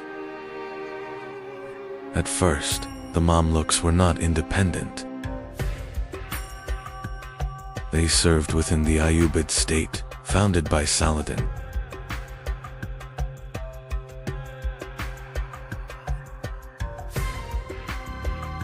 They were first used as palace guards and elite cavalry units. Over time, they became the most powerful military force within the state. By the year 1250, the Mamluks were no longer just a military class. They had gained enough power to influence the leadership of the state.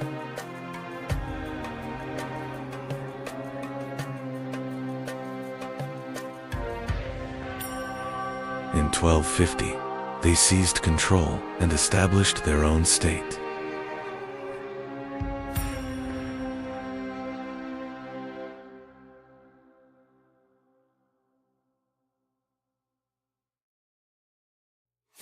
Thus, the era of the Bahri Mamluks had begun.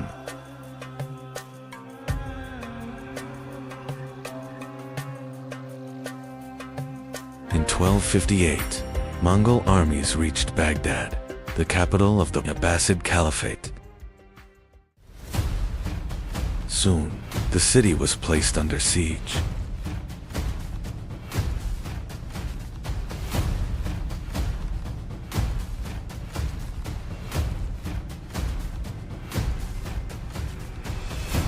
The fall of Baghdad created a massive shock across the Islamic world.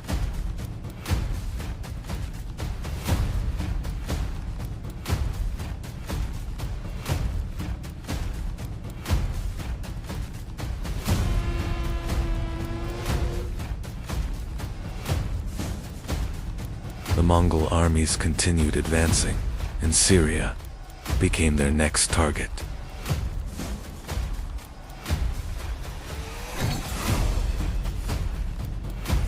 Mongol armies rapidly advanced into the lands of Syria.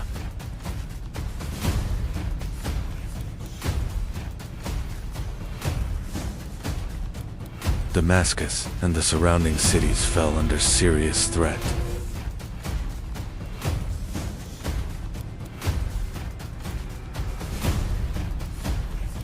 The Mamluks began preparing to stop the approaching threat.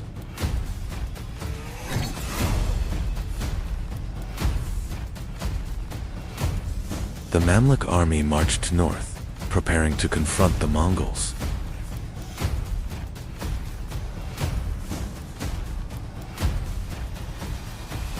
In 1260, the Mamluk army prepared to confront the Mongols in the Valley of Angel. The Mamluk army was commanded by Sultan Kut. One of his leading commanders was The two armies faced each other at Angel. As the battle began, the Mamluks executed a planned tactical retreat.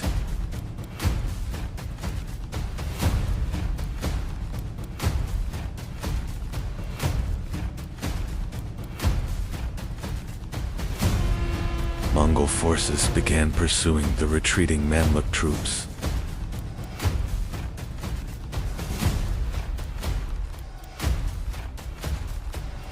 But this retreat was a trap.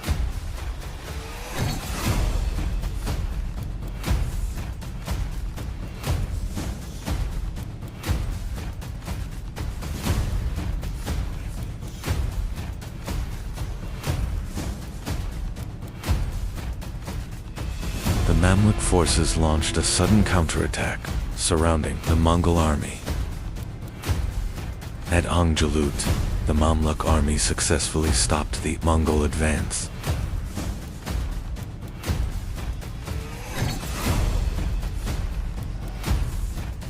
The Mongol army was forced to retreat.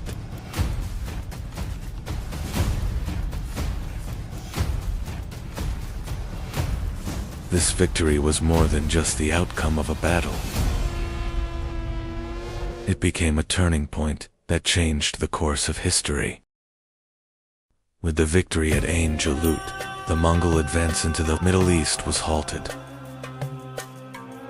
The Mamluks secured control over Syria and Palestine. Mamluk commanders began shaping the new balance of power in the region. The Mamluks had now become the dominant military power of the region. After the victory at Ain Jalut, one of the most important leaders of the Mamluk army emerged. That leader was Sultan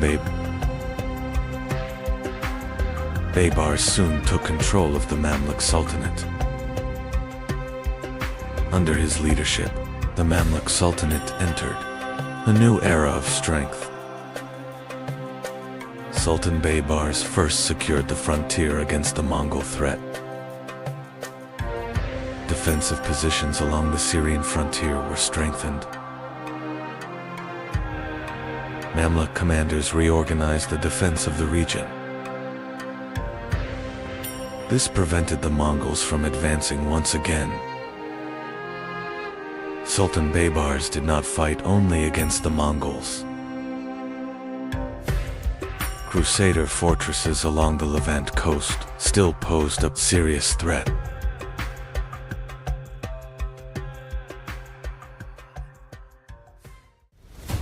Baybars launched a series of campaigns against these fortresses. As a result of these campaigns, many Crusader fortresses fell under Mamluk control. Mamluk campaigns changed the balance of power along the eastern Mediterranean coast.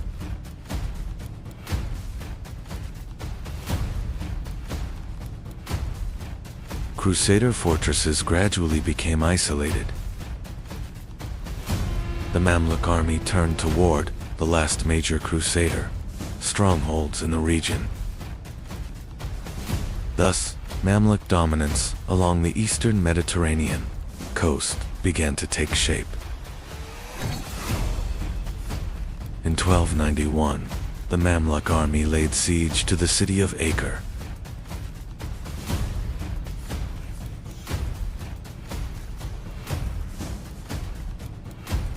The city was the last major Crusader stronghold in the eastern Mediterranean.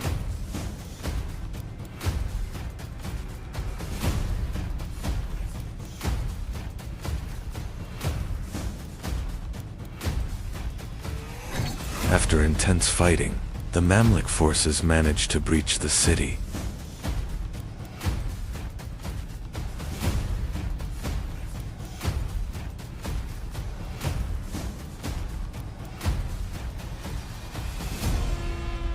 With the fall of Acre, Crusader presence in the region came to an end.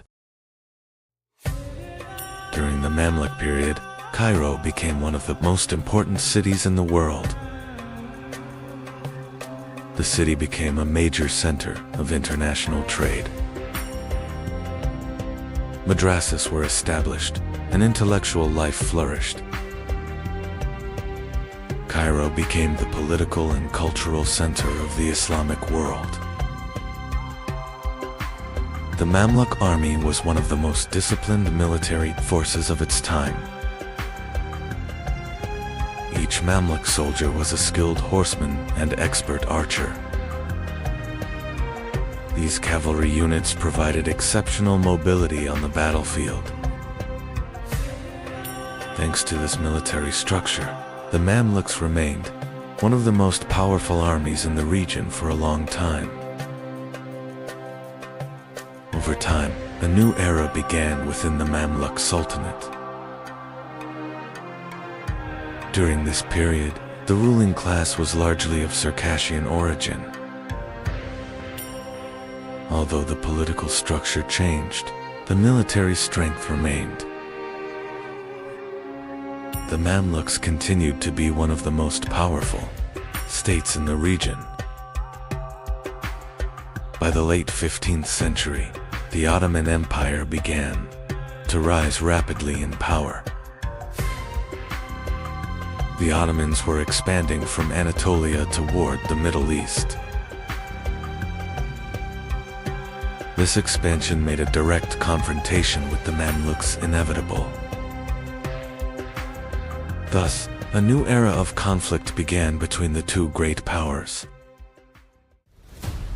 In 1516, the Mamluks and the Ottomans faced each other at the Battle of Marj-Deby.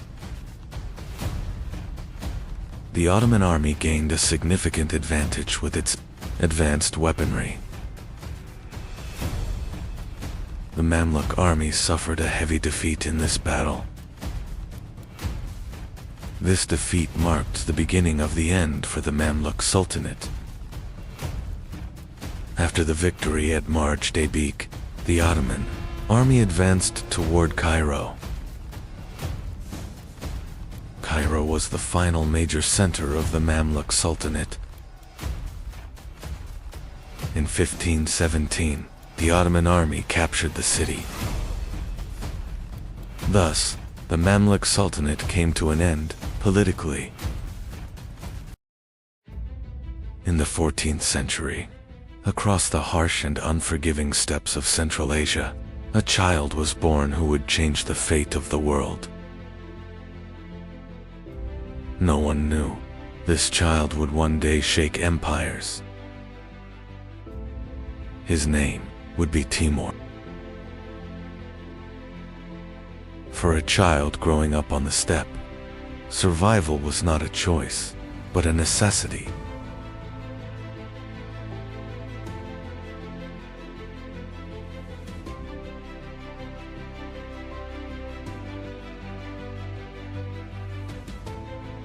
War was a natural part of the world he was born into.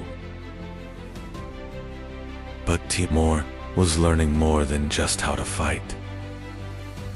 And within him was the desire to become more than a simple warrior. Over time, Timur was becoming more than just a warrior.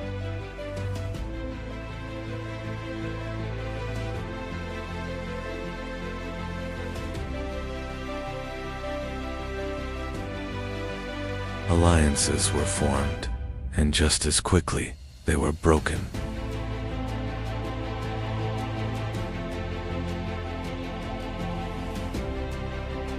Power was no longer won by courage alone, but by strategy.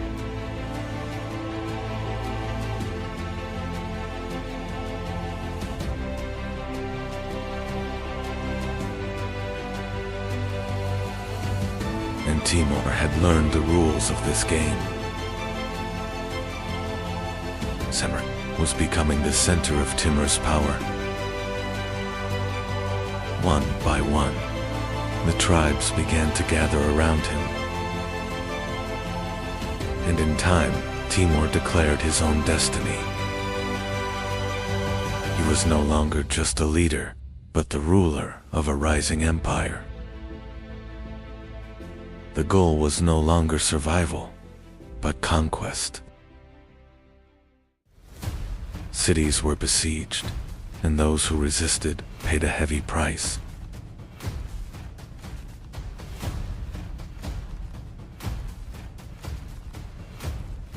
Where Timur's army passed, it left behind not only victory, but destruction.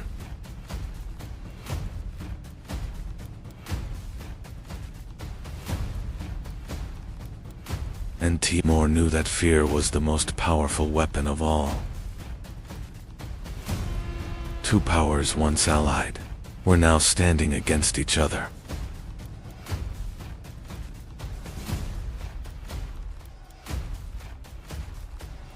The steppes became the stage for one of history's greatest clashes.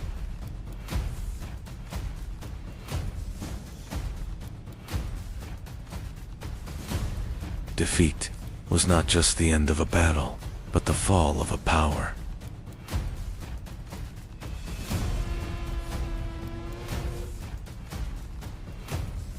And Timur was no longer just a conqueror, but a force-shaking countenance. Timur's army was now advancing into the heart of India.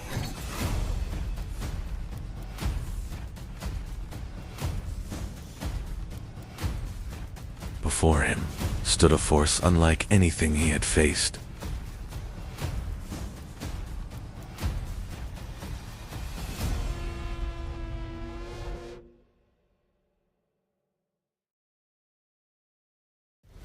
But the outcome did not change. The city fell.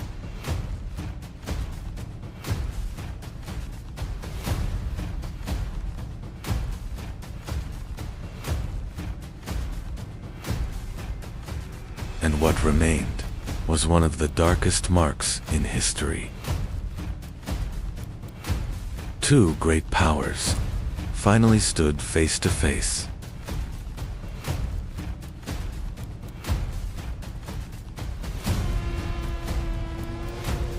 The plains of Ankara became the stage for one of history's most critical battles.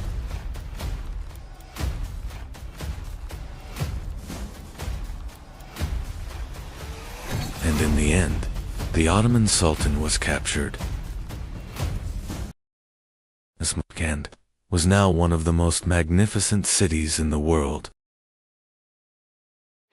Timur had become not only a destroyer, but a builder.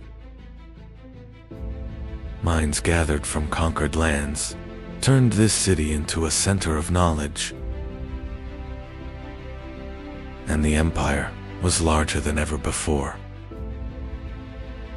Timur's empire was growing larger with every passing year. Conquered lands were merging into a vast and unstoppable power. The roads were now under his control. Trade, power, and wealth flowed within his borders.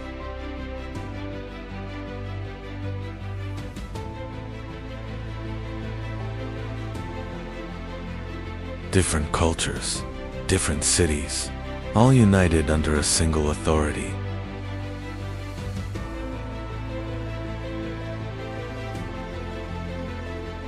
And Timur had no intention of stopping. For him, a border was simply the next target. Timur's victories were not won only on the battlefield. He was conquering the minds of his enemies. His name was enough to spread fear before he even arrived. Many cities chose to surrender without a fight.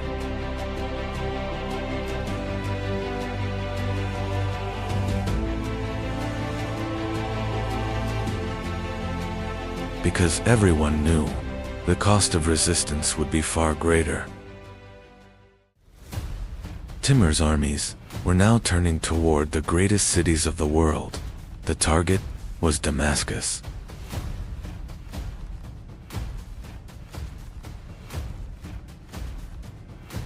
Strong walls were not enough to stop his advance.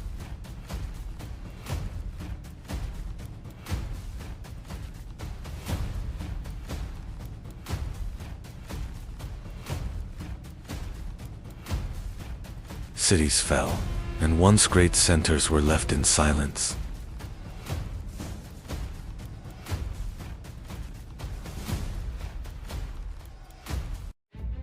And Timur was no longer just a conqueror, but a force that reshaped history. For Timur, there was still a world left unconquered, and he turned his gaze to the east. Hedef Dunyanin and Büyük Medina Larindam, Biridi, Kin. But this time, nature itself was as ruthless as the enemy.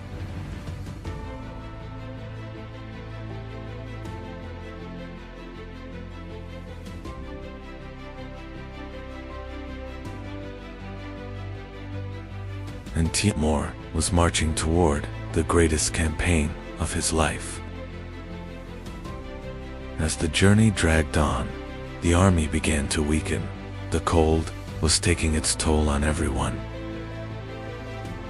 And Timur was facing the limits of his power for the first time.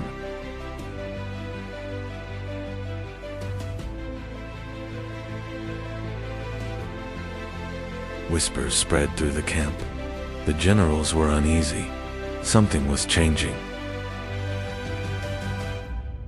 And in the end, even the greatest conqueror could not defy time. In 1405, the steppe fell into silence. Timur's campaign ended here. He was gone, but the power he built still remained. The empire was vast, but the one who held it together was gone. And Timur was etched into history as a name remembered with both fear and awe. His story was not written only in war. Historians recorded his name across countless pages. After destruction, a legacy emerged. Cities were reshaped.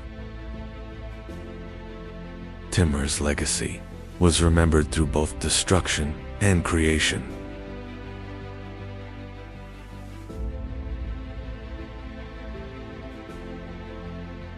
And today, his name still echoes as one of history's most powerful legacies. When Timur died, he left behind a shattered world. His empire quickly began to fall apart, and a massive power vacuum emerged. And that vacuum called for new powers. In the 14th century, Eastern Anatolia was a land where power struggles began. Two great powers were rising on these lands: the Karakohunlu and the Akukohunlu. After Timur's death, Kara Yusuf returned. He regrouped his scattered power.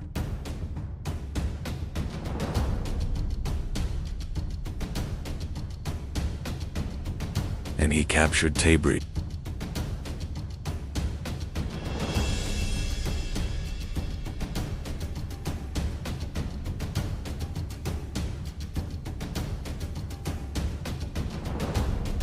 Anatolia, Iran, and Mesopotamia. Their destinies were intertwined.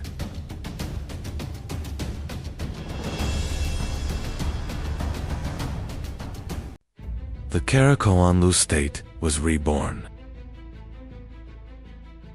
After Kara Yusuf, Sian Shah ascended the throne. Under his rule, the Karakohunlu state expanded rapidly. Many key cities, including Baghdad, were captured. During his reign, the Karakohunlu experienced their golden age. Sihan Shah was more than just a ruler. He was also a poet. He wrote under the name Hakiki. In his world, sword and pen existed together. In the east, a new power was rising. The Akukohunlu were emerging. Their foundations were laid by Kara Uluk Osman. But their true power had yet to come. A new leader entered the stage. That leader was Uzenhazen. He watched his rival patiently, and he waited for the right moment. In 1467, two great powers faced each other.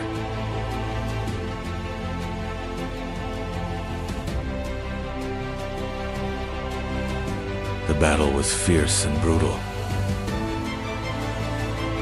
Sian Shah was defeated in battle, and the Karakohunlu state collapsed. After the victory, the Akukohunlu gained power. Uzenhazen established a vast empire. Tabriz became the capital of the Akukohunlu state. The state reached its peak during his reign. But in the west, a new power was rising. This power was the Ottoman Empire.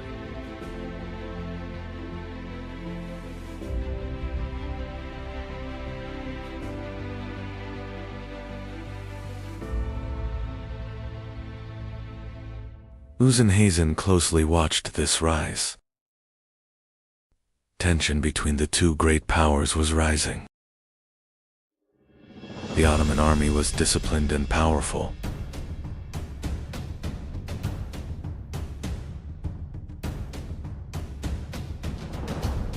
The Akukohunlu army was preparing for battle.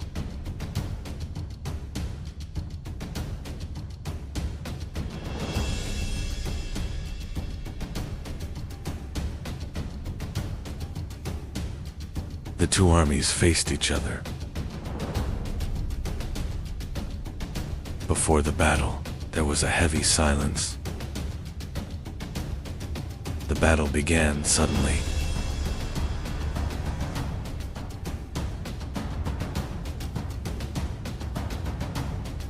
The clash quickly turned into chaos.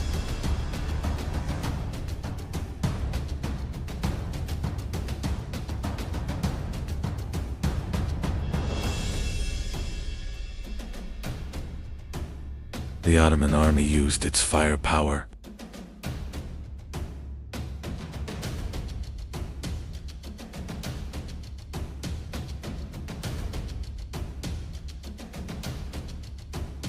The AQ Koyunlu army was pushed under pressure. The balance of the battle had shifted.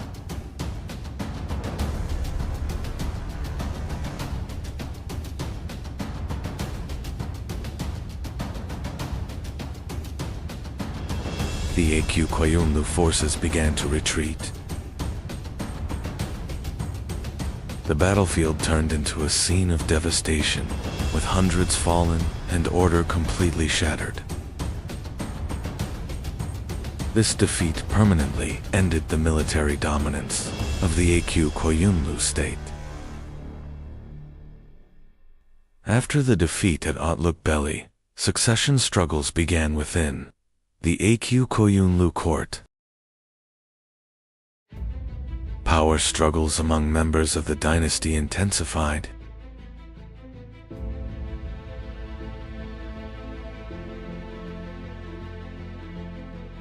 This situation further weakened central authority.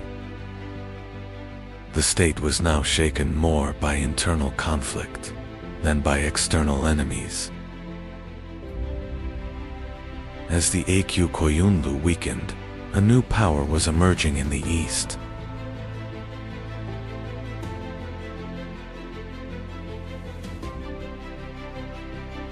The leader of this movement was a remarkable figure, despite his young age. He quickly gathered a large following.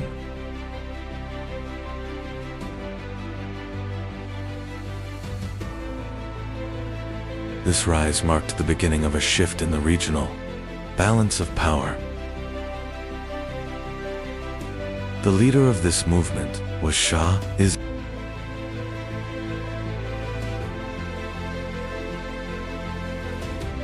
He quickly formed a disciplined force.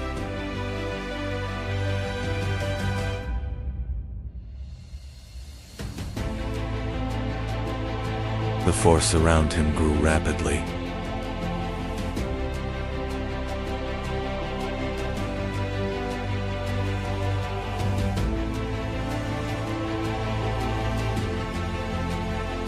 This force moved directly against AQ Koyunlu dominance.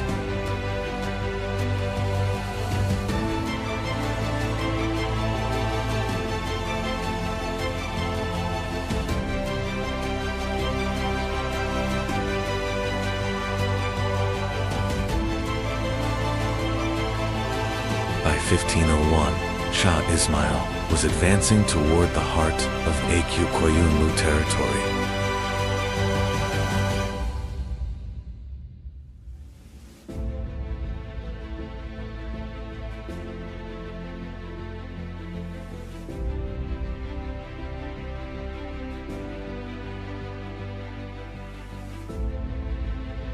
Tabriz was aware of the approaching threat.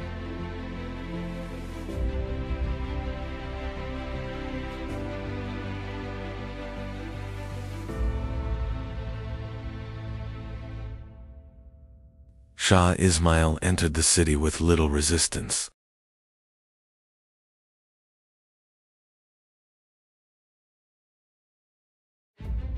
With the capture of Tabriz, AQ Koyunlu rule came to an end.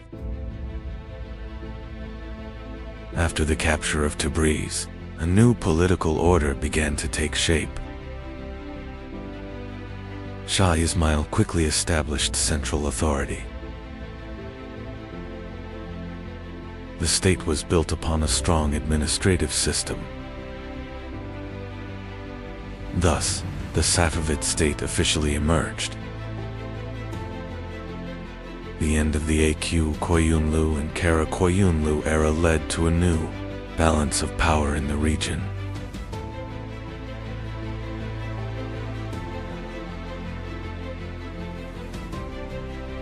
These two nomadic origin structures gave way to a more centralized and lasting state. The Safavid state quickly became one of the dominant political forces in the region.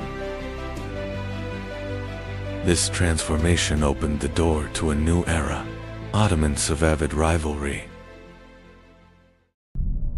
At the end of the 13th century, Anatolia stood in the middle of a collapsing world. The Seljuk state had fragmented. Mongol shadows covered the horizon. But no one knew. An empire was about to rise from this chaos. Anatolia had lost its old order. A new age was beginning. Principalities were rising. Borders were being redrawn. And history was quietly changing direction. On the western frontier of Anatolia, there was a small border settlement. But this place was no ordinary land. Here, a new power was rising. And this power would soon change the fate of the world. The people who lived here were the people of the frontier. They were not just nomads. Here, a power was being forged. And the name of this power was the Kai tribe. At the head of these people stood an experienced leader. His duty was to guard the frontier. Because beyond this frontier stood Byzantium. And this frontier would soon change the course of history. On this frontier, a new leader was rising. No one knew it yet. But his destiny was not to remain just a warrior. He would found a state. One night, Osman Bey arrived at a different door. This door belonged to Sheikh Edabalis Lodge. And this meeting was not just a visit. That night would change the course of history. That night, Osman Bey had a dream. From Sheikh Edabalis' chest, a moon began to rise. And that moon entered Osman Bey's heart. From his chest rose a great tree. Its shadow covered the world. When morning came, Osman Bey told his dream. Sheikh Edabali knew the meaning of this dream. This dream foretold the birth of a great state, and the founder of that state would be Osman Bey. Now the target was clear. Osman Bey's first target was the fortress of Chronological, and Osman Bey took his first great step. This step would mark the beginning of a state. Chronological was under siege, and the battle began.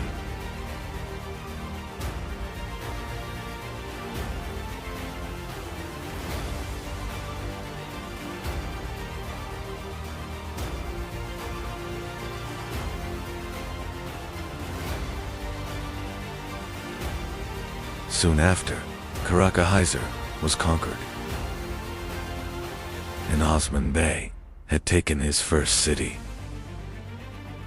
Chronological was now under Osman Bey's control, and the Ottoman banner rose over a fortress for the first time. In this fortress, the khutbah was proclaimed in Osman Bey's name. This moment was the declaration of a state's birth. By this time, Seljuk authority in Anatolia was fading. and the frontier lords began making their own decisions. Osman Bey, too, was now acting in his own name. These steps marked the true beginning of the Ottoman state. Across western Anatolia, Byzantine frontier lines stretched ahead. Osman Bey's next targets were Bilcek and Yarhisar. And Osman Bey began making strategic moves. The Ottomans were now beginning to expand. Osman Bey had formed a strong bond with Sheikh Idabali. This bond grew even stronger through marriage. And Osman Bey began preparing for This move would accelerate the rise of the Ottomans. Yarhisar was one of the Ottomans' next targets. And soon, the siege began.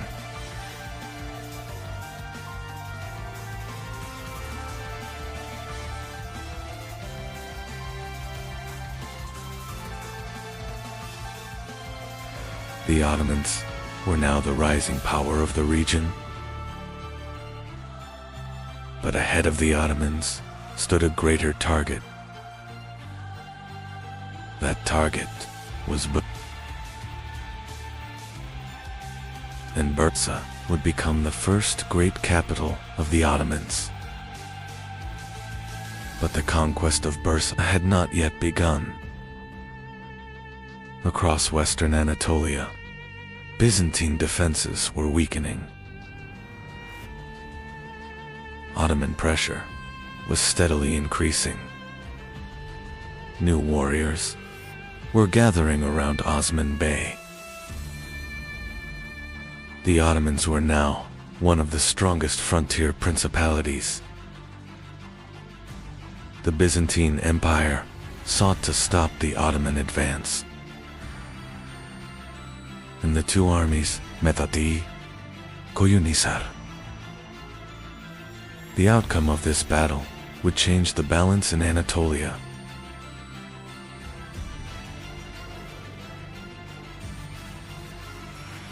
And the Ottomans won their first major pitched battle. After Koyunhisar, the balance in Anatolia had changed. Byzantine defenses began to withdraw. And before the Ottomans, a great objective was rising.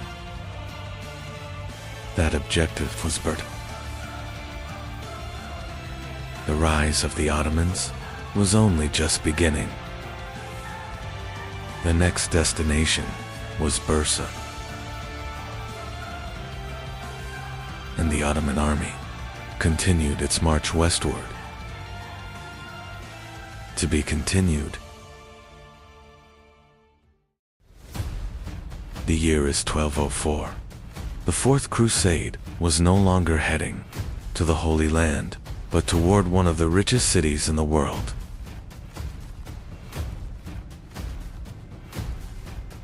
The target was no longer Jerusalem, but Constantinople.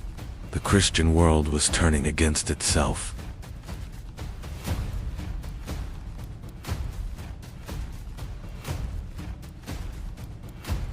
This attack was not driven by faith alone. It was a calculated move for trade, power, and control of sea routes.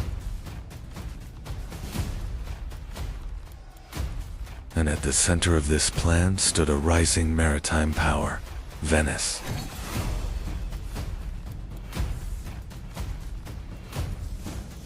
When the sack of 1204 began, Constantinople faced a catastrophe unlike anything it had seen in centuries.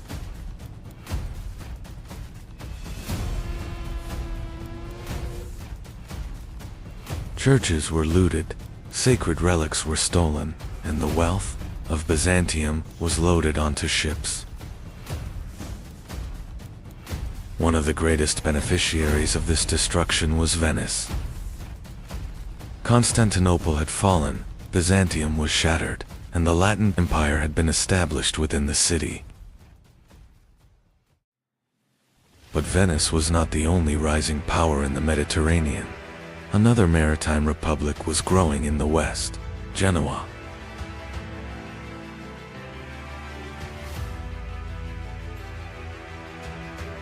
Through trade networks and powerful banking families, the Genoese accumulated enormous wealth.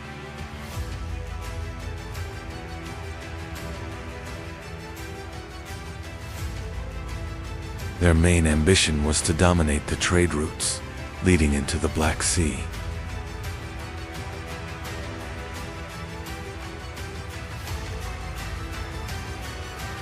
And soon, a rivalry that would last for centuries began between Venice and Genoa. By the 13th century, Mediterranean trade had become one of Europe's greatest sources of wealth. Spices, silk, grain, and precious goods. Every product arriving from the East generated immense profit.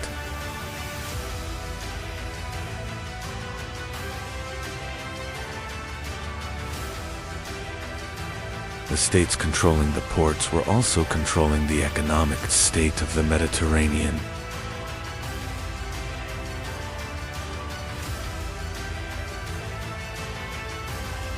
That is why the rivalry between Venice and Genoa became far more than a simple struggle for trade. In 1261, Byzantium made a crucial agreement with Genoa to end Latin domination over Constantinople. Emperor Michael VIII, Palaiologos, agreed to grant the Genoese major trading privileges. That same year, Constantinople was recaptured and the Byzantine Empire was restored.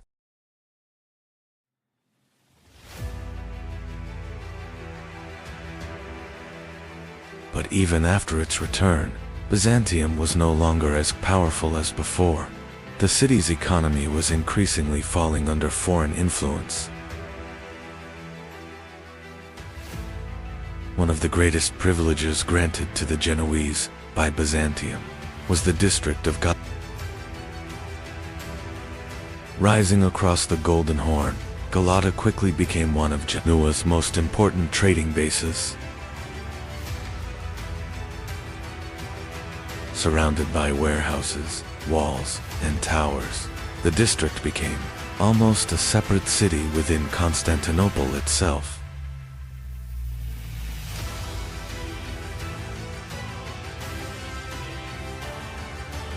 The trade of the Byzantine capital was no longer fully under Byzantine control. Genoa's true power expanded even further through access to Black Sea trade. The port of Kaffa in Crimea became one of Genoa's most important trading centers. Silk, furs, grain, and slave trade, wealth flowing from the Black Sea enriched Genoa.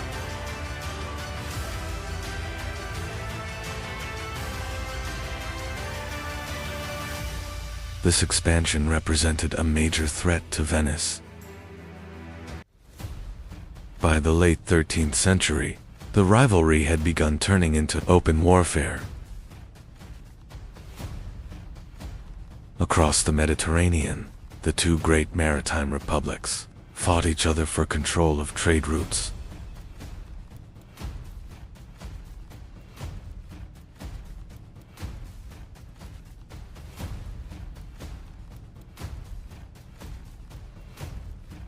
At the Battle of Cursola, in 1298, Venice suffered a devastating defeat.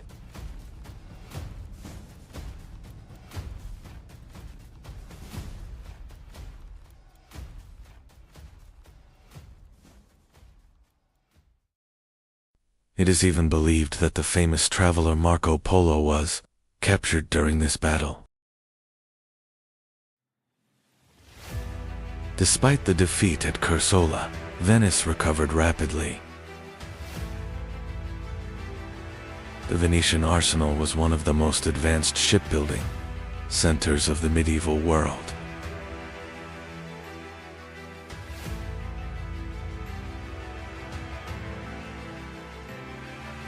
The warships produced their restored Venice's dominance at sea.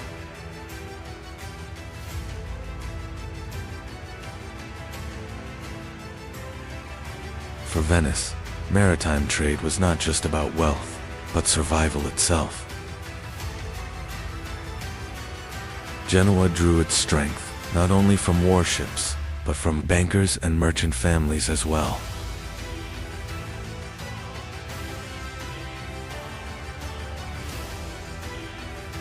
The city's wealthy families built vast trade networks across the Mediterranean and accumulated enormous fortunes. Genoese ships transported valuable goods from the Black Sea into Europe.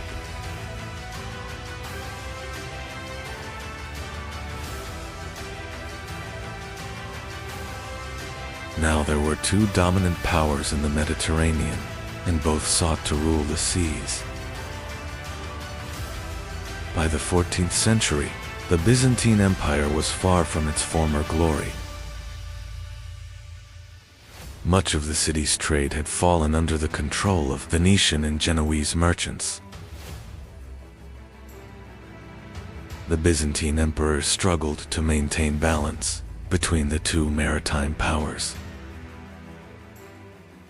But this policy of balance only made the empire increasingly dependent. At that very moment, a new power was rising in Anatolia, the Ottomans.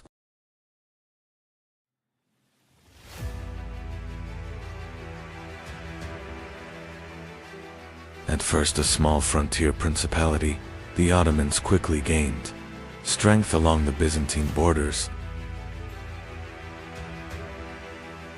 Bursa, Nicaea, and other key cities gradually fell under Ottoman control. This rise represented a new threat to both Venice and Genoa. In 1354, the Ottomans established themselves in Gallipoli, gaining a permanent foothold in Europe.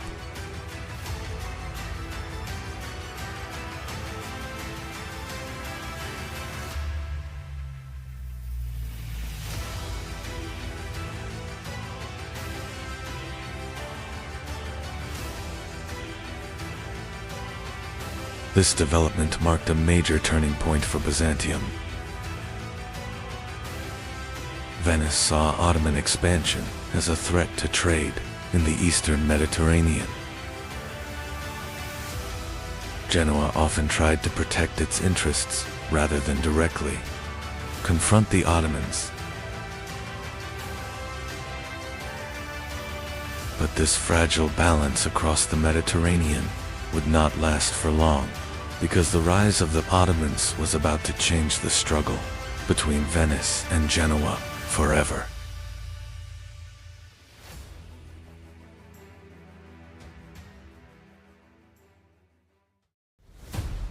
In 1378, one of the greatest wars between Venice and Genoa began, the War of Chioggia.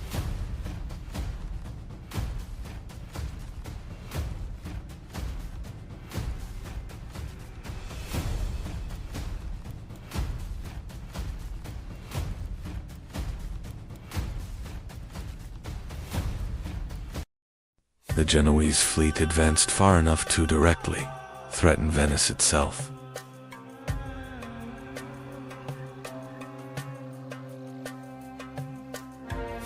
But Venice refused to surrender and prepared for a final massive counterattack.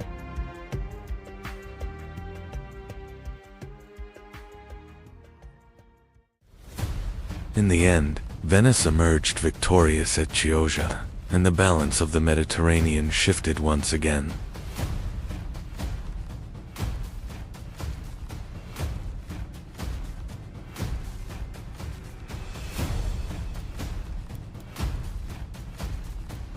After the War of Chioggia, Genoa struggled to maintain its former power.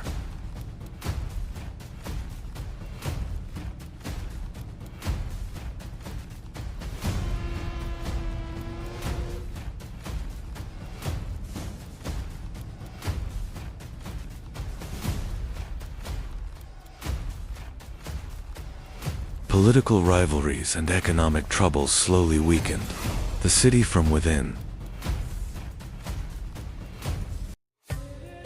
Venice, however, survived thanks to its stronger and more organized state structure.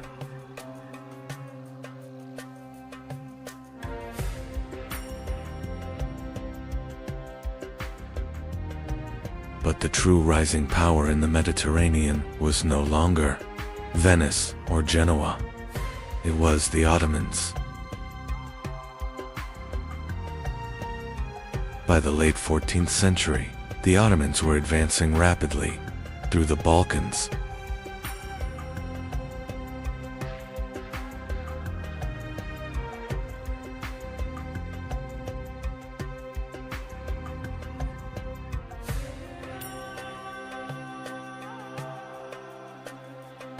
Meanwhile, the Byzantine Empire continued to shrink, leaving Constantinople increasingly isolated. Venice grew deeply concerned about Ottoman influence in the Aegean and Eastern Mediterranean. Genoa continued building cautious relations with the Ottomans in order to protect its trade.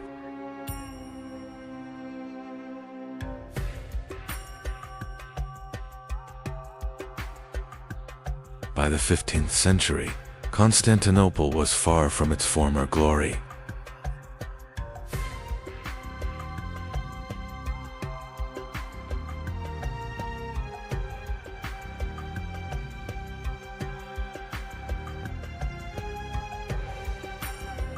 The once great empire now survived only around its capital. Venetian and Genoese merchants still dominated much of the city's trade.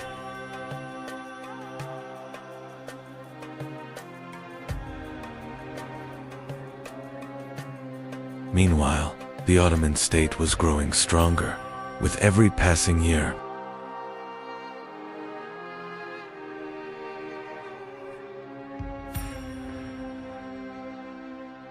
In 1451, the young Sultan Mehmed II ascended to the throne. The new Sultan immediately began preparations to conquer Constantinople. Massive cannons were forged as the Ottomans moved to control the Bosphorus.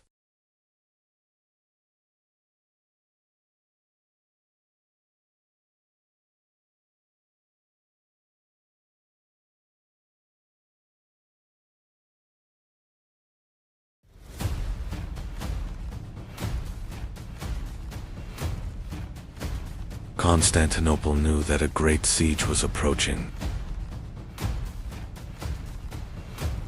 In the spring of 1453, the Ottoman army arrived before the walls of Constantinople.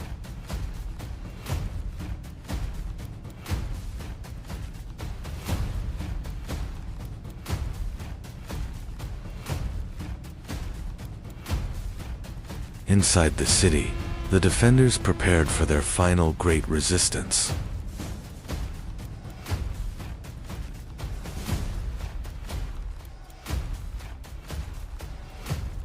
The Genoese commander, Giovanni Giustiniani, became one of the key figures in the defense.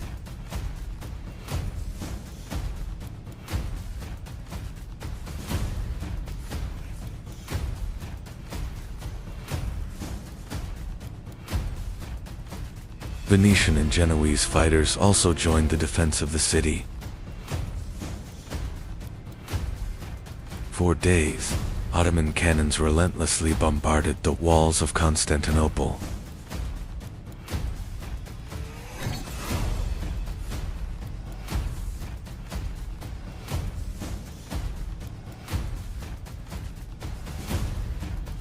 The defenders struggled through the nights to repair the shattered walls.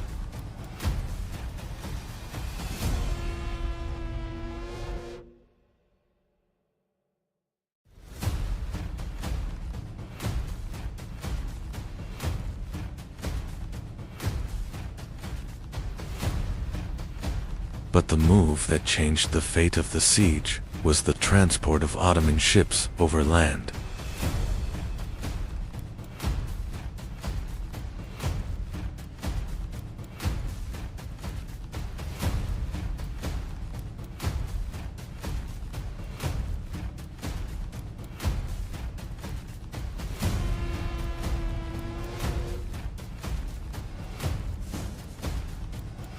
The arrival of the Ottoman fleet in the Golden Horn shocked the entire city. On the morning of May 29, 1453, the Ottoman army launched its final assault.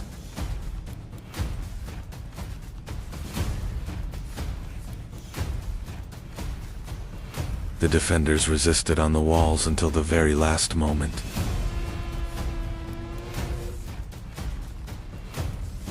The severe wounding of Giovanni Giustiniani shook the balance of the defense.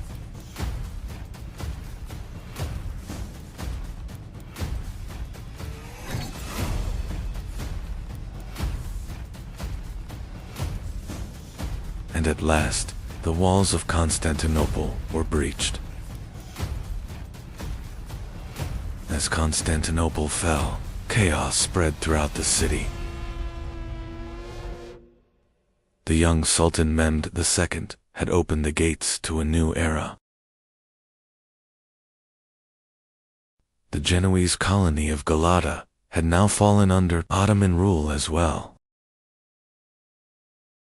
1453 marked not only the end of Byzantium, but the end of the old Mediterranean order itself. Constantinople was now the new capital of the Ottoman Empire. For Venice and Genoa, the balance of power in the Mediterranean had completely changed.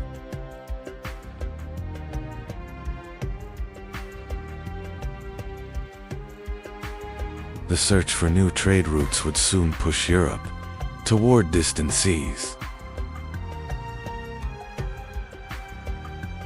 The centuries-long rivalry between Venice and Genoa had given way to a new age shaped by Ottoman power. The maritime republics that once dominated the Mediterranean were now losing their former power.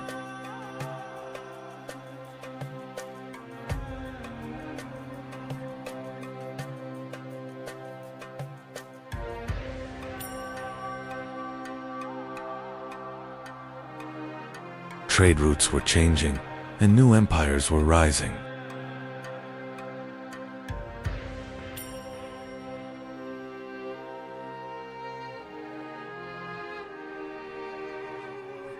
After 1453, the Mediterranean world would never be the same again.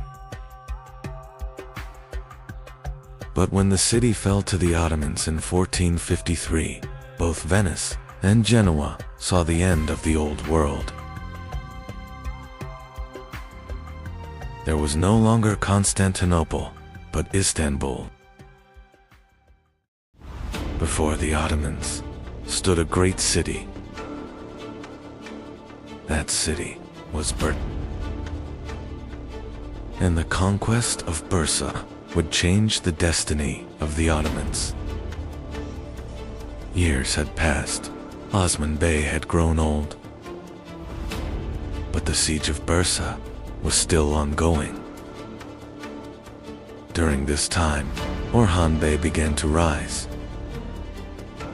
And the conquest of Bursa would be shaped by a new leader.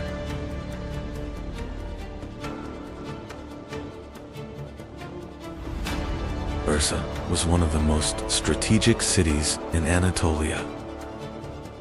The city was a major center of trade. But Bursa was protected by strong defensive walls. And the conquest of Bursa would change the destiny of the Ottomans. The Ottoman army began preparing siege positions around Bursa. The city's connection to the outside world began to be cut off. The siege of Bursa would be a long struggle. Orhan Bey was patiently waiting for the right moment. The siege lasted 4 months. Was completely isolated from the outside world. Inside Bursa, conditions were becoming harder. Meanwhile, the Ottoman army continued to wait patiently. After years of struggle, Osman Bey had grown old. Yet his eyes were still fixed on Bursa. This great objective now rested in Orhan Bey's hands. The founding leader was leaving behind a legacy. After years of siege, Bursa's defenses had weakened. Inside the city, negotiations for surrender had begun. The Ottoman army was waiting for the outcome. And the fate of Bursa was about to be decided. In the year 1326, the gates of Bursa opened. The Ottoman army entered the city. And the Ottoman banner rose over Bursa. Bursa was now the new capital of the Ottomans. After the conquest of Bursa, Orhan Bey assumed leadership. Bursa became the first capital of the Ottomans. A new system of governance began to take shape. And for the Ottomans, a new era was beginning. After the conquest of Bursa, the Ottomans turned toward the west. The next objective was the Marmara region. And on the horizon, Rumelia appeared. For the Ottomans, a new continent was beginning. On the shores of Rumelia, a new opportunity had emerged. Internal conflict within Byzantium opened a door for the Ottomans. Ottoman forces settled in the fortress of Simp. This step marked the Ottomans' first permanent land in Europe. In the year 1354, Gallipoli became the Ottoman objective. After the earthquake, the city's defenses had weakened. Ottoman forces settled in Gallipoli. And with the capture of Gallipoli, the gates of Europe opened to the Ottomans. After Gallipoli, the Ottomans began advancing into Rumelia. New fortresses were taken one by one. Ottoman borders were expanding across Europe. For the Ottomans, a new era was beginning. Ottoman forces began establishing permanent camps in Rumelia. Strategic routes were brought under control. New settlements began spreading across Rumelia. The Ottomans were now permanent in Rumelia. The next major objective in Rumelia was Ottoman forces were advancing across the plains of Thrace. Strategic crossings were secured one by one. The Ottoman army was preparing for Edirne. Across the plains of Thrace, two armies faced each other. Ottoman cavalry launched a rapid assault. The Byzantine lines began to collapse quickly.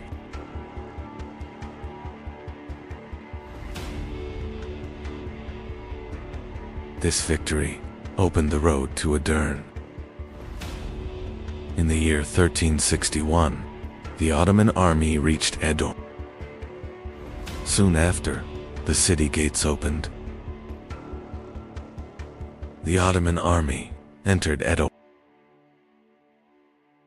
Edirne was now the Ottomans' new center in Europe.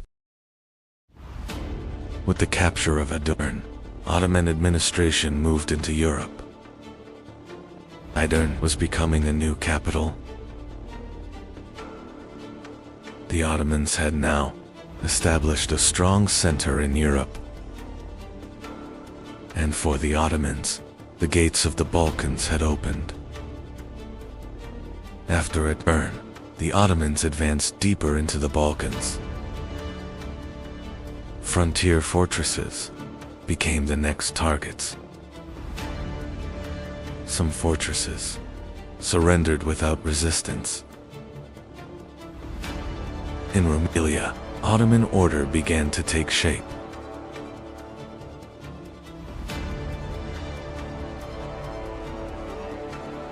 The Ottoman army continued advancing through Rumelian roads. New towns were coming under Ottoman control. Ottoman influence was spreading rapidly across Europe. And the next objective lay deep within the Balkans. Ottoman expansion raised concern among Balkan princes. Along the frontiers, defenses were reinforced. Yet, the Ottoman army continued advancing. A great battle would begin in the Balkans. Balkan principalities began uniting against the Ottomans. The Ottoman army was preparing for a major campaign. The campaign order was issued from and the Ottoman army was marching toward a battle that would change history. The Ottomans were now entering a new era. The new objective was the heart of the Balkans. And the Ottoman army was marching toward Kosovo. Soon, history would change direction. The battle began with the archers' assault. Shield lines collided on the front line.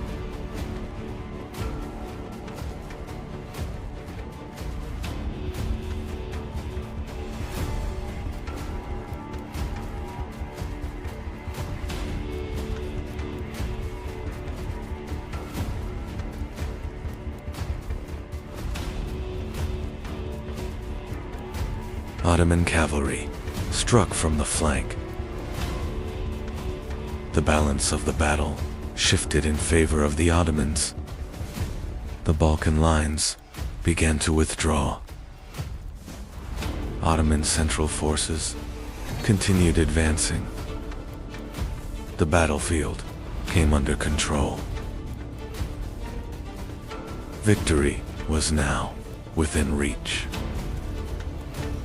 On the field of Kosovo, the battle had ended. The Balkan alliance was forced to retreat. The victory at Kosovo changed the balance of power in the Balkans. And the Ottomans had now become one of the most powerful states in Europe. After Kosovo, Ottoman expansion accelerated, but the real storm was just beginning. To be continued. The Battle of Kosovo was over. But the price of victory had been heavy. A new ruler was now rising to the Ottoman throne. His name would be bathed at the thunderbolt. Victory at Kosovo had been secured. But the state now required a new decision. Bayezid wasted no time. Because a new objective awaited in Anatolia. The Ottoman army moved swiftly. And a new era was beginning in Anatolia. Fortresses across Anatolia were joining the Ottomans one by one. City gates opened one after another. Bayezid advanced without stopping. That is why he would be called the Thunderbolt. The Anatolian beyliks were now feeling Ottoman power. Some submitted without resistance. Others agreed to join the Ottomans. Unity in Anatolia was rapidly being established. Yildirim's plan was grand. But there was still a powerful rival in Anatolia. The Karamanids stood against Ottoman expansion. Bayezid would not accept this resistance, and he moved toward the last great obstacle in Anatolia. Bayezid now marched toward the last great obstacle in Anatolia, the Karamanids. The Karamanids were the strongest force, still resisting Ottoman unity in Anatolia. With a swift campaign, Bayezid brought Karaman lands under Ottoman control.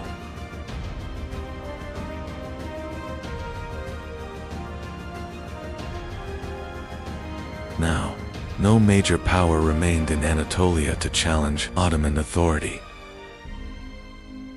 The Ottoman advance into the Balkans had caused deep concern across Europe.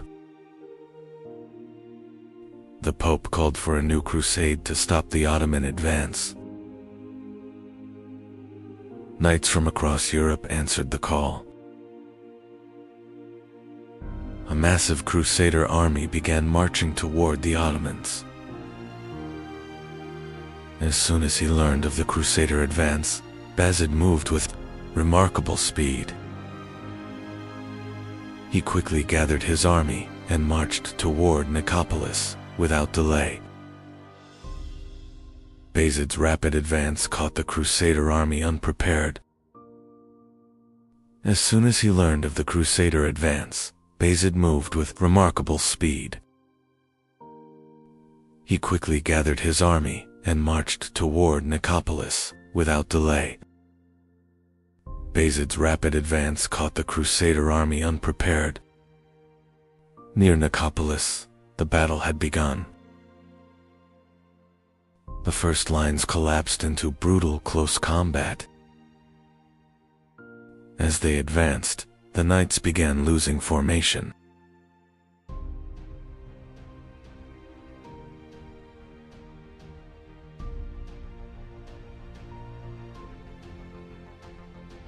Ottoman forces closed in from every direction.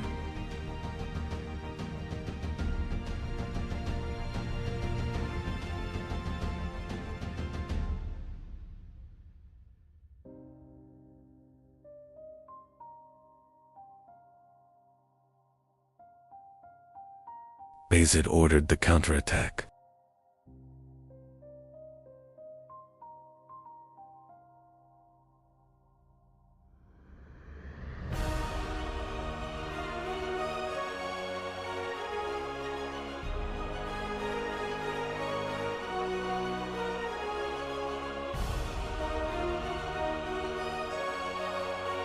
At Nicopolis, victory decisively belonged to the Ottomans. News of the defeat at Nicopolis quickly spread across Europe. In the courts of Europe, Ottoman power was now clearly felt.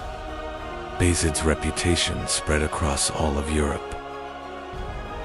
With the victory at Nicopolis, Ottoman dominance in the Balkans was firmly established. After the victory at Nicopolis, Bayezid turned his attention back to Anatolia. Ottoman authority over the Anatolian beyliks began to strengthen. Bayezid further strengthened central authority. Now, no major rival remained in Anatolia to balance Ottoman power. Bayezid was known for his rapid decisions. His army could move with remarkable speed under his command. For this reason, he was called the Thunderbolt. Under his rule, the Ottoman Empire reached the height of its power. The Ottoman state now held authority across both Anatolia and the Balkans. The Ottoman army could now operate on two major fronts at once. Strategic passes and frontier strongholds had fallen under for Ottoman control. The Ottoman state had now become a true imperial power. After the defeat at Nicopolis, Europe began reinforcing its frontier defenses. European states began preparing defensive plans against the Ottoman advance. The balance of power in the Balkans had now shifted in favor of the Ottomans. Under Bayezid's rule, the Ottoman state stood at the height of its power. But reports from the eastern frontier demanded attention. In the east, a powerful new army was on the move. At the head of this army stood Timur. And the Ottoman state was now facing a new trial. Timur's army was advancing rapidly from the east. This movement signaled the beginning of a great campaign. The threat was now approaching Anatolia. The coming confrontation would change the fate of the empire. Two great armies were now moving toward the same land. Bayezid accelerated his preparations for the coming confrontation. Timur's army was also advancing rapidly toward Anatolia. The great confrontation had become inevitable. Envoys began traveling between the two rulers. Bayezid was clarifying his decisions for the coming confrontation. Timur continued, preparing for the Anatolian campaign. War had now become inevitable. Timur's army began crossing into Anatolia. This advance created great movement across Anatolia. Timur directed his army deeper into Anatolia. The great confrontation was now very close. Some Anatolian beyliks began making contact with Timur. Some beyliks joined Timur's side. These developments created serious tension within the Ottoman army. Even before the battle began, the balance had started to shift. Bayezid moved his army toward Ankara. Commanders were making final preparations before the battle. The two great armies were about to meet on the plains of Ankara. The historic confrontation was about to begin. In 1402, the Ottoman state and Timur's empire confronted each other on the plains of Ankara. During the battle, several Anatolian beyliks joined Timur's side. This development seriously weakened the Ottoman battle formation. The Battle of Ankara ended in a major defeat for the Ottoman state.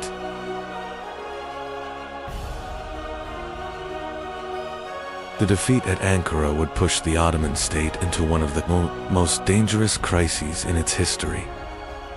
To be continued. Ottoman Empire, Part 4. In the mountains of Europe, a small castle was rising in silence. No one knew this castle would one day change the fate of Europe.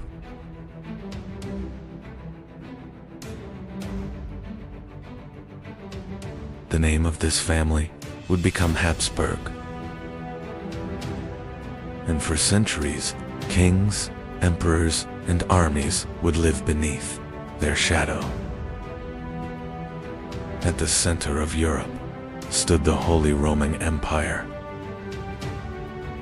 But this was not a single unified state. Hundreds of duchies, kingdoms, and princes were fighting for power.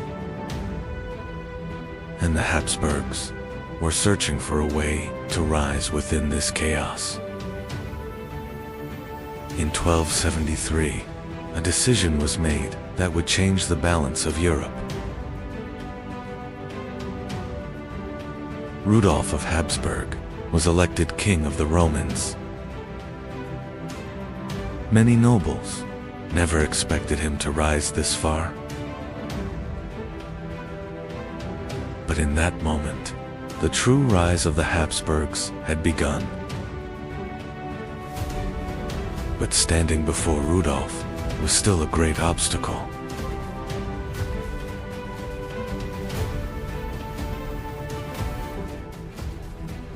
King Ottokar II of Bohemia was one of the most powerful rulers in Central Europe.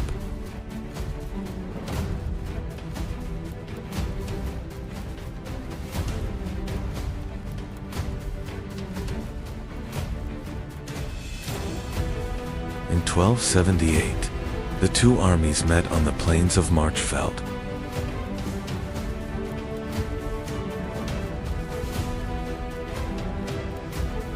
When the battle ended, Ottokar was dead, and the Habsburgs had gained Austria.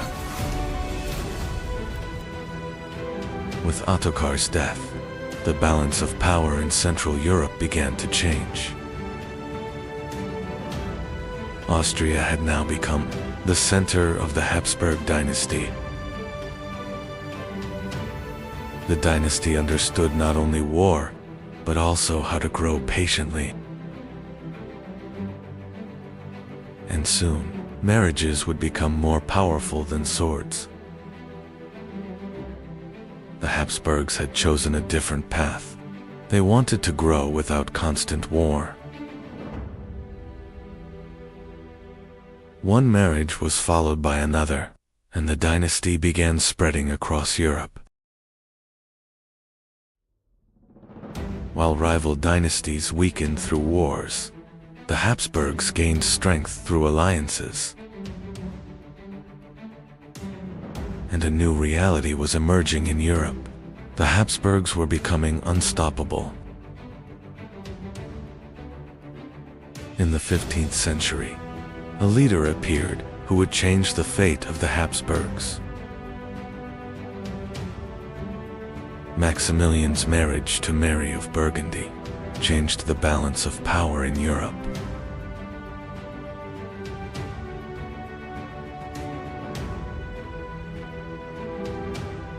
Because with this marriage, Europe's richest cities passed to the Habsburgs. And France now saw the rising Habsburg power as a threat. One of the greatest moves of the Habsburgs would be their marriage alliance with Spain. Because Joanna's family were the most powerful rulers of Spain. After this marriage, Habsburg power began extending beyond Europe. And soon, one of the most powerful rulers Europe had ever seen would emerge. His name was Charles V. Charles V inherited one of the greatest empires Europe had ever seen.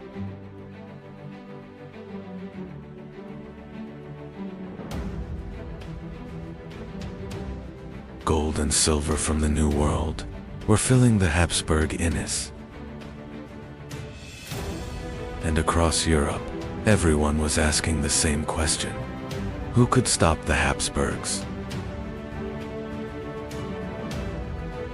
In 1517, an event occurred that would change Europe forever.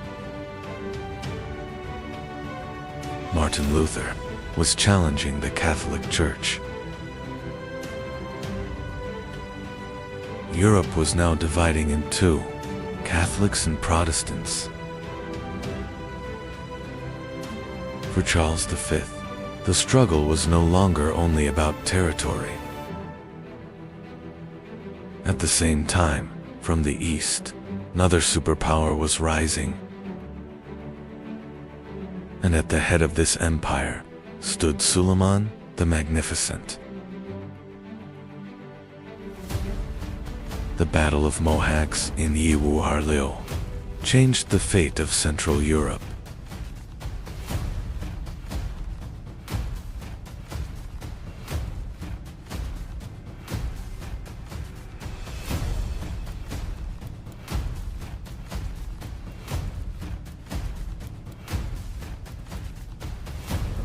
Now, the Ottomans had reached the borders of the Habsburgs. In 1529, the Ottoman army reached Vienna. Europe was terrified because Vienna could fall.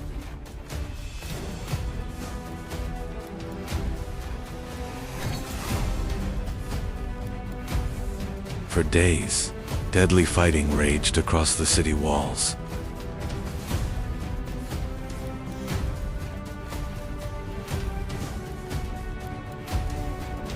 And in the end, the Ottoman army withdrew. But even after Vienna, the war did not end.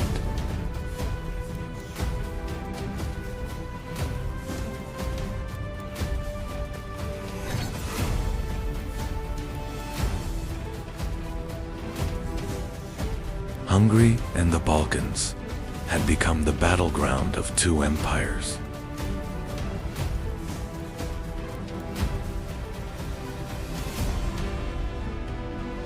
For years, both sides tried to wear each other down.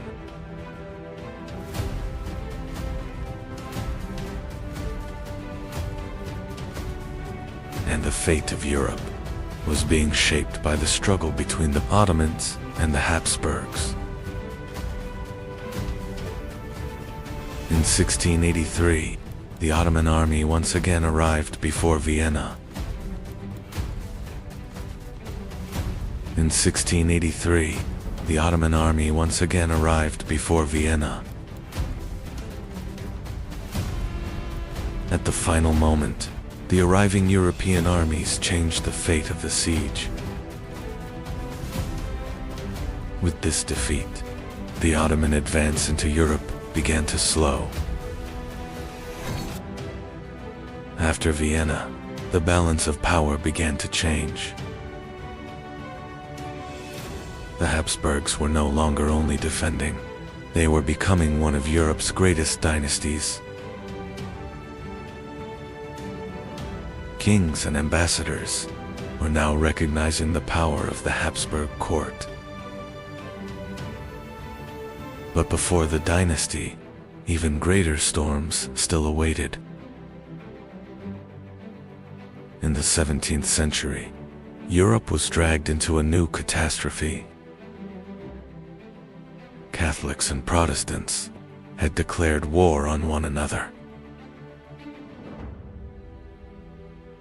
Cities were collapsing, and millions were losing their lives. And the Habsburgs stood at the center of the war, shaking Europe. Across Europe's royal courts, the Habsburg name now meant power and fear.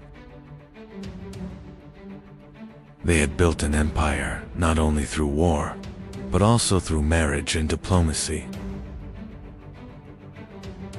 But like every great empire, the rise of the Habsburgs would not last forever. After centuries of dominance, the dynasty slowly began to weaken. New powers like France and Prussia were changing the balance of Europe. Constant dynastic marriages had caused serious genetic problems within the family. Then Europe witnessed the rise of Napoleon. In 1806, the Holy Roman Empire came to an end. A nearly 1,000-year-old empire had collapsed beneath Napoleon's shadow. A story that began in a small mountain fortress had become a dynasty that ruled Europe for centuries. In 1402, the devastating defeat at the Battle of Ankara brought the Ottoman Empire to the brink of collapse. After Bayezid was captured, Ottoman lands were divided among rival princes. The struggle between the princes dragged the empire into years of civil war. This turbulent time would later be known as the Ottoman Interregnum. After the Battle of Ankara, Bayezid was taken captive.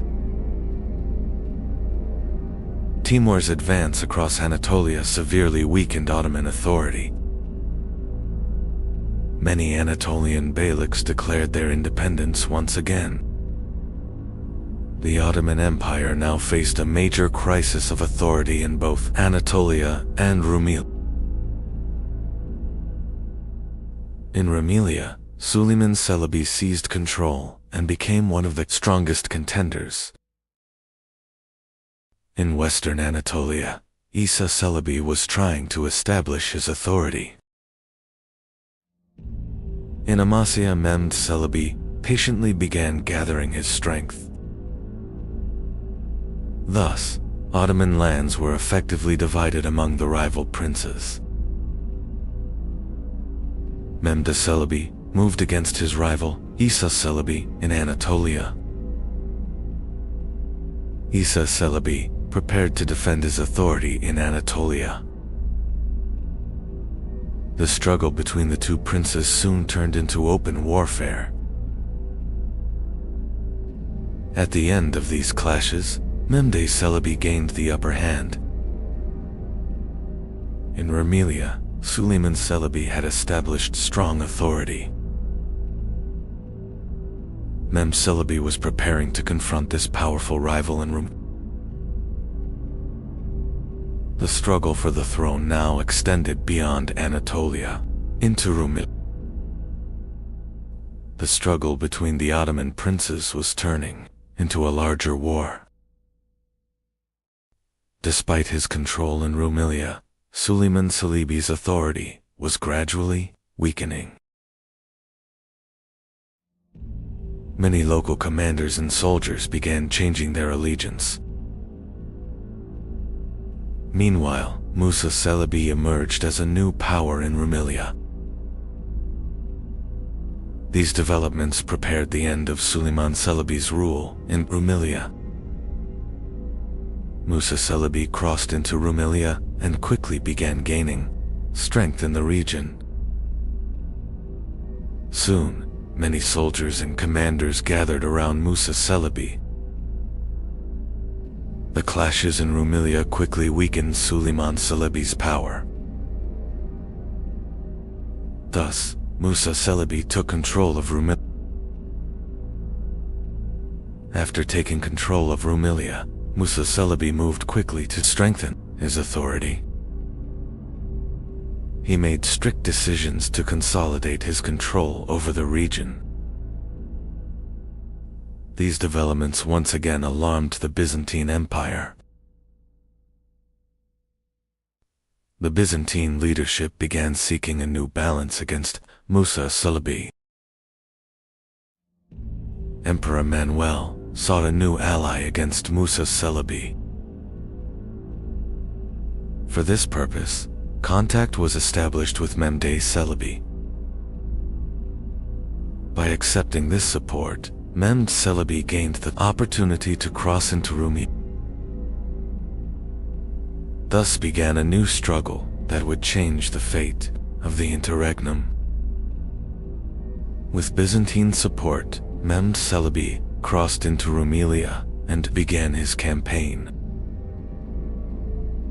In Rumelia, he strengthened his army with newly joined forces. Meanwhile, Musa Celebi completed preparations for the approaching major confrontation. The struggle between the two princes was now turning into a final, decisive battle. In 1413, the final great battle between the two brothers took place at Chronological. During the battle, Mehmed Celebi maintained firm control over his army. By the end of the fighting, Musa Celebi's forces began to collapse. With this victory, Mehmed Celebi secured decisive supremacy in the struggle for the throne. After the victory at Chamerlu, Mehmed Celebi entered Idorn and assumed control. In 1413, Mehmed Celebi ascended the Ottoman throne as Mehmed I. The new sultan began rebuilding the state after years of civil war. Thus, the interregnum ended and the Ottoman Empire was reunited. After ascending the throne, Mehmed I began restoring central authority. Many Anatolian lords once again pledged loyalty to Ottoman rule. After years of civil war, the army began to be reorganized. The state soon entered a period of recovery and stabilization. Soon after, a major rebellion began in Rumelia under the leadership of Sheikh Bedreddin. The rebellion quickly spread across a wide region. The Ottoman administration moved quickly to suppress the rebellion. After the clashes, the rebellion was suppressed and Sheikh Bedreddin was captured. After the rebellion was suppressed, Sheikh Bedreddin was executed. This development helped restore Ottoman authority in Rumelia. Mehmed I further strengthened central administration.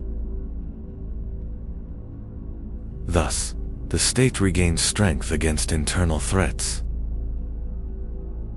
In 1421, the death of Sultan Mehmed I marked the beginning of a new era for the Ottoman Empire.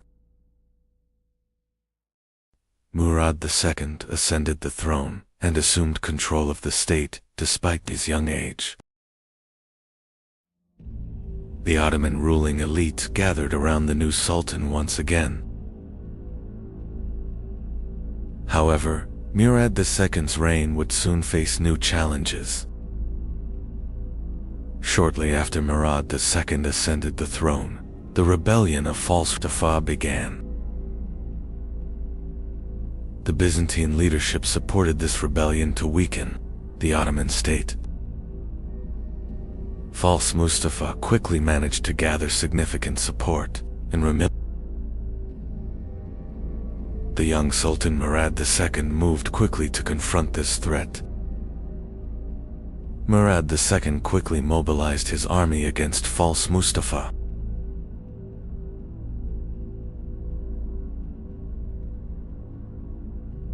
Clashes in Rumelia quickly intensified.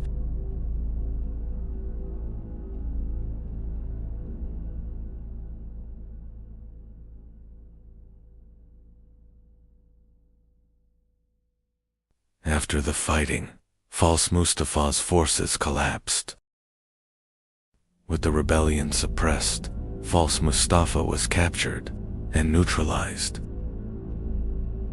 After the rebellion in Rumelia was suppressed, another uprising began in Anatolia, led by Prince Mustafa. Prince Mustafa quickly gathered significant support around him.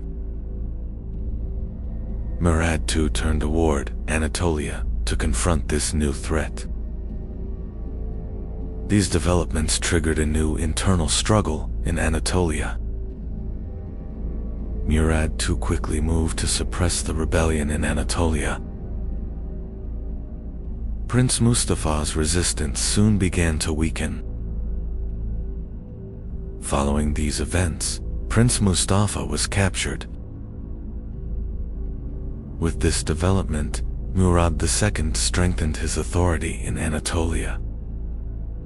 With the suppression of internal rebellions, Murad II re-established strong authority across Anatolia and Rumelia.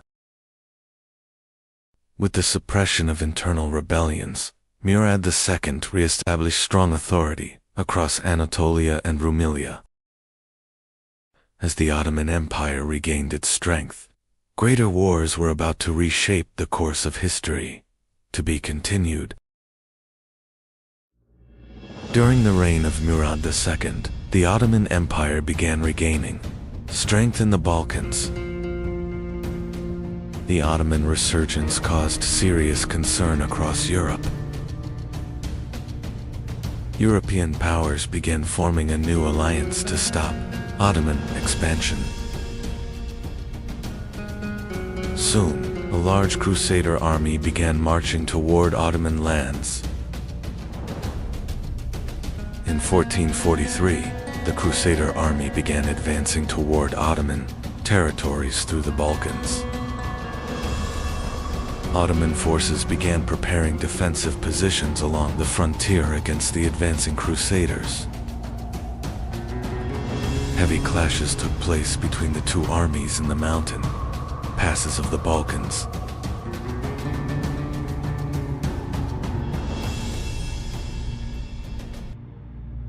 Despite harsh winter conditions, the Crusader army continued its advance.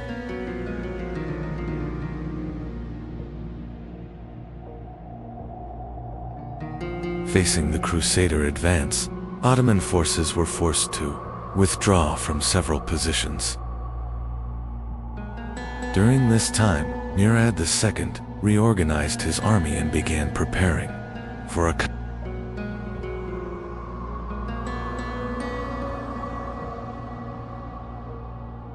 During this time, Murad II reorganized his army and began preparing for a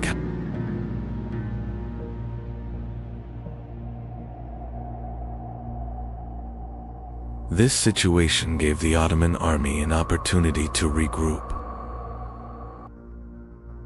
After prolonged fighting, both sides agreed to begin peace negotiations. After prolonged fighting, both sides agreed to begin peace negotiations. As a result of these negotiations, a temporary peace emerged in the Balkans.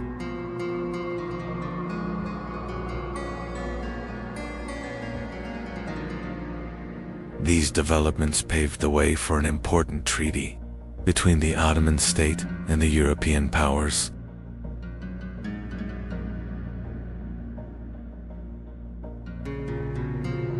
After the Treaty of Edirne-Segedin, the ruler made an unexpected decision and withdrew from power.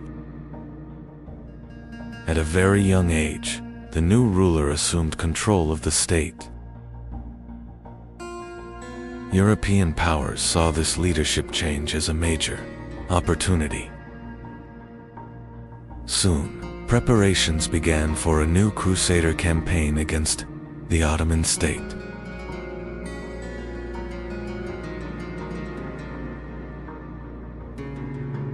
European powers soon broke the recently signed peace agreement. A new Crusader army began mobilizing once again toward Ottoman lands. This development caused serious concern within the Ottoman leadership.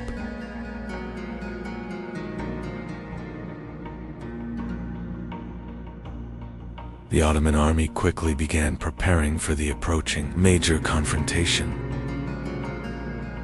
Facing a growing threat, the young ruler called the experienced leader back to command the army. In response to this call, the experienced commander set out to lead the army once again. After taking command of the army, preparations quickly intensified. The Ottoman army moved swiftly toward the coming great battle. The Crusader army advanced toward the Black Sea coast and reached the battlefield.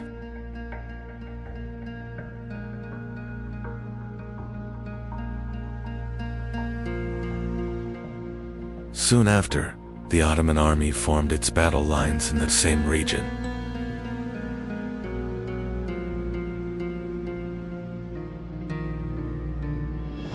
The two great armies faced each other on the plains of Varna.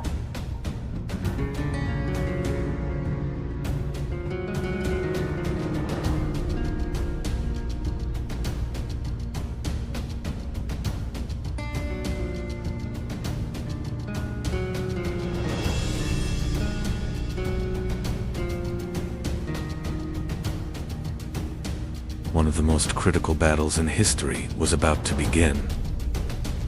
November 10, 1444, Battle of Varna. On November 10, 1444, the battle began on the plains of Varna.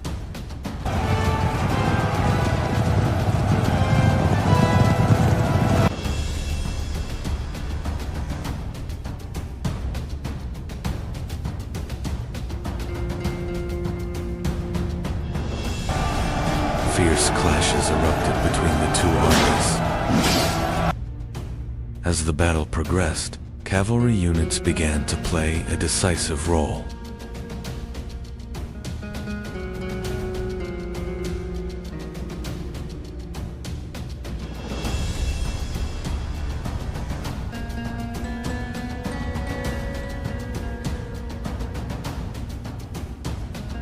The balance of the battle began to shift.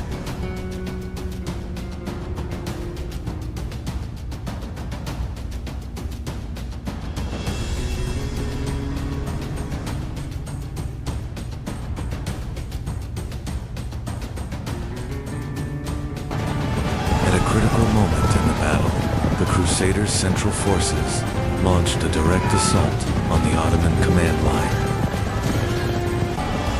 This attack carried a major risk that could change the fate of the battle.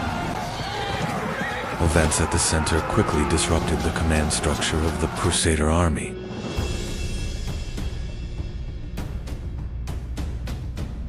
This development became one of the decisive turning points of the Battle of Varna. As the battle progressed, the resistance of the Crusader army began to collapse. Soon, the Crusader forces began withdrawing from the battlefield. The Battle of Varna ended with a decisive Ottoman victory.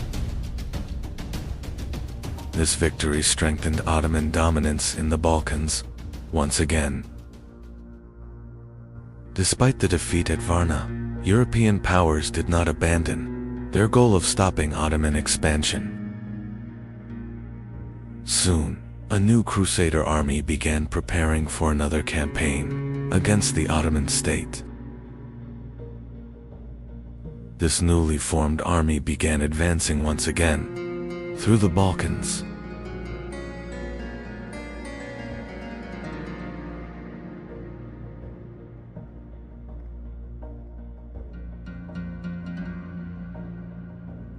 In 1448, the two armies were once again approaching confrontation on the plains of Kosovo. In 1448, the Ottoman and Crusader armies once again faced each other on the plains of Kosovo. Both armies formed their lines across a wide battlefield before the clash.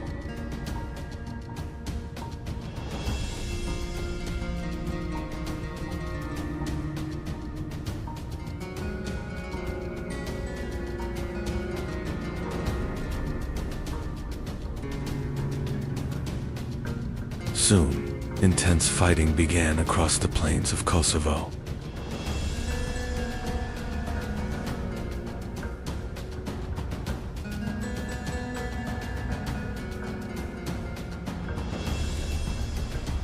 As the war progressed, the quality of military training began to play a significant role in combat.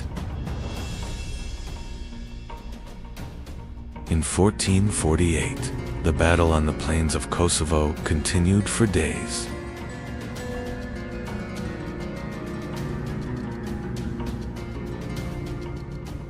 As the battle progressed, the resistance of the Crusader army began to collapse.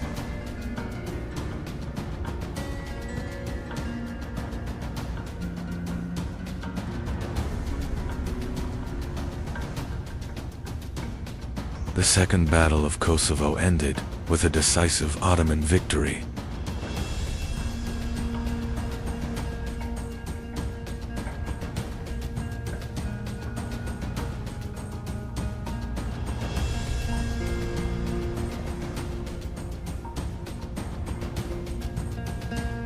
With this victory, Ottoman dominance in the Balkans was secured, and attention now turned toward Constantinople. To be continued. In 1451, Mehmed II ascended the throne at a young age. But his ambitions were far greater than those of an ordinary ruler. There was a city that had stood for centuries, and that city was Constantinople. Constantinople stood between Europe and Asia.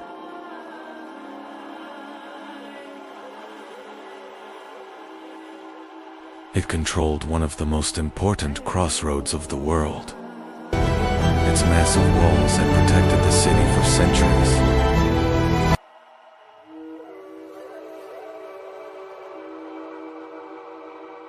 Many armies had failed before these walls. Mehmed II began extensive preparations for the conquest. Rumeli Fortress was built at the narrowest point of the Bosphorus. This fortress was built to cut off aid reaching Constantinople. Now it had become nearly impossible for aid to reach Constantinople by sea. Mehmed II received a strong education from an early age. He was educated by the most important scholars of his time. He gained deep knowledge in history, geography, and military strategy. He learned Ottoman, Turkish, Arabic, Persian, Greek, and Latin, developing a remarkable intellectual background. From an early age, the idea of conquering Constantinople had taken root in Mehmed II's mind. Constantinople was seen not just as a city, but as a great objective. The words of Prophet Muhammad, foretelling the future conquest of Constantinople, had turned this objective into a great ideal in the Ottoman world. Mehmed II was determined to fulfill this ideal. Mehmed II ordered the construction of massive cannons to break the walls of Constantinople. These cannons were among the largest siege weapons of their time.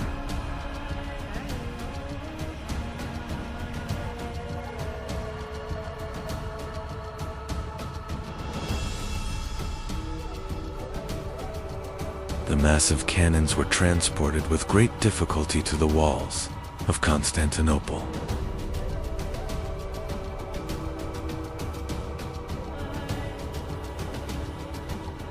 Now the walls of Constantinople faced one of the greatest sieges in their history.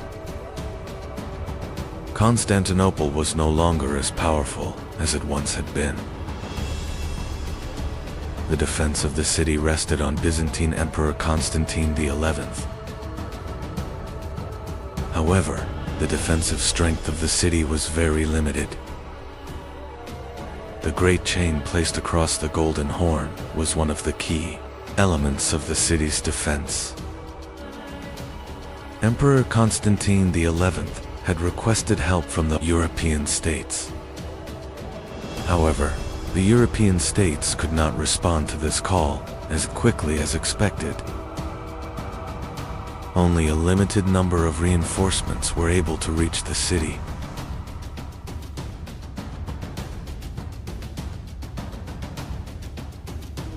The Genoese commander, Giovanni Giustiniani, took an important role in the defense of the city. The Ottoman fleet advanced toward Constantinople to take part in the siege. However, the great chain across the Golden Horn prevented the Ottoman fleet from entering.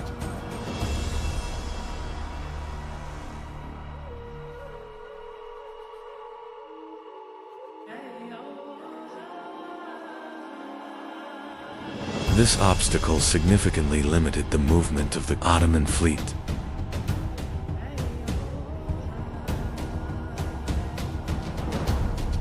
Mehmed II began preparing a new plan to overcome this obstacle. Mehmed II was searching for another way to reach the Golden Horn. For this purpose, a plan was made to move the ships over land.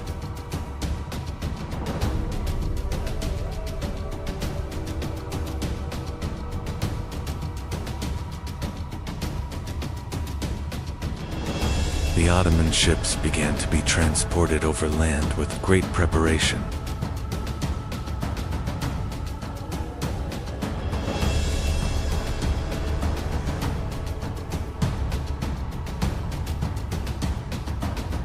This move came as a great surprise to the defenders of Constantinople.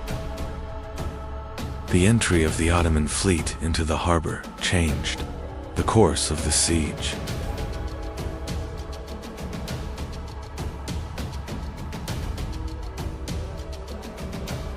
The city's defenses now faced a new threat. Ottoman forces had now surrounded the city, both by land and by sea.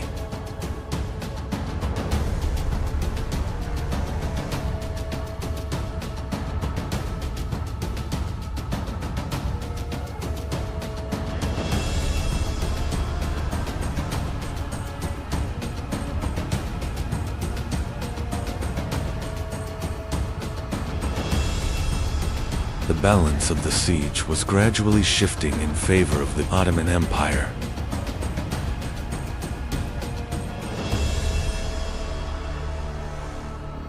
Ottoman cannons opened heavy fire against the walls of Constantinople.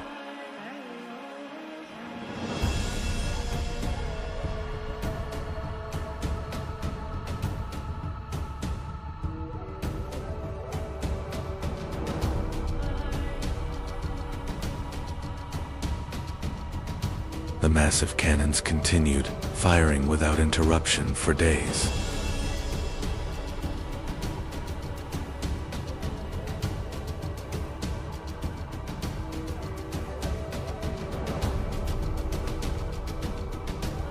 Byzantine defenders tried to repair the damaged walls. Throughout the night,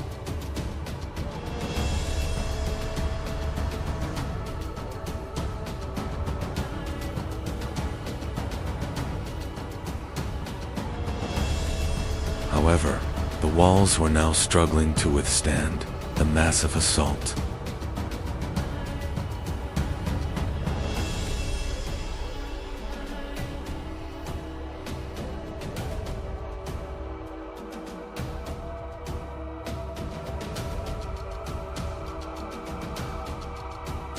Before the final assault, intense preparations were underway in the Ottoman army.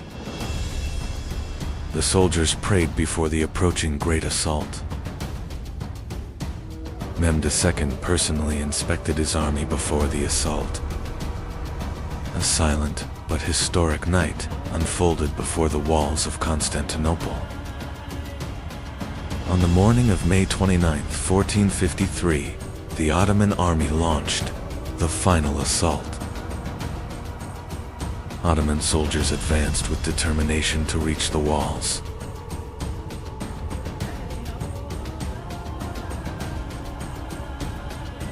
The Byzantine defenders resisted with all their remaining strength on the walls.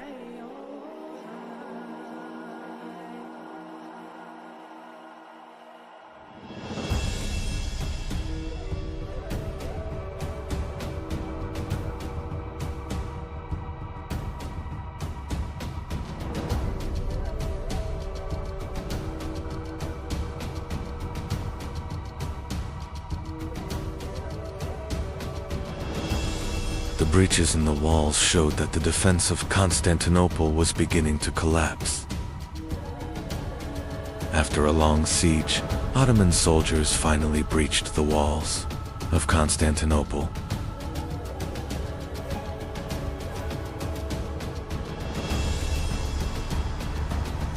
The defense of the city had completely collapsed.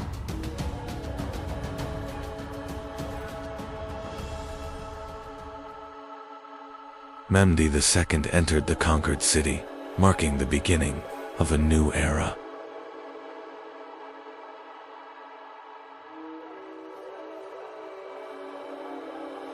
Constantinople would now become the capital of the Ottoman Empire. The conquest of Constantinople in 1453 marked not only the fall of a city, but the end of an era and the beginning of a new age. To be continued. Europe had lived for centuries under the shadow of wars, plagues, and fear. Cities were dark, the streets were silent, and death was everywhere. The church controlled the intellectual world of Europe, and people feared questioning it. But from this darkness, a new age would rise and change history forever. The Renaissance was born in Italy. Florence, Venice, and Genoa had become the centers of Mediterranean trade. Wealth arriving from the East was beginning to transform the Italian cities. And this wealth would begin the rebirth of Europe. In Florence, one family stood above the others. The Medici family had built immense wealth through banking. Artists, scientists, and thinkers were now supported by powerful families. And Florence was becoming the cultural heart of Europe. In 1453, Constantinople fell. Many Byzantine scholars began fleeing to Italy. They carried not only their belongings, but also the knowledge of the ancient world. And this knowledge would spark a great intellectual transformation in Europe. The people of the Renaissance were looking back to the past, especially to the worlds of ancient Rome and Greece. Ancient sculptures, architecture, and philosophy were being rediscovered. Europe was bringing the legacy of the ancient world back to life. And then, one of the greatest geniuses in history emerged. Leonardo da Vinci was not only a painter. He was also an inventor, engineer, and scientist.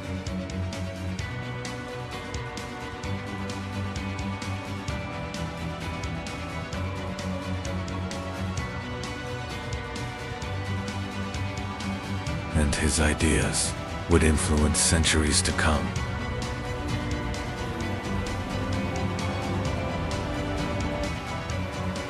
Renaissance scholars were trying to understand the human body. Muscles, bones, and organs were being studied in unprecedented detail. Knowledge was no longer coming only from ancient books, but from direct observation. And these studies would lay the foundation of modern science. The workshops of Italy were becoming the new centers of knowledge in Europe. Painters and artists had begun to recreate reality itself.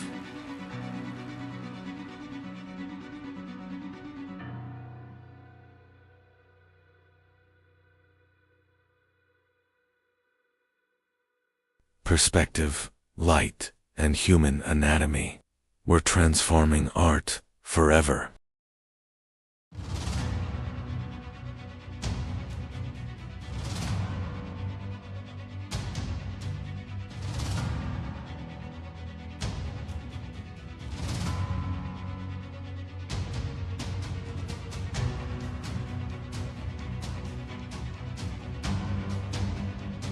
And art was becoming one of the greatest symbols of the Renaissance. The Renaissance was not only the rebirth of art, but also of science. People had begun to question the natural world.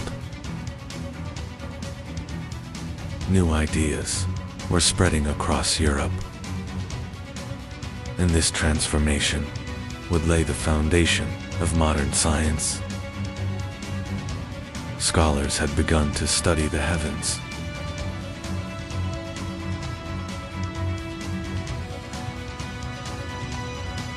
Stars and planets were being observed more closely than ever before. Some scholars began to believe the old ideas might be wrong, and the heavens were becoming humanity's new frontier of discovery. The Polish astronomer Nicolaus Copernicus introduced a revolutionary idea. Earth was not the center of the universe. Later, Galileo began observing the heavens through a telescope, and humanity's view of the universe began to change forever. But these new ideas had begun to threaten the Church. Scientists were now questioning the old order, and this questioning would spark a great conflict across Europe. But the spread of knowledge could no longer be stopped. And then an invention appeared that would change everything. The printing press changed the speed of knowledge forever. Books could now be reproduced in massive numbers.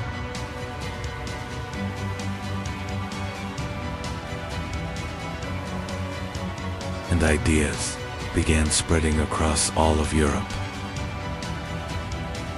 The Renaissance had given people a new idea. The world could be explored. Europe was now sailing into the oceans, and the age of exploration was about to begin. In 1492, Christopher Columbus sailed westward. His goal was to reach India. But without realizing it, he had reached a new continent. And this discovery would change the fate of the world forever. European sailors were now reaching every corner of the world.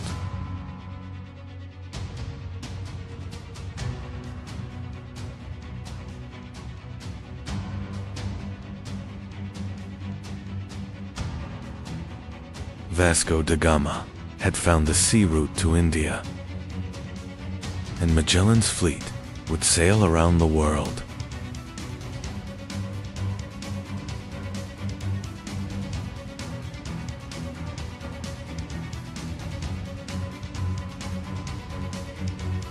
Europe was no longer just a continent, it was becoming a global power. The Renaissance was transforming not only ideas, but entire cities.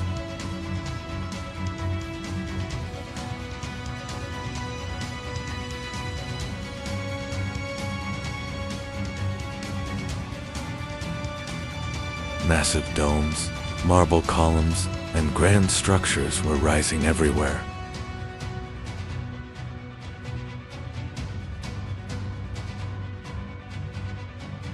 Art and architecture had become the new symbols of power.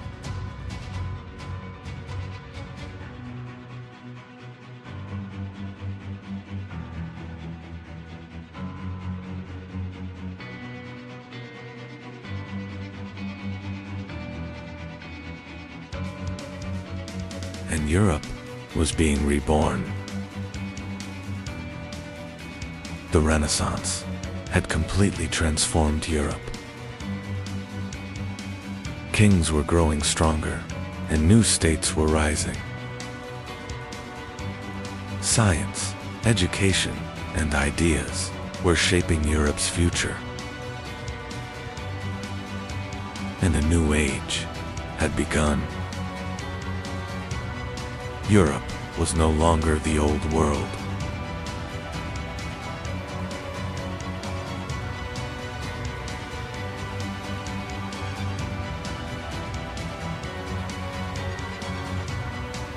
Science, art, and exploration were leading humanity into a new age. And the fate of the world was changing forever. Because the Renaissance was the birth of the modern world. In 15th century Europe, spices were worth more than gold.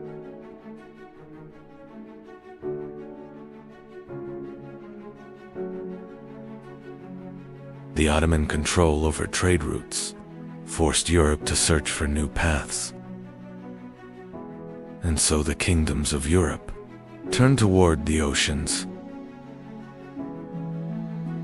The greatest age of exploration in human history was beginning. The pioneer of the age of exploration was the Kingdom of Portugal. Prince Henry established schools for navigation and cartography. Portuguese sailors began exploring the coasts of Africa. Their goal was clear: to reach India by sea.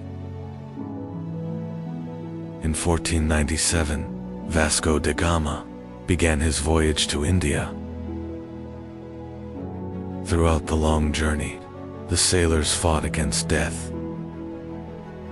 And finally, Europeans reached India.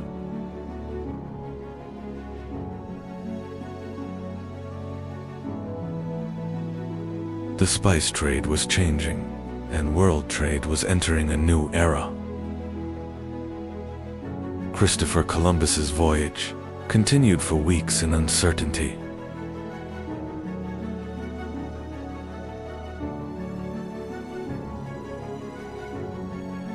The crew was beginning to lose hope. And one morning, a new world appeared on the horizon.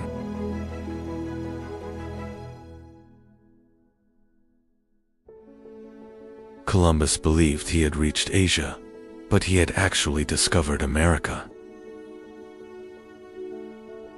The newly discovered lands sparked great rivalry among European kingdoms. In 1494, the Treaty of Tordesillas was signed.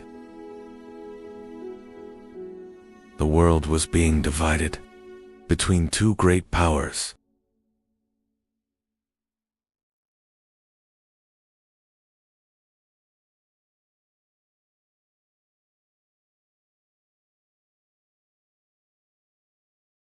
Because of this agreement, Brazil came under Portuguese control. In 1519, Ferdinand Magellan began one of the greatest voyages in history. After months of searching, they discovered a hidden passage in the south.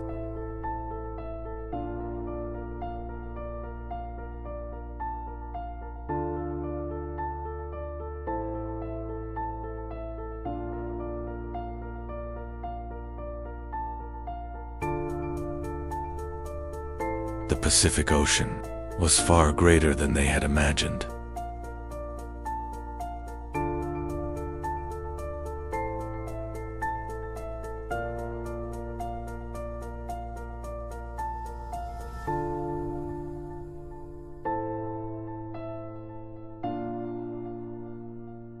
And finally, for the first time in history, the world had been circumnavigated.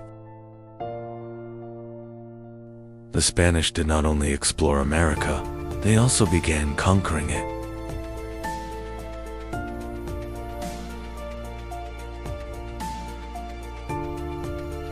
The Aztec Empire was one of the most powerful states in the Americas. But war, disease, and technological differences were weakening the Aztecs.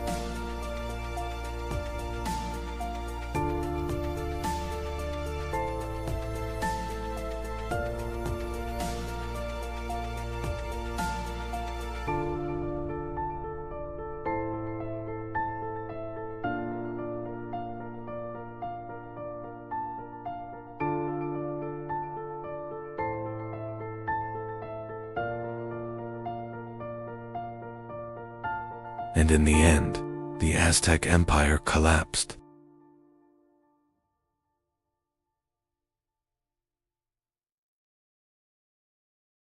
In South America, the Inca Empire became the next target.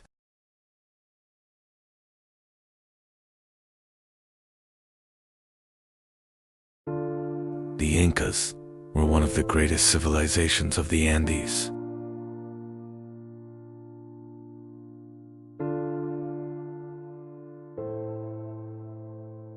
The Inca Emperor Atahualpa was trapped by the Spanish.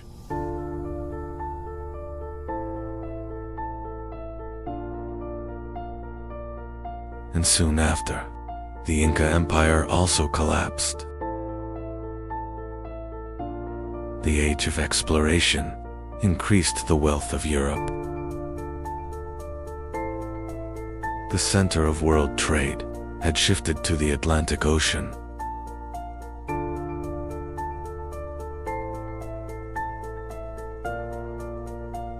But this era also brought suffering to millions.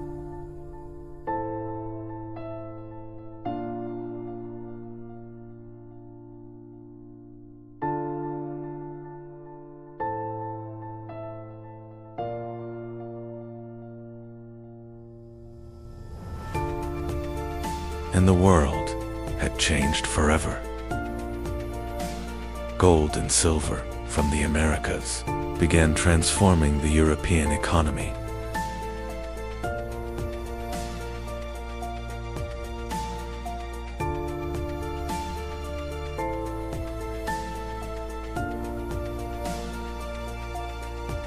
European cities were rapidly growing, and trade was entering a new era.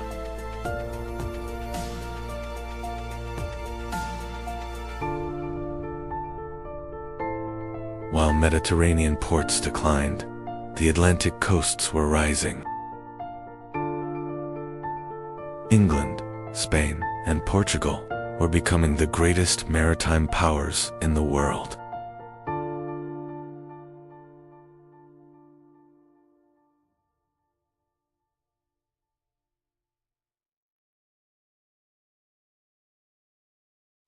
The Age of Exploration also had a dark side.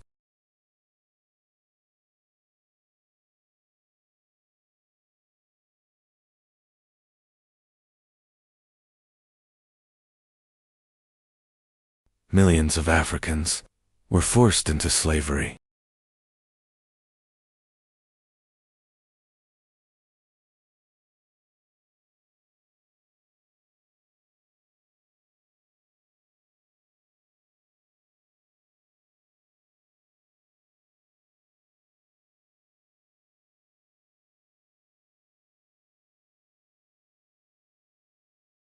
The wealth of the New World was built on human labor and suffering.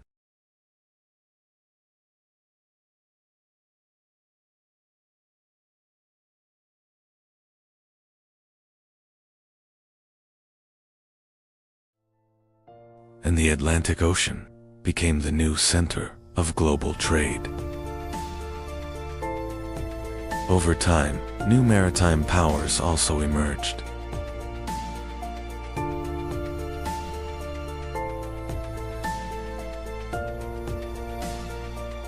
The Dutch and the English began rising in global trade.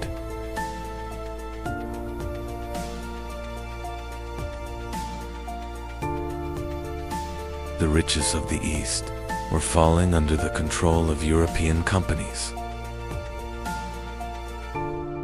And world trade was becoming truly global for the first time.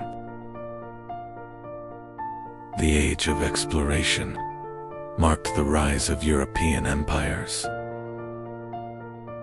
The nations that ruled the seas now ruled the world. The old world order was ending, and the modern age was beginning. And humanity had entered a path with no return. The ships that crossed the oceans did not only discover new lands, they changed the course of human history. New continents, new empires, and a new world was born.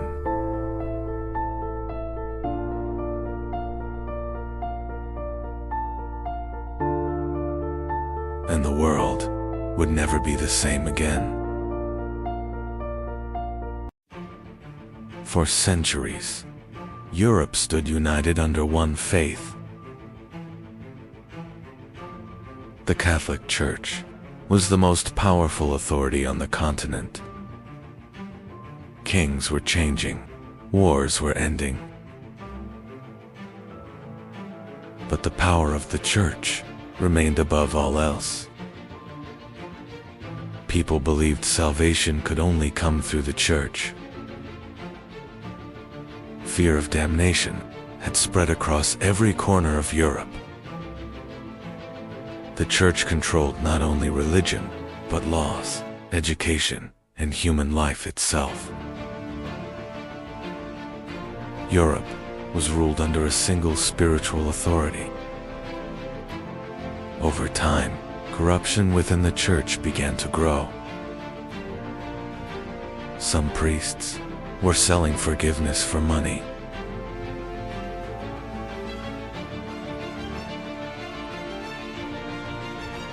People were told that money could bring them closer to heaven. Fear had merged with faith. While the Church gathered immense wealth, the people of Europe lived in poverty. Anger was silently growing. A dangerous question was now rising across Europe. What if the Church had lost its way?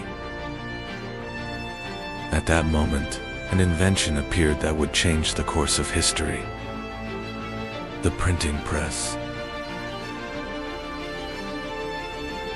Knowledge was now spreading faster than ever before. For the first time, people could freely read new ideas. Under the influence of the Renaissance, Europe was beginning to change. People were now learning to question authority. And in Germany, a monk would change this order forever: Martin Luther. Martin Luther was originally studying law. But one day, a violent storm changed his life forever. Believing he had escaped death, Luther decided to dedicate his life to God. And he entered a monastery. He prayed for hours and fasted for days. But no matter what he did, he could not find peace. While studying the Bible, Luther reached an idea that would change everything. Salvation was possible through faith alone. At that time, the Church was selling documents called indulgences. People were told their sins could be forgiven.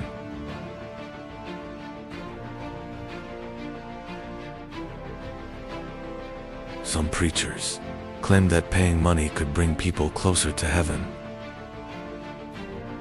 Fear was controlling the faith of the people.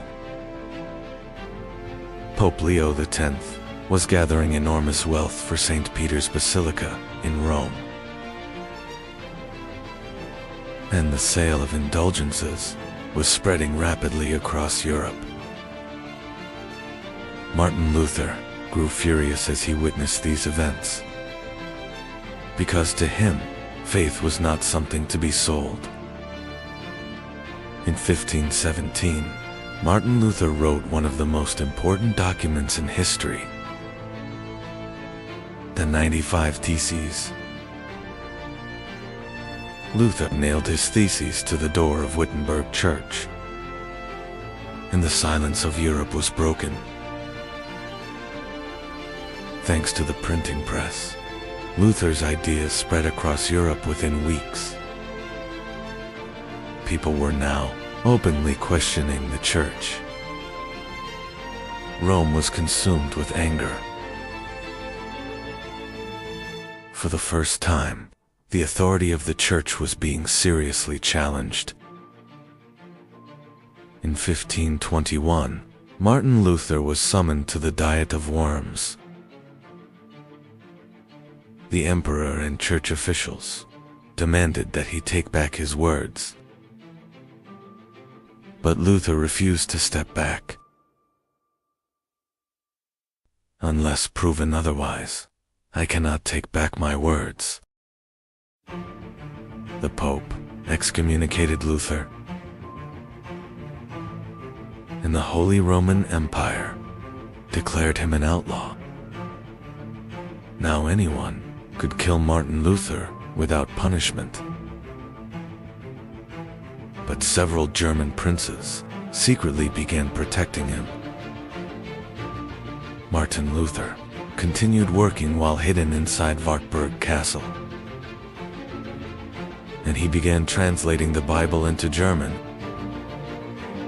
This moment was a revolution in European history.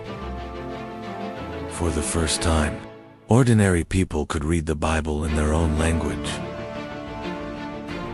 The Church's absolute control over knowledge was beginning to break. New ideas were spreading rapidly across Europe. The Reform movement was no longer limited to Germany. Europe was entering a new era. Luther's ideas began spreading across different regions of Europe. In Switzerland, Ulrich Zwingli was challenging Catholic traditions. Then, John Calvin emerged, and the Reformation movement became even more radical. According to Calvin, God had already determined the fate of mankind. This belief spread rapidly across Europe. Europe was no longer a single Christian world. Catholics and Protestants had begun seeing each other as enemies. As the Reformation grew, tension across Europe intensified. In Germany, the peasants began to revolt. For years, the people had lived under crushing taxes, and now they demanded freedom. Reformation ideas were turning into rebellion. But Martin Luther did not support the peasant uprising. He feared Europe would descend into total chaos. The rebellion was crushed with brutal force. Tens of thousands of people lost their lives across Europe. Meanwhile, in England, a new crisis was emerging. King Henry VIII desired a male heir. But the Pope refused to annul Henry's marriage. And England found itself in conflict with Rome. In 1534, the king was declared head of the Church of England. And thus, the Anglican Church was born.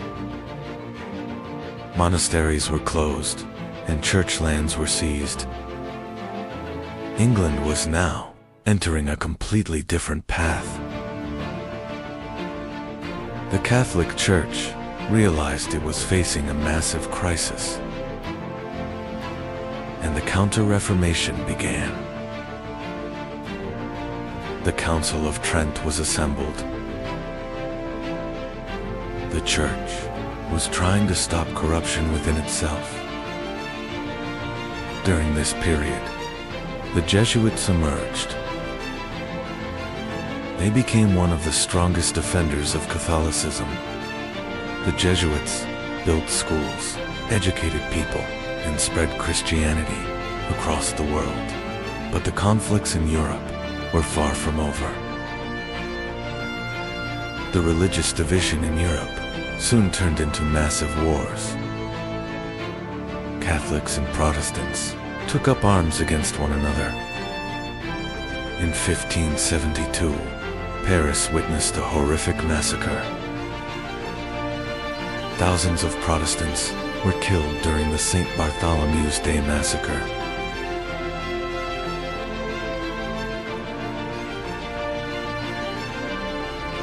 The streets of Europe were filled with blood and fear.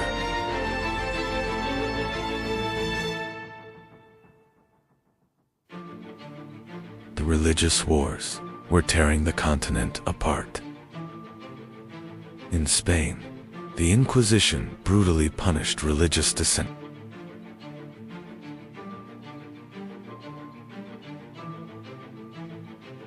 The Catholic world was struggling to preserve its authority. In 1618, Europe was dragged into a new catastrophe. The 30 Years' War had begun. The war was destroying not only armies, but entire populations. Cities burned, and famine spread across Europe. Catholics and Protestants fought each other for decades. Europe had descended into bloody destruction. In 1648, the Peace of Westphalia was signed, and Europe entered a new era. The 30 Years' War had devastated Europe. Millions of people died from war, famine, and disease. The Peace of Westphalia changed the balance of power in Europe. States would now be allowed to choose their own religion. The era of a united Christian Europe had come to an end. The continent had been permanently divided.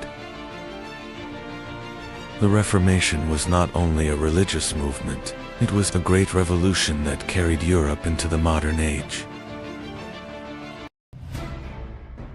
The Safavids were a great empire that transformed Iran. The Qizilbash warriors formed the foundation of Safavid power.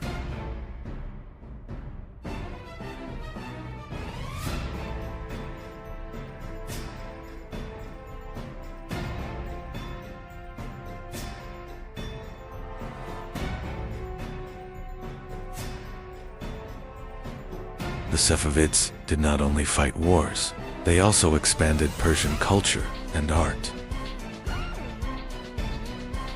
And eventually, they entered one of history's greatest rivalries against the Ottomans.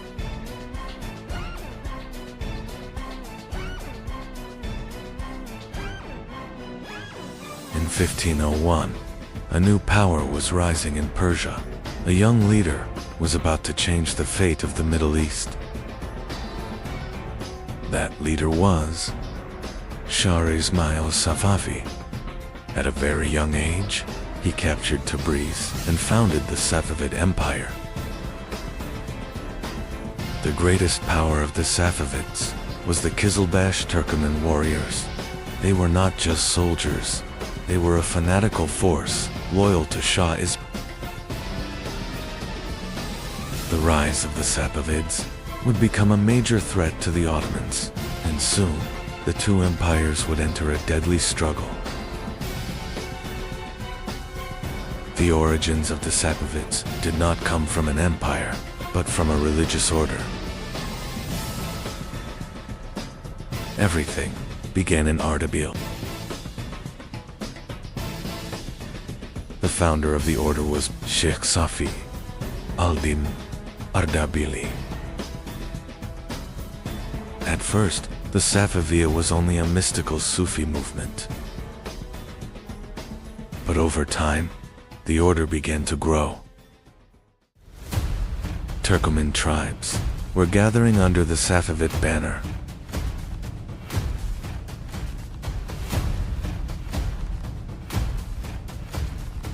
A religious movement slowly transformed into a military power.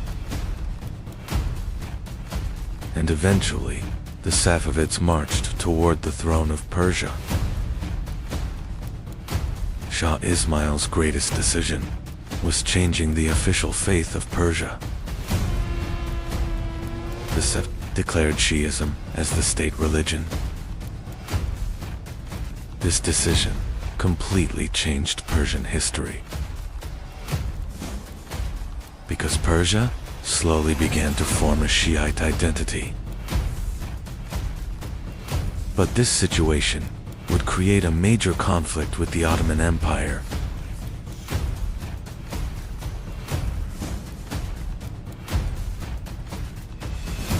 Now in the Middle East, two great powers stood against each other.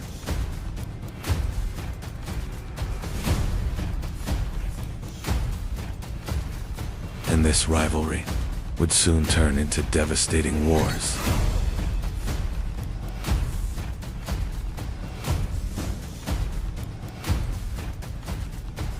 Shah Ismail was not only a religious leader,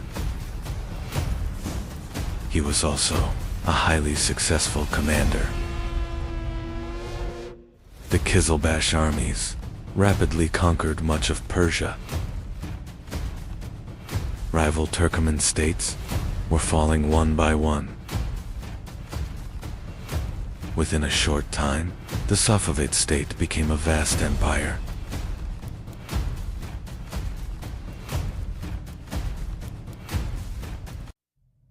Beyond Persia, they expanded into Iraq and the Caucasus.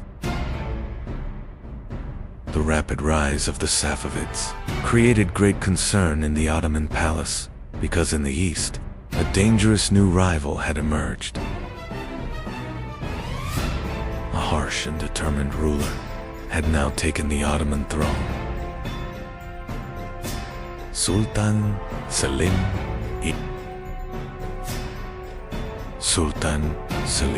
Sato saw the Safavids as a major threat, because Qizilbash influence had spread deep into Anatolia. The Ottoman Empire began preparing for a massive war. Toward the east, a gigantic army was marching.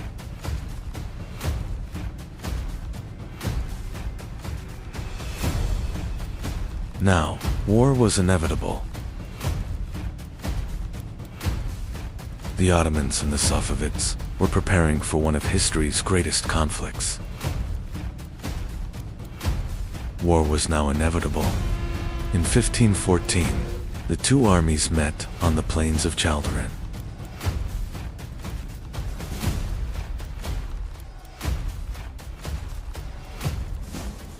The Qizilbash cavalry launched their attack, but the Ottoman defense was extremely strong.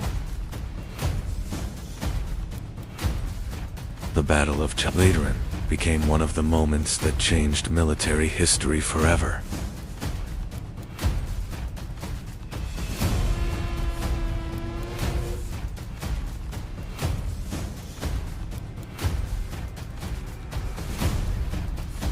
The Safavid army suffered devastating losses.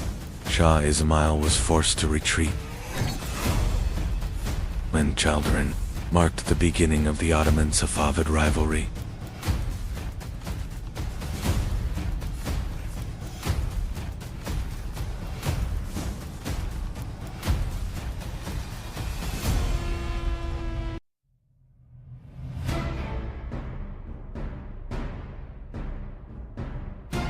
After the victory at Chaldiran, the Ottoman army entered Tabriz. This defeat left a deep impact on Shah Ismail. But the Safavids did not collapse. The empire slowly began rebuilding itself. The Ottomans and the Safavids would fight for control of the Middle East for many years. The Safavids were not only a military power, they also became a major cultural center. Art, architecture, and Persian culture flourished during this era. especially as Isfahan became one of the most magnificent cities in the world. And this became one of the empires that changed Middle Eastern history forever. After the defeat at Chaldiran, Shah Ismail slowly began losing his former strength. But the Safavid Empire survived. New leaders kept the empire alive. Over time, Isfahan became the magnificent capital of the Safavid Empire.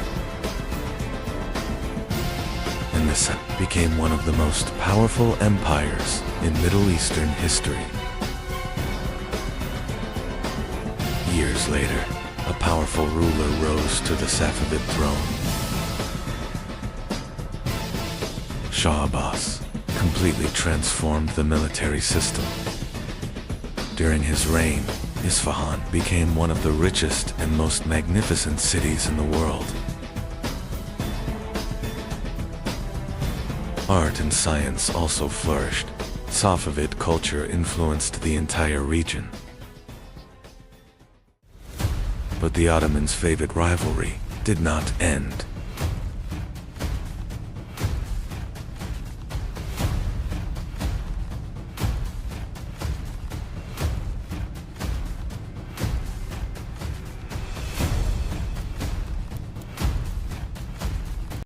The struggle was concentrated mainly in three regions: Eastern Anatolia, Iraq, and the Caucasus.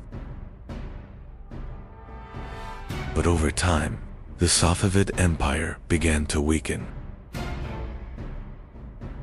But the legacy they left behind would live forever in Middle Eastern history. Foreign invasions accelerated the empire's collapse.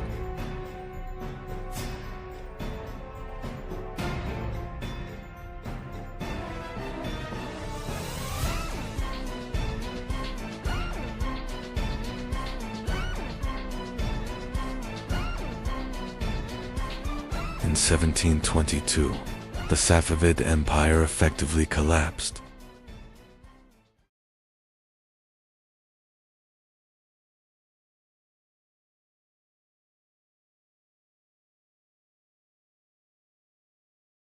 In 1912, China, the last emperor, was about to fall. Puyi was only 6 years old, and a 4,000-year-old imperial system was ending. The longest-lasting empire in world history was fading into darkness. The ancient Chinese empire now rested on the shoulders of a child. There was fear inside the palace because the dynasty was collapsing. From Shang to Qing, a 4,000-year-old order was nearing its end. And China's last dynasty was fading into darkness. China had been ruled by dynasties for centuries. Empires rose, wars were fought, yet the system survived. And this civilization became the longest-lasting political system in history.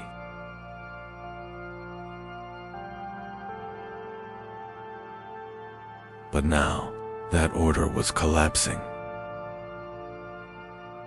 1368, a peasant seized the throne of China. Zhu Yuanzhang grew up in poverty.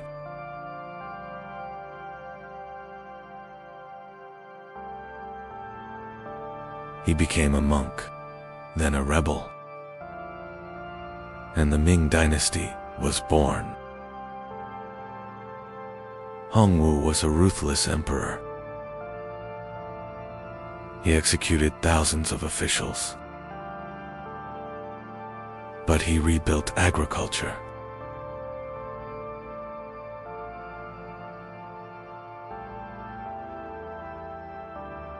And China began to rise again. Yongle opened China to the seas,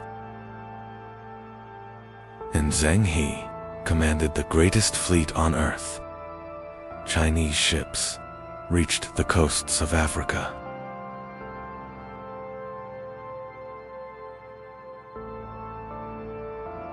But then, China closed its doors to the world. Famine was slowly destroying China.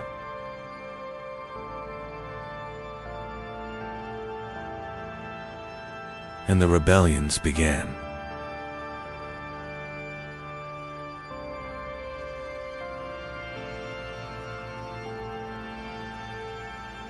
In 1644, the rebels entered Beijing, and the last Ming emperor took his own life.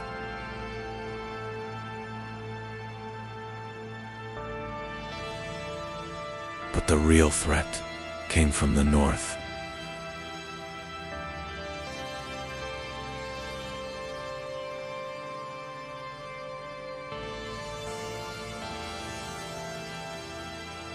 The Manchus were building a new empire,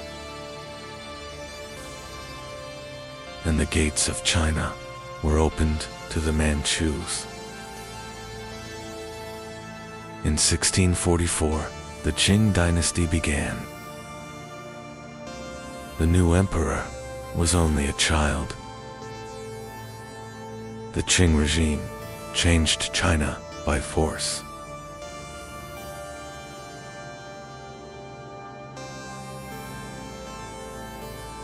Cities that resisted were destroyed.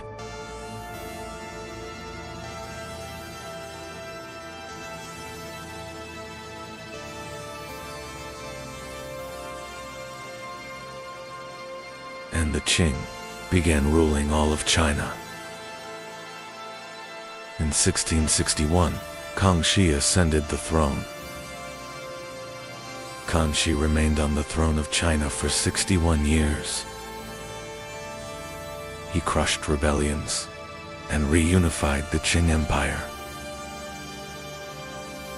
He was fascinated by science, especially astronomy and mathematics. And under Kangxi, the Qing once again became one of the world's greatest empires. In 1735, the era of Qianlong began, and the Qing Empire reached the greatest extent in its history. Art, porcelain, and imperial culture reached their peak.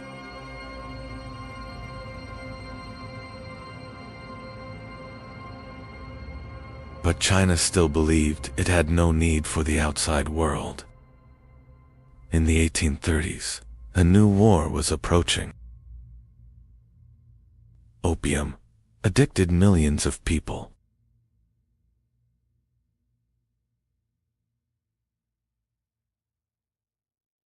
And China tried to stop the opium trade. But Britain responded with war.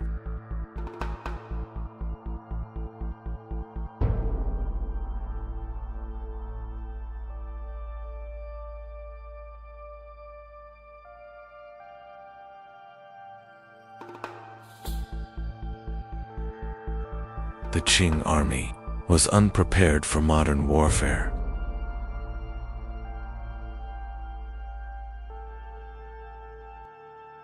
Britain's industrial power crushed China.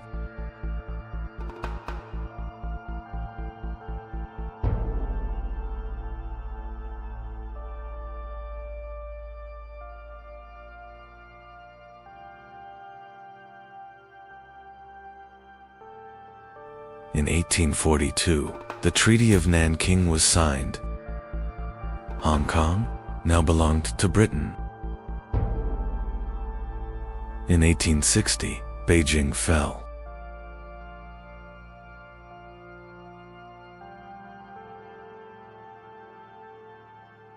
The Summer Palace was looted and burned.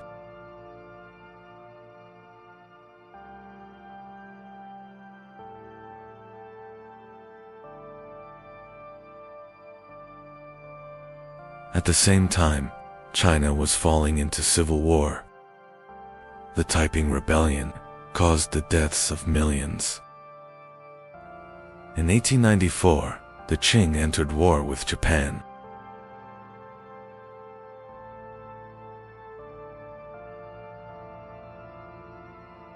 and China collapsed against Japan's modern army.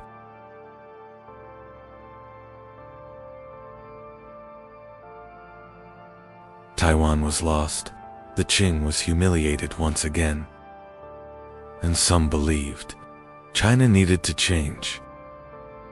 In 1898, Guangxu launched major reforms. But Cixi refused to give up power. The emperor was imprisoned, the reforms were stopped, and China was thrown into chaos once again.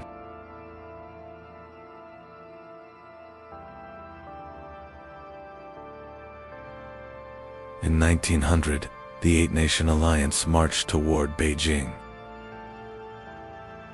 In 1900, the armies of Britain, Japan, Russia, Germany, France, America, Italy, and Austria-Hungary advanced toward Beijing.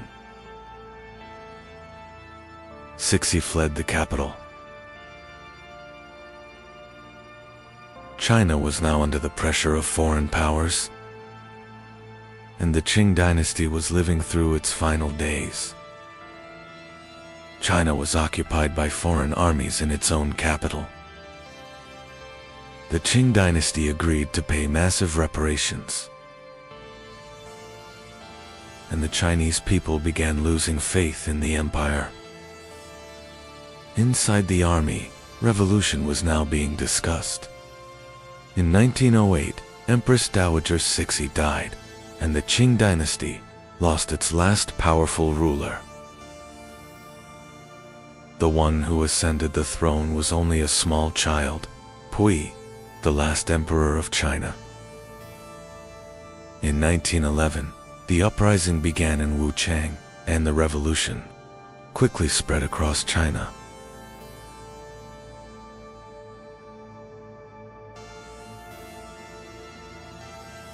One by one, the provinces broke away from Qing rule.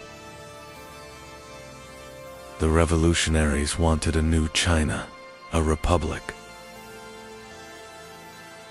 And in the end, Qing generals agreed to surrender. On February 12, 1912, Pui was removed from the throne, and the 4,000-year-old Chinese Empire came to an end.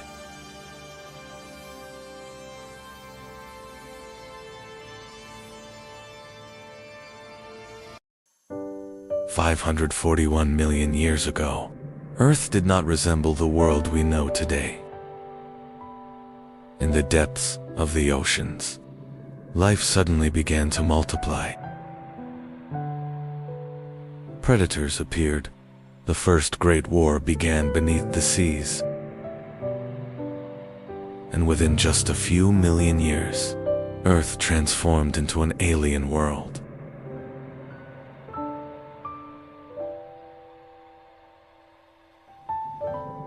$541 million years ago, an incredible event began on Earth. Today, scientists call it the Cambrian Explosion, because life began to diversify faster than ever before.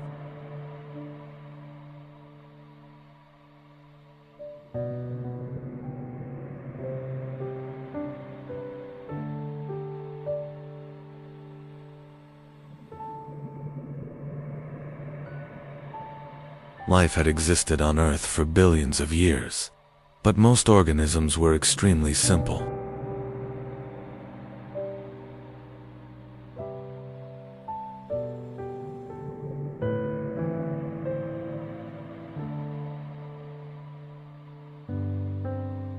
Microscopic organisms, soft-bodied creatures, primitive forms of life. But then, a massive change began in the oceans.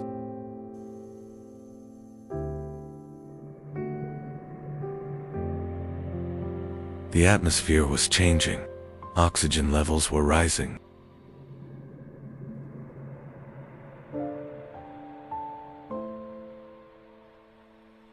And this transformation allowed life to reach an entirely new level.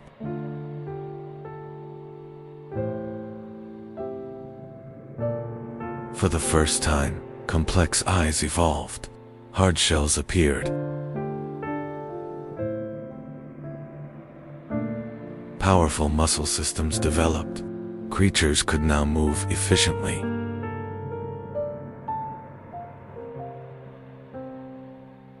But the greatest change was this: creatures began hunting one another.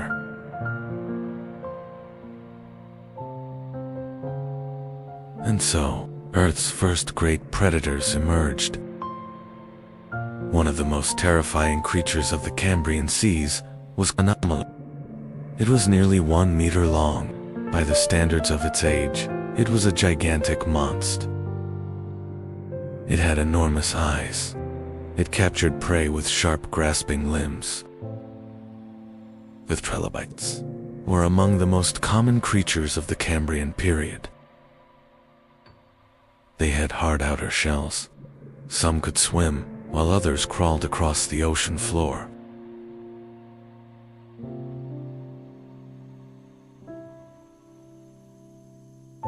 And for millions of years, they dominated the oceans.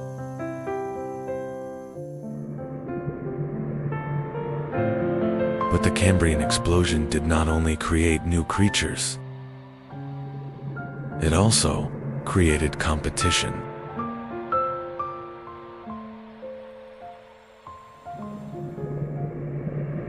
To survive, creatures had to become faster. They had to become stronger.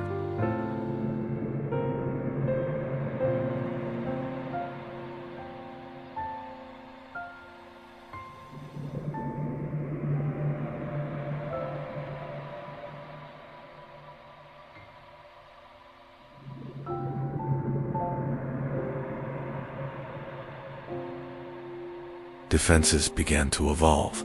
Shells became thicker.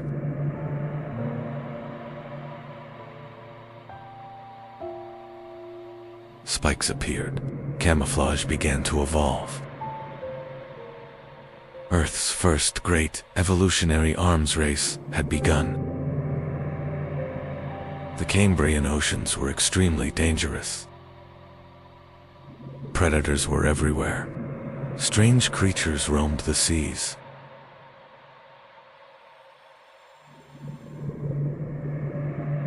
Some had long spikes, others had multiple eyes. Earth truly looked like an alien world. Many animal groups that appeared during this era became the ancestors of modern life.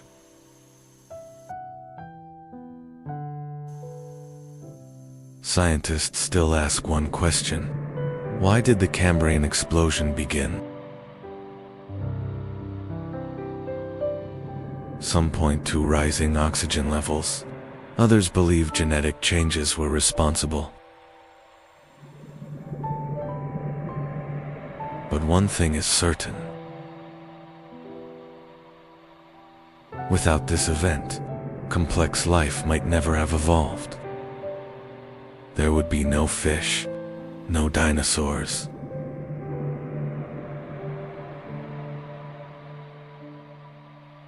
Because the Cambrian explosion was the beginning of Earth's great story of life.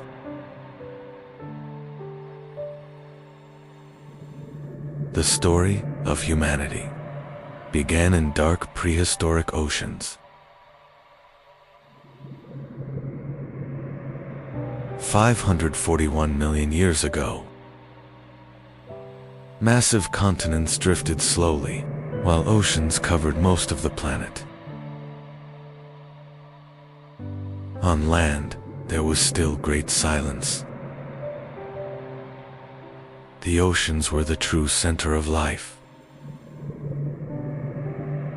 Strange colonies of organisms spread across the seafloor. Sponge-like creatures, primitive worms, and bizarre soft-bodied organisms. Some creatures began actively swimming for the first time. This development completely transformed predation.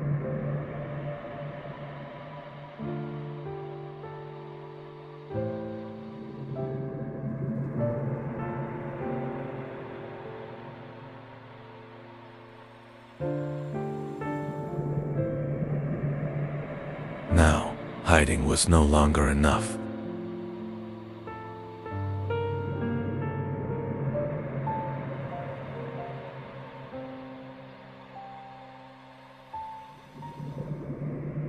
Creatures had to escape. They had to fight.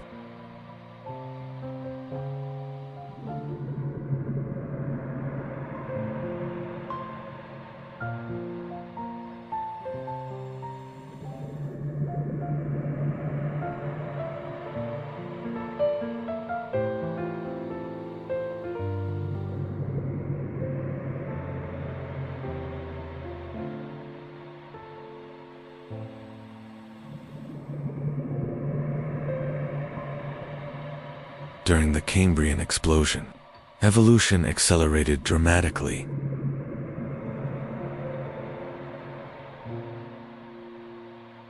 According to many scientists, most major animal groups appeared during this era. The first arthropods, the first advanced predators, the first complex nervous systems. Nature was becoming far more complex.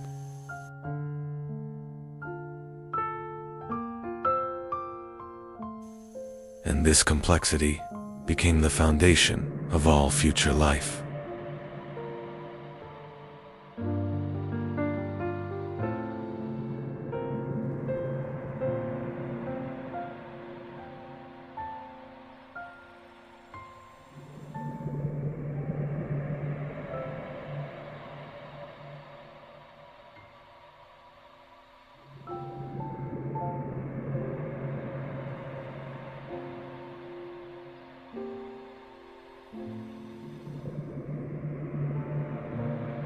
The eyes we use today, our movement systems, even basic body structures,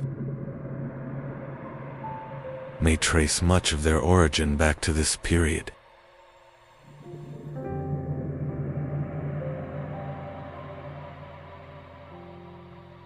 Life in the Cambrian seas was brutal. A predator could attack at any moment. That is why organisms were forced to evolve constantly.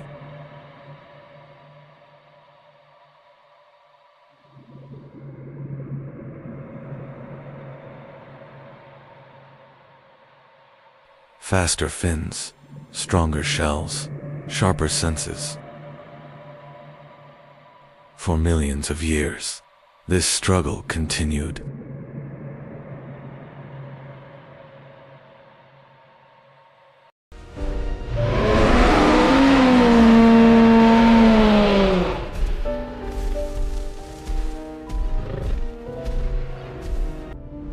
Long before dinosaurs walked the earth, 252 million years ago, the largest extinction occurred.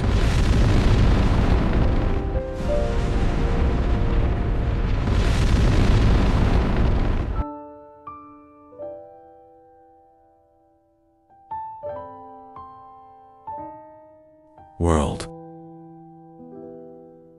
The world experienced hell. Giant volcanoes. The atmosphere became toxic.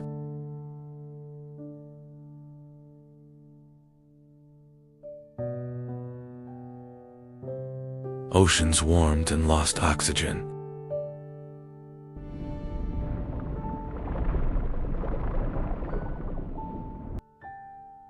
Nearly 90% of species went extinct. The Earth began to reshape.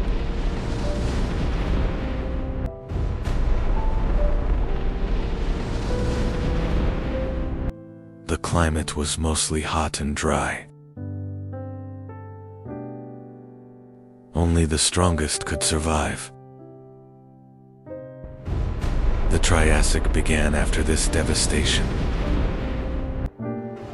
About 252 million years ago.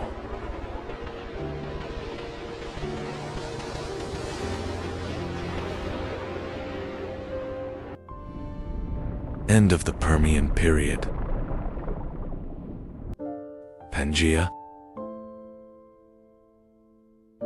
Our world is still a single continent. 252 to 247 million years ago. Early Triassic begins. Earth is still extremely hot. Life struggles to recover. Inland areas are dry and desert-like. 240 million years ago. Archaea.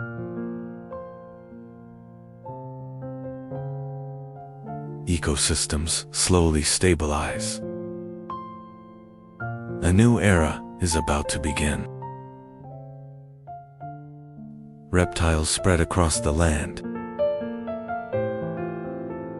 Crocodile-like archosaurs appeared. Small mammal-like creatures emerged, preparing for a battle for survival.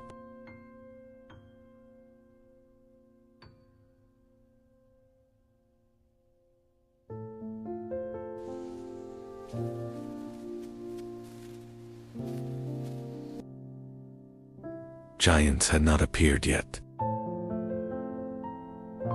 Survival was the priority. The formerly dominant species had become extinct. The ecosystems were empty. This gap, it's an opportunity for new life. Resistant strains have begun to proliferate. Competition was low. Resilient species had an advantage.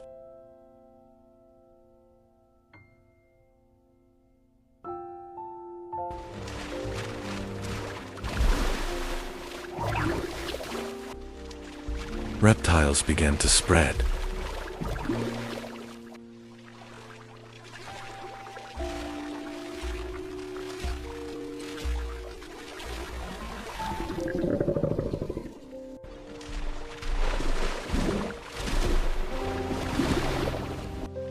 Some lived in water.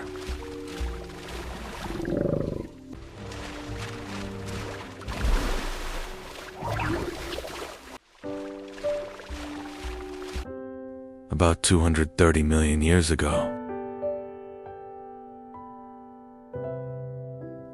the first small dinosaurs appeared.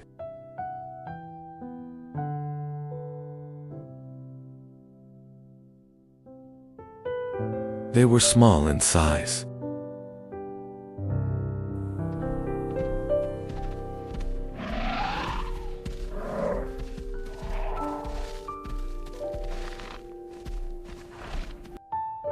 They were fast and agile.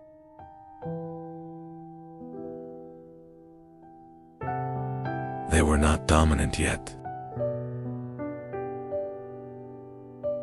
Survival mattered more than hunting. They moved cautiously in open areas.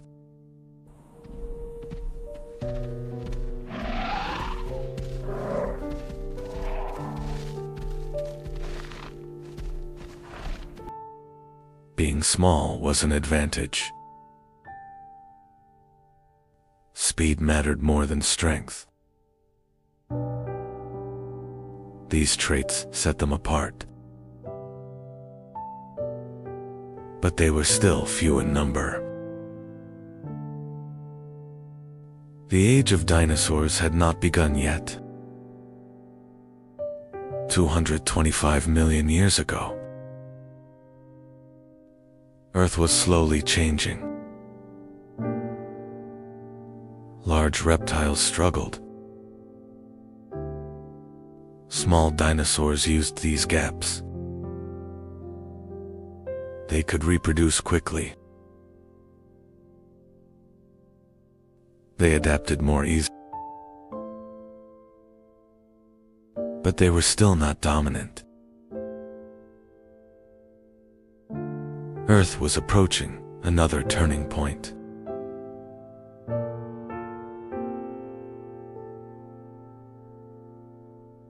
"215 million years ago, the climate became more stable. Rainfall increased. Plants spread across the land.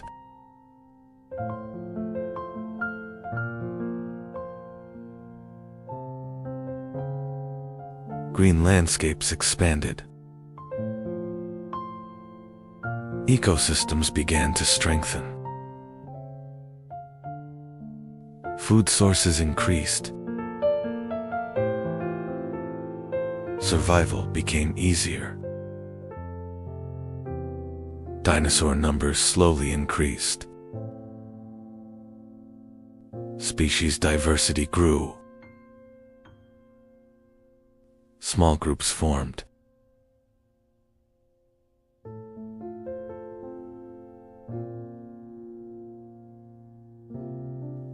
Competition became more balanced. Earth became more humid. Dinosaurs adapted to their environment. Different feeding strategies evolved. Herbivores became more common. Predator-prey balance formed. Earth was now more alive. Rainfall became regular. Dinosaurs became more visible. But dominance was not complete yet. 201 million years ago, the Jurassic period began.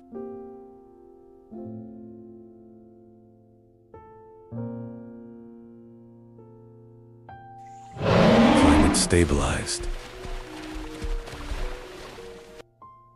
Plant diversity increased.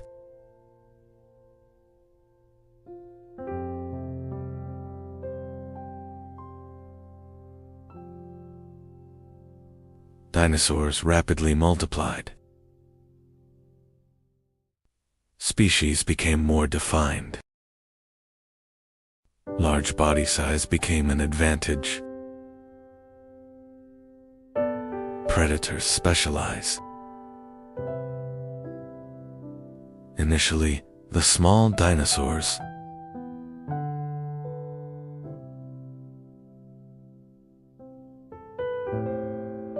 she became the ruler of the land. Jurassic is the heart of the age of dinosaurs. 190 million years ago, giant dinosaurs appeared. They are called sauropods. Earth could now support giants.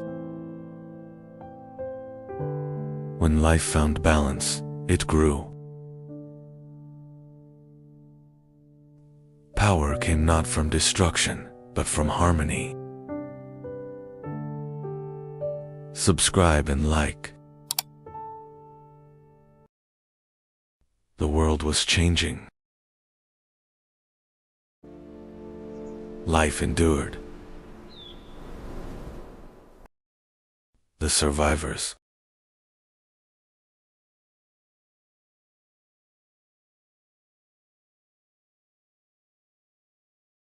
Mammals were rising.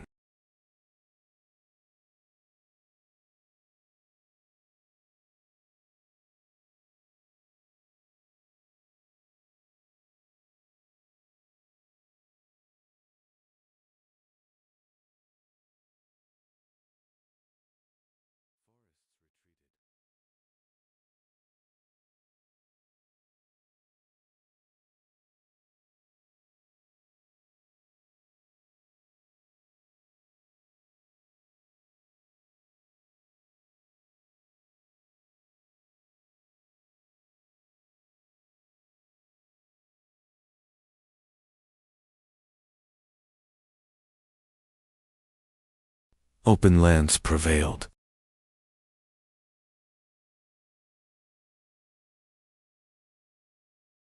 The world was shifting. Cooling intensified.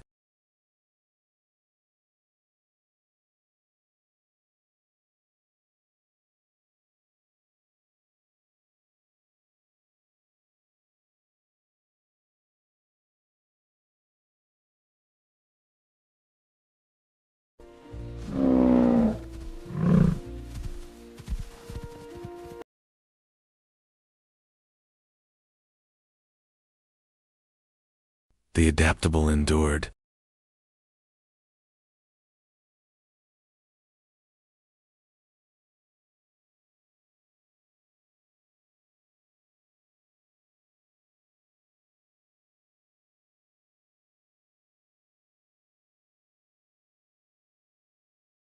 $2.6 million years ago.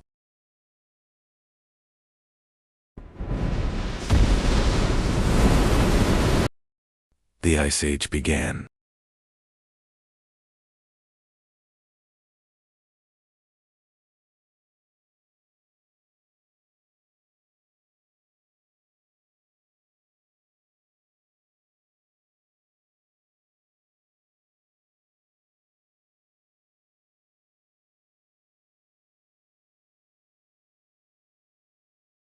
The struggle for survival began.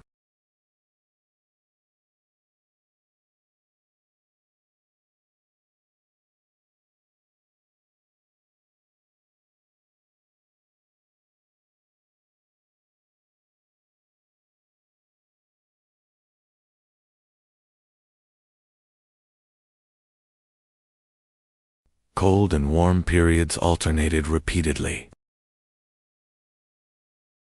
Cold took control. Antarctica became isolated.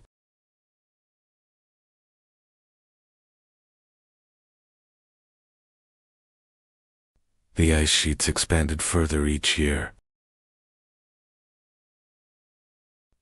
The hot springs could no longer reach the shores. Life had to adapt to the increasing cold.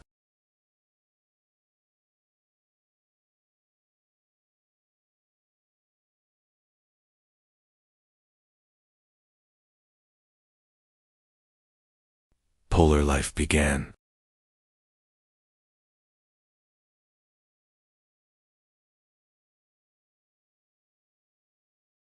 Forests have begun to be replaced by open spaces.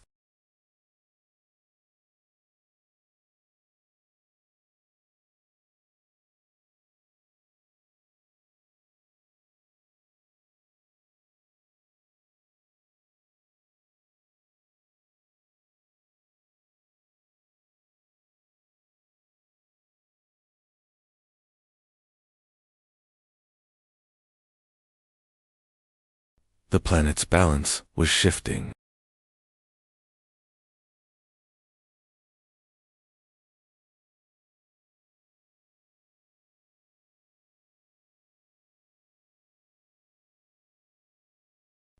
Marine life adapted.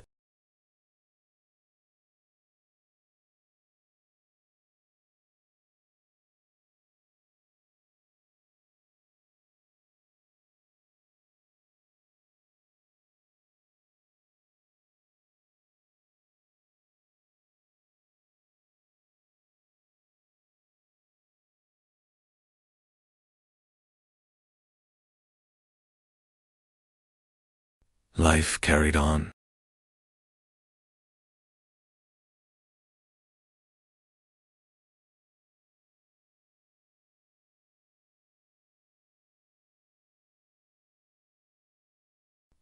It was as if the world was preparing for something.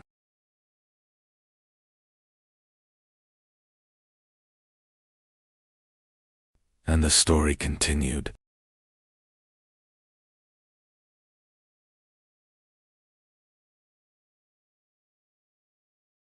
Life accelerated.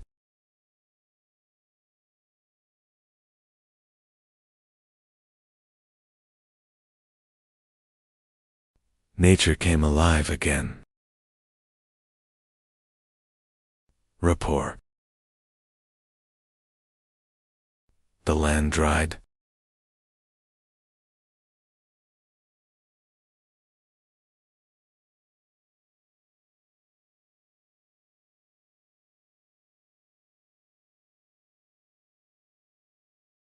Drought spread.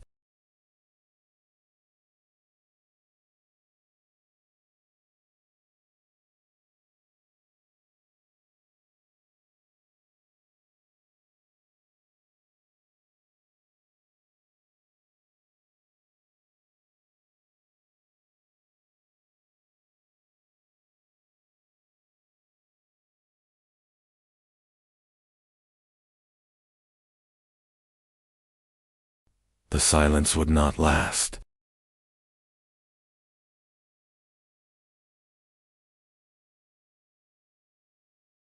The change was very sharp.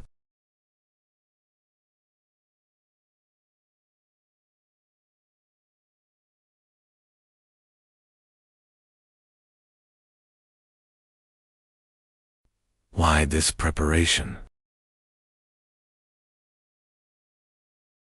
Years pass.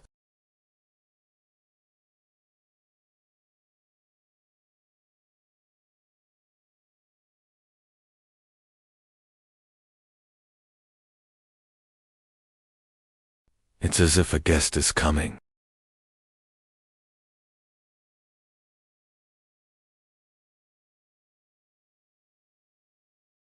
The house seems to be tidying up quickly. A system where only those who adapt survive.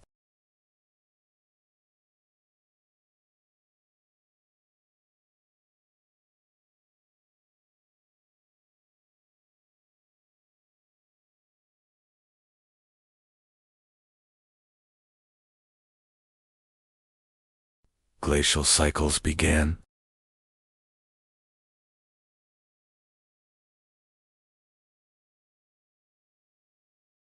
The Ice Age deepened. The ice began to melt.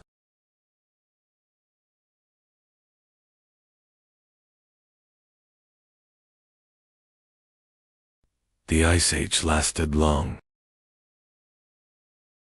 But the climate did not remain constant.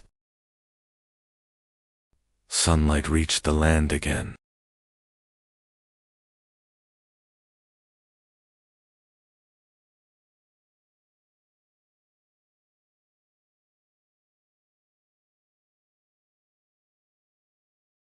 Rivers were set free.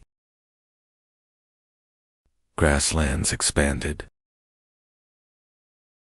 Animals moved into open plains.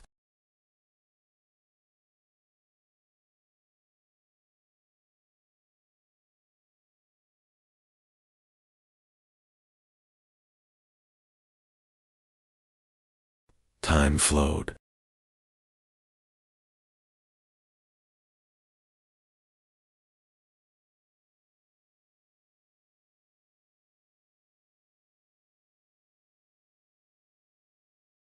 And one day, millions of years later, humanity appeared. And humanity entered the stage. The real story begins now. The story continues. Stay tuned. When humans learn how to survive. Before we understand these ages, we have to travel back, not hundreds, not thousands, but millions of years into the past. This is our world.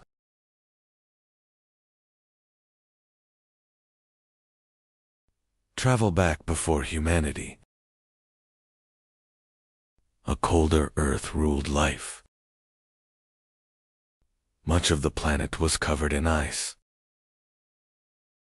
Yet one region refused to freeze. The cold could not reach here. Animals gathered where life remained. Water meant survival. The first humans appeared here in Africa. Daylight was their safety. The open land meant life. But the night changed everything.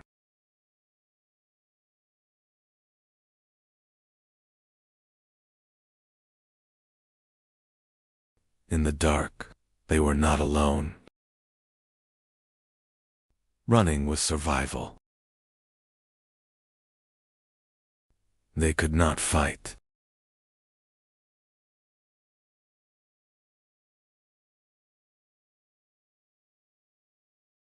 Only escape. Not every enemy had teeth. The wind could be stopped.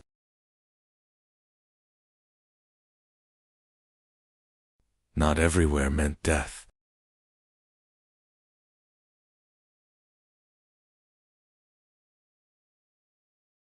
For the first time, someone slept.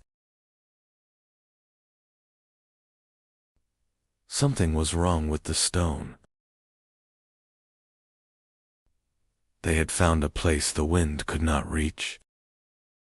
The dark was deeper than night. For the first time, it felt safe. For the first time, they did not fear the darkness. They fed on wild plants and fruits they found in nature. The animal carcasses they found were their only source of protein. This was insufficient for existence. They had to organize and become stronger.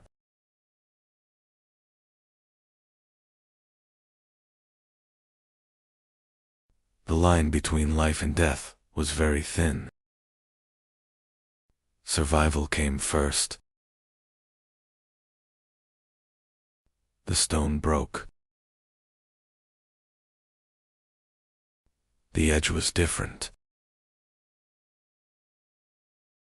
It cut the skin. Meat separated. They had never seen flesh open like this before. The smell was strange, but irresistible. Others noticed the smell. Something new was happening. For the first time, food brought them together. The life reflex is about always being. Inventions are shaped by need. He looked at the stone again, this time, not as a rock, as a possibility. There wasn't much material where they lived. They didn't have time either. The strongest species was not human. The smartest had not awakened yet. One day, it picked up a stone.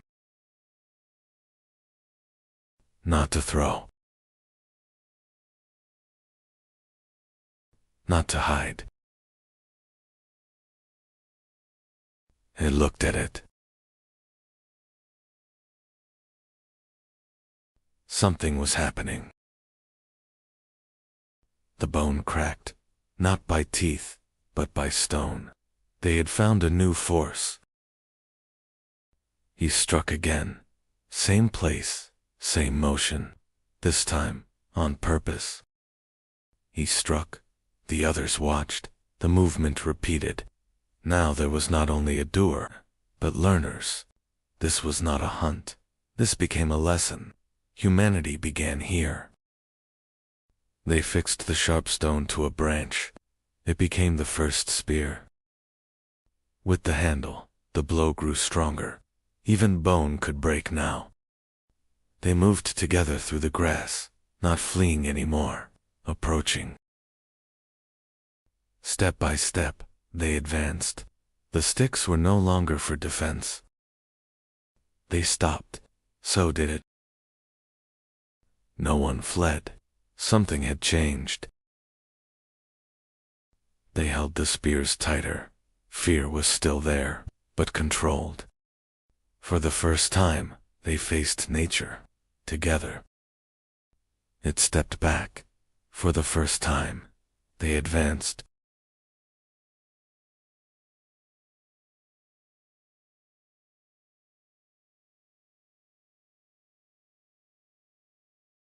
It ran. Now the hunters followed.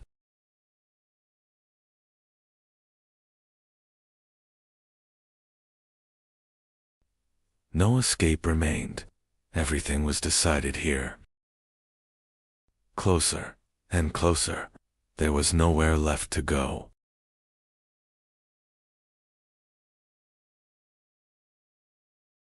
The hunt ended. Nothing would be the same again. They were no longer prey. They had become hunters. Stone met flesh. The tool had meaning now. They cut with intention, not tearing, shaping. This was more than food. This was control. The hide kept the cold away.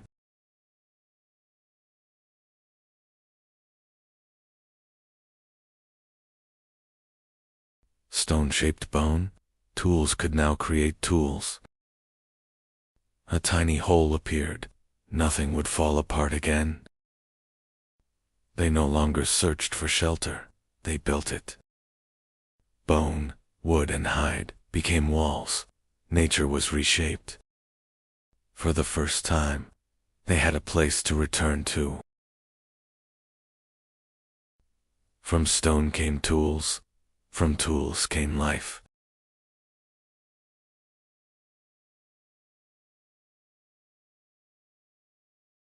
The sky flashed. Night changed.